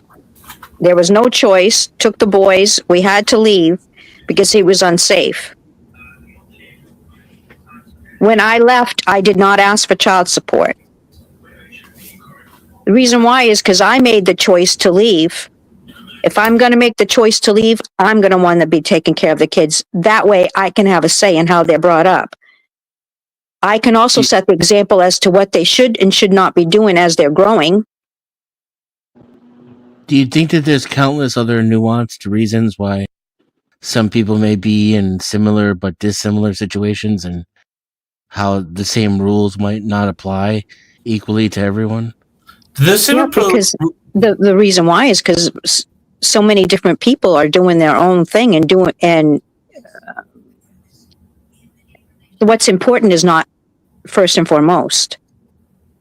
But just as a point of information too, miscarriages during the first pregnancy are very common, and rarely have anything to do with a partner. And most women go on to have a successful pregnancy their second time around, even if it's with the same man. I don't buy that. Can I ask the question? What the medical facts are. I agree with Divine though. If the woman is I not have going been to, in the medical field for decades, sir, and young man, no, there is no possible way. If I you don't were know why not supposed you're to have that assuming my child, you will age, not but have that child. It doesn't matter what the circumstances were. A lot of it's people due to think that it random all chromosomal depends. abnormalities. Nope, it all Not depends. some predetermined, preordained destiny.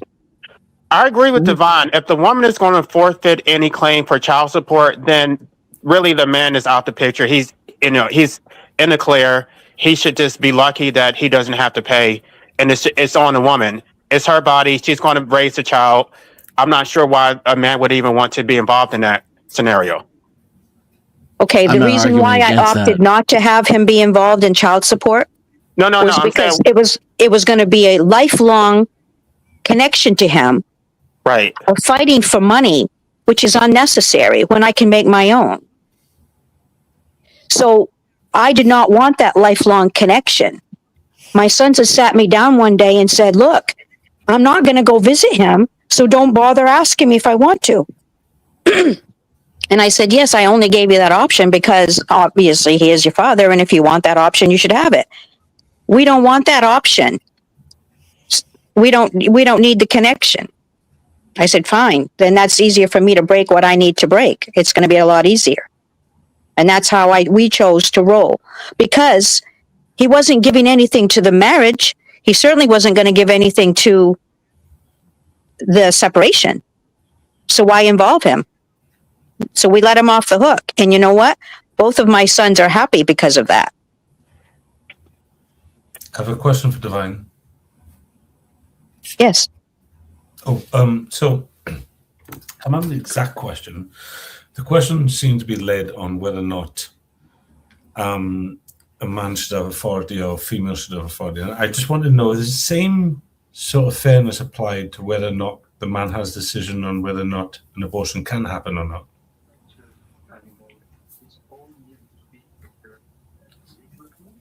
I guess I didn't hear the question. All right. So the question before, well, what was the question prior to that? I just forgot what the. I asked her if she separated and she wanted to keep the baby, would she forfeit or would she expect any child support? She said no. Yeah. So the question basically is if the first decision to be made is whether to keep the child or not, unless both parties have both equal decision in there, how can any subjective question after that fact request that both parties be? So if the man has no option on whether you keep the baby or not, how can you, after making that option or not, then say the man has to apply to anything? Because you've that's already called a double standard. I don't know if you've heard of them. Oh no, I'm. Oh, shut up, you. Shut up. He knows I've had some wines. But she's not asking for child support, though. If she were, I would say it would be a double standard. But she's not asking for it. But she's saying that if you live together, that she should be able to. Okay, I'm also in the circumstances in this moment never to have children again. Okay, because of cancer. Okay, but say tomorrow a magic wand was held in front of me, and in a solid relationship I could have and choose to have a child, I would say no.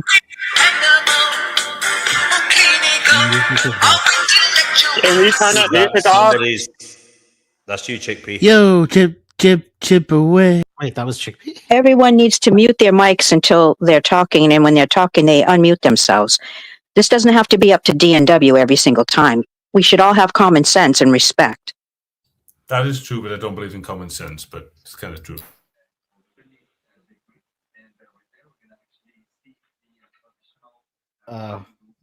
Does anybody have a problem? Does anybody have a problem with what she said? Because I think what she said is completely reasonable.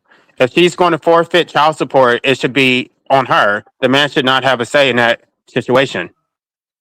Well, she also said that if the man lives with her, he should be subjected to child support.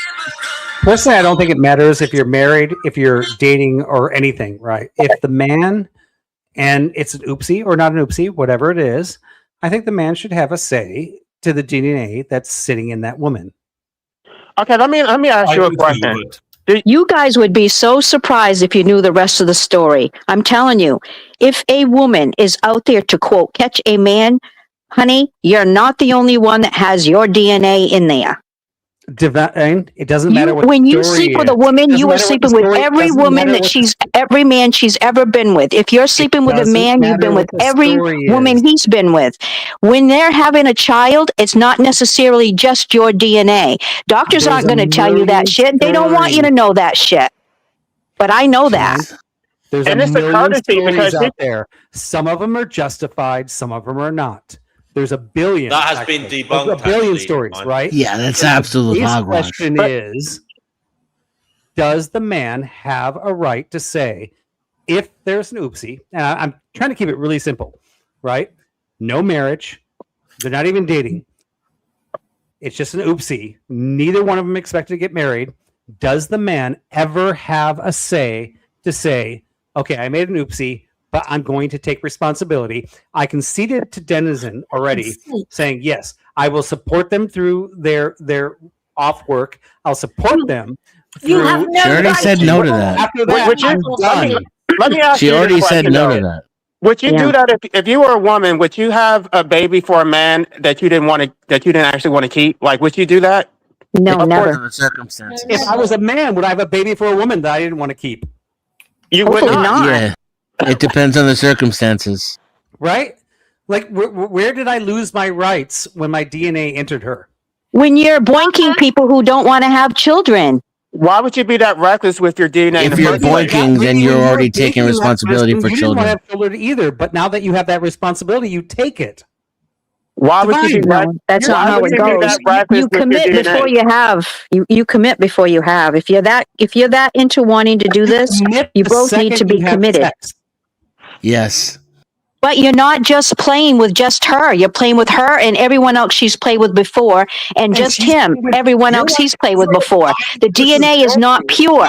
Look, the only way you're going to get That's a fucking bullshit. pure woman's child is if you are committed and you are with a virgin. Otherwise than that, you're going to have some slanted ass fucking kid.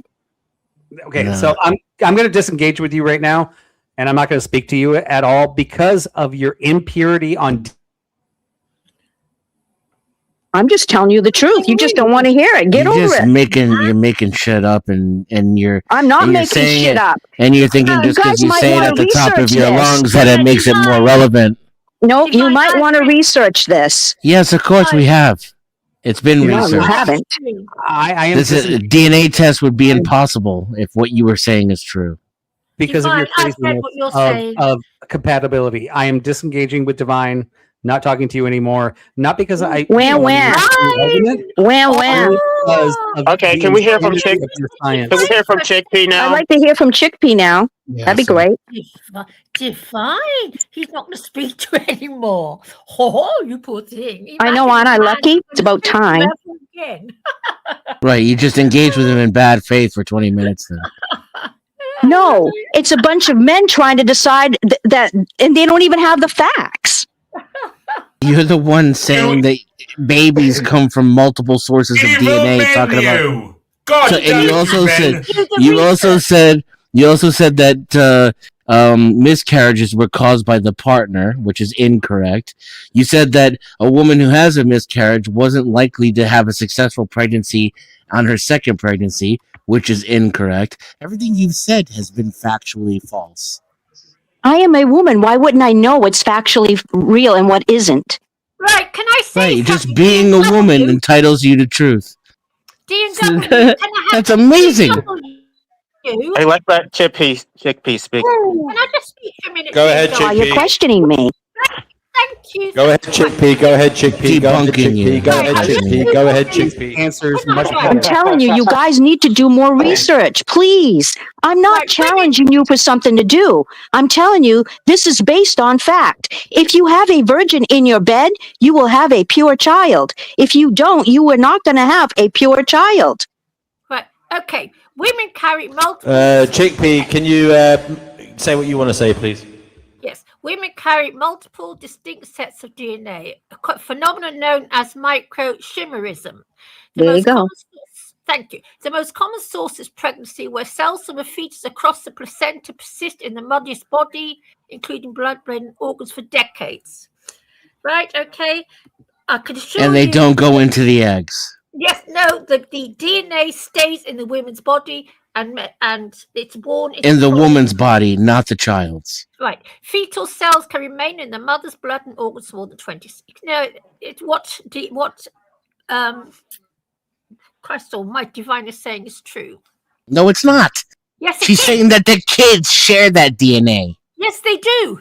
Don't. That is the sad, brutal reality. No, it's not. It's some shit that you just made up and was not supported by what you just read. Oh my gracious! What you just read did not support your conclusion. DavidIcke.com. Chippy, was that on DavidIcke.com? No, it was on IQ. No, she's talking about fetal absorption and the fact that male DNA can cross the brain barrier in women. It does not go into her eggs and then come out in her offspring. It happens in extremely simplistic animals, but doesn't happen in humans. Apparently, I looked this up before. It's been debunked. Whatever. Why do you think men are marrying virgins over from other countries? Because because DNA test didn't women, exist. No, because there's no way to know that it was your kid. Lie about what they've done and what they haven't done in their past. So there's no way to know if it's your kid. Not that because it shares DNA with all the other people. That's ridiculous. So you don't think that every woman you've slept with is going to have just your DNA in you? That's not what I said. I said that the babies don't come out with other men's DNA in them. That's enough now. That's enough now. Kenny, I need you to sing to us right now. Oh my Kenny, you're on the gracious Fighting sake. Gnosis show, mate. I'm gonna please Kenny's chance to talk. Go ahead, Kenny. What would you like to say? Whatever.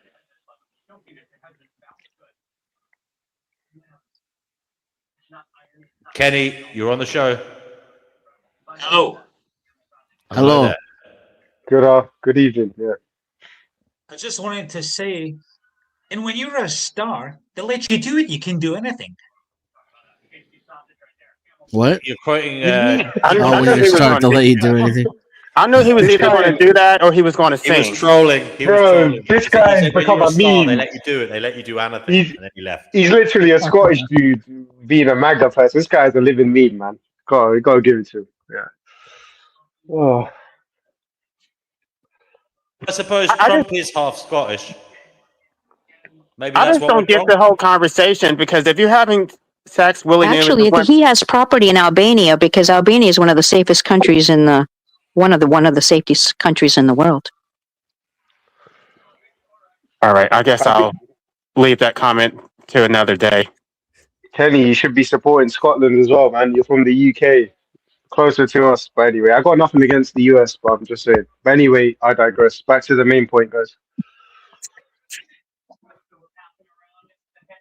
I just don't get it. If you're having sex willy-nilly with women that you barely know, you're not married, you have no relation, you don't live together. If she went to go have an abortion, you would have no way of knowing what she did. Like, I don't understand how you can get upset about, like, if you hooked up with a woman at a club and she got an abortion. Like, what did you expect? Did you really think she was going to have your baby? Like, that's Okay, true. so I can understand. let's just look at it that way, right? You hook up, she gets pregnant, you never see her again, you never know about it until you go to like 23andMe, right? And then you find out you have a baby. But what if she says, I'm pregnant, and she calls you up? What do you do then? Now, some men are going to be like, hell no, I don't want to be a part of this. She's going to get an abortion. Some men are going to be like, probably a few men will be like, crap, I want this kid. I'm going to take responsibility for it. And maybe that's the minority. And even if it's the minority, should that man not have a right to have something to say? That's my point. I think Divine was saying, yeah, in her scenario, in her life, that would never happen. But it does happen. And she already agreed to that. How does that actually work, though? Are you going to say that the state should, strap her down and force her to have the baby against her will? Well, okay. So, yeah, let's look at this. Should the state also force her down and tell her she should get aborted because she's not married and that kid isn't in wedlock. But is an abortion a choice up to the individual? I don't think the state does it, right? Is it? Yeah, I would personally think. I mean, ultimately, I'd love to see it as a societal type of thing. I would prefer to see the state out of marriage. I'd prefer to see the state out of abortions. I'd prefer to see the state out of all that stuff, right? But ultimately, right, one, we've had a decline in manhood. And I think Divine pointed this out. Men are not what they used to be. I think a lot more women would not be getting abortions if men could stand up and be men and actually provide and do those things. Now, unfortunately, the secularists have promoted all these things where Kardashians are allowed to flash their boobs everywhere and like do all this stuff and create like free sex wherever we go. I don't think that's a good lifestyle personally. I think finding the right woman and having a child with that woman is great. That is something I might agree with Divine on, but unfortunately that's not the world we live in. So what happens when a good man makes a mistake with a woman who, as Divine said, just is out there like sowing her seed to see what she can catch? And even if the man is like, you know what, I'm willing to take responsibility, and the woman says, I don't want to have a responsibility for this, he has no say. He has no say. Yeah, that's Well, what I agree. in a state of nature, he would have no say. The only way he would have a say is if he went one and one. The only wait, let me finish. Let me finish. Appeal to nature fallacy. In a state of nature, he would have no say. The only way he has a say is if he goes to the state and asks the state to deploy violence on his behalf. In a state of nature, if he was out in the jungle and he impregnated a woman, that woman could leave his tribe and go somewhere else, and he would not have any say in it whatsoever. But you guys want to use the state, and I'm saying it goes both ways. It goes both ways. It goes both ways. Well, if that were true, then he could track her down and eat her and all her young. LA, that's called appeal to nature fallacy. One at a time. One at a time. So I can respond. Appeal to nature fallacy 101. In the state of nature, abortion does not exist. That's not a valid argument.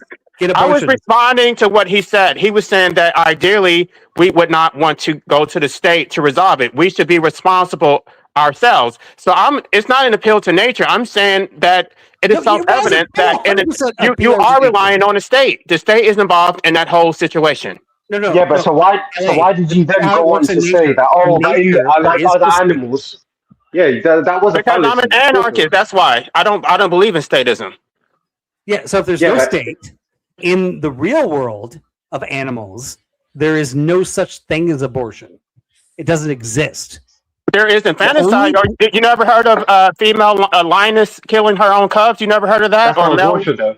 That's not abortion. Okay. Then the male can drag her down and kill her and eat all her young. Then let's take the more extreme. That's not abortion. Then let's go with the more extreme approach, which does exist in the animal kingdom, which is infanticide. Infanticide was protected under common law, and now we don't have that because that has been criminalized. So if you don't want abortion, then let's just go back to infanticide, and that resolves the whole problem. I never said I don't want abortion. I'm for it. I said it should exist. It's Vibe. I think Vibe is vehemently opposed to abortion. I'm not. I said it should exist. For what it serves, the purpose. So you'll have to point that to Vibe, not me. I'm just saying you can't use appeal to nature fallacy to say just because in nature it would have been like this, that therefore it should be like that with humans. No, because that's a fallacy. But anyway, yeah. It was not a fallacy. I was responding to what he said. Yeah, if you don't, okay. I'm trying to. I was trying to make a point. I was trying to make a point that you are relying on the state because absent the state, and I use the state of nature, but the point remains that you're still relying on the state. Okay, so the state of nature, would you agree, is not a state? It's just the way nature is. No, it's two states. It's the state of nature and the state of society. So who enforces the state of nature? No one enforces the state of nature. Exactly. Right, which means it's not a state. It's actually a part of reality. Correct? Oh my gosh. I'm going by what Jean-Jacques Rousseau said. There's two states, the state of nature and the state of society. I'm not making this stuff up. Okay. Maybe we're misusing the word state. How many animals? It's just listen to what you have to read what he wrote about the social contract. How many animals eat their children after birth? Basically boils down to if a woman's pregnant, she has a right to have the child or not. Simple as that. Definitely no. Simple as And men that. have no She's the rights. one that's pregnant. If she wants to have the child, she can have it. If she doesn't want the And why is child, it her there is no right? child. And it doesn't Why matter is it what her your right? circumstances are at that point. Why is it If her right? if a woman opens her legs, she knows she's going to get pregnant, correct? Not necessarily. Well, because she's uneducated. Wait, what? What? Okay, but let's just go back in history, though. You would have no rights prior to civilization because there were no DNA tests. There would be no way for you to even know that it was your child. So in a state of DNA has nature, nothing to do the with this. woman would have absolute say on how to raise her children. No. What? What the hell are you saying? If I was I'm saying that the only reason you have a claim is because of civilization and technology to give you DNA tests. So it's not a natural right. It's not. It doesn't exist in a state of nature. It's based on a. If I was a woman and I opened my legs and I want spunk put inside my body, sperm, I know I can get pregnant, correct? Okay. Okay. What was that lady there was asking? Sorry, I'm not trying to be insulting and everything, but you want the spunk. Have another inside. drink. Jesus Christ. You can't come on the show and not be drunk. You shouldn't be on the show, sir. Oh, fuck off, you bitch. Grow up. I'm drunk. You get drunk. You know what I mean? Yeah, Men, you get 2/3 of you guys are drinking, and that's not proper. Because all you're doing now is just bullying everybody who has a comment. No, but to be fair, Flicker, to be fair, please. D&W did say the other day, D&W did say that you shouldn't be drunk, because I remember you got into it with another guy who was a bit tipsy. Is that correct? Right. But the point is, I said you shouldn't be incoherently drunk. I don't think Disobey has been incoherently drunk. However, he has been a naughty boy, swearing at everyone. Please don't do that, brother. We're trying to I want to go back to my original points, because if it's not based on natural rights, which is where I always defer to, in the state of nature, I don't think that men would have parental rights outside of a marital contract. So what would be the basis of the rights? It would have to be a social contract. It would have to be the state passing a law that gives men parental rights.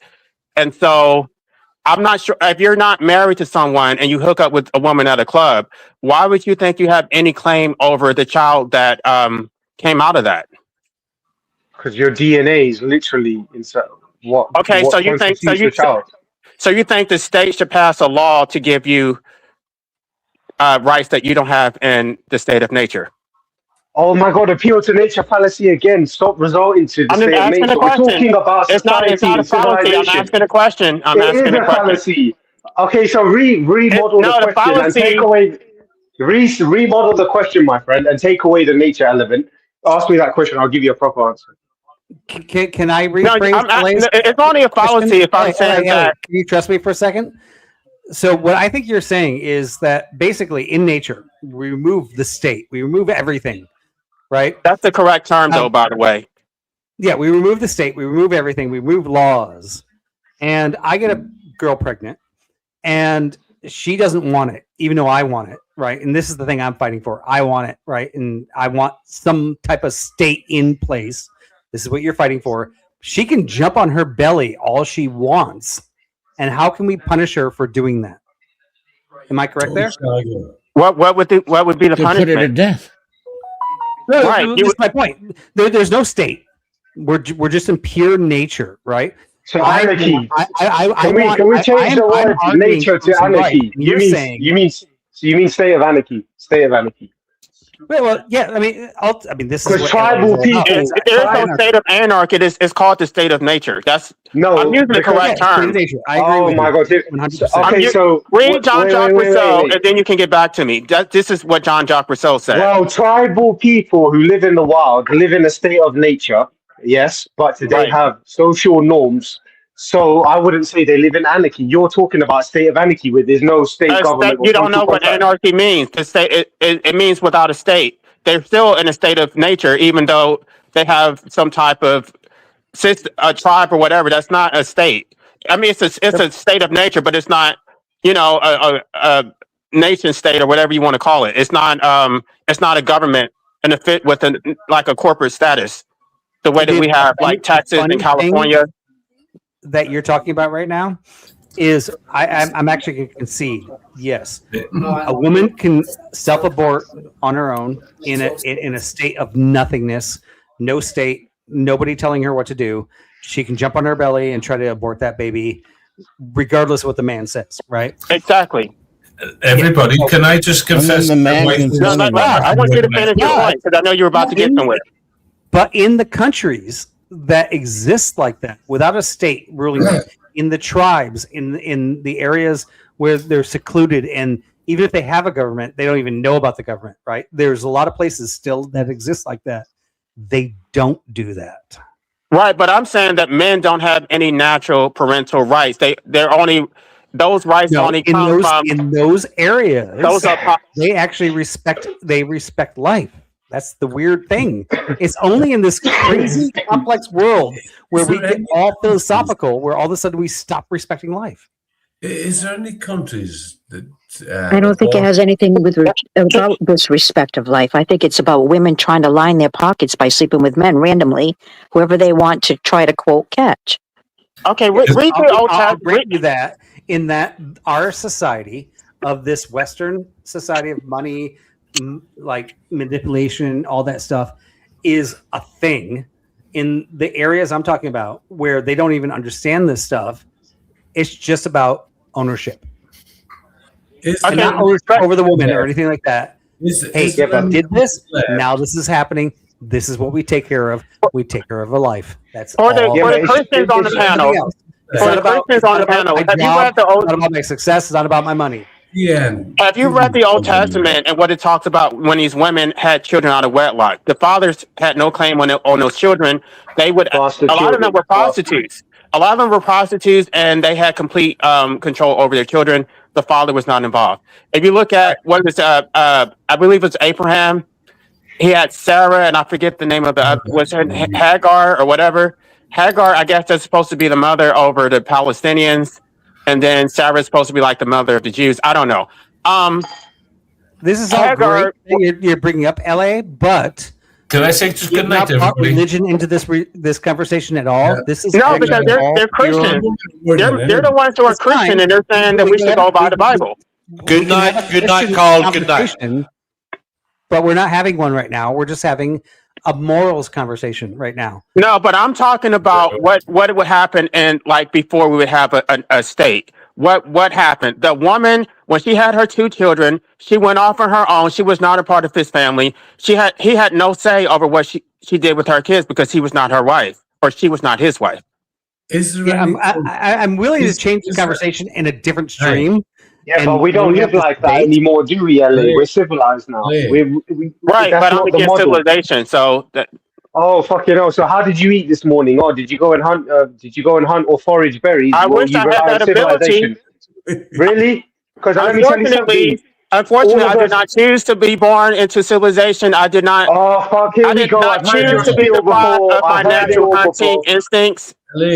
I would prefer to be a savage. Well, I wouldn't call it a savage. You could be self-sustaining. I wouldn't necessarily say right. That's the whole point. I want to be self-sustaining. I don't want to be dependent on the government. Well, that's a different topic. Okay, what I'm trying to say to you is, I agree with Vibe on this. Why don't men get this sort of right of access? We live in civilization, so don't tell me about the state of nature. At the end of the day, it's still our children. Yeah, they are progeny as well, just because they don't grow in our body. So why can't we have some type of property rights? I'm sorry to use that word, but why can't we have a certain say in it? And for example, let me just add something onto this.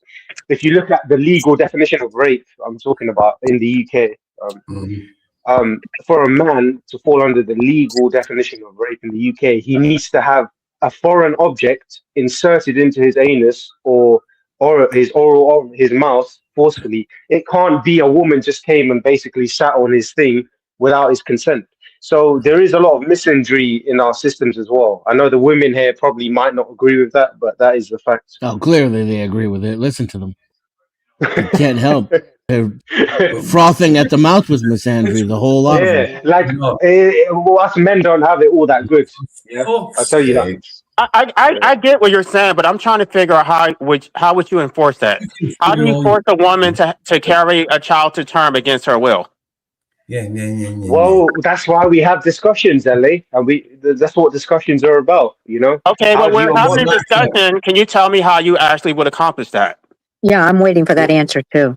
Well, why is the onus on me to accomplish it? Why can't I just be Because the this one is your who raises it? position, so you should defend it. Accomplish I am what? defending it, but women have the right I'm to also delete wait, guys. Well, let me speak. I'm earnestly saying I don't have the rightful solution at the moment, but does that take away does that make what I'm saying invalid? That doesn't make any sense. It's like saying, I don't think it's enforceable. I don't think I can't think of a What way isn't that you could. enforceable? Well, guess what? In America, they said the same thing about the abolition of slavery, my friend. A lot of the Okay, but if it is when enforceable, tell me how. Tell me how you would do it. If what is enforceable? If the man has an equal say and the woman doesn't want to have the child, how would you force her to carry it against her will? It's not really about forcing her to carry it. It's about punishment for not carrying it. She should have to pay damages if she destroys his child. Well, there you and go. That's a also, good women can be stoned to death for committing abortion. Oh, that's a bit savage, bro. We don't want to do that. I'm just making the Dark point. Ages or what? I'm just making the point. We no longer live in the Dark Ages where that happens. I mean, that's your opinion. That would be the Dark Ages. It might be the brightest ages we've ever had. I appreciate you for actually answering the question because these other guys didn't answer it. But no, listen, we're not going to use them, bro. That is a bit ridiculous. Question, but let us fucking answer. I mean, I gave you two different avenues. No. You're good because you actually are thoughtful and you gave me a serious response. I guess I would be quite like, what would the damages be? Is it for the actual child or just for the sperm itself? In America, it would be across the board. You'd be causing me actual damages because children are considered property. And so all that lost labor, all the lost free health care, the right to my progeny, etc. Then there'd also be pain and suffering that would be caused. And also whatever the economic cost that I put into reproduction up to that point. My own cost of health and education could be factored into that because now I'm going to have to start all over with another woman. But what if it wasn't an abortion? She just had a miscarriage. Should she be punished? I mean, I don't. No, because then there's no fault and there's no intent. Yeah, but a miscarriage is involuntary. So why would you bring that up? We're talking about things that are done with intent. The reason why is because it would be difficult to prove that she did it on purpose. How would you prove it wasn't a miscarriage? It was an actual abortion. Well, that's why you use an independent medical party to say that. The doctors would have to do that. No, she has the right to privacy of her medical records. You can't use her medical records to prosecute her. Well, you can if the prosecution. No, the HIPAA laws are always in favor. Of course you can. No one's medical rights can be brought up on any circumstances, no matter what, across the board. Just another thing you don't know what the fuck you're talking about. Oh, medical records are used against people in trial all the time, and not only that, only in the particular instance of what that's going on, like in a car accident or something. Medical records can be brought up. Or you mean like an abortion? You mean like an abortion, maybe like that circumstance? I'm not for abortions. I know who you're talking to. You want to squirt one? It's not whether or not you're for it. It's whether or not you've been here for the last 30 minutes of conversation. Are you drunk? Boy coming in here, eh? I don't like it, eh? He's drunk. Don't fucking blame me. I do not drink. I do not smoke. I've never been drunk a day in my life. Well, then it should be easier for you to follow along with the conversation. Remember, she's a lady. See how men turn things? They're sitting here and they're actually talking about something they've never done before. And they think they're always correct. And if the woman is against the man and says something opposing what he thinks he's saying, then automatically it's turned around on her. Are you a narcissistic asshole?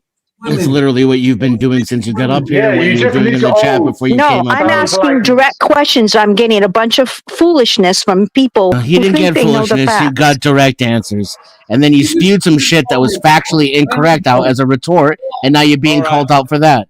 And just Yeah, because you you're a woman literally doesn't mean said. you get to lie with impunity or I'm not call or lying. I'm Yeah, not but lying, Divine, sir. yeah. That is not who I am. just like That how is not who babies I share am. DNA with every partner, right? You literally said medical records can't be accessed by the court. That's not correct. So Yeah, it's what? not even close to correct. It's a fucking men's group. Or is it a women's group? Yeah. You're most welcome, darling. I'm not against you, but shut the fuck up, you I'm dyke. not backing down because I'm not lying. Yeah. No, you're just You wrong. need to do some research. You need to do some research. Just, That's all. I did the research. The research demonstrated When? you don't know When what you're did you talking do the about. research? I've been doing it since I was born, and it's all pointed to the fact that you don't know what you're talking about. Yes, I do know what I'm talking about. No, you don't. You're a fucking dyke. Interesting. Sorry, we should have dialed 311 and not 911. There's no emergency. Please go back to what you were doing, officer. Thank you.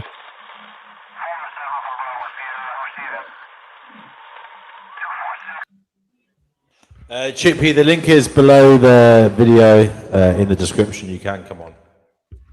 Guys, we'll change the topic, please. I thought that was actually interesting, but yeah. Yeah, it's causing too much aggro at the moment, and I can't be bothered with it. DNW, can we hear more from you, bro? I haven't heard from you a lot, then, today. It's a bit late in the day to hear from me, brother. Hey, I'm with you on that. It's about what? Is it about 4 minutes to midnight, yeah? Yeah. Okay. Chickpea, you can come on, sweetheart. The link's in the chat. Not in the chat. It's underneath the video in the description. Fatima's back. Fatima, you're on the Fighting Notion show. What would you like to say? Not He hates much. the West. Yeah, I do. That's Okay, all. let me ask you something. Like, why? Can I just ask you? I'm not being malicious or anything, but why is it that you support countries like Russia and China over the West? I just want to know. Because they can actually keep their cultures good and they have more respectability. That's all. Love. Yeah. Okay, Yeah. wait. So, are you aware of what Russia's doing?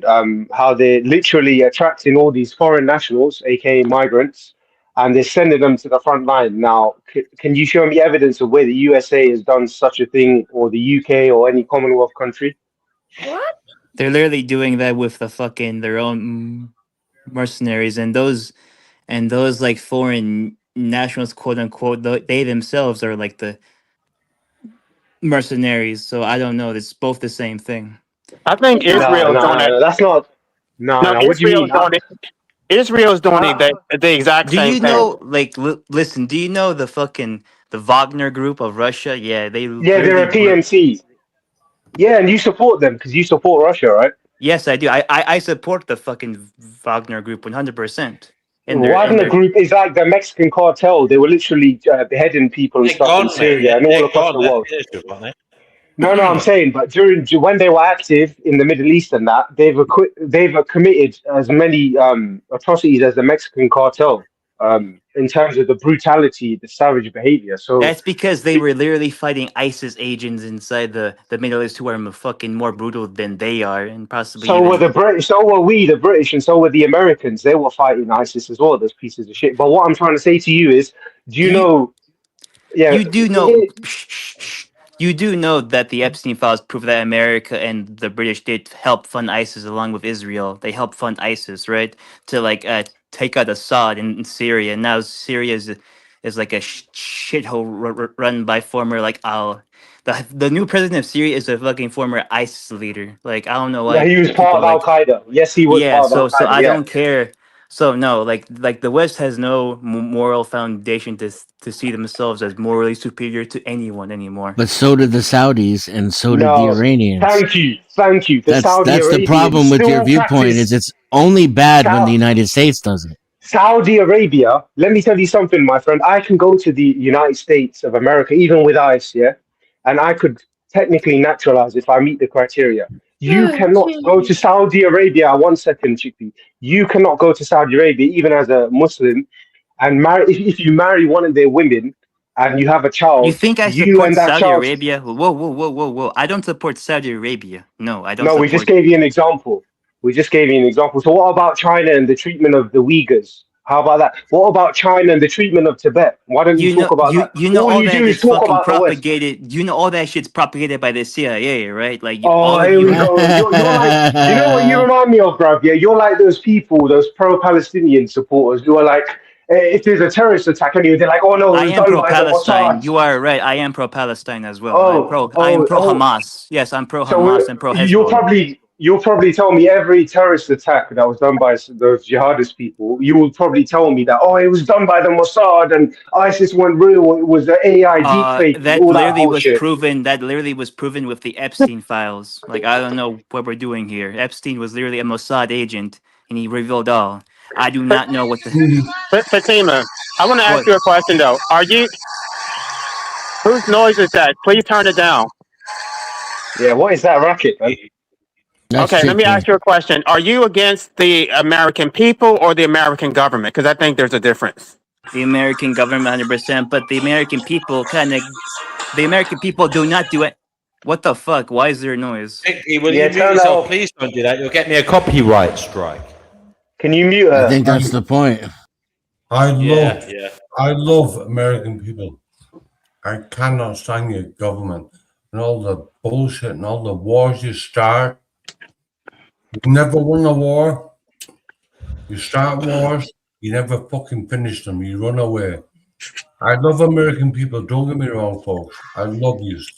It's just factually and historically incorrect. What's going on? I hate my people, so I don't care. I hate Americans and Jews equally. Yeah, I'm anti-American, but you're still spouting nonsense.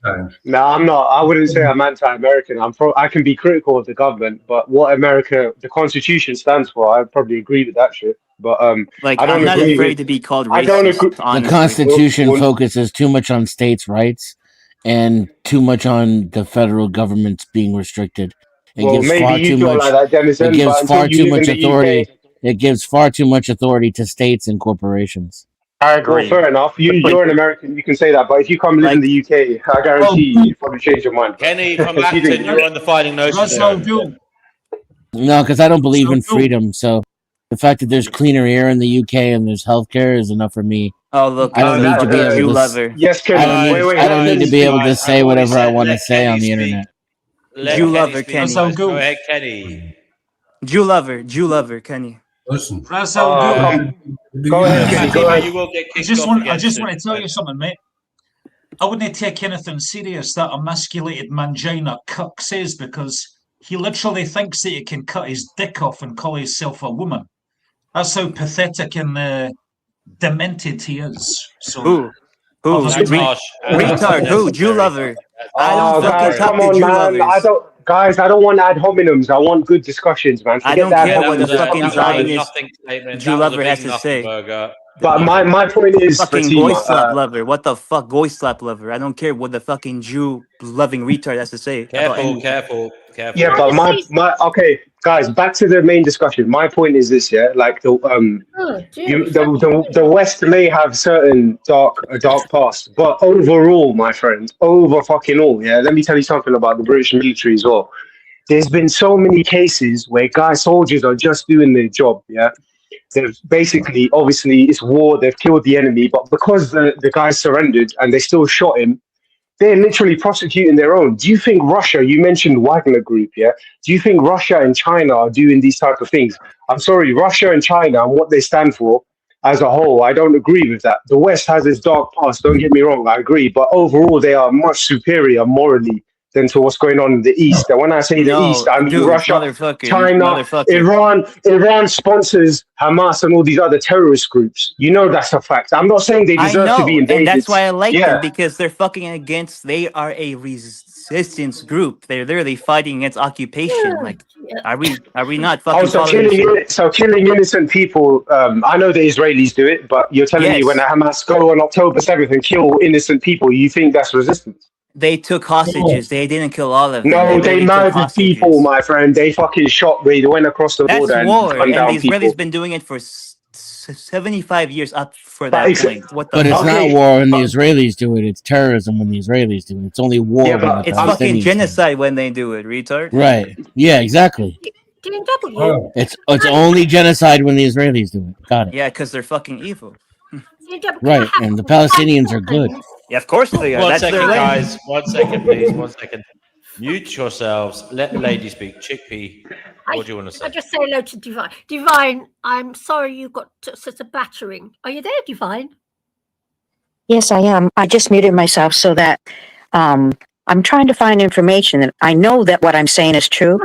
And I'm researching. I'm researching, dude. I'm not going to play this game and be undermined when I'm asked to go onto a panel and I'm saying my expressions. I don't talk for something to do. When I talk, I have something to say, and when I have something to say, it's the truth. I never speak lies. But I've done this research, and I'm just looking for it now. Can I just say something for a minute, please? I'm sorry you got such a lambasting, okay? I'm 100% on your side in all this, especially from that bloke, because he's given me a hard time too. And I'm sorry it happened to you, because I don't like to see my own kind getting bullied. And you're correct in the whole DNA thing, because I have read it myself. What's your own kind? We're just talking female. Yeah, exactly. Miss Andrew 101, guys. Exactly. Exactly. Miss Andrew 101. Fuck you guys deserve it. There's nothing wrong with sisters doing it for themselves. Zero fucks given. Oh, There's but nothing wrong with DW, why is it wrong with men othering doing men. it then? You know what you Mansplaining and- okay? You men, if you hate us women You so men. much, You shouldn't even why have a We penis. don't hate you. We don't I hate don't you. hate you. I You're hate you. projecting. I'm feeling the hate, dude. I'm feeling it. Yes, Okay, because so you're give us an projecting. example. Give Because us you're an filled example with of where hate we yourself. give us an Denizen, I example. hate you. Give us an example of where we've used language that excludes the opposite gender. Go ahead. I haven't heard Denizen or any other man say anything. Okay, What's the but you retard's guys name? have been Ra'agul? using. I hate you. Okay, yeah, you're a fucking libtard, far left fucking wanker. Who gives a shit, bro? I support Afghanistan and Hamas, so I'm not Yeah, like well, that go much fucking for it. live with the fucking Taliban, and when they kill you for being an infidel, when you get fucking beheaded when you get beheaded for being an infidel, then fucking send us a pic. I've seen all types of people go in Afghanistan, and guess what? They're just all right. You know, the Taliban. Yeah, Yeah. So you think women should fucking wear the burqa on their head in 40 degrees, bro? Do you agree with that? Let's go there. Celsius for our American friends. 40 degrees Celsius. 40 degrees. What does that got to do with you, Ra'agul? That's in their country. That's in their country. First of all, my friend, it's not Raza, it's Raza al Ghul. You need to go and pronounce it properly. It's Raza al Ghul, and go Google it. I'm sure you can do that much, my friend. Can I finish? I'll just call you fucking retard from now on. How about that shit? Oh, call me whatever you want. You won't actually, but you'll get kicked off if you call him that. Yeah. What if he calls me that? I kind of like it. Okay. If I like it, is it okay? No, it's not actually. Divine. Go ahead, Chickpea. Did you want to say something? Oh, DNW, take away all my fun. For a second. Because you're a man. Oh, sorry, Denizen. Sorry, let her speak, guys. There will be a culling. If everybody doesn't behave themselves, there will be a stream culling. People will be taken out of the game for today. Let's bring back some decorum. Chickpea, go ahead. Right, Divine. I have read what you were talking about. It's somewhere online. I think they've sort of muted it a bit so it doesn't come up instantly. But keep on Googling, you will find it. And it's just what you're saying is very, very true. Very true. It has a lot to do with blood types.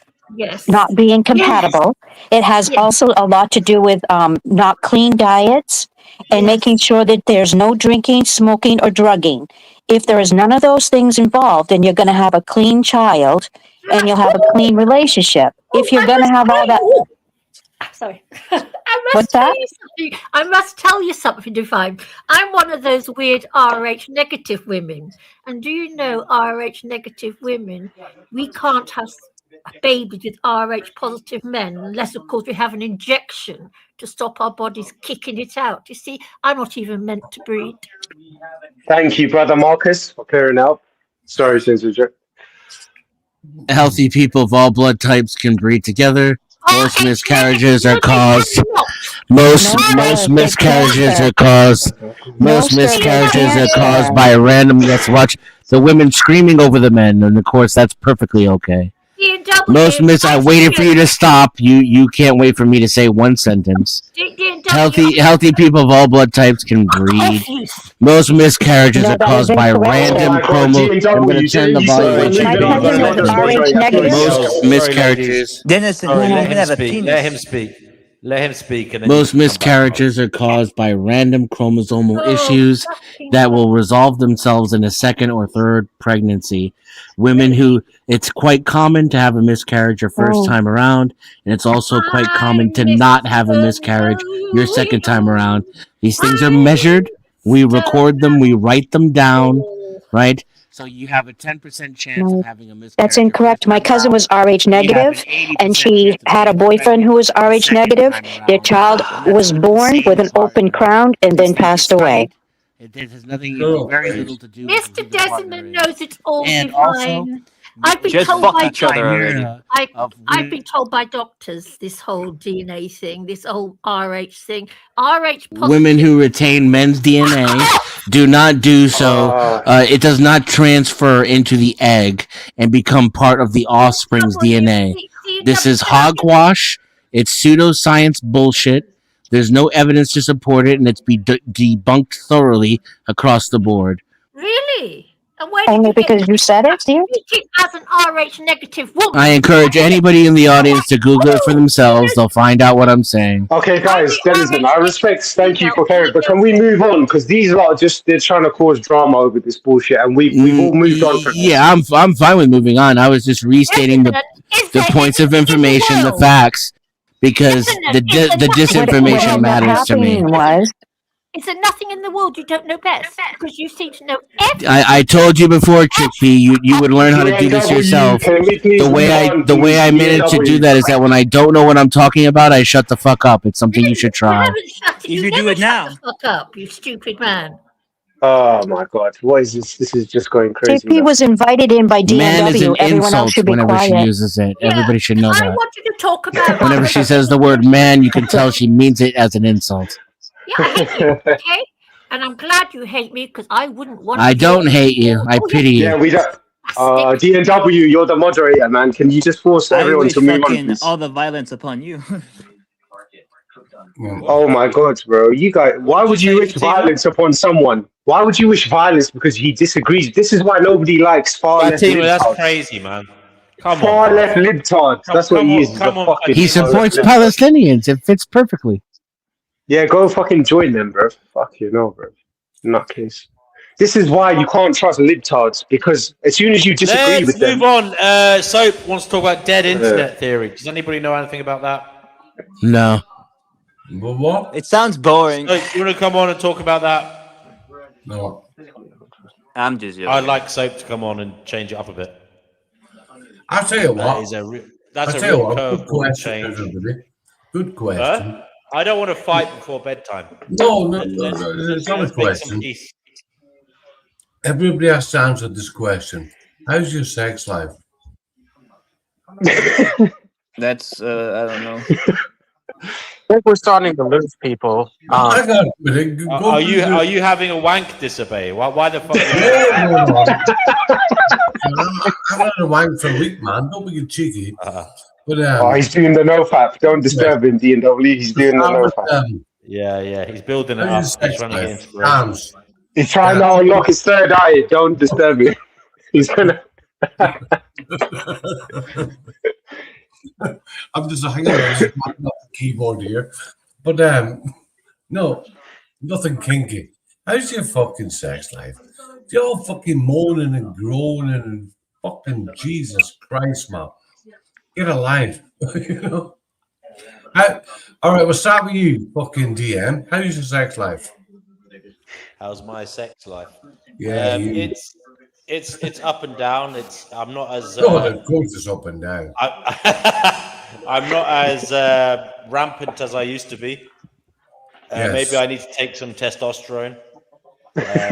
You'd be angry, you cunt. Well, I was an addict in the past, and I don't necessarily want to go back there. Still causes me problems. It's still something that gets me into trouble. But I'm working on it. Ian W., I just want to point something out. Nobody asked you. You're going to tell them what your sex type is first. Let Kenny talk. Kenny's a legend from Acton. How's it going, Kenny? I'm the only one that uses my real name and actually has the balls to show my face. Why is that? Because you suck on Jewish cock? Yeah, that's why. Aliases and you're hiding your faces. Well, to be honest, Kenny, wait, I don't want people like Fatima to know where I live. Have some fucking balls and be human. No, Kenny, to be honest, you have to respect people's choice Or chicken, for that matter. You have to respect individual choice for anonymity for obvious reasons. You don't want people to know. Because especially from you, motherfucker, you're the one threatening violence. What are you talking about? Right? I don't know.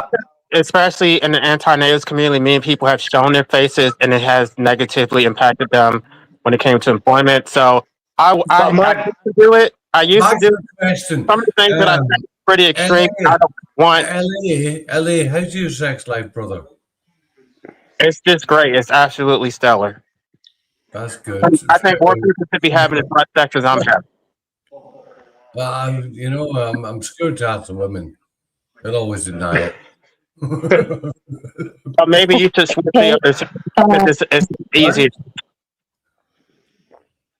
Pardon? I think maybe you should switch to the other team because it's much easier when you don't when you deal with members of the same sex. Yeah, well, fair enough. What about the rest of you? Okay. You're all fucking sleeping. Types. There are 8 blood types. Okay? Oh, and fuck, each here we one of go the blood again. types have the types that they can be around or not. I'm going to prove to you that I do not lie, sir. You let spiritual Israelis on the panel. No, you're just full you of should be shit. ashamed of yourself. I shouldn't have said you lied. You're just full of. You shouldn't have told me you lied because I don't lie. And that's Next person who interrupts is getting kicked off. Let Divine speak. Next person who interrupts Divine is getting kicked off. Let her speak to completion. Go ahead, Divine. Okay. Go ahead, Blood Divine. types cannot give to O negative. Sorry, Divine. We're not quite hearing you Cannot give right. to. Divine, go ahead again because your reception is not good. Okay. Is it working now? That is better. Okay. So, O positive is the only one that you can give to O positive, A positive, B positive, and AB positive. But you can't receive from O negative. O negative can give to everyone, and they can receive from O negative. B positive can give to B positive and AB positive, and you can receive from B positive, B negative, O positive, O negative. B negative can only give to B positive, B negative, AB positive, AB negative. You can receive from B negative and O negative. A positive can give to A positive, AB positive. Divine, is What? this bloods or like? This is blood types. This is blood types. Yeah, but they were talking about conception. Having Yeah, a she's baby. talking about donation. You're talking about blood. I'm talking about blood types. I'm talking about people who have different blood types, who are banging different people with different blood types and expecting a normal child. You're not going to be able to if your blood types don't mesh. Of course you I don't can. think that's true, darling. It's not true. Oh my goodness. I think Yes, that might it be the only is. thing. The only way blood types come into it is if you're getting a blood transfusion, right? No.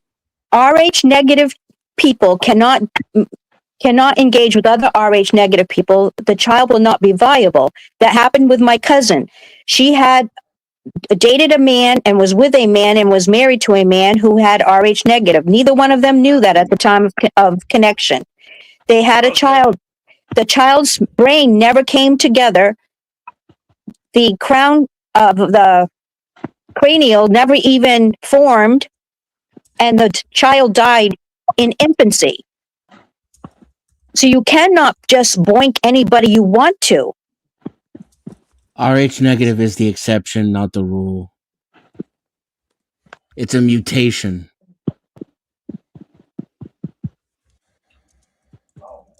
Is this becoming a blame game again? No. Yeah, it is. The misconception that Rh negative individuals cannot have babies with other blood types is a common belief. However, it's not true. Rh negative individuals No, can RH have with children. RH. Oh my. Listen. Rh negative individuals can have children with blood types AB, or O. The key issue is not the blood type, but the presence or absence of the Rh factor. Okay. Right. So when there's a complete lack of the Rh factor, it will affect pregnancy. That's a mutation problem. That only applies to Rh negative people. By the it has way, nothing guys, to do with A, B, O, or the other thing. Sorry. Completely random. I had a weird lucid dream last night that I bought a taxi, a black cab, but it had blue doors, and I parked it outside a pub the same night I bought it, and I bought it for £3,500.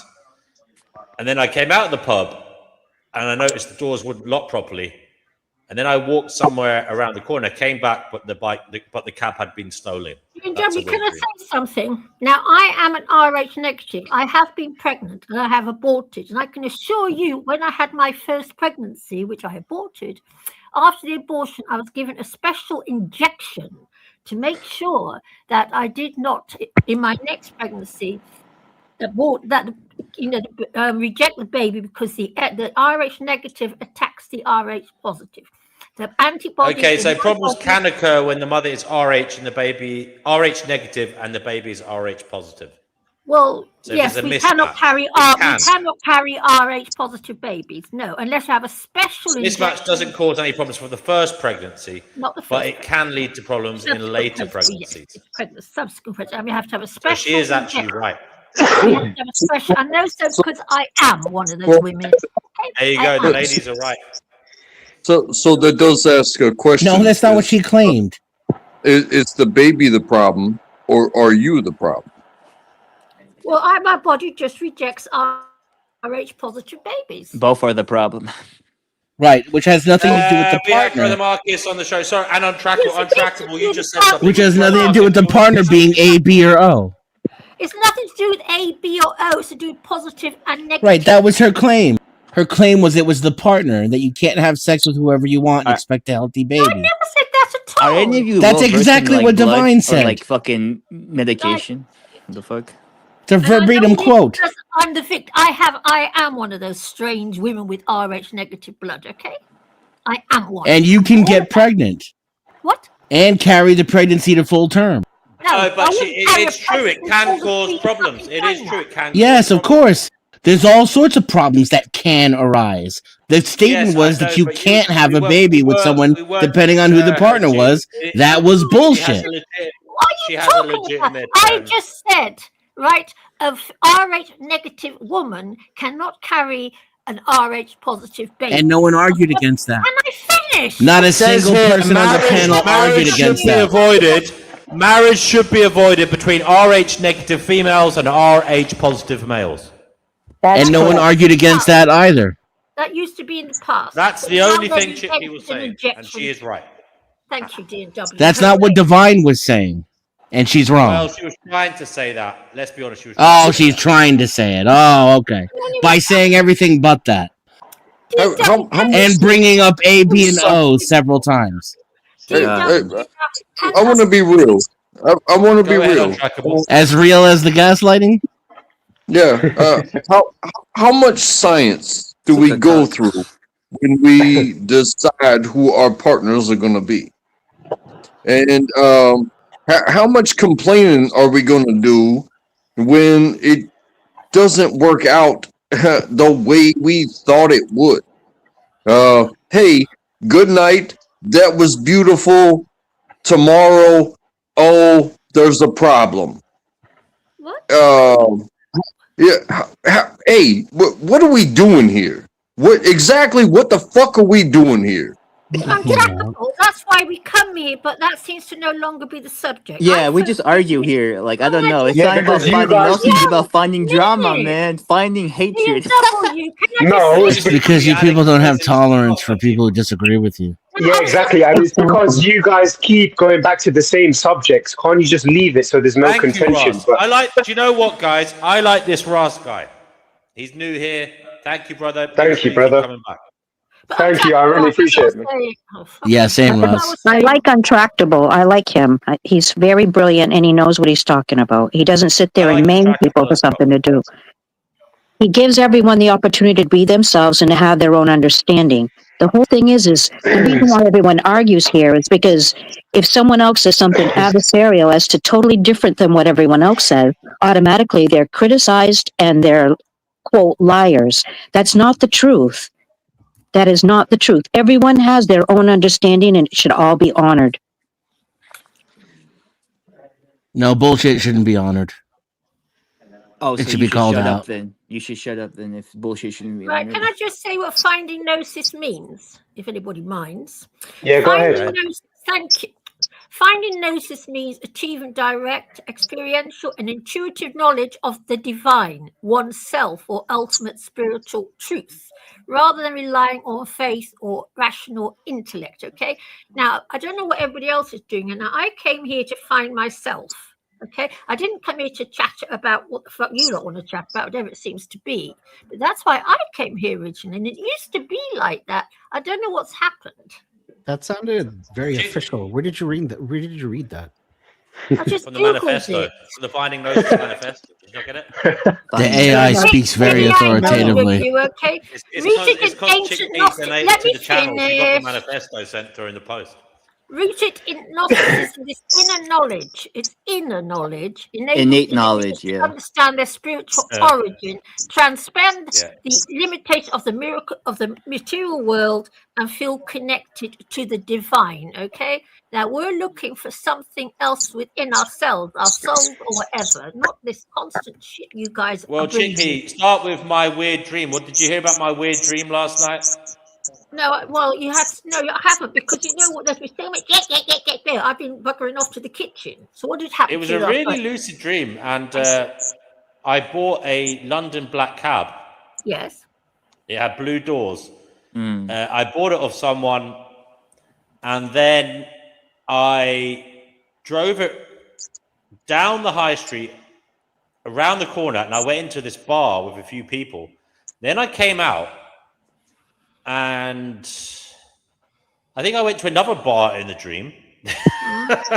And then I went back to where the cab was. It was still there. I checked the doors. The doors wouldn't lock properly. And I was trying to lock them, but nothing would work. Then I went I think I went to a cash machine like for 5 minutes, and I came back and someone had stolen the cab. And I think it was the person that sold it to me, because I saw him walking up the street, so I can only assume it was the same person I bought the cab off that stole it from me. That was my dream. And then I walked home really annoyed. In the dream, I walked home really annoyed that I bought this cab that had got stolen, and I'd paid cash for it, and I didn't have insurance because obviously I'd just purchased it. And that was my dream. All right. Weird dream. Yes. How would you interpret that, Chickpea? I don't know. You just told me. My mind doesn't work that quickly, GW. You know, I have to think about things for a while. Ask Untractable what he thinks about it. Untrackable. Can you make sense of that dream? It seems like you remember it. Sorry, I do apologize. I actually like, yeah. It's amazing that you remember it so clearly, because I don't remember my dreams. It was a really lucid dream, and it was really annoying, and it was so funny because I woke up really angry and annoyed with the person that sold me the cab in the dream, and it wasn't even a real person. Because I felt like I'd been done. I'd handed the money to someone, and then they had been the same person that stole the cab from me a little while later. Yeah, it's obviously something. You're obviously thinking something inside your brain and playing it back to yourself. Well, ask me a specific question. and I will answer. And I think Chickpea brought up something interesting about the definition of this place, but I can talk about that later. Well, no, Marcus, right. I came here initially when I came here initially, it was about finding out why we're in this shit pit of a planet, how we got to be here. And as you know, I have reincarnated. Now that used to be the type of conversation when I first came here. Now we seem to be arguing about all manner of different things. Half the time I don't even know what people are saying anymore because they use all this complicated language that they learn in order to win an argument. Google it, people do it deliberately. Well, we can go there, Chickpea. Don't be afraid to pull it back a bit sometimes. Yeah, don't be afraid to use like a complicated language. Like everyone is going to do that. Yeah. Yeah, but that is done deliberately. You can find Gnosis in the most unusual places, Chickpea. I would also say be careful calling this a shithole of a planet because you are on it and you helped create it. Yes, so, I know. Yes, but I didn't help make the fucking monetary financial system. Your existence. Your existence reinforces it. Yeah, but I'm doing things to counter that. It sounds like you have a fear of a loss of control. DP want to come back on in your waking life. That you're feeling vulnerable, as though someone might be setting you up to lose. You know, Witchy says the point of having different opinions is to learn which is the goal of Gnosis. Exactly, Witchy. I agree. Yeah. Well, I want to claim that I haven't been. That's fucking liberalism. And that's not true. I just went to a libertarian convention yesterday, and now I have a clear plan on how to actually get my goals accomplished. Oh, you went to a libertarian convention, LA? Oh, how was it? Well, it was. I just got a lot of information on how the structure works, like how to actually get involved and actually change their agenda. So I'm actually going to do it. I mean, I don't know that I'm going to get the law changed, but like a pill to futility, you can't do. Like I don't want to get into that. No, all right. Well, that's good. That's good. Yeah. Can I just say something to LA? Yeah. LA, I personally think your thoughts should be made global law, like we should have global, like it should be on demand in the same way as abortion should be on demand for all of us. Right. Nobody should have a word to say on the subject. None. No. Well, that's why I came on here, because I do see the connection between the right to delete yourself and abortion. It's like it's based on self-ownership. And so if a woman is pregnant, I don't know if I say it on your channel, CNW. If I just We've said everything so far, don't worry. I was just reading from David Hume yesterday. He makes a clear case for why the state does not have any legitimate authority to regulate. So if a woman, and they keep gaslighting me, saying that we have the ability, therefore we have the right. So if I were to give into that argument, though, that I have the ability to do it, therefore I don't need any protection, then you would necessarily have to respect the woman's right to get an abortion, because you already respect the right that you say that she already has the right to terminate her life anyway. Therefore, she does not have a duty to live long enough to carry your child to term. If she does that, that is not a duty. That is something that she's doing of her own choice. She does not have a duty to live for other people's benefit. She doesn't have a duty to carry a child for anybody's benefit. If you have a contract, that's one thing. If you have a marital contract where she voluntarily agreed to it, that's different. But if you just hook up with a woman in a bar, that is not a contract. What's contract? Okay, but surely, okay. At the end of the day, as far as I'm concerned, only a woman can get pregnant. So it's got nothing to do with men whatsoever. Nothing. You can't get pregnant. I'm talking about if you were married to him, his opinion should matter, right? Do you agree with that? It's the Blues Brothers. It's one of the Blues Brothers. Look. He wants to sing to us. Oh, I'm going to go watch some David Bowie now. Toodle pip. It's the kike liver.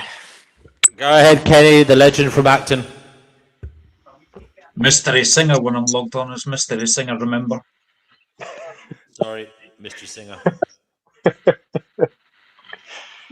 If tomorrow all things were gone, I'd worked for all my life, and I had to start again with just my children and my wife.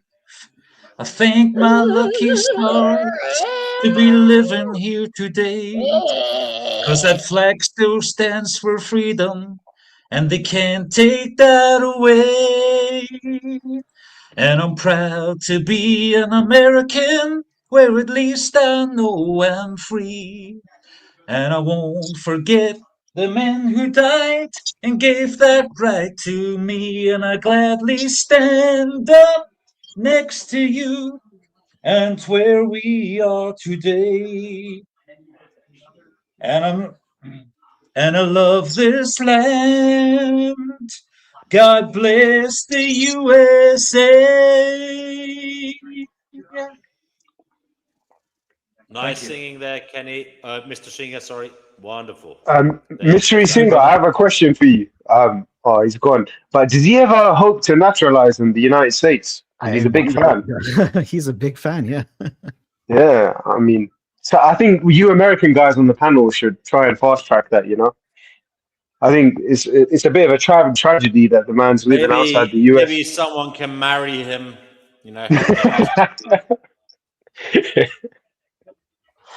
Yeah. The female word in Greek for gnosis is different than the the verb for to have knowledge. So personal knowledge and intellectual knowledge are differentiated in the Greek.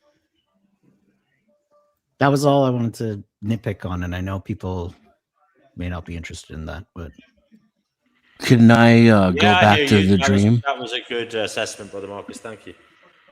And thank you for your compliment. Yeah, I think once people actually understand what I'm saying, they actually make sense and they actually agree with it. Got a little bit of an echo somewhere. I think it's untrackable. Can I go back to your dream? Yep. So do you mind if I make it personal? Go for it. So I would say that given the way you described it, a car would probably represent your autonomy, your Does it matter travel. that it was a cab? It was a cab, like a taxi, those ones? That's what it was, yeah. So you know that. So you bought a taxi from somebody? Yeah, I bought a cab. It's like a special type of taxi we have. It does. Here. I think it does. It would emphasize more what I was going to say for the regular car, which is a vehicle in itself is your method of transportation through the world, and it's a sign of your status and your accomplishments and your autonomy. It being a cab makes it even more so like a business venture and a representation of your professional accomplishments. And the fact that the person who sold it to you stole it from you adds, the fact that it was stolen speaks to your feelings of a loss of control over those things.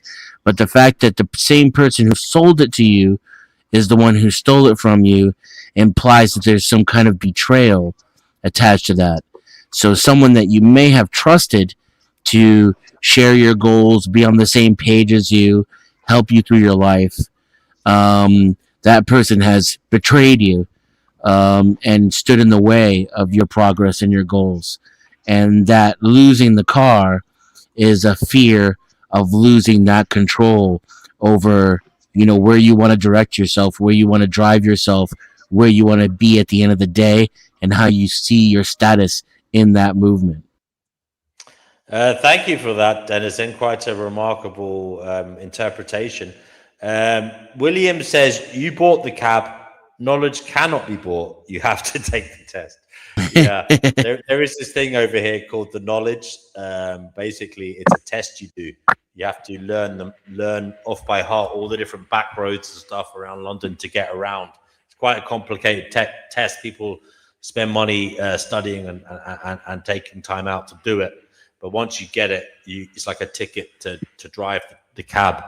And they get a bit annoyed because you can just be an Uber driver without doing that, Anyway, what was I going to say? This dream interpretation, Denizen, do you put stock in dreams then? Is it something you take seriously?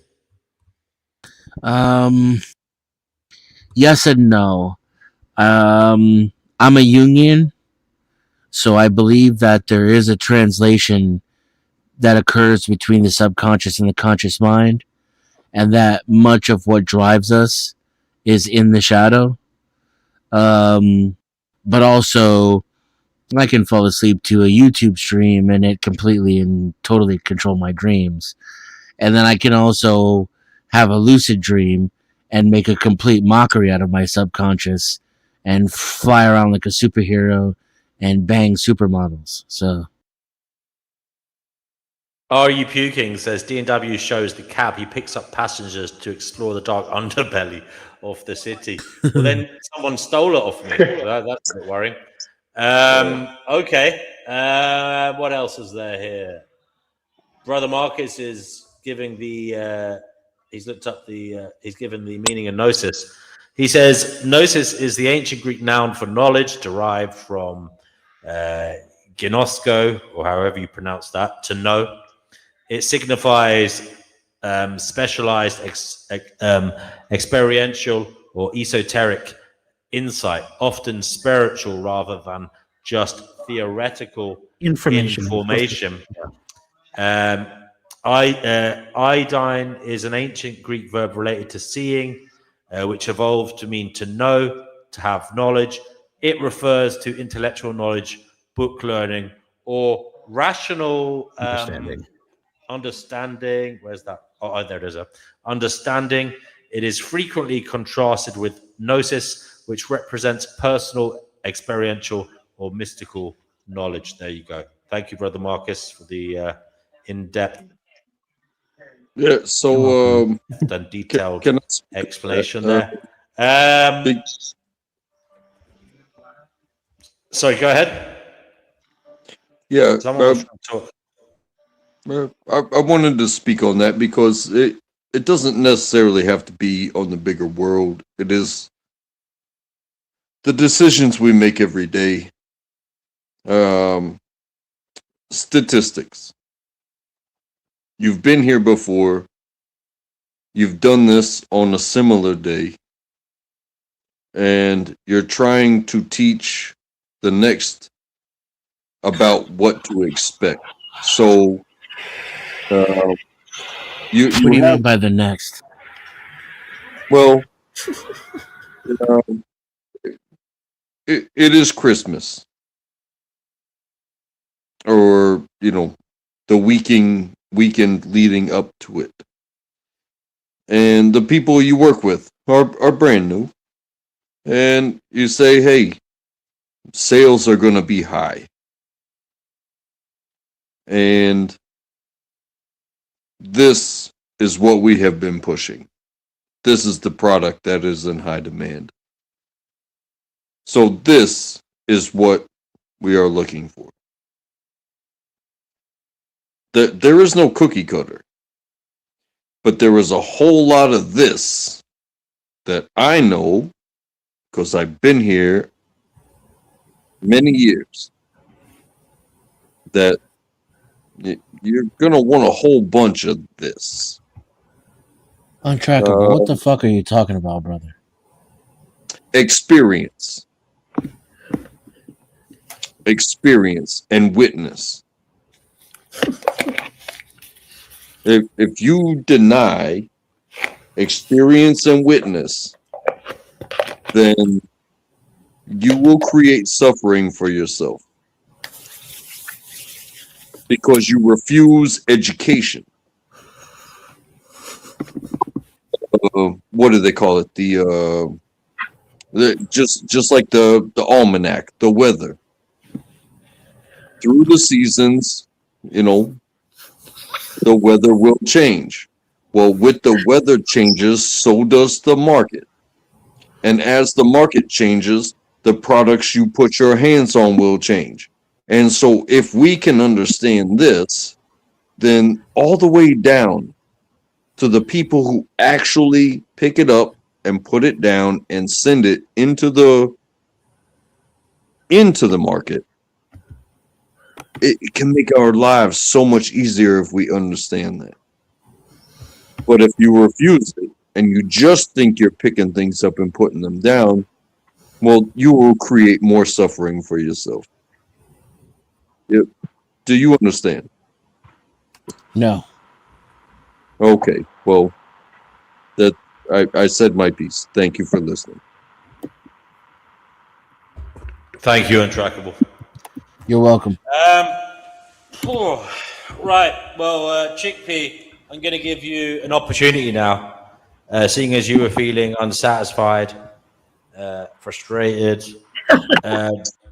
Change the topic to something. I've just been sorry. I've just been DW. What? DW? Yeah. DW. Yeah. I wasn't. You weren't what, darling? DW. I'm here. What's happening? Chickpea, we can't hear you. Hold on. I'm here. I'm here, DW. I'm here. Yes, darling. I know you're there. What do you want to say? I don't know what's happening, DW. I'm just not. I don't know. I'm here. Okay, well, Chickpea, never mind all that. Yes, what, dear? I'm going to give you the opportunity to direct the end of the show. We're going to move into our final topic, and I want you to pick it for me because you're feeling unheard. You want to talk about something spiritual, something paranormal, something woo-woo. Go ahead. Talk about whatever the hell you want. The floor is yours. D&W. Where's Divine gone? So I've been watching David Bowie all this time. The fabulous David. Chickpea, you're losing the plot. Yes, I know. We need a topic. We need a topic. We need a topic, Well, Chickpea. you know, Reincarnation, soul trap. What will you do? What will you do in the tunnel? I know it. I know a subject you like. What? Forgive me if I'm wrong. Correct me if I'm wrong. Yes. If when one dies, you are faced with a tunnel of light beckoning you to walk down it, will you walk down it? No, I won't be. That's why I come here, dear. That's the question. Do you want to hear what the others have to say on that matter? Yeah, go on. Ask them. Okay. Guys, that's the question. Denizen, we'll go around clockwise. You're dead. You find out you're dead or you've died, and then the next thing you see is you're standing somewhere, there's a tunnel of white light beckoning you forth to walk down it towards the light. Are you going to walk towards that light? It depends on the circumstances. What's behind me? Chickpea, can you explain it? Well, there's nothing behind you. You know, once you die, you go through the checkpoint and you're at your next port of call. And there's as you know, there's supposedly a tunnel of light ahead of you. Or of course, there's the dark. You can go down the tunnel of light and get yourself recycled, or you can go into the dark. I don't know what happens in the dark because no one's ever come back. That's what the Gnostics believe. Well, if I have all that knowledge, I'll choose the light. I'll just say that when I had a near-death experience, there was something behind me, and it was people who cared about me begging me to come back. Yes, I and know. So I said, screw the light, and I went back. Right. Well, you know, apparently, and I haven't been in the light, there are people, and I've read this, that when you go to the light, there's all these lovely, happy, clappy people there begging you to come back. And that's what the part of the trap is, because I don't want to come back. When I die, I want to die for good. I don't want to come back here, not to in China. So, yeah, you came back. Yeah, I like it here. Yeah. You like it, fair enough. Fair enough. I don't, as everyone knows. I can't wait to leave. Those of you trying to get on, the link is under the video in the video's description. Sorry, go ahead, folks. I'm listening.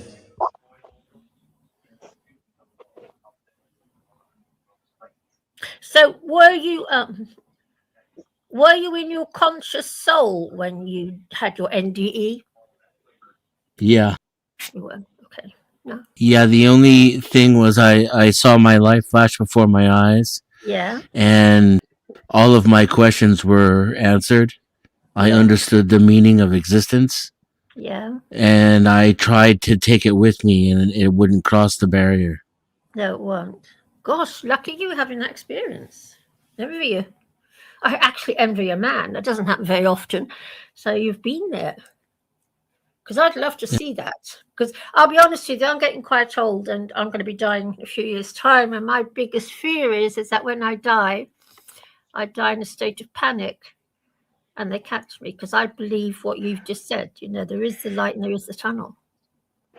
Well, when that ended and the stars were before me, and I felt myself rising up towards the stars at the speed of light, then I started to worry.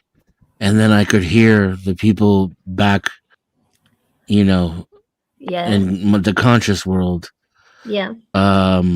screaming and begging me not to go. All right. That's something to remember. And I got slapped around a few times too, which probably is what actually did it.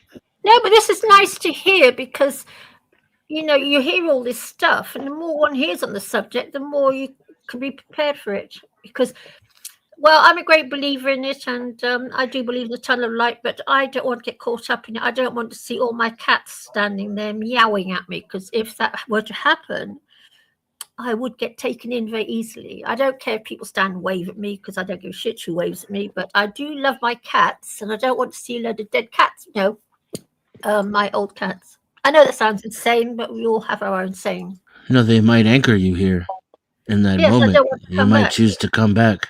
Well, thank you. Well, we agree on something. Thank you. It was enjoyable to listen to. So what are you going to do next time round? Are you going into the dark or back into the light? Hoping there won't be a next time. Oh, right. And I don't want to go. Oh, right. But I'm afraid of what will happen on my actual deathbed because, in my opinion, this one was clearly, a hallucination. You reckon? Well, you've hallucinated something that, well, I've had an OBE. Like, I haven't had an end yet, but I had an OBE under surgery. And I can remember being out of my body, and our brains, our hearts, and our souls are outside of our bodies with us. We don't need a body to thingy them. It's a trap to keep us stuck. And, I don't know. I wish I could have seen that tunnel. It'd be nice to have seen it. For me, it was just no tunnel, just light. Oh, well, and then the stars at the end. Oh, right. And I felt myself rushing up into outer space, and there was nothing there but space. It was very, very cold. Mm-hmm. And I kept getting colder and colder. Yeah. Yes. Because I'm practicing going into that black space. And I practice at night and I can't sleep. I know it sounds insane, but I'm practicing. Because I don't want to come back here. I just want oblivion for eternity. I don't believe in God. No, I don't. I think he's an asshole. I hate the God of this planet. Hate him. I think the God of the Old Testament is a nefarious character, and I'm glad that he doesn't exist. Mm-hmm. So you don't believe in the demiurge then, the asshole that runs this world? Nah. No, that's us, unfortunately. No, We're the assholes who run this world. Yes. Oh, yes. We are. Well, we are. Yes, that's why I don't want to come back. No, I do believe in the archons, and I believe that they try and pull us back because they feed off our emotions. I believe that rubbish. The math is simple for me because in a world that is so undescribably horrible, where babies are torn asunder, literally, and people are decapitated in the street, there's still so much beauty and joy that it's overwhelming, and I can't even hold on to it long enough to write it down or calculate it. That's remarkable to me. All I right. don't need any supernatural to be in awe. Yeah, I would be happy here if people didn't do what they do, but they do what they do, and that's why I don't like it here. So I'm one of those animal rights people, I'm afraid. Which is why I hate it here. It's my bugbear. And it's everywhere. I don't even think people should be allowed to keep pets. Oh, well, I don't go that Ooh, far. spicy. Why? Because I have too much respect for animals. I don't appreciate their domestication. Well, What about the fact that some dogs keep humans? I know my dog bosses me around more than I boss it around. Yeah. I am in many ways my dog's slave. Yeah, I am my cat's slave. I actually read a Now the study thing is, about that. if we left domestic dogs outside and just let them be, unfortunately, they would end up tearing each other apart. I actually read a study about cats. They have not become. They didn't. We didn't domesticate them. They domesticated themselves. Yeah. They still have all of their Yeah. wild instincts. Yeah, I think Yeah, for cats that is true. For cats that is true. Yeah. Yeah, they're wild little things. Well, mine aren't. What about a voluntary phase out of forced domestication? Would that be a middle ground D&W?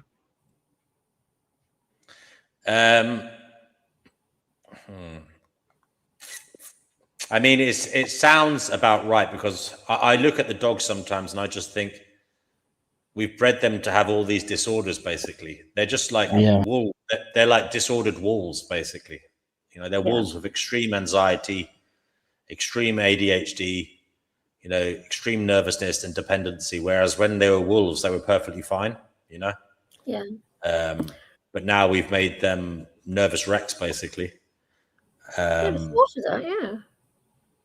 We've heaped all of our anxiety and depression and uncertainty on them. Yeah, I mean, they were better off as wolves, basically. And then we basically made them what we wanted. I mean, we even gave some of them huge problems, like you know, breathing problems, because we inbred them until they became pug faced or whatever, and we've given them arthritis because of their body size and such. And, their joints have problems. There's all these weird disorders that some species, not species, but some breeds of dogs have some really peculiar problems. Like my friend was telling, I only learned a few years ago that German Shepherds or Alsatians, whatever you call them, they get this weird tunneling.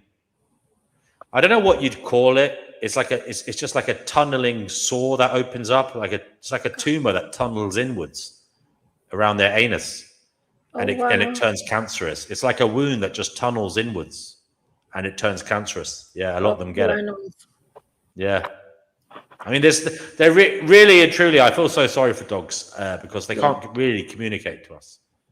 My only hope is, as usual, AI will be able to help us communicate with them, perhaps to some degree. Praise but be also, the second coming. we'll also be able to spot their medical problems, faster, and help them. I was going to say, we really owe it to. Sorry. What if they start making tools and speaking English and building their own societies? Then Well, I wasn't saying connect them to AI. I was just saying give them like cheap MRI scans and stuff like that, and all that kind of No, stuff. I mean naturally, even without AI. Do you pay vet fees, D&W? Yeah, I'm a member of that. Do I have to pay my 7? Jesus wept, I tell you. Wait, what's that? crippling. What are those? What? Well, we have things here like you can join a vet and you pay monthly. You know what I mean? And then it's like a pet insurance. It's like an insurance that gives you certain things, but not everything. But it gives you certain things. Oh. If you have an emergency situation, it gives you certain like priorities. Let's just say that. Yeah. You'll be seen and stuff. And do yours get better treatment than you do? Mine do. I mean, I think they get equal treatment. I don't know. My vet treats the cats like royalty. He's so nice to them. It's unbelievable. Oh yeah. Oh yeah. I haven't been to the GP in fucking long time, man. I don't know. It's a hell of a long time. But Mine yeah, if you're called asking me, He's like, if you're asking me, are the vets generally nicer to the dog than the GPs are to me? Yeah, it Yeah. would seem in most cases. Yeah. Yeah. I mean, the vets actually seem to like Yes. their patients. their clients, their patients. Yeah. Yes. There are people out there that actually communicate with animals and can tell you exactly what your animal's thinking and wanting to tell you. There you I go. can communicate with cats, but that's about it. I've been like I've learned how to do it just from listening to vets and like listening to their body behavior and their blinking and the tone of their purrs is like it means different things. Yeah. There is a way to talk to your animals, and they will communicate exactly what it is they want you to know. Yeah. It's called animal communication. Yeah. Yeah, I do with my cats. When I used to have a dog and a cat, I used to communicate with them telepathically, and they would tell me what it is they needed and wanted. Yeah. I know that My one. cat told me to diversify my bonds. Just what? To do He's what? being ignorant. Oh. It was funny. I laughed. I was muted though. Thanks, Marcus. But I tell you, at D&W, if I didn't have my cats, there'd be nothing to live for. And there would nothing. Cats Don't know you when you're guys think? depressed too. Like they know when you're depressed. They'll just like come and like try to like cuddle with you or whatever. Yeah, they're always around me. They know. They know. Yeah, but don't you guys think because of humans that a lot of these animals do live better quality of lives? I think D&W touched upon it where he said something about the domestication. I mean, if they were outside in their natural state, I mean, they're not exactly the pleasant beings that we think them to be. And I'm not like throwing shade on them when I say that. I'm just being honest. Like animals, they have their shortcomings as well. It's just, and wouldn't you rather be a fucking domesticated dog in a first world country than to be some, I don't know, just some fucking random ass wolf or something trying to find its way in Greystone National Park in Canada when it's surrounded by all these other vicious wolves? I don't know. I'd I rather don't be a know, man. domesticated dog. I'd rather be a domesticated dog, man. Fuck it. I'm not so sure. As long as I'm treated nicely with a good owner, fuck it, man. Three hots on the cot. As you Americans say, 3 hots on the cot. I don't know. Some of these animal parents are not feeding their pets a proper diet. Oh, what do you mean by that? Oh, no, don't tell me you're gonna. Is it the whole vegan thing? Yeah. Oh, fuck. Here we go again. Oh, I have a rows over this really shocking rows because I feed my cats on fish. And if I had to kill a fish to feed my kittens, I could do it. So my LA is not vegan. He wasn't going to say that. What? I saw vegan gains on the show, and yeah, fuck that, man. You can't be feeding no carnivore. That I mean, you just have to deal with the dilemma, chickpea. That it's a dilemma. your pets.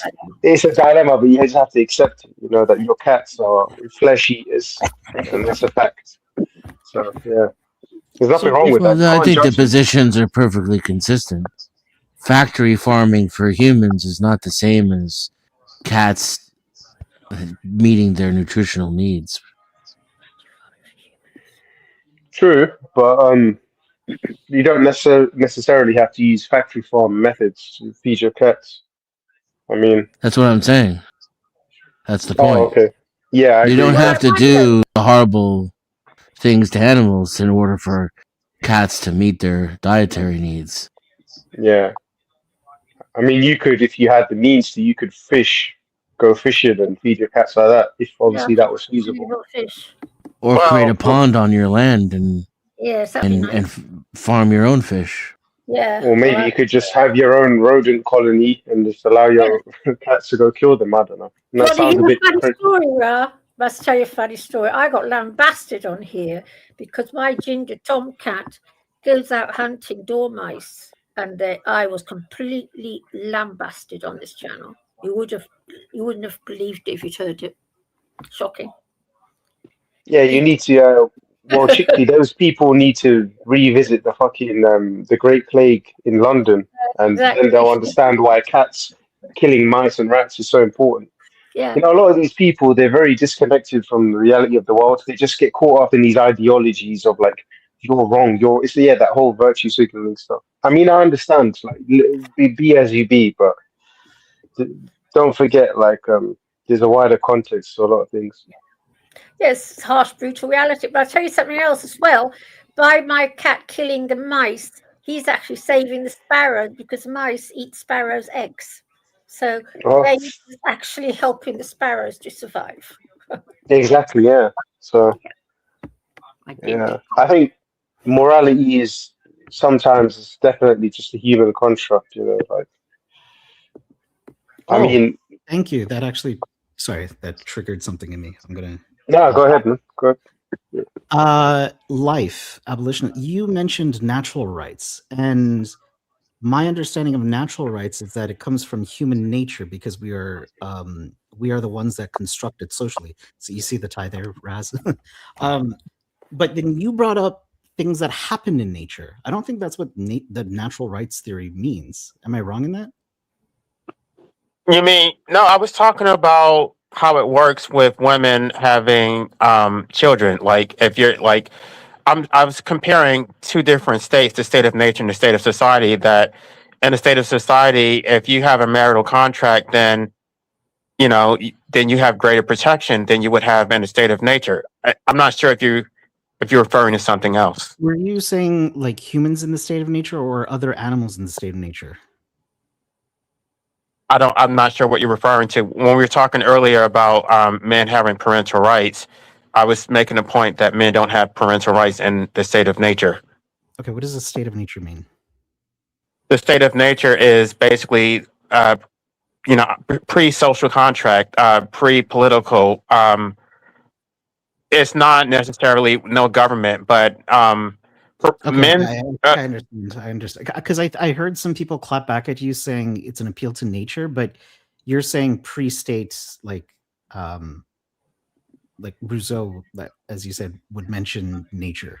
Right. That he didn't understand how I was using it. He thought I was just talking about the animal kingdom, and I wasn't. Right. To be fair, I thought you were doing it too, but that's why I was so confused. But yeah, no, I understand now. He wasn't understanding a lot of things. Who was it? I don't know who. Was it a new person? That person that just left. Oh, I did not keep track of everybody's names. Well, I was trying to clarify, and he just kept. So I was like, okay, never mind. Like, I'm not using these terms incorrectly. Like, either you read Rousseau or you didn't. I very much sympathize with backing down when things like that happen. Just like when the term will comes up, I know that goes into a lot of different spaces, but I could understand why someone would make that jump though. You're not you're not doing the logical fallacy of an appeal to nature. You're using nature in a different sense. Right. It had nothing to do with the animal kingdom. I was just basically saying that I was making a point that I would say women have natural parental rights just because they come out the woman's body. Men, the father's parental rights are based on a social contract, like entirely. Right.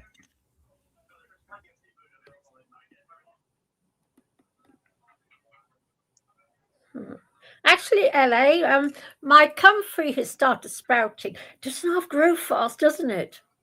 It does, and you grew yours from seed, but once they become established, you can take little cuttings No, from it, and they no, will form new plants. no, Yeah, if you're not careful, they'll proliferate everything.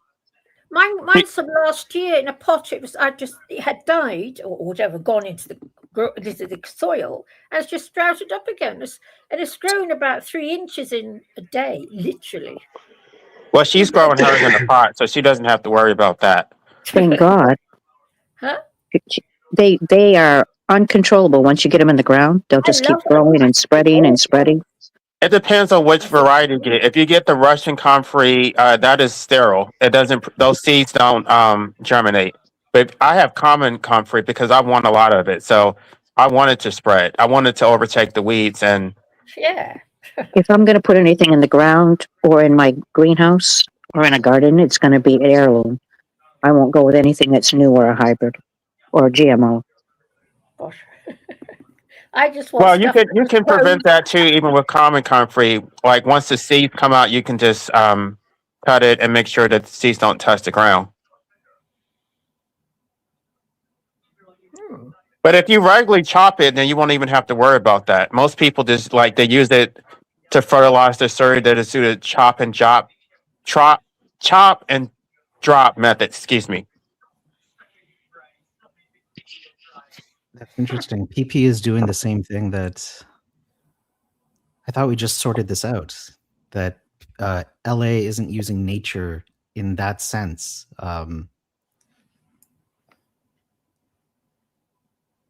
I don't know how you actually have these conversations if people are using the same word to mean different things. Yeah, but that's the whole thing with between Americans, UK, Australia. And then when I hop on and I ask for definitions, people get angry at me. Like I don't Well, know, it's like people take it personally. Brother they Mark. won't even let me use it. They won't even let me tell you. Like it's like I didn't make this up. I'm telling you where it came from. So if you don't want me to speak, then I guess you just won't understand. But Marcus, we all I've had it with Divine. She said something once about all these men got shot, and she was I talking remember about that. they'd had the COVID shot. But I remember thought she meant they'd all been murdered because to me, shot means murder. Jabbed. Yeah, so it happens between us all. I know. Americans. And speaking as a secretary, if a British secretary wants to work in America, she's advised to do a sort of couple of weeks course to learn the difference between British American and American English. British English and American English. Got me. Well, because we can't say the actual words, because if we do, then we'll be taken off the channel. I mean, that's the whole point with everything right now. We can't even speak what it is we're speaking about, because if we speak what we're speaking about, it will be censored, which doesn't make any sense to me, because if we could speak what we're speaking about, we wouldn't have the discrepancies. It was done to separate us so that we wouldn't understand what each other was talking about. Yeah. But I thought when you said that shot word, I thought I should talk about all being shot because you talk about vaccines. See, that's so easy. It happens so simply. Yeah. You never know what your channel is going to be taken down for, so you have to be mindful of that all the time. You know, what I'm going to say be in alignment with what everybody wants, so that you don't participate in helping bring the channel down, because that's not my priority. My priority is to keep it going and strong. And when they do take your channel down, they're very vague about what the reason was. So you're trying to figure never out. tell you. Yeah, they never tell you. There's been a lot of investigations as to why certain channels were taken down, and they do not come up with any valid reasons. They just got done giving back Eisenhower, Santos Bonacci, and David Icke's channel back to them after years of not of taking them down. They're finally giving them back, and they've got all their followers back. Nothing seems to be going amiss now, but I'm back.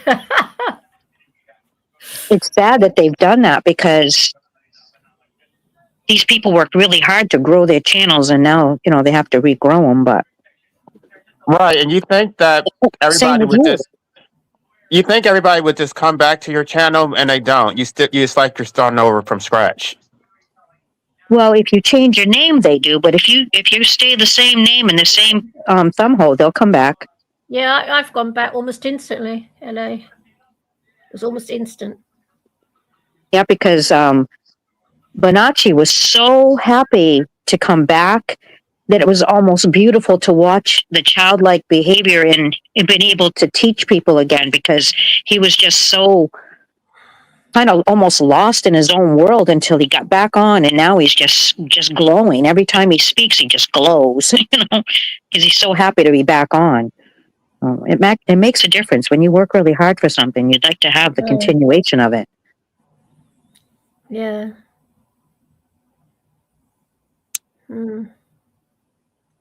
And I think abolitionists, you're going to have a major, beautiful channel there if you can incorporate everything into one. Right. I'm going to try to use this other streaming thing. I need to learn how to use it, and then I can have more people on. And if I can do that, like because I don't moderate at all. I just let people say what they need to say. Right. Well, you do have to have some sort of decorum when it comes to moderation, or you're just going to have, you know, people screaming at each other all the time. Yeah, that could turn into a speaker's corner. Yeah, Danny hasn't been here this evening, has he? Well, only for I a know while. I got bounced off. I got bounced off when the music started. I had to go. I'm talking about Danny Shine. Oh, him. You know, that brings in a totally different criteria right there. That's about Danny Shine. Well, I just think that it works better when it's for people. Like when it's like 8 people, it gets chaotic. Yep. I think it depends on the subject too, actually, to be honest. I think it depends on people's temperament. Like, there's plenty of people here right now. It's not, you know, it's pretty chill right now. It's the way it should always be. But when you it speak out of used to turn, that doesn't help at all. It just gets people more wound up. But still, Divine, it helps get rid of one's stored anger and hatred. Have a good hiss and spit, and eventually you will empty. Well, I've emptied my soul out now. It's all nice and empty from all my stored up anger and hatred, and it's really good. I don't think it's all gone yet, hon. Oh, Divine! I think it's a vicious cycle. I have to speak my truth. If I don't, I'd be lying, right? And I don't do There's that. a lot of it there. There's a lot there, Divine. There's lots of Well, yeah, it's going to take a long time for it to be released, too. It's okay. Yeah, but a load has gone. Quite a lot. Just be 'Cause you careful know that what? because it Here- could be a feedback loop. You feel good to let it out, but then you keep doing it to get that feeling again. So No, I don't enjoy it. No, Mother Marcus. The reason why I'm glad to get rid of all this anger and hate, because I've been in group therapy. The reason I've said this to DNW quite a few times, I come here as a form of group therapy because it provides you with a safe space to get rid of all my stored up anger and hatred, all the rest of it, because there's a heck of a lot of, because in the real world, I can't release it because I wouldn't dare, because, you know, I'm an 8-stone female. I can't just say whatever the fuck I like to people. But here I can. Yeah, usually at my expense. Well, you do to me too. Yeah, and cats don't speak a language yet. No, but it has helped. It is helping me, I tell you. It's weird. It's a great form of group therapy. I wish there was It's more wonderful, of it. Chickpea. It's absolutely But- wonderful, Chickpea. But do you know what? Yeah, on this note, I agree, man. I think you have to embrace it all, man. You have to embrace the madness of it, the calmness. It's a whole package, guys. You have to embrace it all.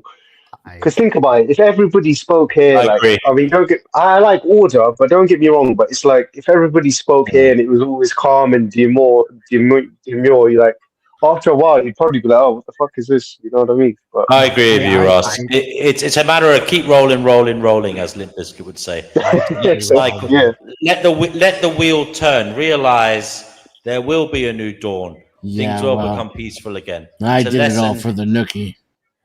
It's a lesson and experience in resilience building. Oh man, I think I'm gonna go against all of you. I disagree with that. I think resilience can happen with internal emotional regulation. When people are expressing themselves, it releases catharsis, it releases dopamine, and you get a hit. It feels good to release, and you can go into a vicious cycle. And there are studies on this, and I am not prepared to provide those, but I'm just. I think we had one here on the panel. I agree with Brett Marcus. But what I mean, the lesson I'm only is, jabbing it, Torty. I'm only the jabbing. lesson is you don't have to join in. You can just let it happen and watch. You don't have to get involved. That is that's what I do most of the But time. Marcus, what I've always thought about coming here is okay, and I know people don't agree with me on this, but like sometimes we get people coming and moaning and groaning and moaning and groaning, and we get someone else coming along telling them to cheer up. Well, you know what? If people want to moan and groan here, they can groan to their heart's content. With my Oh, good yeah, will, to tell you something, I think it's healthy to moan and groan and lift off all Cheer up, chickpea, cheer up, chickpea. Smile, my dear, laugh, backs. Cuddle your 7 cats and have a cup of tea. Oh, look at that kitty. That's a chunker. Cheer up, chickpea, cheer up, chickpea. Smile, my dear, let the bad days flee. Put David Ack on not knowingly, then laugh it off conspiratorially. Dance in your favorite hat like that. Curl up to Lasagna kitty. That kitty singing. Cheer up, chickpea, don't look so blue. Smile, my dear, the world needs you. Gato Don't rojo. let the archives get you down. They hate it when you laugh. They frown. Laugh till it echoes. Dance round the flat. That cat's thinking to himself, well, it's either this or the streets.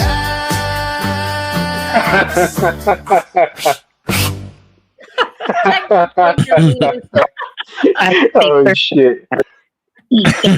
That first one was better. That first one looked like peanut butter and chocolate ice cream. I want to put them in a bucket and use a spoon to eat them all up. I'm talking the first song that he had. The first song he created was the better one. It was more jovial. That orange cat mastered the art of stoicism, man. And then Denison's like, fuck it. He's like 3 huts in the car or back in the streets. He's like, fuck it, I'll take it. Yeah, but as I was saying, Vinny has come to Morgus with his looks maxing again. Yeah, I'm just listening to what Chickpea is saying about her using this as a group therapy session. That's because she's toxic and she's rubbing that toxicity on other people and being a nasty old cunt. She's a that witch. wasn't nice. She fucking dies. Please And all don't. the fucking cats die as well. Whoa, A little bit. No, I think, whoa, man. That's not Because nice. it's not because the group wasn't getting therapy. You know what I mean? The group is just taking the ire.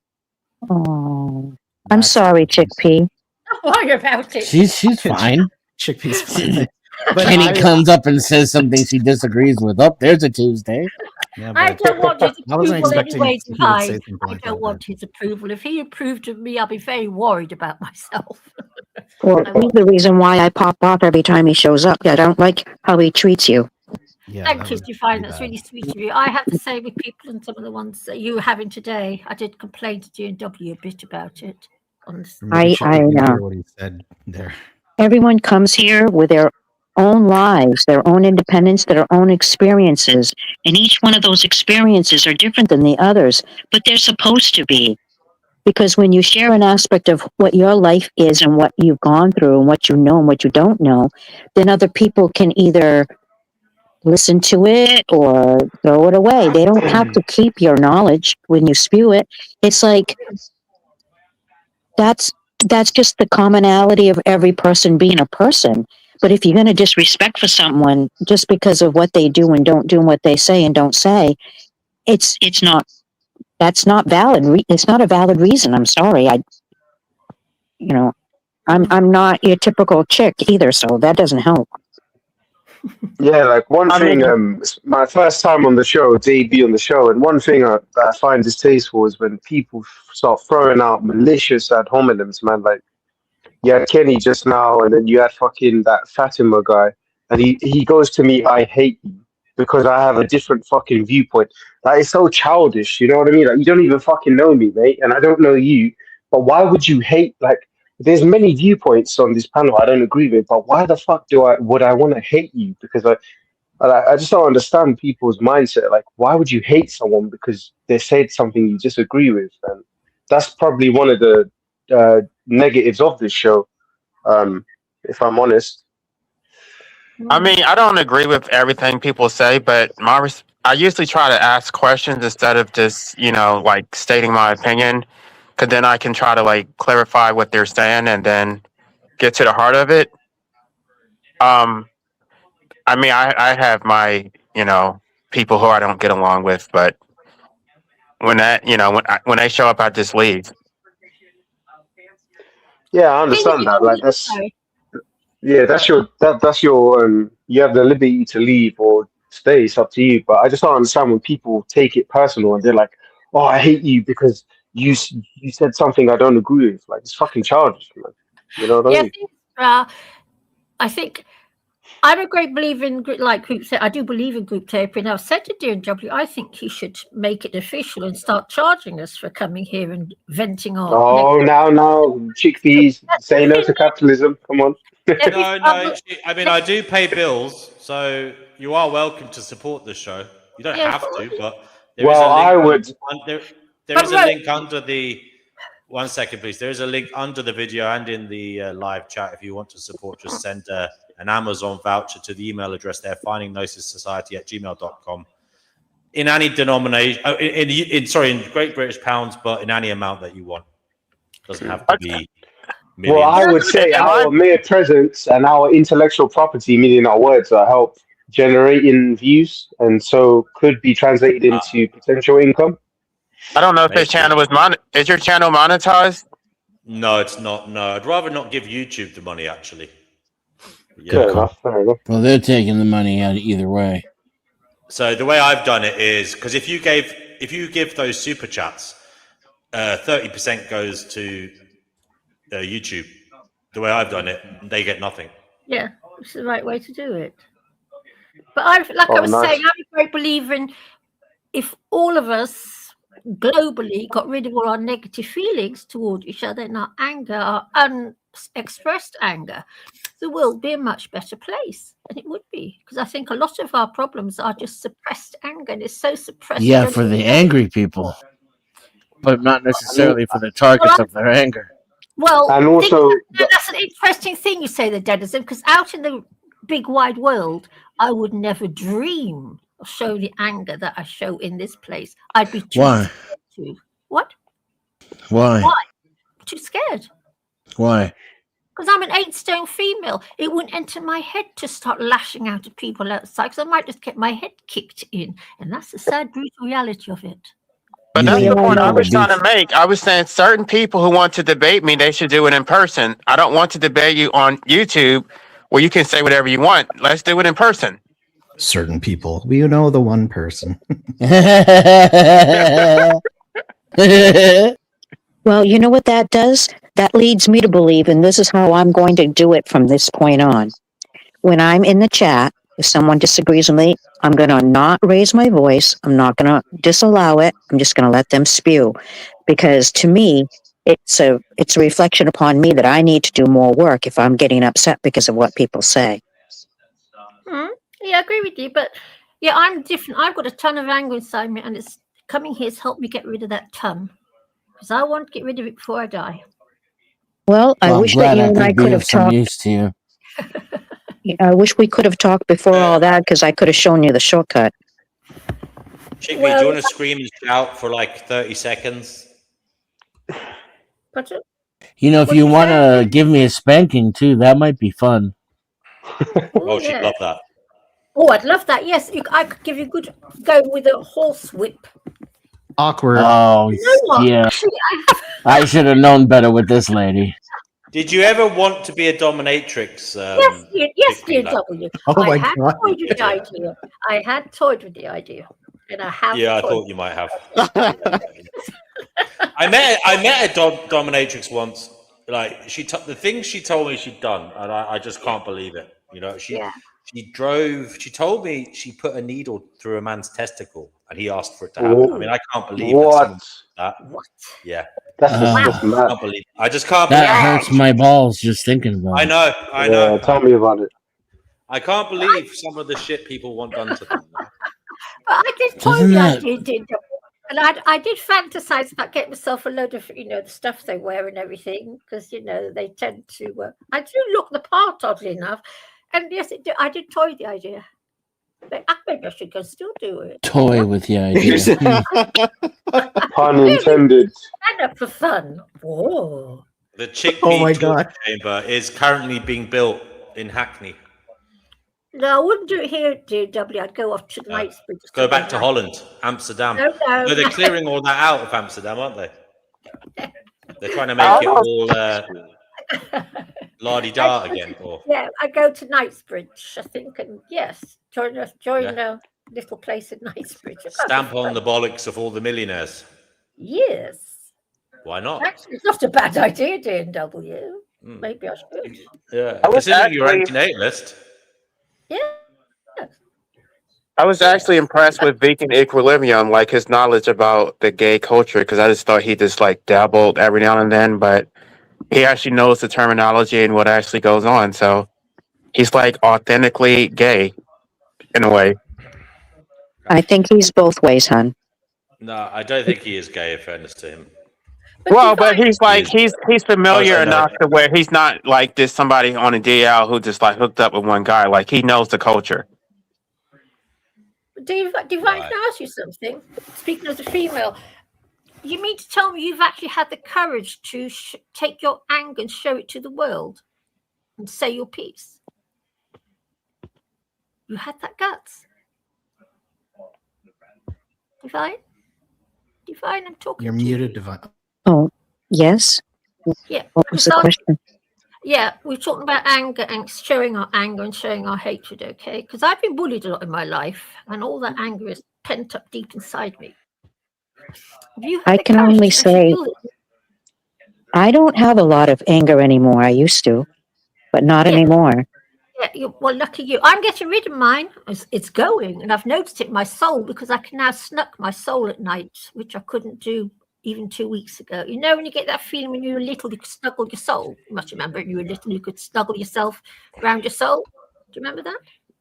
Oh, yes. The only time that I'm angered now is when people don't know me and they accuse me of lying. Oh, my God, I flip because I've worked my whole life to make sure I don't tell lies. When someone says that I'm lying, it pisses me off. Yeah, I know what you're saying, but I'll tell you something, Divine. I've never, ever, ever dared to show my anger in the real world. I wouldn't dare, because I tell you something, I could kill. I've got so much anger and hatred locked deep, deep inside me because I've been bullied, and I have been. Chickpea, sorry to interrupt. DNW, are we allowed to talk about psychedelics here? Or Yes, sir. But don't say people should take them. Don't say just talk about the effects of them, maybe, or whatever. Yeah. Can I just okay, I see what you mean. Yeah, go ahead. Yeah, so Divine, coming here, this is the first time in my life, because I've also been in group therapy, and even then I didn't dare really express myself for fear of being beaten up by somebody bigger than me. This is the first in my life I've had a safe place to lash out at people. It is helping me, and to not have to worry about having my face smashed in. I know it sounds insane, but we all live our lives differently, you know. Well, I'm too scared to lash out in the real world. I wouldn't dare, and I wouldn't dare. I've never been a person that did that, ever. Even when I was going through all the foolishness my mother was dishing as I was growing up. Yeah, exactly. I don't know. I view it all differently than I used to. And it's because of a lot of inner work that I've done. But I think it's because I do most of my inner work on my own and I don't allow anyone in to do it, because I figure if I'm having an issue with someone, it's mostly because I don't have a broader understanding of the topic, or I don't like what they're accusing me of being like. But I think that once they knew me, they would realize that I'm not a fighter in any way on any platform. If I see at all that there's going to be an argument and someone's going to argue with me and fight or try to, I automatically dismiss myself. Just like when that guy Given comes on, or when Noodles comes on, I know I have more work to do when it comes to those two people. And when I've got Divine. You've got the same as me, except when Noodles comes on, I just lash out.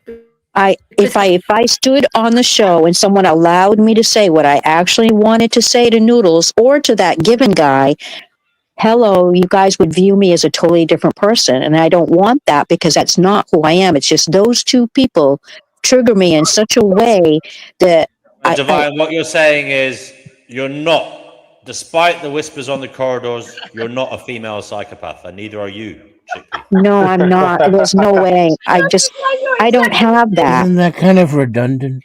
But Divine, you're saying the same thing as me. Yeah, but I'm not going to do that. I'm not going to give it to them. See, that's the difference between you and I. You're going to sit there and you're going to dish out their syrup, okay? And that's because you have lived a long enough life that you can dish out the syrup, and they have to take it whether they like it or not. I still have at least 50 years here on the earth plane, and I plan on living here until at least I'm 90 or maybe 100, because I want to irritate all the people that, just for something to do.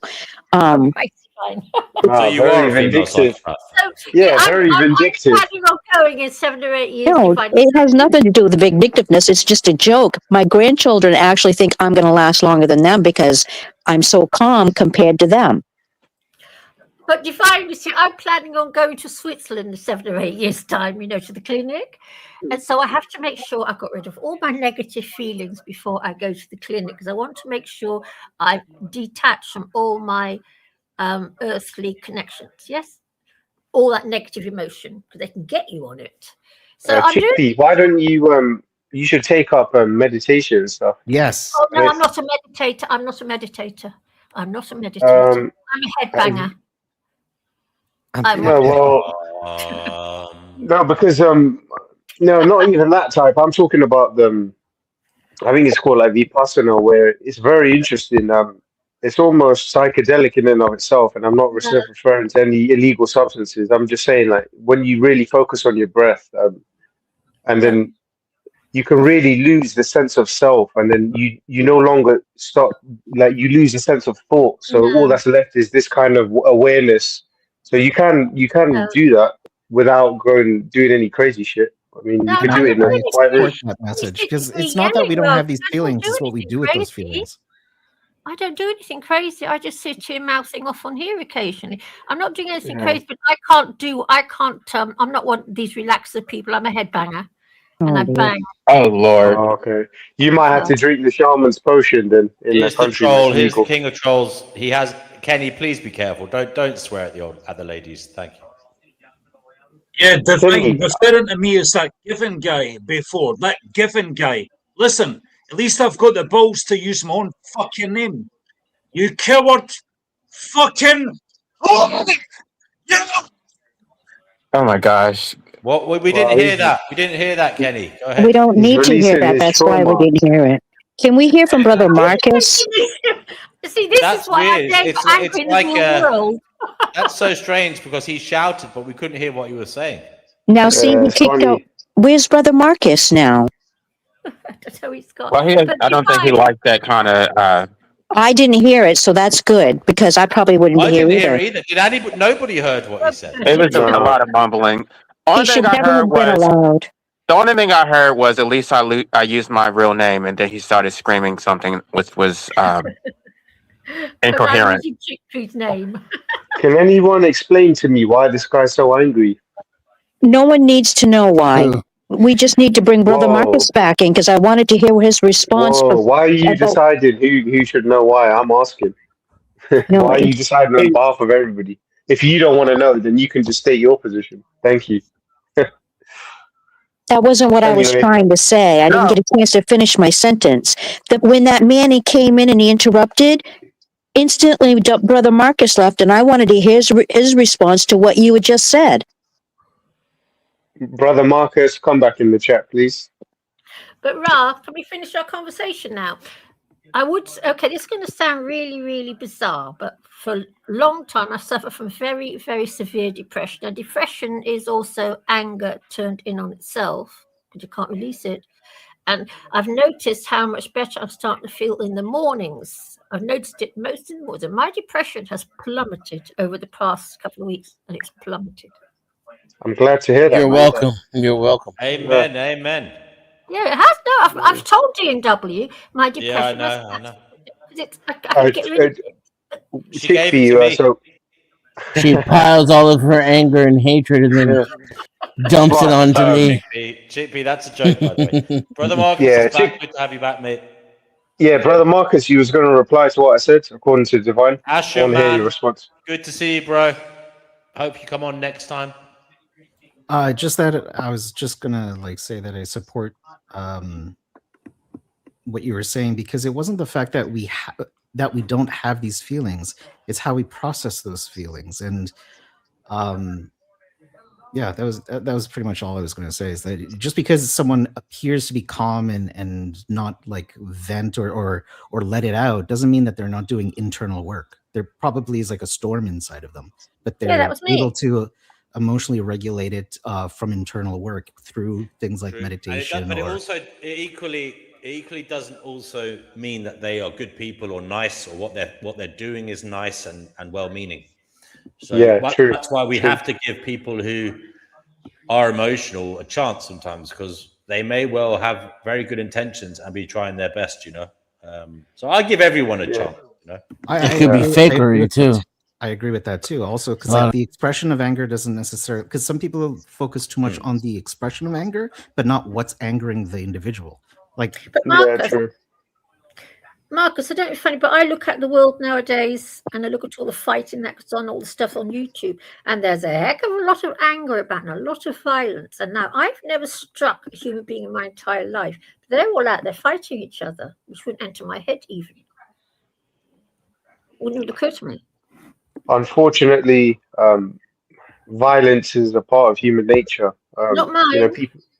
Yes, that's just serious. I beg to differ, because if you're provoked substantially, I mean, not just you, but unfortunately, we live in a physical world. It's a world based on competition. It's fierce competition, by the way. So it's the animal aspect of existence. PP says allowing abusers to scream like that is not helping anyone. I mean, we've already discussed this. I think it's better to have it out in the open. Let them shout and scream in Did public. you miss where he talked about his wishing death upon her and the cats? Who said that? Kenny. Yeah, he did say that. I suspected that you guys missed it because that's no, I heard that. You're right. He did say that. I got that. But do you not see him as I know Chickpea very well. She is not all bothered about him. You see him as a cat. No. You see him as a clown, a caricature, someone to laugh at, Chickpea, don't you? Who? You talk about Kenny? Yeah. I wouldn't, in the real world, I wouldn't talk to him. But I wouldn't do. I'm a bit too fussy. I don't that was shocking to me, because other than that, I don't mind Kenny. When he goes on that rampage, and I don't know why. Maybe he could come on and explain why do that. Why has he got? Yeah, Kenny, why are you so triggered, man? He started it on me. Okay, he started it, not me. I just, But I just like to say to Ra. So I forgot. I'm going to say to you now, but stored. When people are nasty to me out in the big wide world and they insult me, I only weigh 8 stone, if that, and I haven't got what it takes to fight back. It's as simple as that. So I have to walk away and just accept it. But I just get beaten. But you don't always have to. Well, you don't even need to fight back, because words are words, right? But what I would say is, going on what Brother Marcus said, I like that as well, because sometimes, if you think about it, there's so many external forces that you really can't control in life. Because let's say you could fight back. Let's say I clicked my fingers and you became some 20-foot Hulk creature and everybody was scared shitless of you. That still wouldn't solve your problem. Did you know what I'm saying? Because the problem is, how are you relating to it? Because we have this guy literally come on, and obviously he was shouting what he was shouting, but how are you going to relate to that? Because the thing is, this world is a huge place, and it's impossible to go through life and have everybody tell you nice things or to stroke your ego. Every once in a while, you're going to come across someone that says something. I do right. to retaliate. It was very, very bizarre, wasn't it? He didn't. Yeah. I believe he wished death on her cats, right? That's what he said. Yeah, that was extreme. But what I'm trying to say is, how can a weird thing to do? Yeah, so what I'm saying, Chickpea, is sometimes, like you have to do some Jedi mind tricks with the situation and be like, okay, so how can I relate to this? Because it's true, because I do believe, I think I read it some way from Buddhism or something, where it's like your thoughts kind of shape your reality. You know what I mean? So I don't depending have on your, that. huh? Ra, I don't know if funny says during the course of my lifetime, I was beaten up by my own mother. When I was 6 years old, a boy broke my nose. I had to put right years later. And when I was in my early 20s, a man broke my hand. That's just the Yeah, no, start. I understand. So But that's trauma. now So let me everybody finish. has. Let me finish. But Okay, go they on. did that to me. I didn't. They did that to me randomly, just out of the blue. I'm going to smash a roller skate in your face. Another bloke decided to just break my arm, well, my hand. And my mother used to beat the shit out of me when I was a little girl. So I've been attacked quite a lot, and I've had to deal. That's been sitting inside me for all these years. Okay, so first thing I have to say is I'm sorry you had to endure that. That sounds very nasty, The only but one, yeah, it was nasty. with respect to D&W, you might have to drink the shaman's juice, and I'm not going to go too deep into it because we're on the thing. There's certain therapies if you don't want to do meditation, because what it is we all have trauma. That it's expressing itself in our lives subconsciously or sometimes even consciously. But like you said, you've had stuff from childhood, which we all do.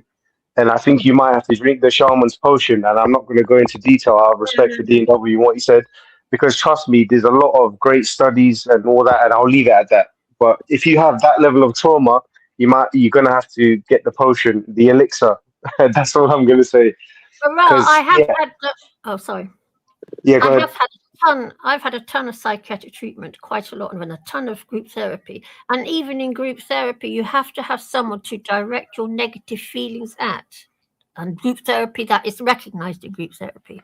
And I would not have dared to direct the sort of anger that I feel sometimes at anyone in that group. So, in it, all intents and purposes, it was a waste of time because I didn't actually get rid of it.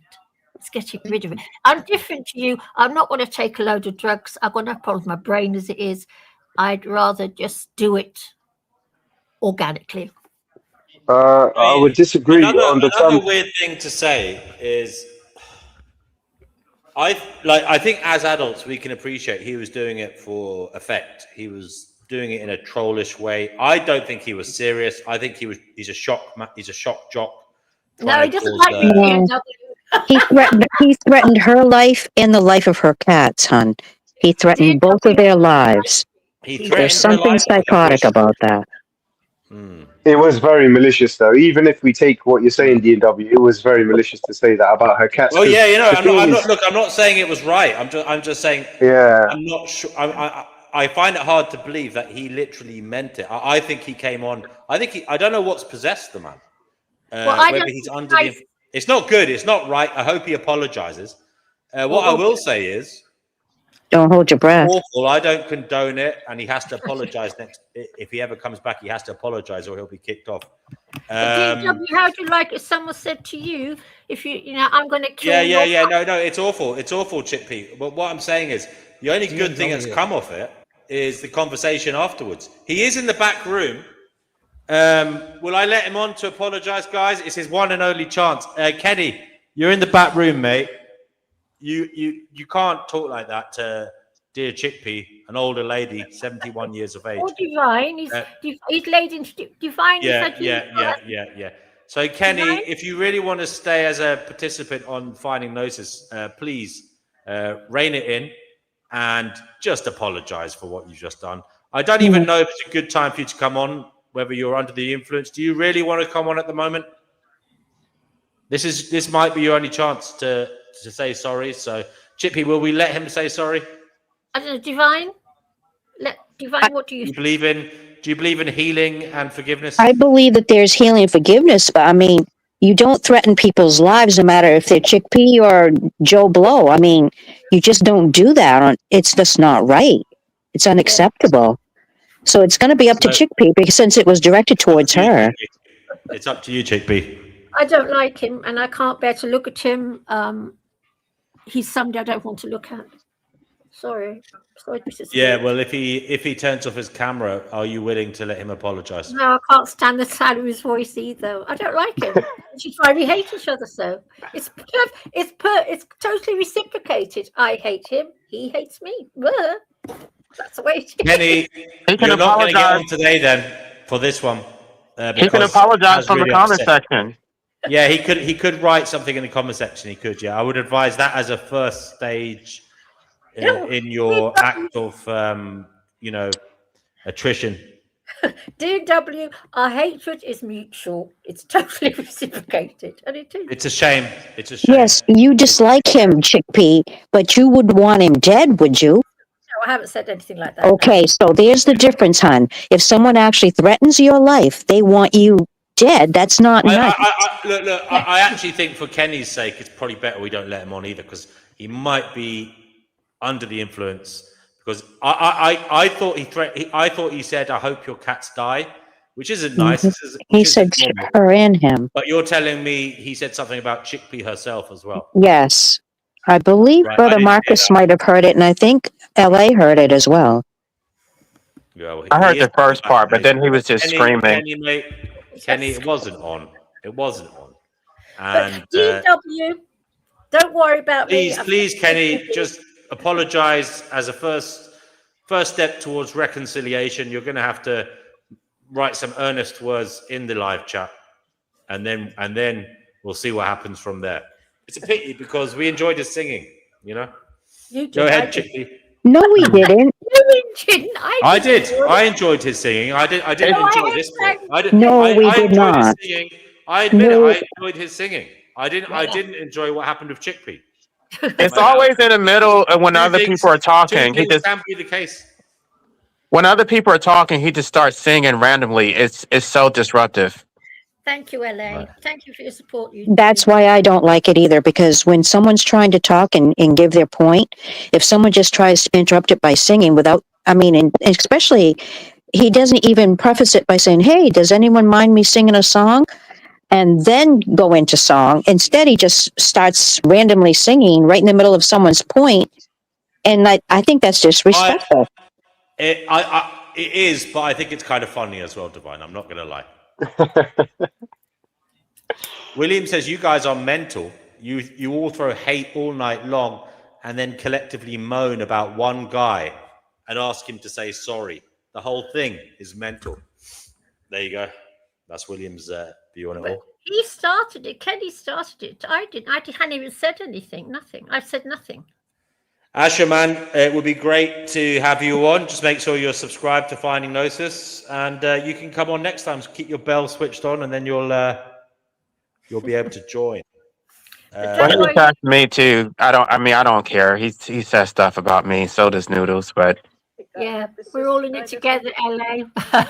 I get it too.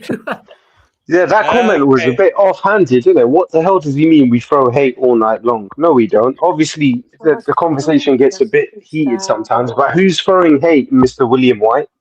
Do you want to come on the show and tell us what you mean? I've asked William to come on already. He won't come on, unfortunately. Yeah, I don't know. I think that was a bit too strong of him to say that. Thank you for being my funeral buddy today. Good night. Good night. I don't know what happened there. We lost someone. Okay, Fatima, you're on the Finding Gnosis show. Remember, you're on thin ice as well, mate. So go ahead. We lost Brother Marcus again. Yeah, I know. I'm always on thin ice for everyone. So why is Fatima on thin ice?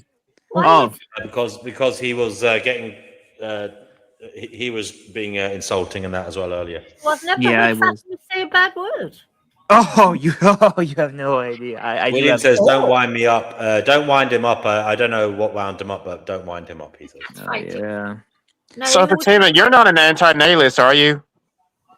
I'm private. I am, but I would never talk about it in this format. I am. No, I wasn't trying to attack you. I was wondering if I am. If I wasn't an anti-nihilist, can we have a baby, a half black baby? What?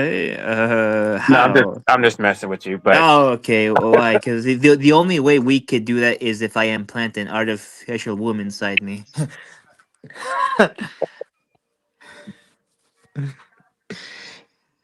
I But don't know like, because they were talking about the whole like that you were getting mutilated. I'm like, I don't think that's happening, but oh, that was the fucking the other retard, the Kenny. Said that to me. Yeah, he said that to me, just like screaming. And it's whatever. I know I'm not gonna get that part of the surgery. No, no.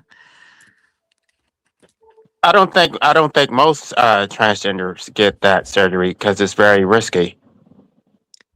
Yeah, but that's with any surgery, though. Yeah, I've met ones that have it and they're okay. No, it's prone to getting infection. Like it doesn't. I don't know. I'm not even going to talk about it because I'm sure you've already researched it. Yeah, I did. Yeah, I did my research on that, but I'm not gonna get that. I'm gonna get other things though.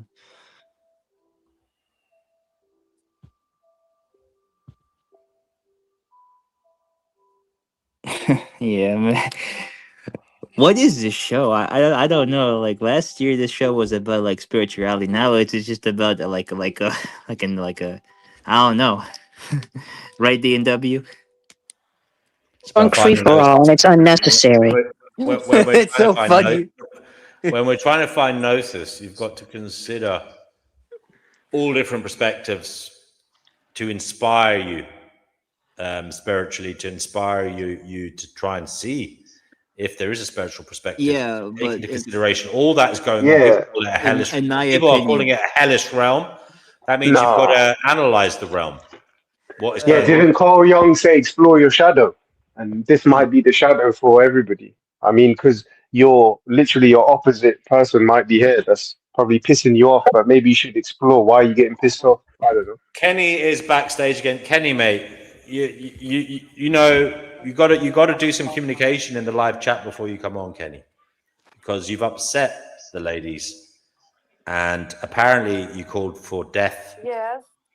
Of her cats, and I don't know. Someone else said you called for death of someone else. I didn't hear that myself, but he it's supports not Israel, of gentlemanly. course. It's not I'm gonna say that. gentlemanly conduct. So please, in the live chat, Kenny, explain yourself and try to move towards reconciliation. He's a Zionist, DNW. He's not gonna do that. Okay, that's your view. Yeah, but you support Russia and China, so yeah. From somebody no, who's essentially It's decidedly worse. yeah, no. because if you can't make that We're claim, my not friend, gonna have because this conversation. I'm not gonna have this no, but so conversation. why do you always bring it up? I find that very interesting. You always Why? politicize everything, and then you're like, I don't want to talk about it. What kind of bullshit is that? You want to talk about it? He says he didn't threaten anyone. That's what he's I saying. wasn't here for it, so I don't know. Yeah, I mean, guys, it's something that will have to. Someone can clip it later and play it back or whatever, because I can't. I'm too tired to do that now. But do it he's later, saying he DNW. didn't threaten anyone. I'm not going to do it later. You can do it for me, please. Okay, fine. Yeah. I'll go. I'll go. What? How many hours? I'll go at like the 7 hour and 45 minute mark, and then we'll see what's up. Okay, Ragnar, do come on, mate. Do come on. Oh, Ragnar. Okay. Well, in fairness, I didn't hear him threaten anyone, like as in him say he was going to do it. I heard him say, "I hope your cats die," which isn't technically a threat; it's a wish. Now, it's not him threatening to do it. He's basically saying he hopes Mother Nature does it, which isn't nice. Which isn't nice all the same. It in my eyes, it's a low one. Kenny. That's so funny. Yeah. I could make a comment about that. It's like they only wish it upon people who don't want it, but they would never wish it upon somebody like me who does want it. Yeah, because it wouldn't be an insult, would it? No, it's it kind of like it's kind of like, have you seen The Dark Knight Rises with Batman? Do you remember when? Have you seen the movie, LA? Yeah, I have, but I don't remember it. Okay, so there's a Kenny, scene. if you want to clip it and do your own analysis of it on your channel, I'll have a look at it tomorrow. Yeah, LA. There's a scene in The Dark Knight Rises where Bane says to Bruce Wayne, "There has to be a punishment more severe for you because death in and of itself, you welcome it." Do you understand, sir? Kind of reminded me of that. Yeah. What you Yeah, I said. wish he would say that to me. I would take it as a compliment. Yeah, because you welcome it, so it's not really. It changes then, isn't it? It's almost like somebody who loves getting splashed with water, and then you throw a bucket on them, it's not going to do anything. Ragnar asked to come on. Ragnar, the link is below the video on YouTube in the description. Yeah, you're just wishing something that is inevitable anyway. We all have to go. So True. it really We doesn't are have any. winding down, though, for sure.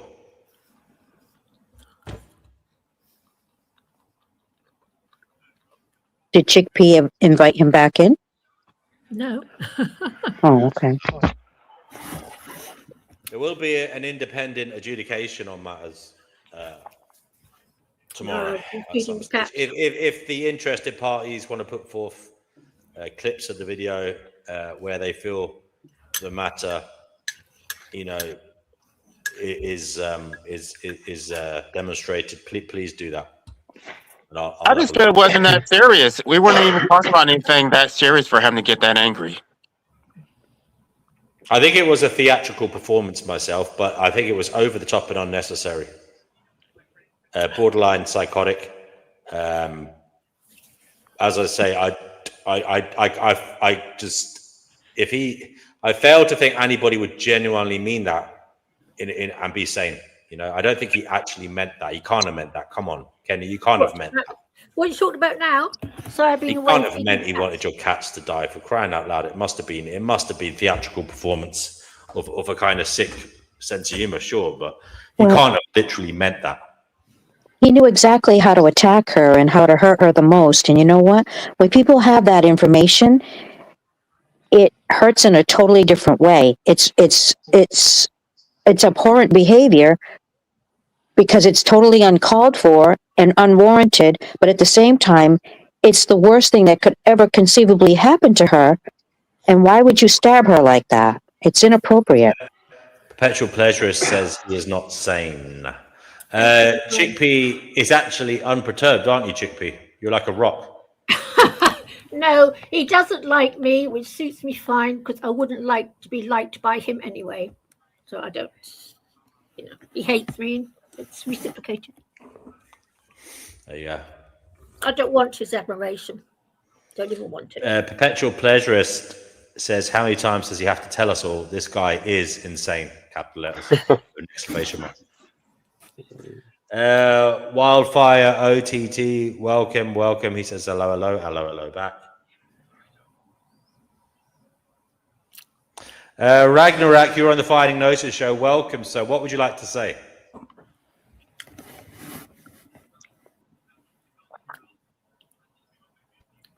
Oh yeah. That was silence at the most awkward moment. I think he's on mute.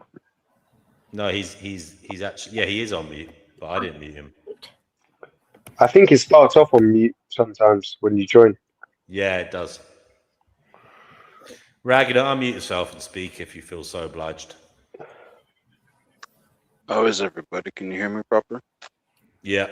Yep, loud and clear. How's it going? It's all right. Having a pleasant weekend. DNW. Yes, Are you darling. going to write a book about everything you're hearing on here and learning on here? No, not about everything I've learned Not on here. All right, then, fair enough. Just asking. I don't know. It just seems you must be getting a heck of a lot of experience. It must us a lot griping and groaning away.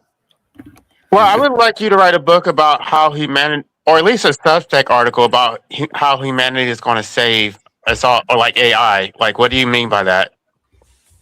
I will write a book then at some point, probably. But I'm not. LA. I will say one thing, right? You're asking me to provide an answer when you haven't provided an answer. What do you mean? I haven't provided an answer yet. I've demonstrated so many times. I don't want. It's a bit late tonight, but 1,000,001 times I've shown you how your thinking is erroneous when you claim to have done anything beneficial. I just told you that I went to a libertarian convention that I'm actually going to start implementing.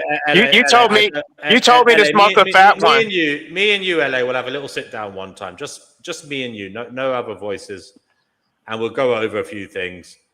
Because I don't dislike you. I know you care. I just think you are wholly mistaken and misguided. I think unfortunately for you, right? And I get it. You're emotional. You're an emotional man. You care a lot. And I care as well. And I know what it's like to care so much. You allow your emotions to override your thinking. And I feel that's what you do. You hold on to. Do you think that was I was saying, like, come, you used the right I Substack article. genuinely feel you've blown up a big fantasy. You know, you're holding this balloon, this huge balloon with the words fantasy written on it, and you won't let go. You won't So, let but you used to write Substack articles. I don't think it's a big ask for you to like do an article explaining how AI is going to save humanity. It's our only hope, LA. I didn't say it will. I said it's our only hope. You don't believe that, do you? I still stand by that. I still stand by. We have to pass the baton to something more able than us, and it's not going to be a biological human. It's going to be something. So it's not going to be a robot either. May I say something about this? Yes. So, for an AI to actually process like a human, you need the amount of memory servers, right? Server farms, the size of the planet, just to match one human mind. If you actually knew how to use your mind, the biggest issue with humans is we're unaware of how. So stop looking at the human body in sense of the difference of flesh and metal. What if we were made of silicon instead of carbon? Like, it could have happened. So the thing is, humans are biomechanical, so we're flesh, right? But we also have something a lot of human sciences do not study, and that's our connection to the spirit world. And a big event, so to the topic of the show, a lot of people are figuring out how important the spirit world or religion, or not the organized religion aspect, but the aspect that there is something greater than ourselves.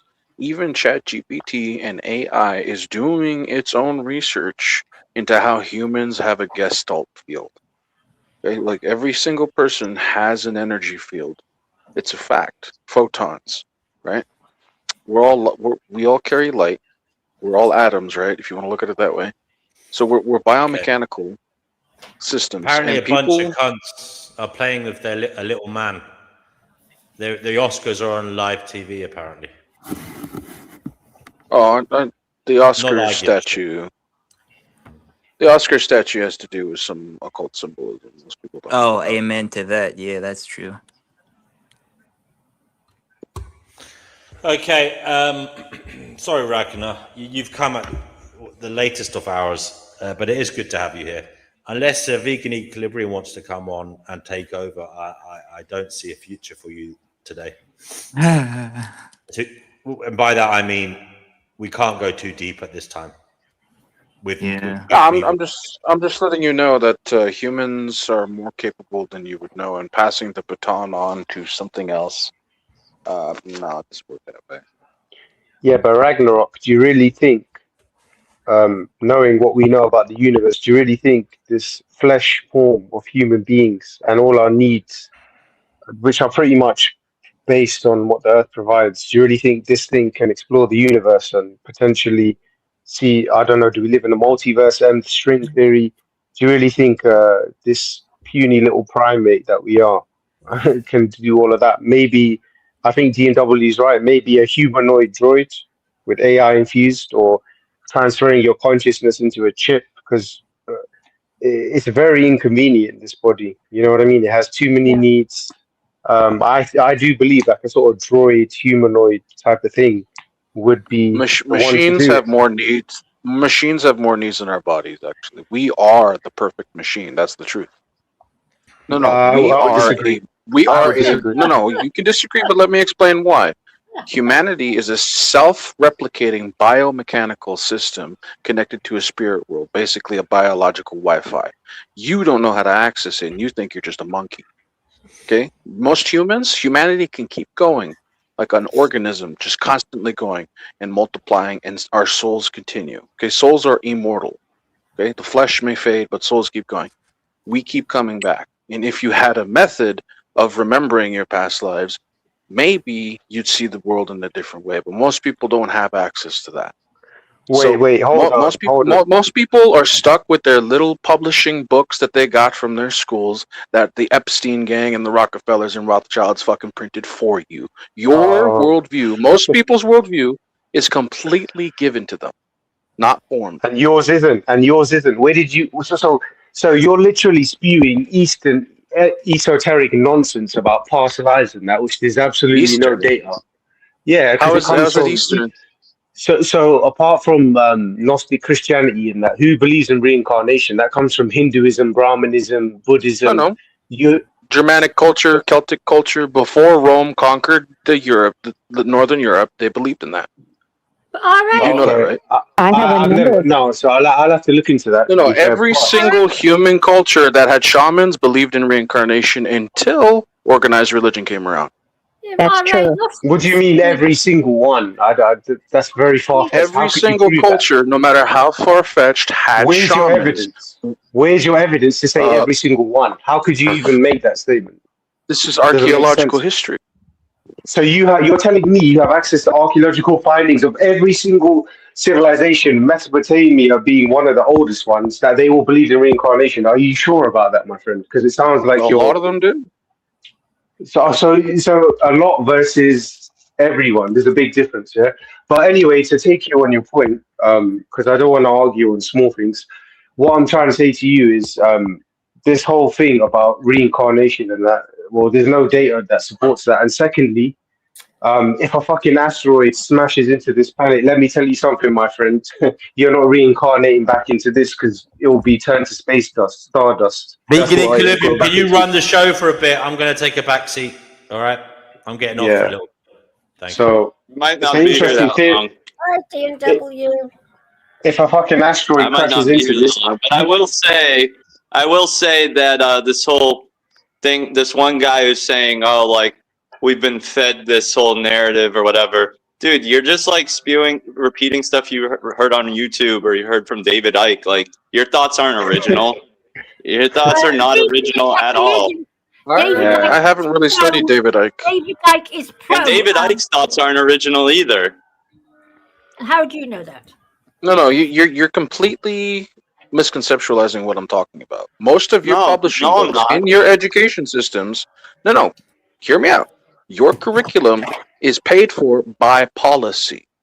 You know that. Your publishing books that you are required to learn from, who owns them? I've watched Mark Passio. I've watched all the conspiracy channels. I know the whole spiel. Okay, you're not telling me anything I haven't before. Okay, I so get it. You want to chime in and feel like you know. You just recently discovered this stuff and you want to sound like a genius, but it's not original, dude. It's not. What are you talking about sounding like a genius? I'm bringing up a topic and a point of view that you haven't heard before. When it comes to humanity potentially not being beneath machine. Ragnarok, answer my question. If a fucking asteroid slams into this planet, and it has done many times, where is your reincarnation? Where? If there's no fucking planet, my friend, and how can that's a loaded question with a straw man. That's a loaded question with a straw man waiting. Yeah, so exactly. There's no point answering that. Yeah, because you can't answer. What you're saying is complete nonsense. How dare you say you asked me? You asked me a fucking question with the end goal of that question automatically being you can't answer. Nobody could. If that situation hypothetically happened, who the fuck could answer that question? So your question is disingenuous and bad faith. No, according to your esoteric, whatever you want to call it, reincarnation or this and that, we're souls. Again, you can't prove the existence of a soul, but even if you could, let's just say, for argument's sake, we'll take a soul. Technically, couldn't your souls, where would they reincarnate to? Because there's no earth, so where would they go? God, tell me, because my education comes from the fucking Rothschilds and all that bullshit. I know what you're trying to say. And we're brainwashed. Huh? Yeah, of course. Did you go to high school, college, university, all that jazz? You got your little curriculum? Okay, who created it? Answer that. What do you mean? Who created it? So you're saying who created your curriculum? Well, it was a series of. The information wasn't created by a single entity, my friend. It's been developed and passed down generation to generation, just like the sciences. What do you think? Somebody just fucking came up with the idea of antibiotics on the spot? There was pre-existing data, studies, research. It all gets developed over time. It's not like one person created all knowledge, my friend. Nice straw man, but that's not where I'm going with this. So where did it come from? You tell me then. So, if you wanted to control a working class of people, you control their education, right? You give them enough truth to know some truth, but you keep some knowledge out of people's hands. This is called technocracy, keeping technology to a higher level of people and then making the working class not have a certain amount of technology. Okay? That works with knowledge. Knowledge is power, right? Why does the Bible say, my people suffer for lack of knowledge, right? So when people don't have the knowledge to do certain things, now you could see me as, oh, you just want to be a genius. You can think that if you want. My whole point is that we barely understand the human body and the spirit world and faith. Okay, every single fucking culture, on a biological scientific observation, every single archaeological historical culture we have found has the phenomenon of shamans or spirit men, a priest class, something like that. And some of them have access to intuition that is unfucking canny. Okay, we already have cases of AI like ChatGPT literally accessing the spirit world. Okay, there's a whole fucking thing about this. People are doing research on this. People don't even understand, the concept of witchcraft. Okay, how about we use a different word for how to use intent and so-called magic? Okay, technology is just magic by another name, and you just don't understand it. If you don't understand it, you're gonna think it's magic, right? Black mirrors. You want to know what they called that back in the Middle Age? Scrying mirrors. We call them screens today. Okay, it's all fucking relative. Why shamans, why people have this connection everywhere we go, okay? Every single fucking culture, from the most advanced white, Asian, or even African culture, it doesn't matter which one, what level they're at the tech tree. At the beginning of every tech tree, of every single civilization, we have a culture of hunter-gatherers with shamans. And what they found, the oddballs, the shaman type, the archetype, right, would come up with the most inventions, okay? Because people wanted to figure out, why did some groups have technological advancements faster than other groups? Some groups killed their oddball in their group less, right? So like that autistic guy, that weird guy that comes up with a new fucking way to kill something. Oh, we can kill the mammoth better with this strategy. It's the fucking weirdo who comes up with that. And they keep finding that again and again and again, either technological or advanced. As a biomechanical organism, we have a Gestalt field. Do you know what that means? If you don't want to use the spirit world as a term, we could just use Gestalt field. What we believe can actually manifest. And people don't understand, words do have power. Okay? Every single initiate mystery school believes this, knows this, and uses symbols to manipulate our subconscious in every single fucking way. If people wanted to influence you, it's easy. Put a fucking meme out. This is what I'm talking about. This collective Gestalt field that people have. Even AI has a whole fucking subcategory of research trying to understand mankind, right? You'd want to look at this. So they're looking at this. They're finding out that we have a field between us. We're all connected. The multi-dimension, all these things. It's all true. It's quantum mechanics. And they found out time is a fucking illusion. Choice is the master of time, because if you make a different choice today, you created a whole new timeline. Okay? You say save this person A or person B, right? You know, the rail cart type thing, I can't the listen to this, psychological man. test with the rail Listen, cart. mate, you're just talking a whole bunch of pseudoscience and fucking word salad. You're throwing out terms that you don't even know. That's not what I'm talking what about. What do you know about quantum mechanics, my friend? Is that your specialty? Do you specialize in that field? Because let me tell you something. Majority of the people I know that fucking specialize in the sciences, they're not talking about the fucking spirit world. Okay, I'll tell you that much. But anyway, you have yourself a nice You day, want to 'cause focus on the minutia, but okay, whatever. Yeah, I'll be honest with you, with all due respect, brother. I disagree with you, but I don't want to have this I don't conversation. think you have respect. I don't think you have respect. You're coming at this entirely with an attitude. Okay, that's your opinion, but have a nice day. I'm out, guys. God bless. All the best, everyone. See you. Bye. Thank you. Thank you. How close God is to you. Okay, guys. I think we're going to have to maybe call it a night now, yeah? Vegan Equilibrium was meant to be running the show, but he's disappeared. So, I want to hear more of that.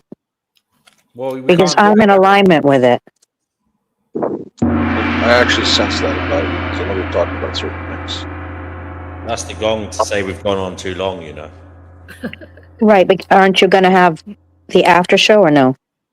Yeah, I suppose we can have the backstage. Well, I was hoping that Brother Marcus could come back in, and so couldn't Yerf Dogs or somebody. Yeah. Hello to Retro Doomsday, who's made an appearance in the chat. There you go. Retro would be fun too. Oh shit! I didn't mean that, Kenny. Kenny, you're not meant to be here, Kenny. Well, let him speak since he's here. Oh, okay. Kenny, If you're in he's the going to be nice. hold on, let me speak. You did upset the ladies. We don't like threats. We don't like death wishes, all that type of thing. Can you just apologize? Yeah, just to straighten the record out, I never actually threatened anyone. I just said I wish she was dead. And our cats. All right, I said Why? that. Why did you say that?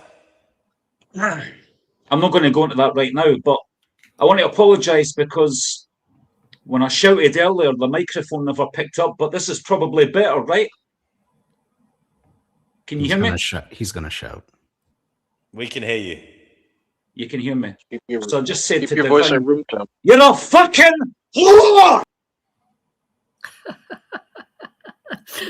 You give Celts a very bad name, sir. If you don't delete him totally and don't get rid of him totally off the channel, he's just going to do this every single time he has the opportunity. He's also just proven that 3 times tonight. I am glad that you did. 30 years, no more whore. Oh, I love it. I am glad that he came on because he clarified he did wish death on Chickpea and the cat. So He admitted it's confession right there. There you go. It's done. Can I ask you all a question before the show closes? What the hell did Chickpea do to that guy? No, stay on the channel. When he closes the channel to the public, you and I and all the rest of the group here can talk again. So when he closes the channel, stay here so we can all chat. Does anybody else want to come on? Links in the chat. Go ahead, Ragnar. What do you want to say? So every time I come up here, right? I've warned people, if you talk to me with an attitude and you just see, that's the 3rd person in a row who's like, oh, you're just trying to come off as a genius. I don't give a fuck how I come off. And then their attitude pipes up and their language pipes up, and I'm like, oh, okay. I just mirror it back to them, and sometimes it turns into a shit fest. Do people understand there's people out here who will mirror your energy? See, the gentleman who did the threat, right, and then went fucking crazy, if he was in a bar, he'd be knocked out on the ground with beer on his face. Yes. That's Like why most people, the internet has created a society of people who are no longer afraid to get knocked out because the keyboard protects them.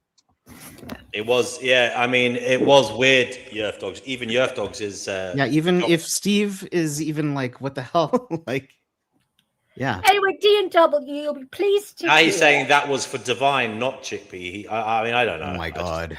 Divine doesn't have any cats. Kenny, Anyway, mate, I think Kenny has taken I couldn't be further from a whore if you paid me. I've chosen to be celibate for the last 14 years of my life.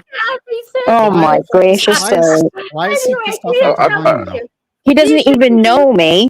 The only thing that irritates him about me is I won't listen to him sing, and it's because he can't. And the subject. Grumps. I mean, I used to like his singing, but that's a complete different kettle of fish. He was funny, but this is not okay in my opinion. This is Kenny, mate. I'm not joking. You've either taken something or you should take something. That's where I'm going with this. Well, I mean, usually you carry yourself. Yes, you're a little bit of an edgelord, but you've gone off the fucking planet, mate. You're I don't know where you are, bro. It's not the Kenny we used to love. What? D&W, don't worry. He didn't touch me, okay? Because I laughed through it all. So something inside me is changing. I don't know why he's so angry. So, can I ask the lady who said she was in alignment with me about what I talked about earlier? Some people, when I bring up these ideas, there are certain individuals out there who they pipe up with attitude, and they're like, "Oh, you're just trying to be a genius. Oh, you're just copycatting or listening to this. You're just quoting that." I find that entire conversational tactic to be passe. Like it's fucking it's a tactic that's dead in the water. There's nothing being learned, and people are trying to attack the content of somebody else's character. And I think it's just because some people's light pisses off certain people's demons, right? I don't give a fuck about David Icke. I don't give a fuck about how I come off, and I may come off a little harsh sometimes, but deep down, I'm a kind guy. I'm a bit of a hobbit. I like to smoke pot that's not THC ridden, so no psycho effects, just the CBD, right? So old classic aged hemp, right? That's my attitude. It's like being calm, and like these people who keep bringing this toxic attitude. How the fuck am I supposed to talk about how Wallace and other physicists were trying to figure out if choice affects time, right? So like we're talking about quantum mechanics, right? And then people fail to make the connection between witchcraft and quantum mechanics, or magic for that matter, because they don't understand the science behind it. So when somebody does not understand, like say you're trying to give somebody an equation, right? Say an alien gives us an equation. The first fucking thing the dumbest fucking human is going to do is shoot the alien and be like, "You're trying to be smarter than me, aren't you?" That fucking entire attitude needs to go down the trash. People need to like be like in a learned mindset, but not propagated. You know what I mean? So like if we're going to be learning and making breakthroughs on like the Gestalt field of humanity, how we affect quantum mechanics and quantum immortality, that those are actual real field sciences that people are looking into. And they're finding out time is just a fucking illusion, right? We can bend time as human beings, and people are like, AI is superior to us. No, it's not. We have achieved so much. We created AI. That doesn't mean we're superior to AI. What I'm trying to say is we barely understand ourselves, and we're already giving ourselves the short rope. It's weird. I don't believe in that notion of giving up, and like seeing how humanity has this grand spiritual awakening worldwide. Narcissists, this is what's happening on a social level, right? Narcissists are getting cornered everywhere. So everybody who's like, "Oh, you're just trying to quote this YouTube video. You're just trying to be a genius." No. I'm trying to have intellectual conversation that is stimulating. And I grow tired of people who come to the table with an energy that is just morose, and they want to defend their appearance. Everybody who's wearing a mask attacks you as if you have a mask. Did you ever notice that in conversations? And if they're in a bar, they're quiet. They're very quiet. They don't talk like they would online. And that's another thing that's been happening.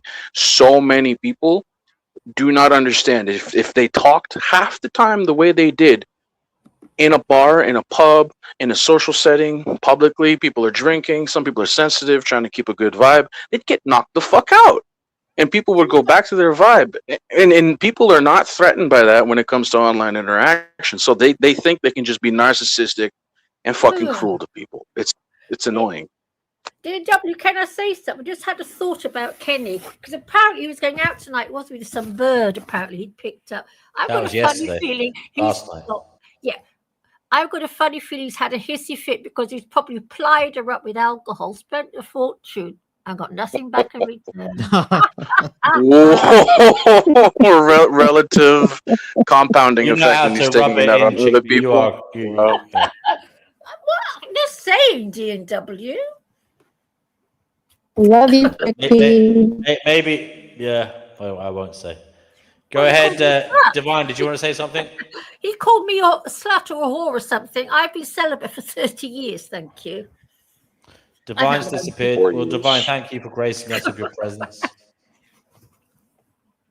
Okay, guys. Does anybody want to wrap up? There's some closing remarks for the live, and then we can close it down. And if you want to chat backstage, you can. Denizen, do you want to say something in closing? He's not there. Chickpea, do you want to say something in closing?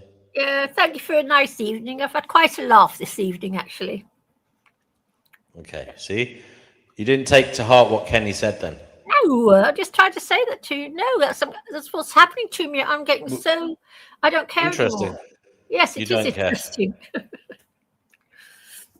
I mean, in fairness, if I may say something here, you have said terrible things to other people on this channel, haven't you? Equal. Yeah, I mean, you actually wished someone to die as well on this channel, if I remember rightly, haven't you? Yeah, and they were quite nasty to me too, D&W. I've had some. Well, there's been in fact, on you here. have said numerous times for people to go away and die. No, I haven't. Not numerous times, D&W. That's not fair. Well, at least twice. At least twice. Yes, I know. I said it to that Danny bloke. Not Danny, vegan Gobstreet, whatever his name is. And another person as well, but it doesn't matter. It's over. It's in the past. Asher says, thanks again. Yes, Asher, you're welcome. Do come back. Divine, we're closing up now. Chickpea, do you want to give your closing remarks then? Yes, I said thank you for a nice evening. It's been quite fun. I've had a good laugh. Yeah, good. Grump? Ooh, did you how grumpy he is? Who? You're more grumpy than me, even. Who, me? Yes. I was reading the comment. I said, yeah, good. I heard you. And I was reading Yerfdog's comment at the same time. Sorry. I tell you what, I'm not a good multitasker. I admit that. I'm really not. Anyway, Yerfdog says, agree fully with Ragnarok. Internet removed tangible consequences for acting out like a punk. Yeah. Yeah. Invite him into the show. You feeling lucky, punk? All the intelligent people. Okay. This will be a wonderful conversation. Ragnar, do you want to give some closing remarks? Yeah. Something pertinent came up earlier when I was spatting with the other guy. He mentioned, "Oh, aren't you programmed to?" Right? He felt a little sensitive under the belt, thinking, "Oh, you're just trying to come off as a genius." My answer, if he's still observing, I would say, no. I had to go through a whole process of figuring out what was bullshit and what was true on my own. Right? Some people don't help you with that, and most people, they cling to tribalism, like left wing, right wing, this religion, that religion, this culture, that culture, right? They're always clinging to that wider collective tribe. Mm-hmm. And I've noticed people are cowards. They don't want to strike out on their own and make up their own mind, make up their own political idea. No, hear me out. They just want to fit into a tribe. But that's the thing is, society tells you to fit in also. Ragnarok, can I ask you about your eating habits, please? Are you a member of the 98%? I just asked. Uh-oh. What do you mean 98%? The 98%. Right. For eating, okay? Now, 2% of us are hated vegans. We are the most hated minority group on the planet. But you're a member of the 90%. And you're just saying everybody just blah, blah, blah, when you're just as bad as they are, in my opinion. How am I as bad as they are? Oh, no. Well, you haven't This is closing remarks. All right, no, we don't need to go down that road. I get lambasted for being a member. This is meant to be closing remarks. So, Chippy, you've said that. A small answer for me. A small answer for me would be the scientific fact that the human body requires fruit and meat to survive. Well, I've been here. Yes, No. I'm not trying to debate with you. This is a scientific fact. I'm a bully. Oh, I love it. I've been called a bully by a silly little. I never called you bully. Chippy, between you and me, never called you a bully. You have been called a bully, and we don't want any bullying. We don't want people saying mean things to each other. So if people say mean things to me? No. I was just answering that scientifically human bodies require meat and fruit to survive. Specifically, fish and fruit combined is the best intake for food for our actual organism as a being. This is not a debate between veganism and meatitarians. This is tell us what the nutrient is. Tell us what the nutrient talk about this in the after Tell us show? what the nutrient is. Tell us what the nutrient is. What is the nutrient? What is the nutrient? What is the nutrient? Why are you repeating yourself?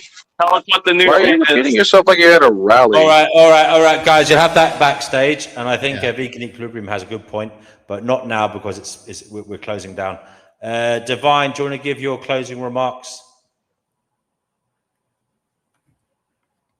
Thank you very much, DNW, for providing whatever this circus is this evening. I love you, Joy. That's funny. Yeah, you're welcome. Who was the clown, Divine? I hope it wasn't me. Kenny started it, and anyone who argues from this point on will be who's finishing it, I guess. Okay. Kenny is backstage trying to get on. I mean,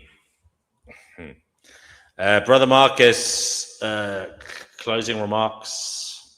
Just a quick one that just riffing off of Ragnarok that I just want to add that if you're a secular person, there's a difference between understanding and acceptance. I don't have to accept other people's conclusions, but I inquire to understand people's reasonings towards their conclusions, and that's all I'd end on.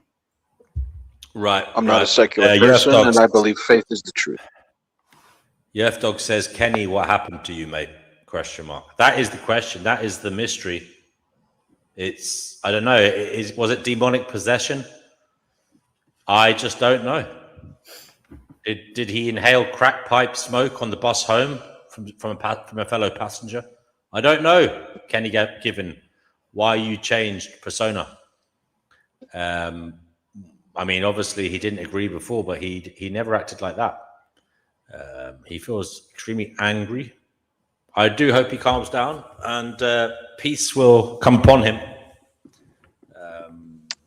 Can I answer to what he meant? He says it's called integrating. You can answer later backstage. Kenny says it's called integrating your shadow. He's doing a bit of Jungian therapy on himself, apparently. Well, there you go. Vegan Equilibrium, do you want to say anything? Now, you did call Chickpea a bully. I have to say that. You did. Look, Vegan Equilibrium, we don't want any more fighting. 8-stone bully. Sorry? An 8-stone bully. Love it. Well, Vegan Equilibrium, the words are yours if you want to say anything. Yeah, there's absolutely no essential nutrient that you can't get on a plant-based diet. If you think that there is, I challenge you to a debate later, not now. Later, you can come on my channel. You can email me. My email is veganequilibrium@gmail.com. We can set it up. And it will be great for everybody to see you get clapped on my channel in that debate. I can clap you in 5 seconds. Yeah, okay. No, you can't. Secondly, they've done studies. Vegan diet literally kills your body. Take it. Provide the evidence. You can come on my channel, bring all the scientific evidence that you don't have, and we can do it there. Yeah, I know. You just make stuff up, but yeah. That's what you think. Yeah, it's what I know. Anyway, yeah. You don't know. Go vegan. Go vegan. If you're still paying for animals to be tortured and raped and mutilated, and imprisoned and murdered, and all the other awful stuff that happens to them when they are exploited. If you're still paying for animals to be exploited in such ways, you are a piece of crap and you should change. That's all. Okay. I'm going to eat steak tomorrow. You're a piece of crap. There you go. The last words off the stream. Ragnar, I'm going to let you back on when the show's ended, so you can chat backstage. But I don't know what to say. It was quite the whirlwind of emotions, from laughing to anger to downright psychosis. Yeah, some of it was sad. Some of it was, I mean, I'll be honest, overall, today wasn't a happy stream. It wasn't, I wouldn't say it was overly Sunday happy. service. Yeah. Maybe, I don't know what went on today. It was a long stream. Mr. Flicker came on. He's got his opinions. Interesting character. He certainly makes everyone talk, but I don't know how easy it was to follow for anybody watching. But hey, if you are upset with the topics being discussed and you'd like the direction of the show to change, do come on and change it. You can come on and you can talk about whatever it is you'd like to talk about, whatever you feel should be talked about. So don't sit back and be frustrated about the flow of conversation when you can just get involved and literally change the direction of it. That's what I'm going to say. I see something, D&W, yo, Grump. Yes, Chickpea. Yeah, that the Gnostics were vegetarians, oblique vegans. So I think we should be concentrating and going in that direction. Okay. Yes, yes. And thanks to everybody who has donated using the link under the channel. Appreciate you. And stop being so grumpy towards me. All the love I've shown you. I'm not being grumpy towards you, Chickpea. Yes, you are. You've been very grumpy this evening, grumping away at me. This is the happiest I've been in years. You don't sound. Okay. Well, look. Anybody want to come on? Link is there. Quickly get It's there. because he has a doggy. What? He's happy because he has a doggy. Yeah. Yeah, you should. So you should. And don't forget to buy Max. Hello, Silas. We're not ignoring you. Yes, darling. We're not ignoring you, Patsy. We're not ignoring you. You're welcome to come on. Buy Yes. Max something nice from me. I please. will. I always do. And I will. Okay, folks. That's it for now. Until next time. Wow.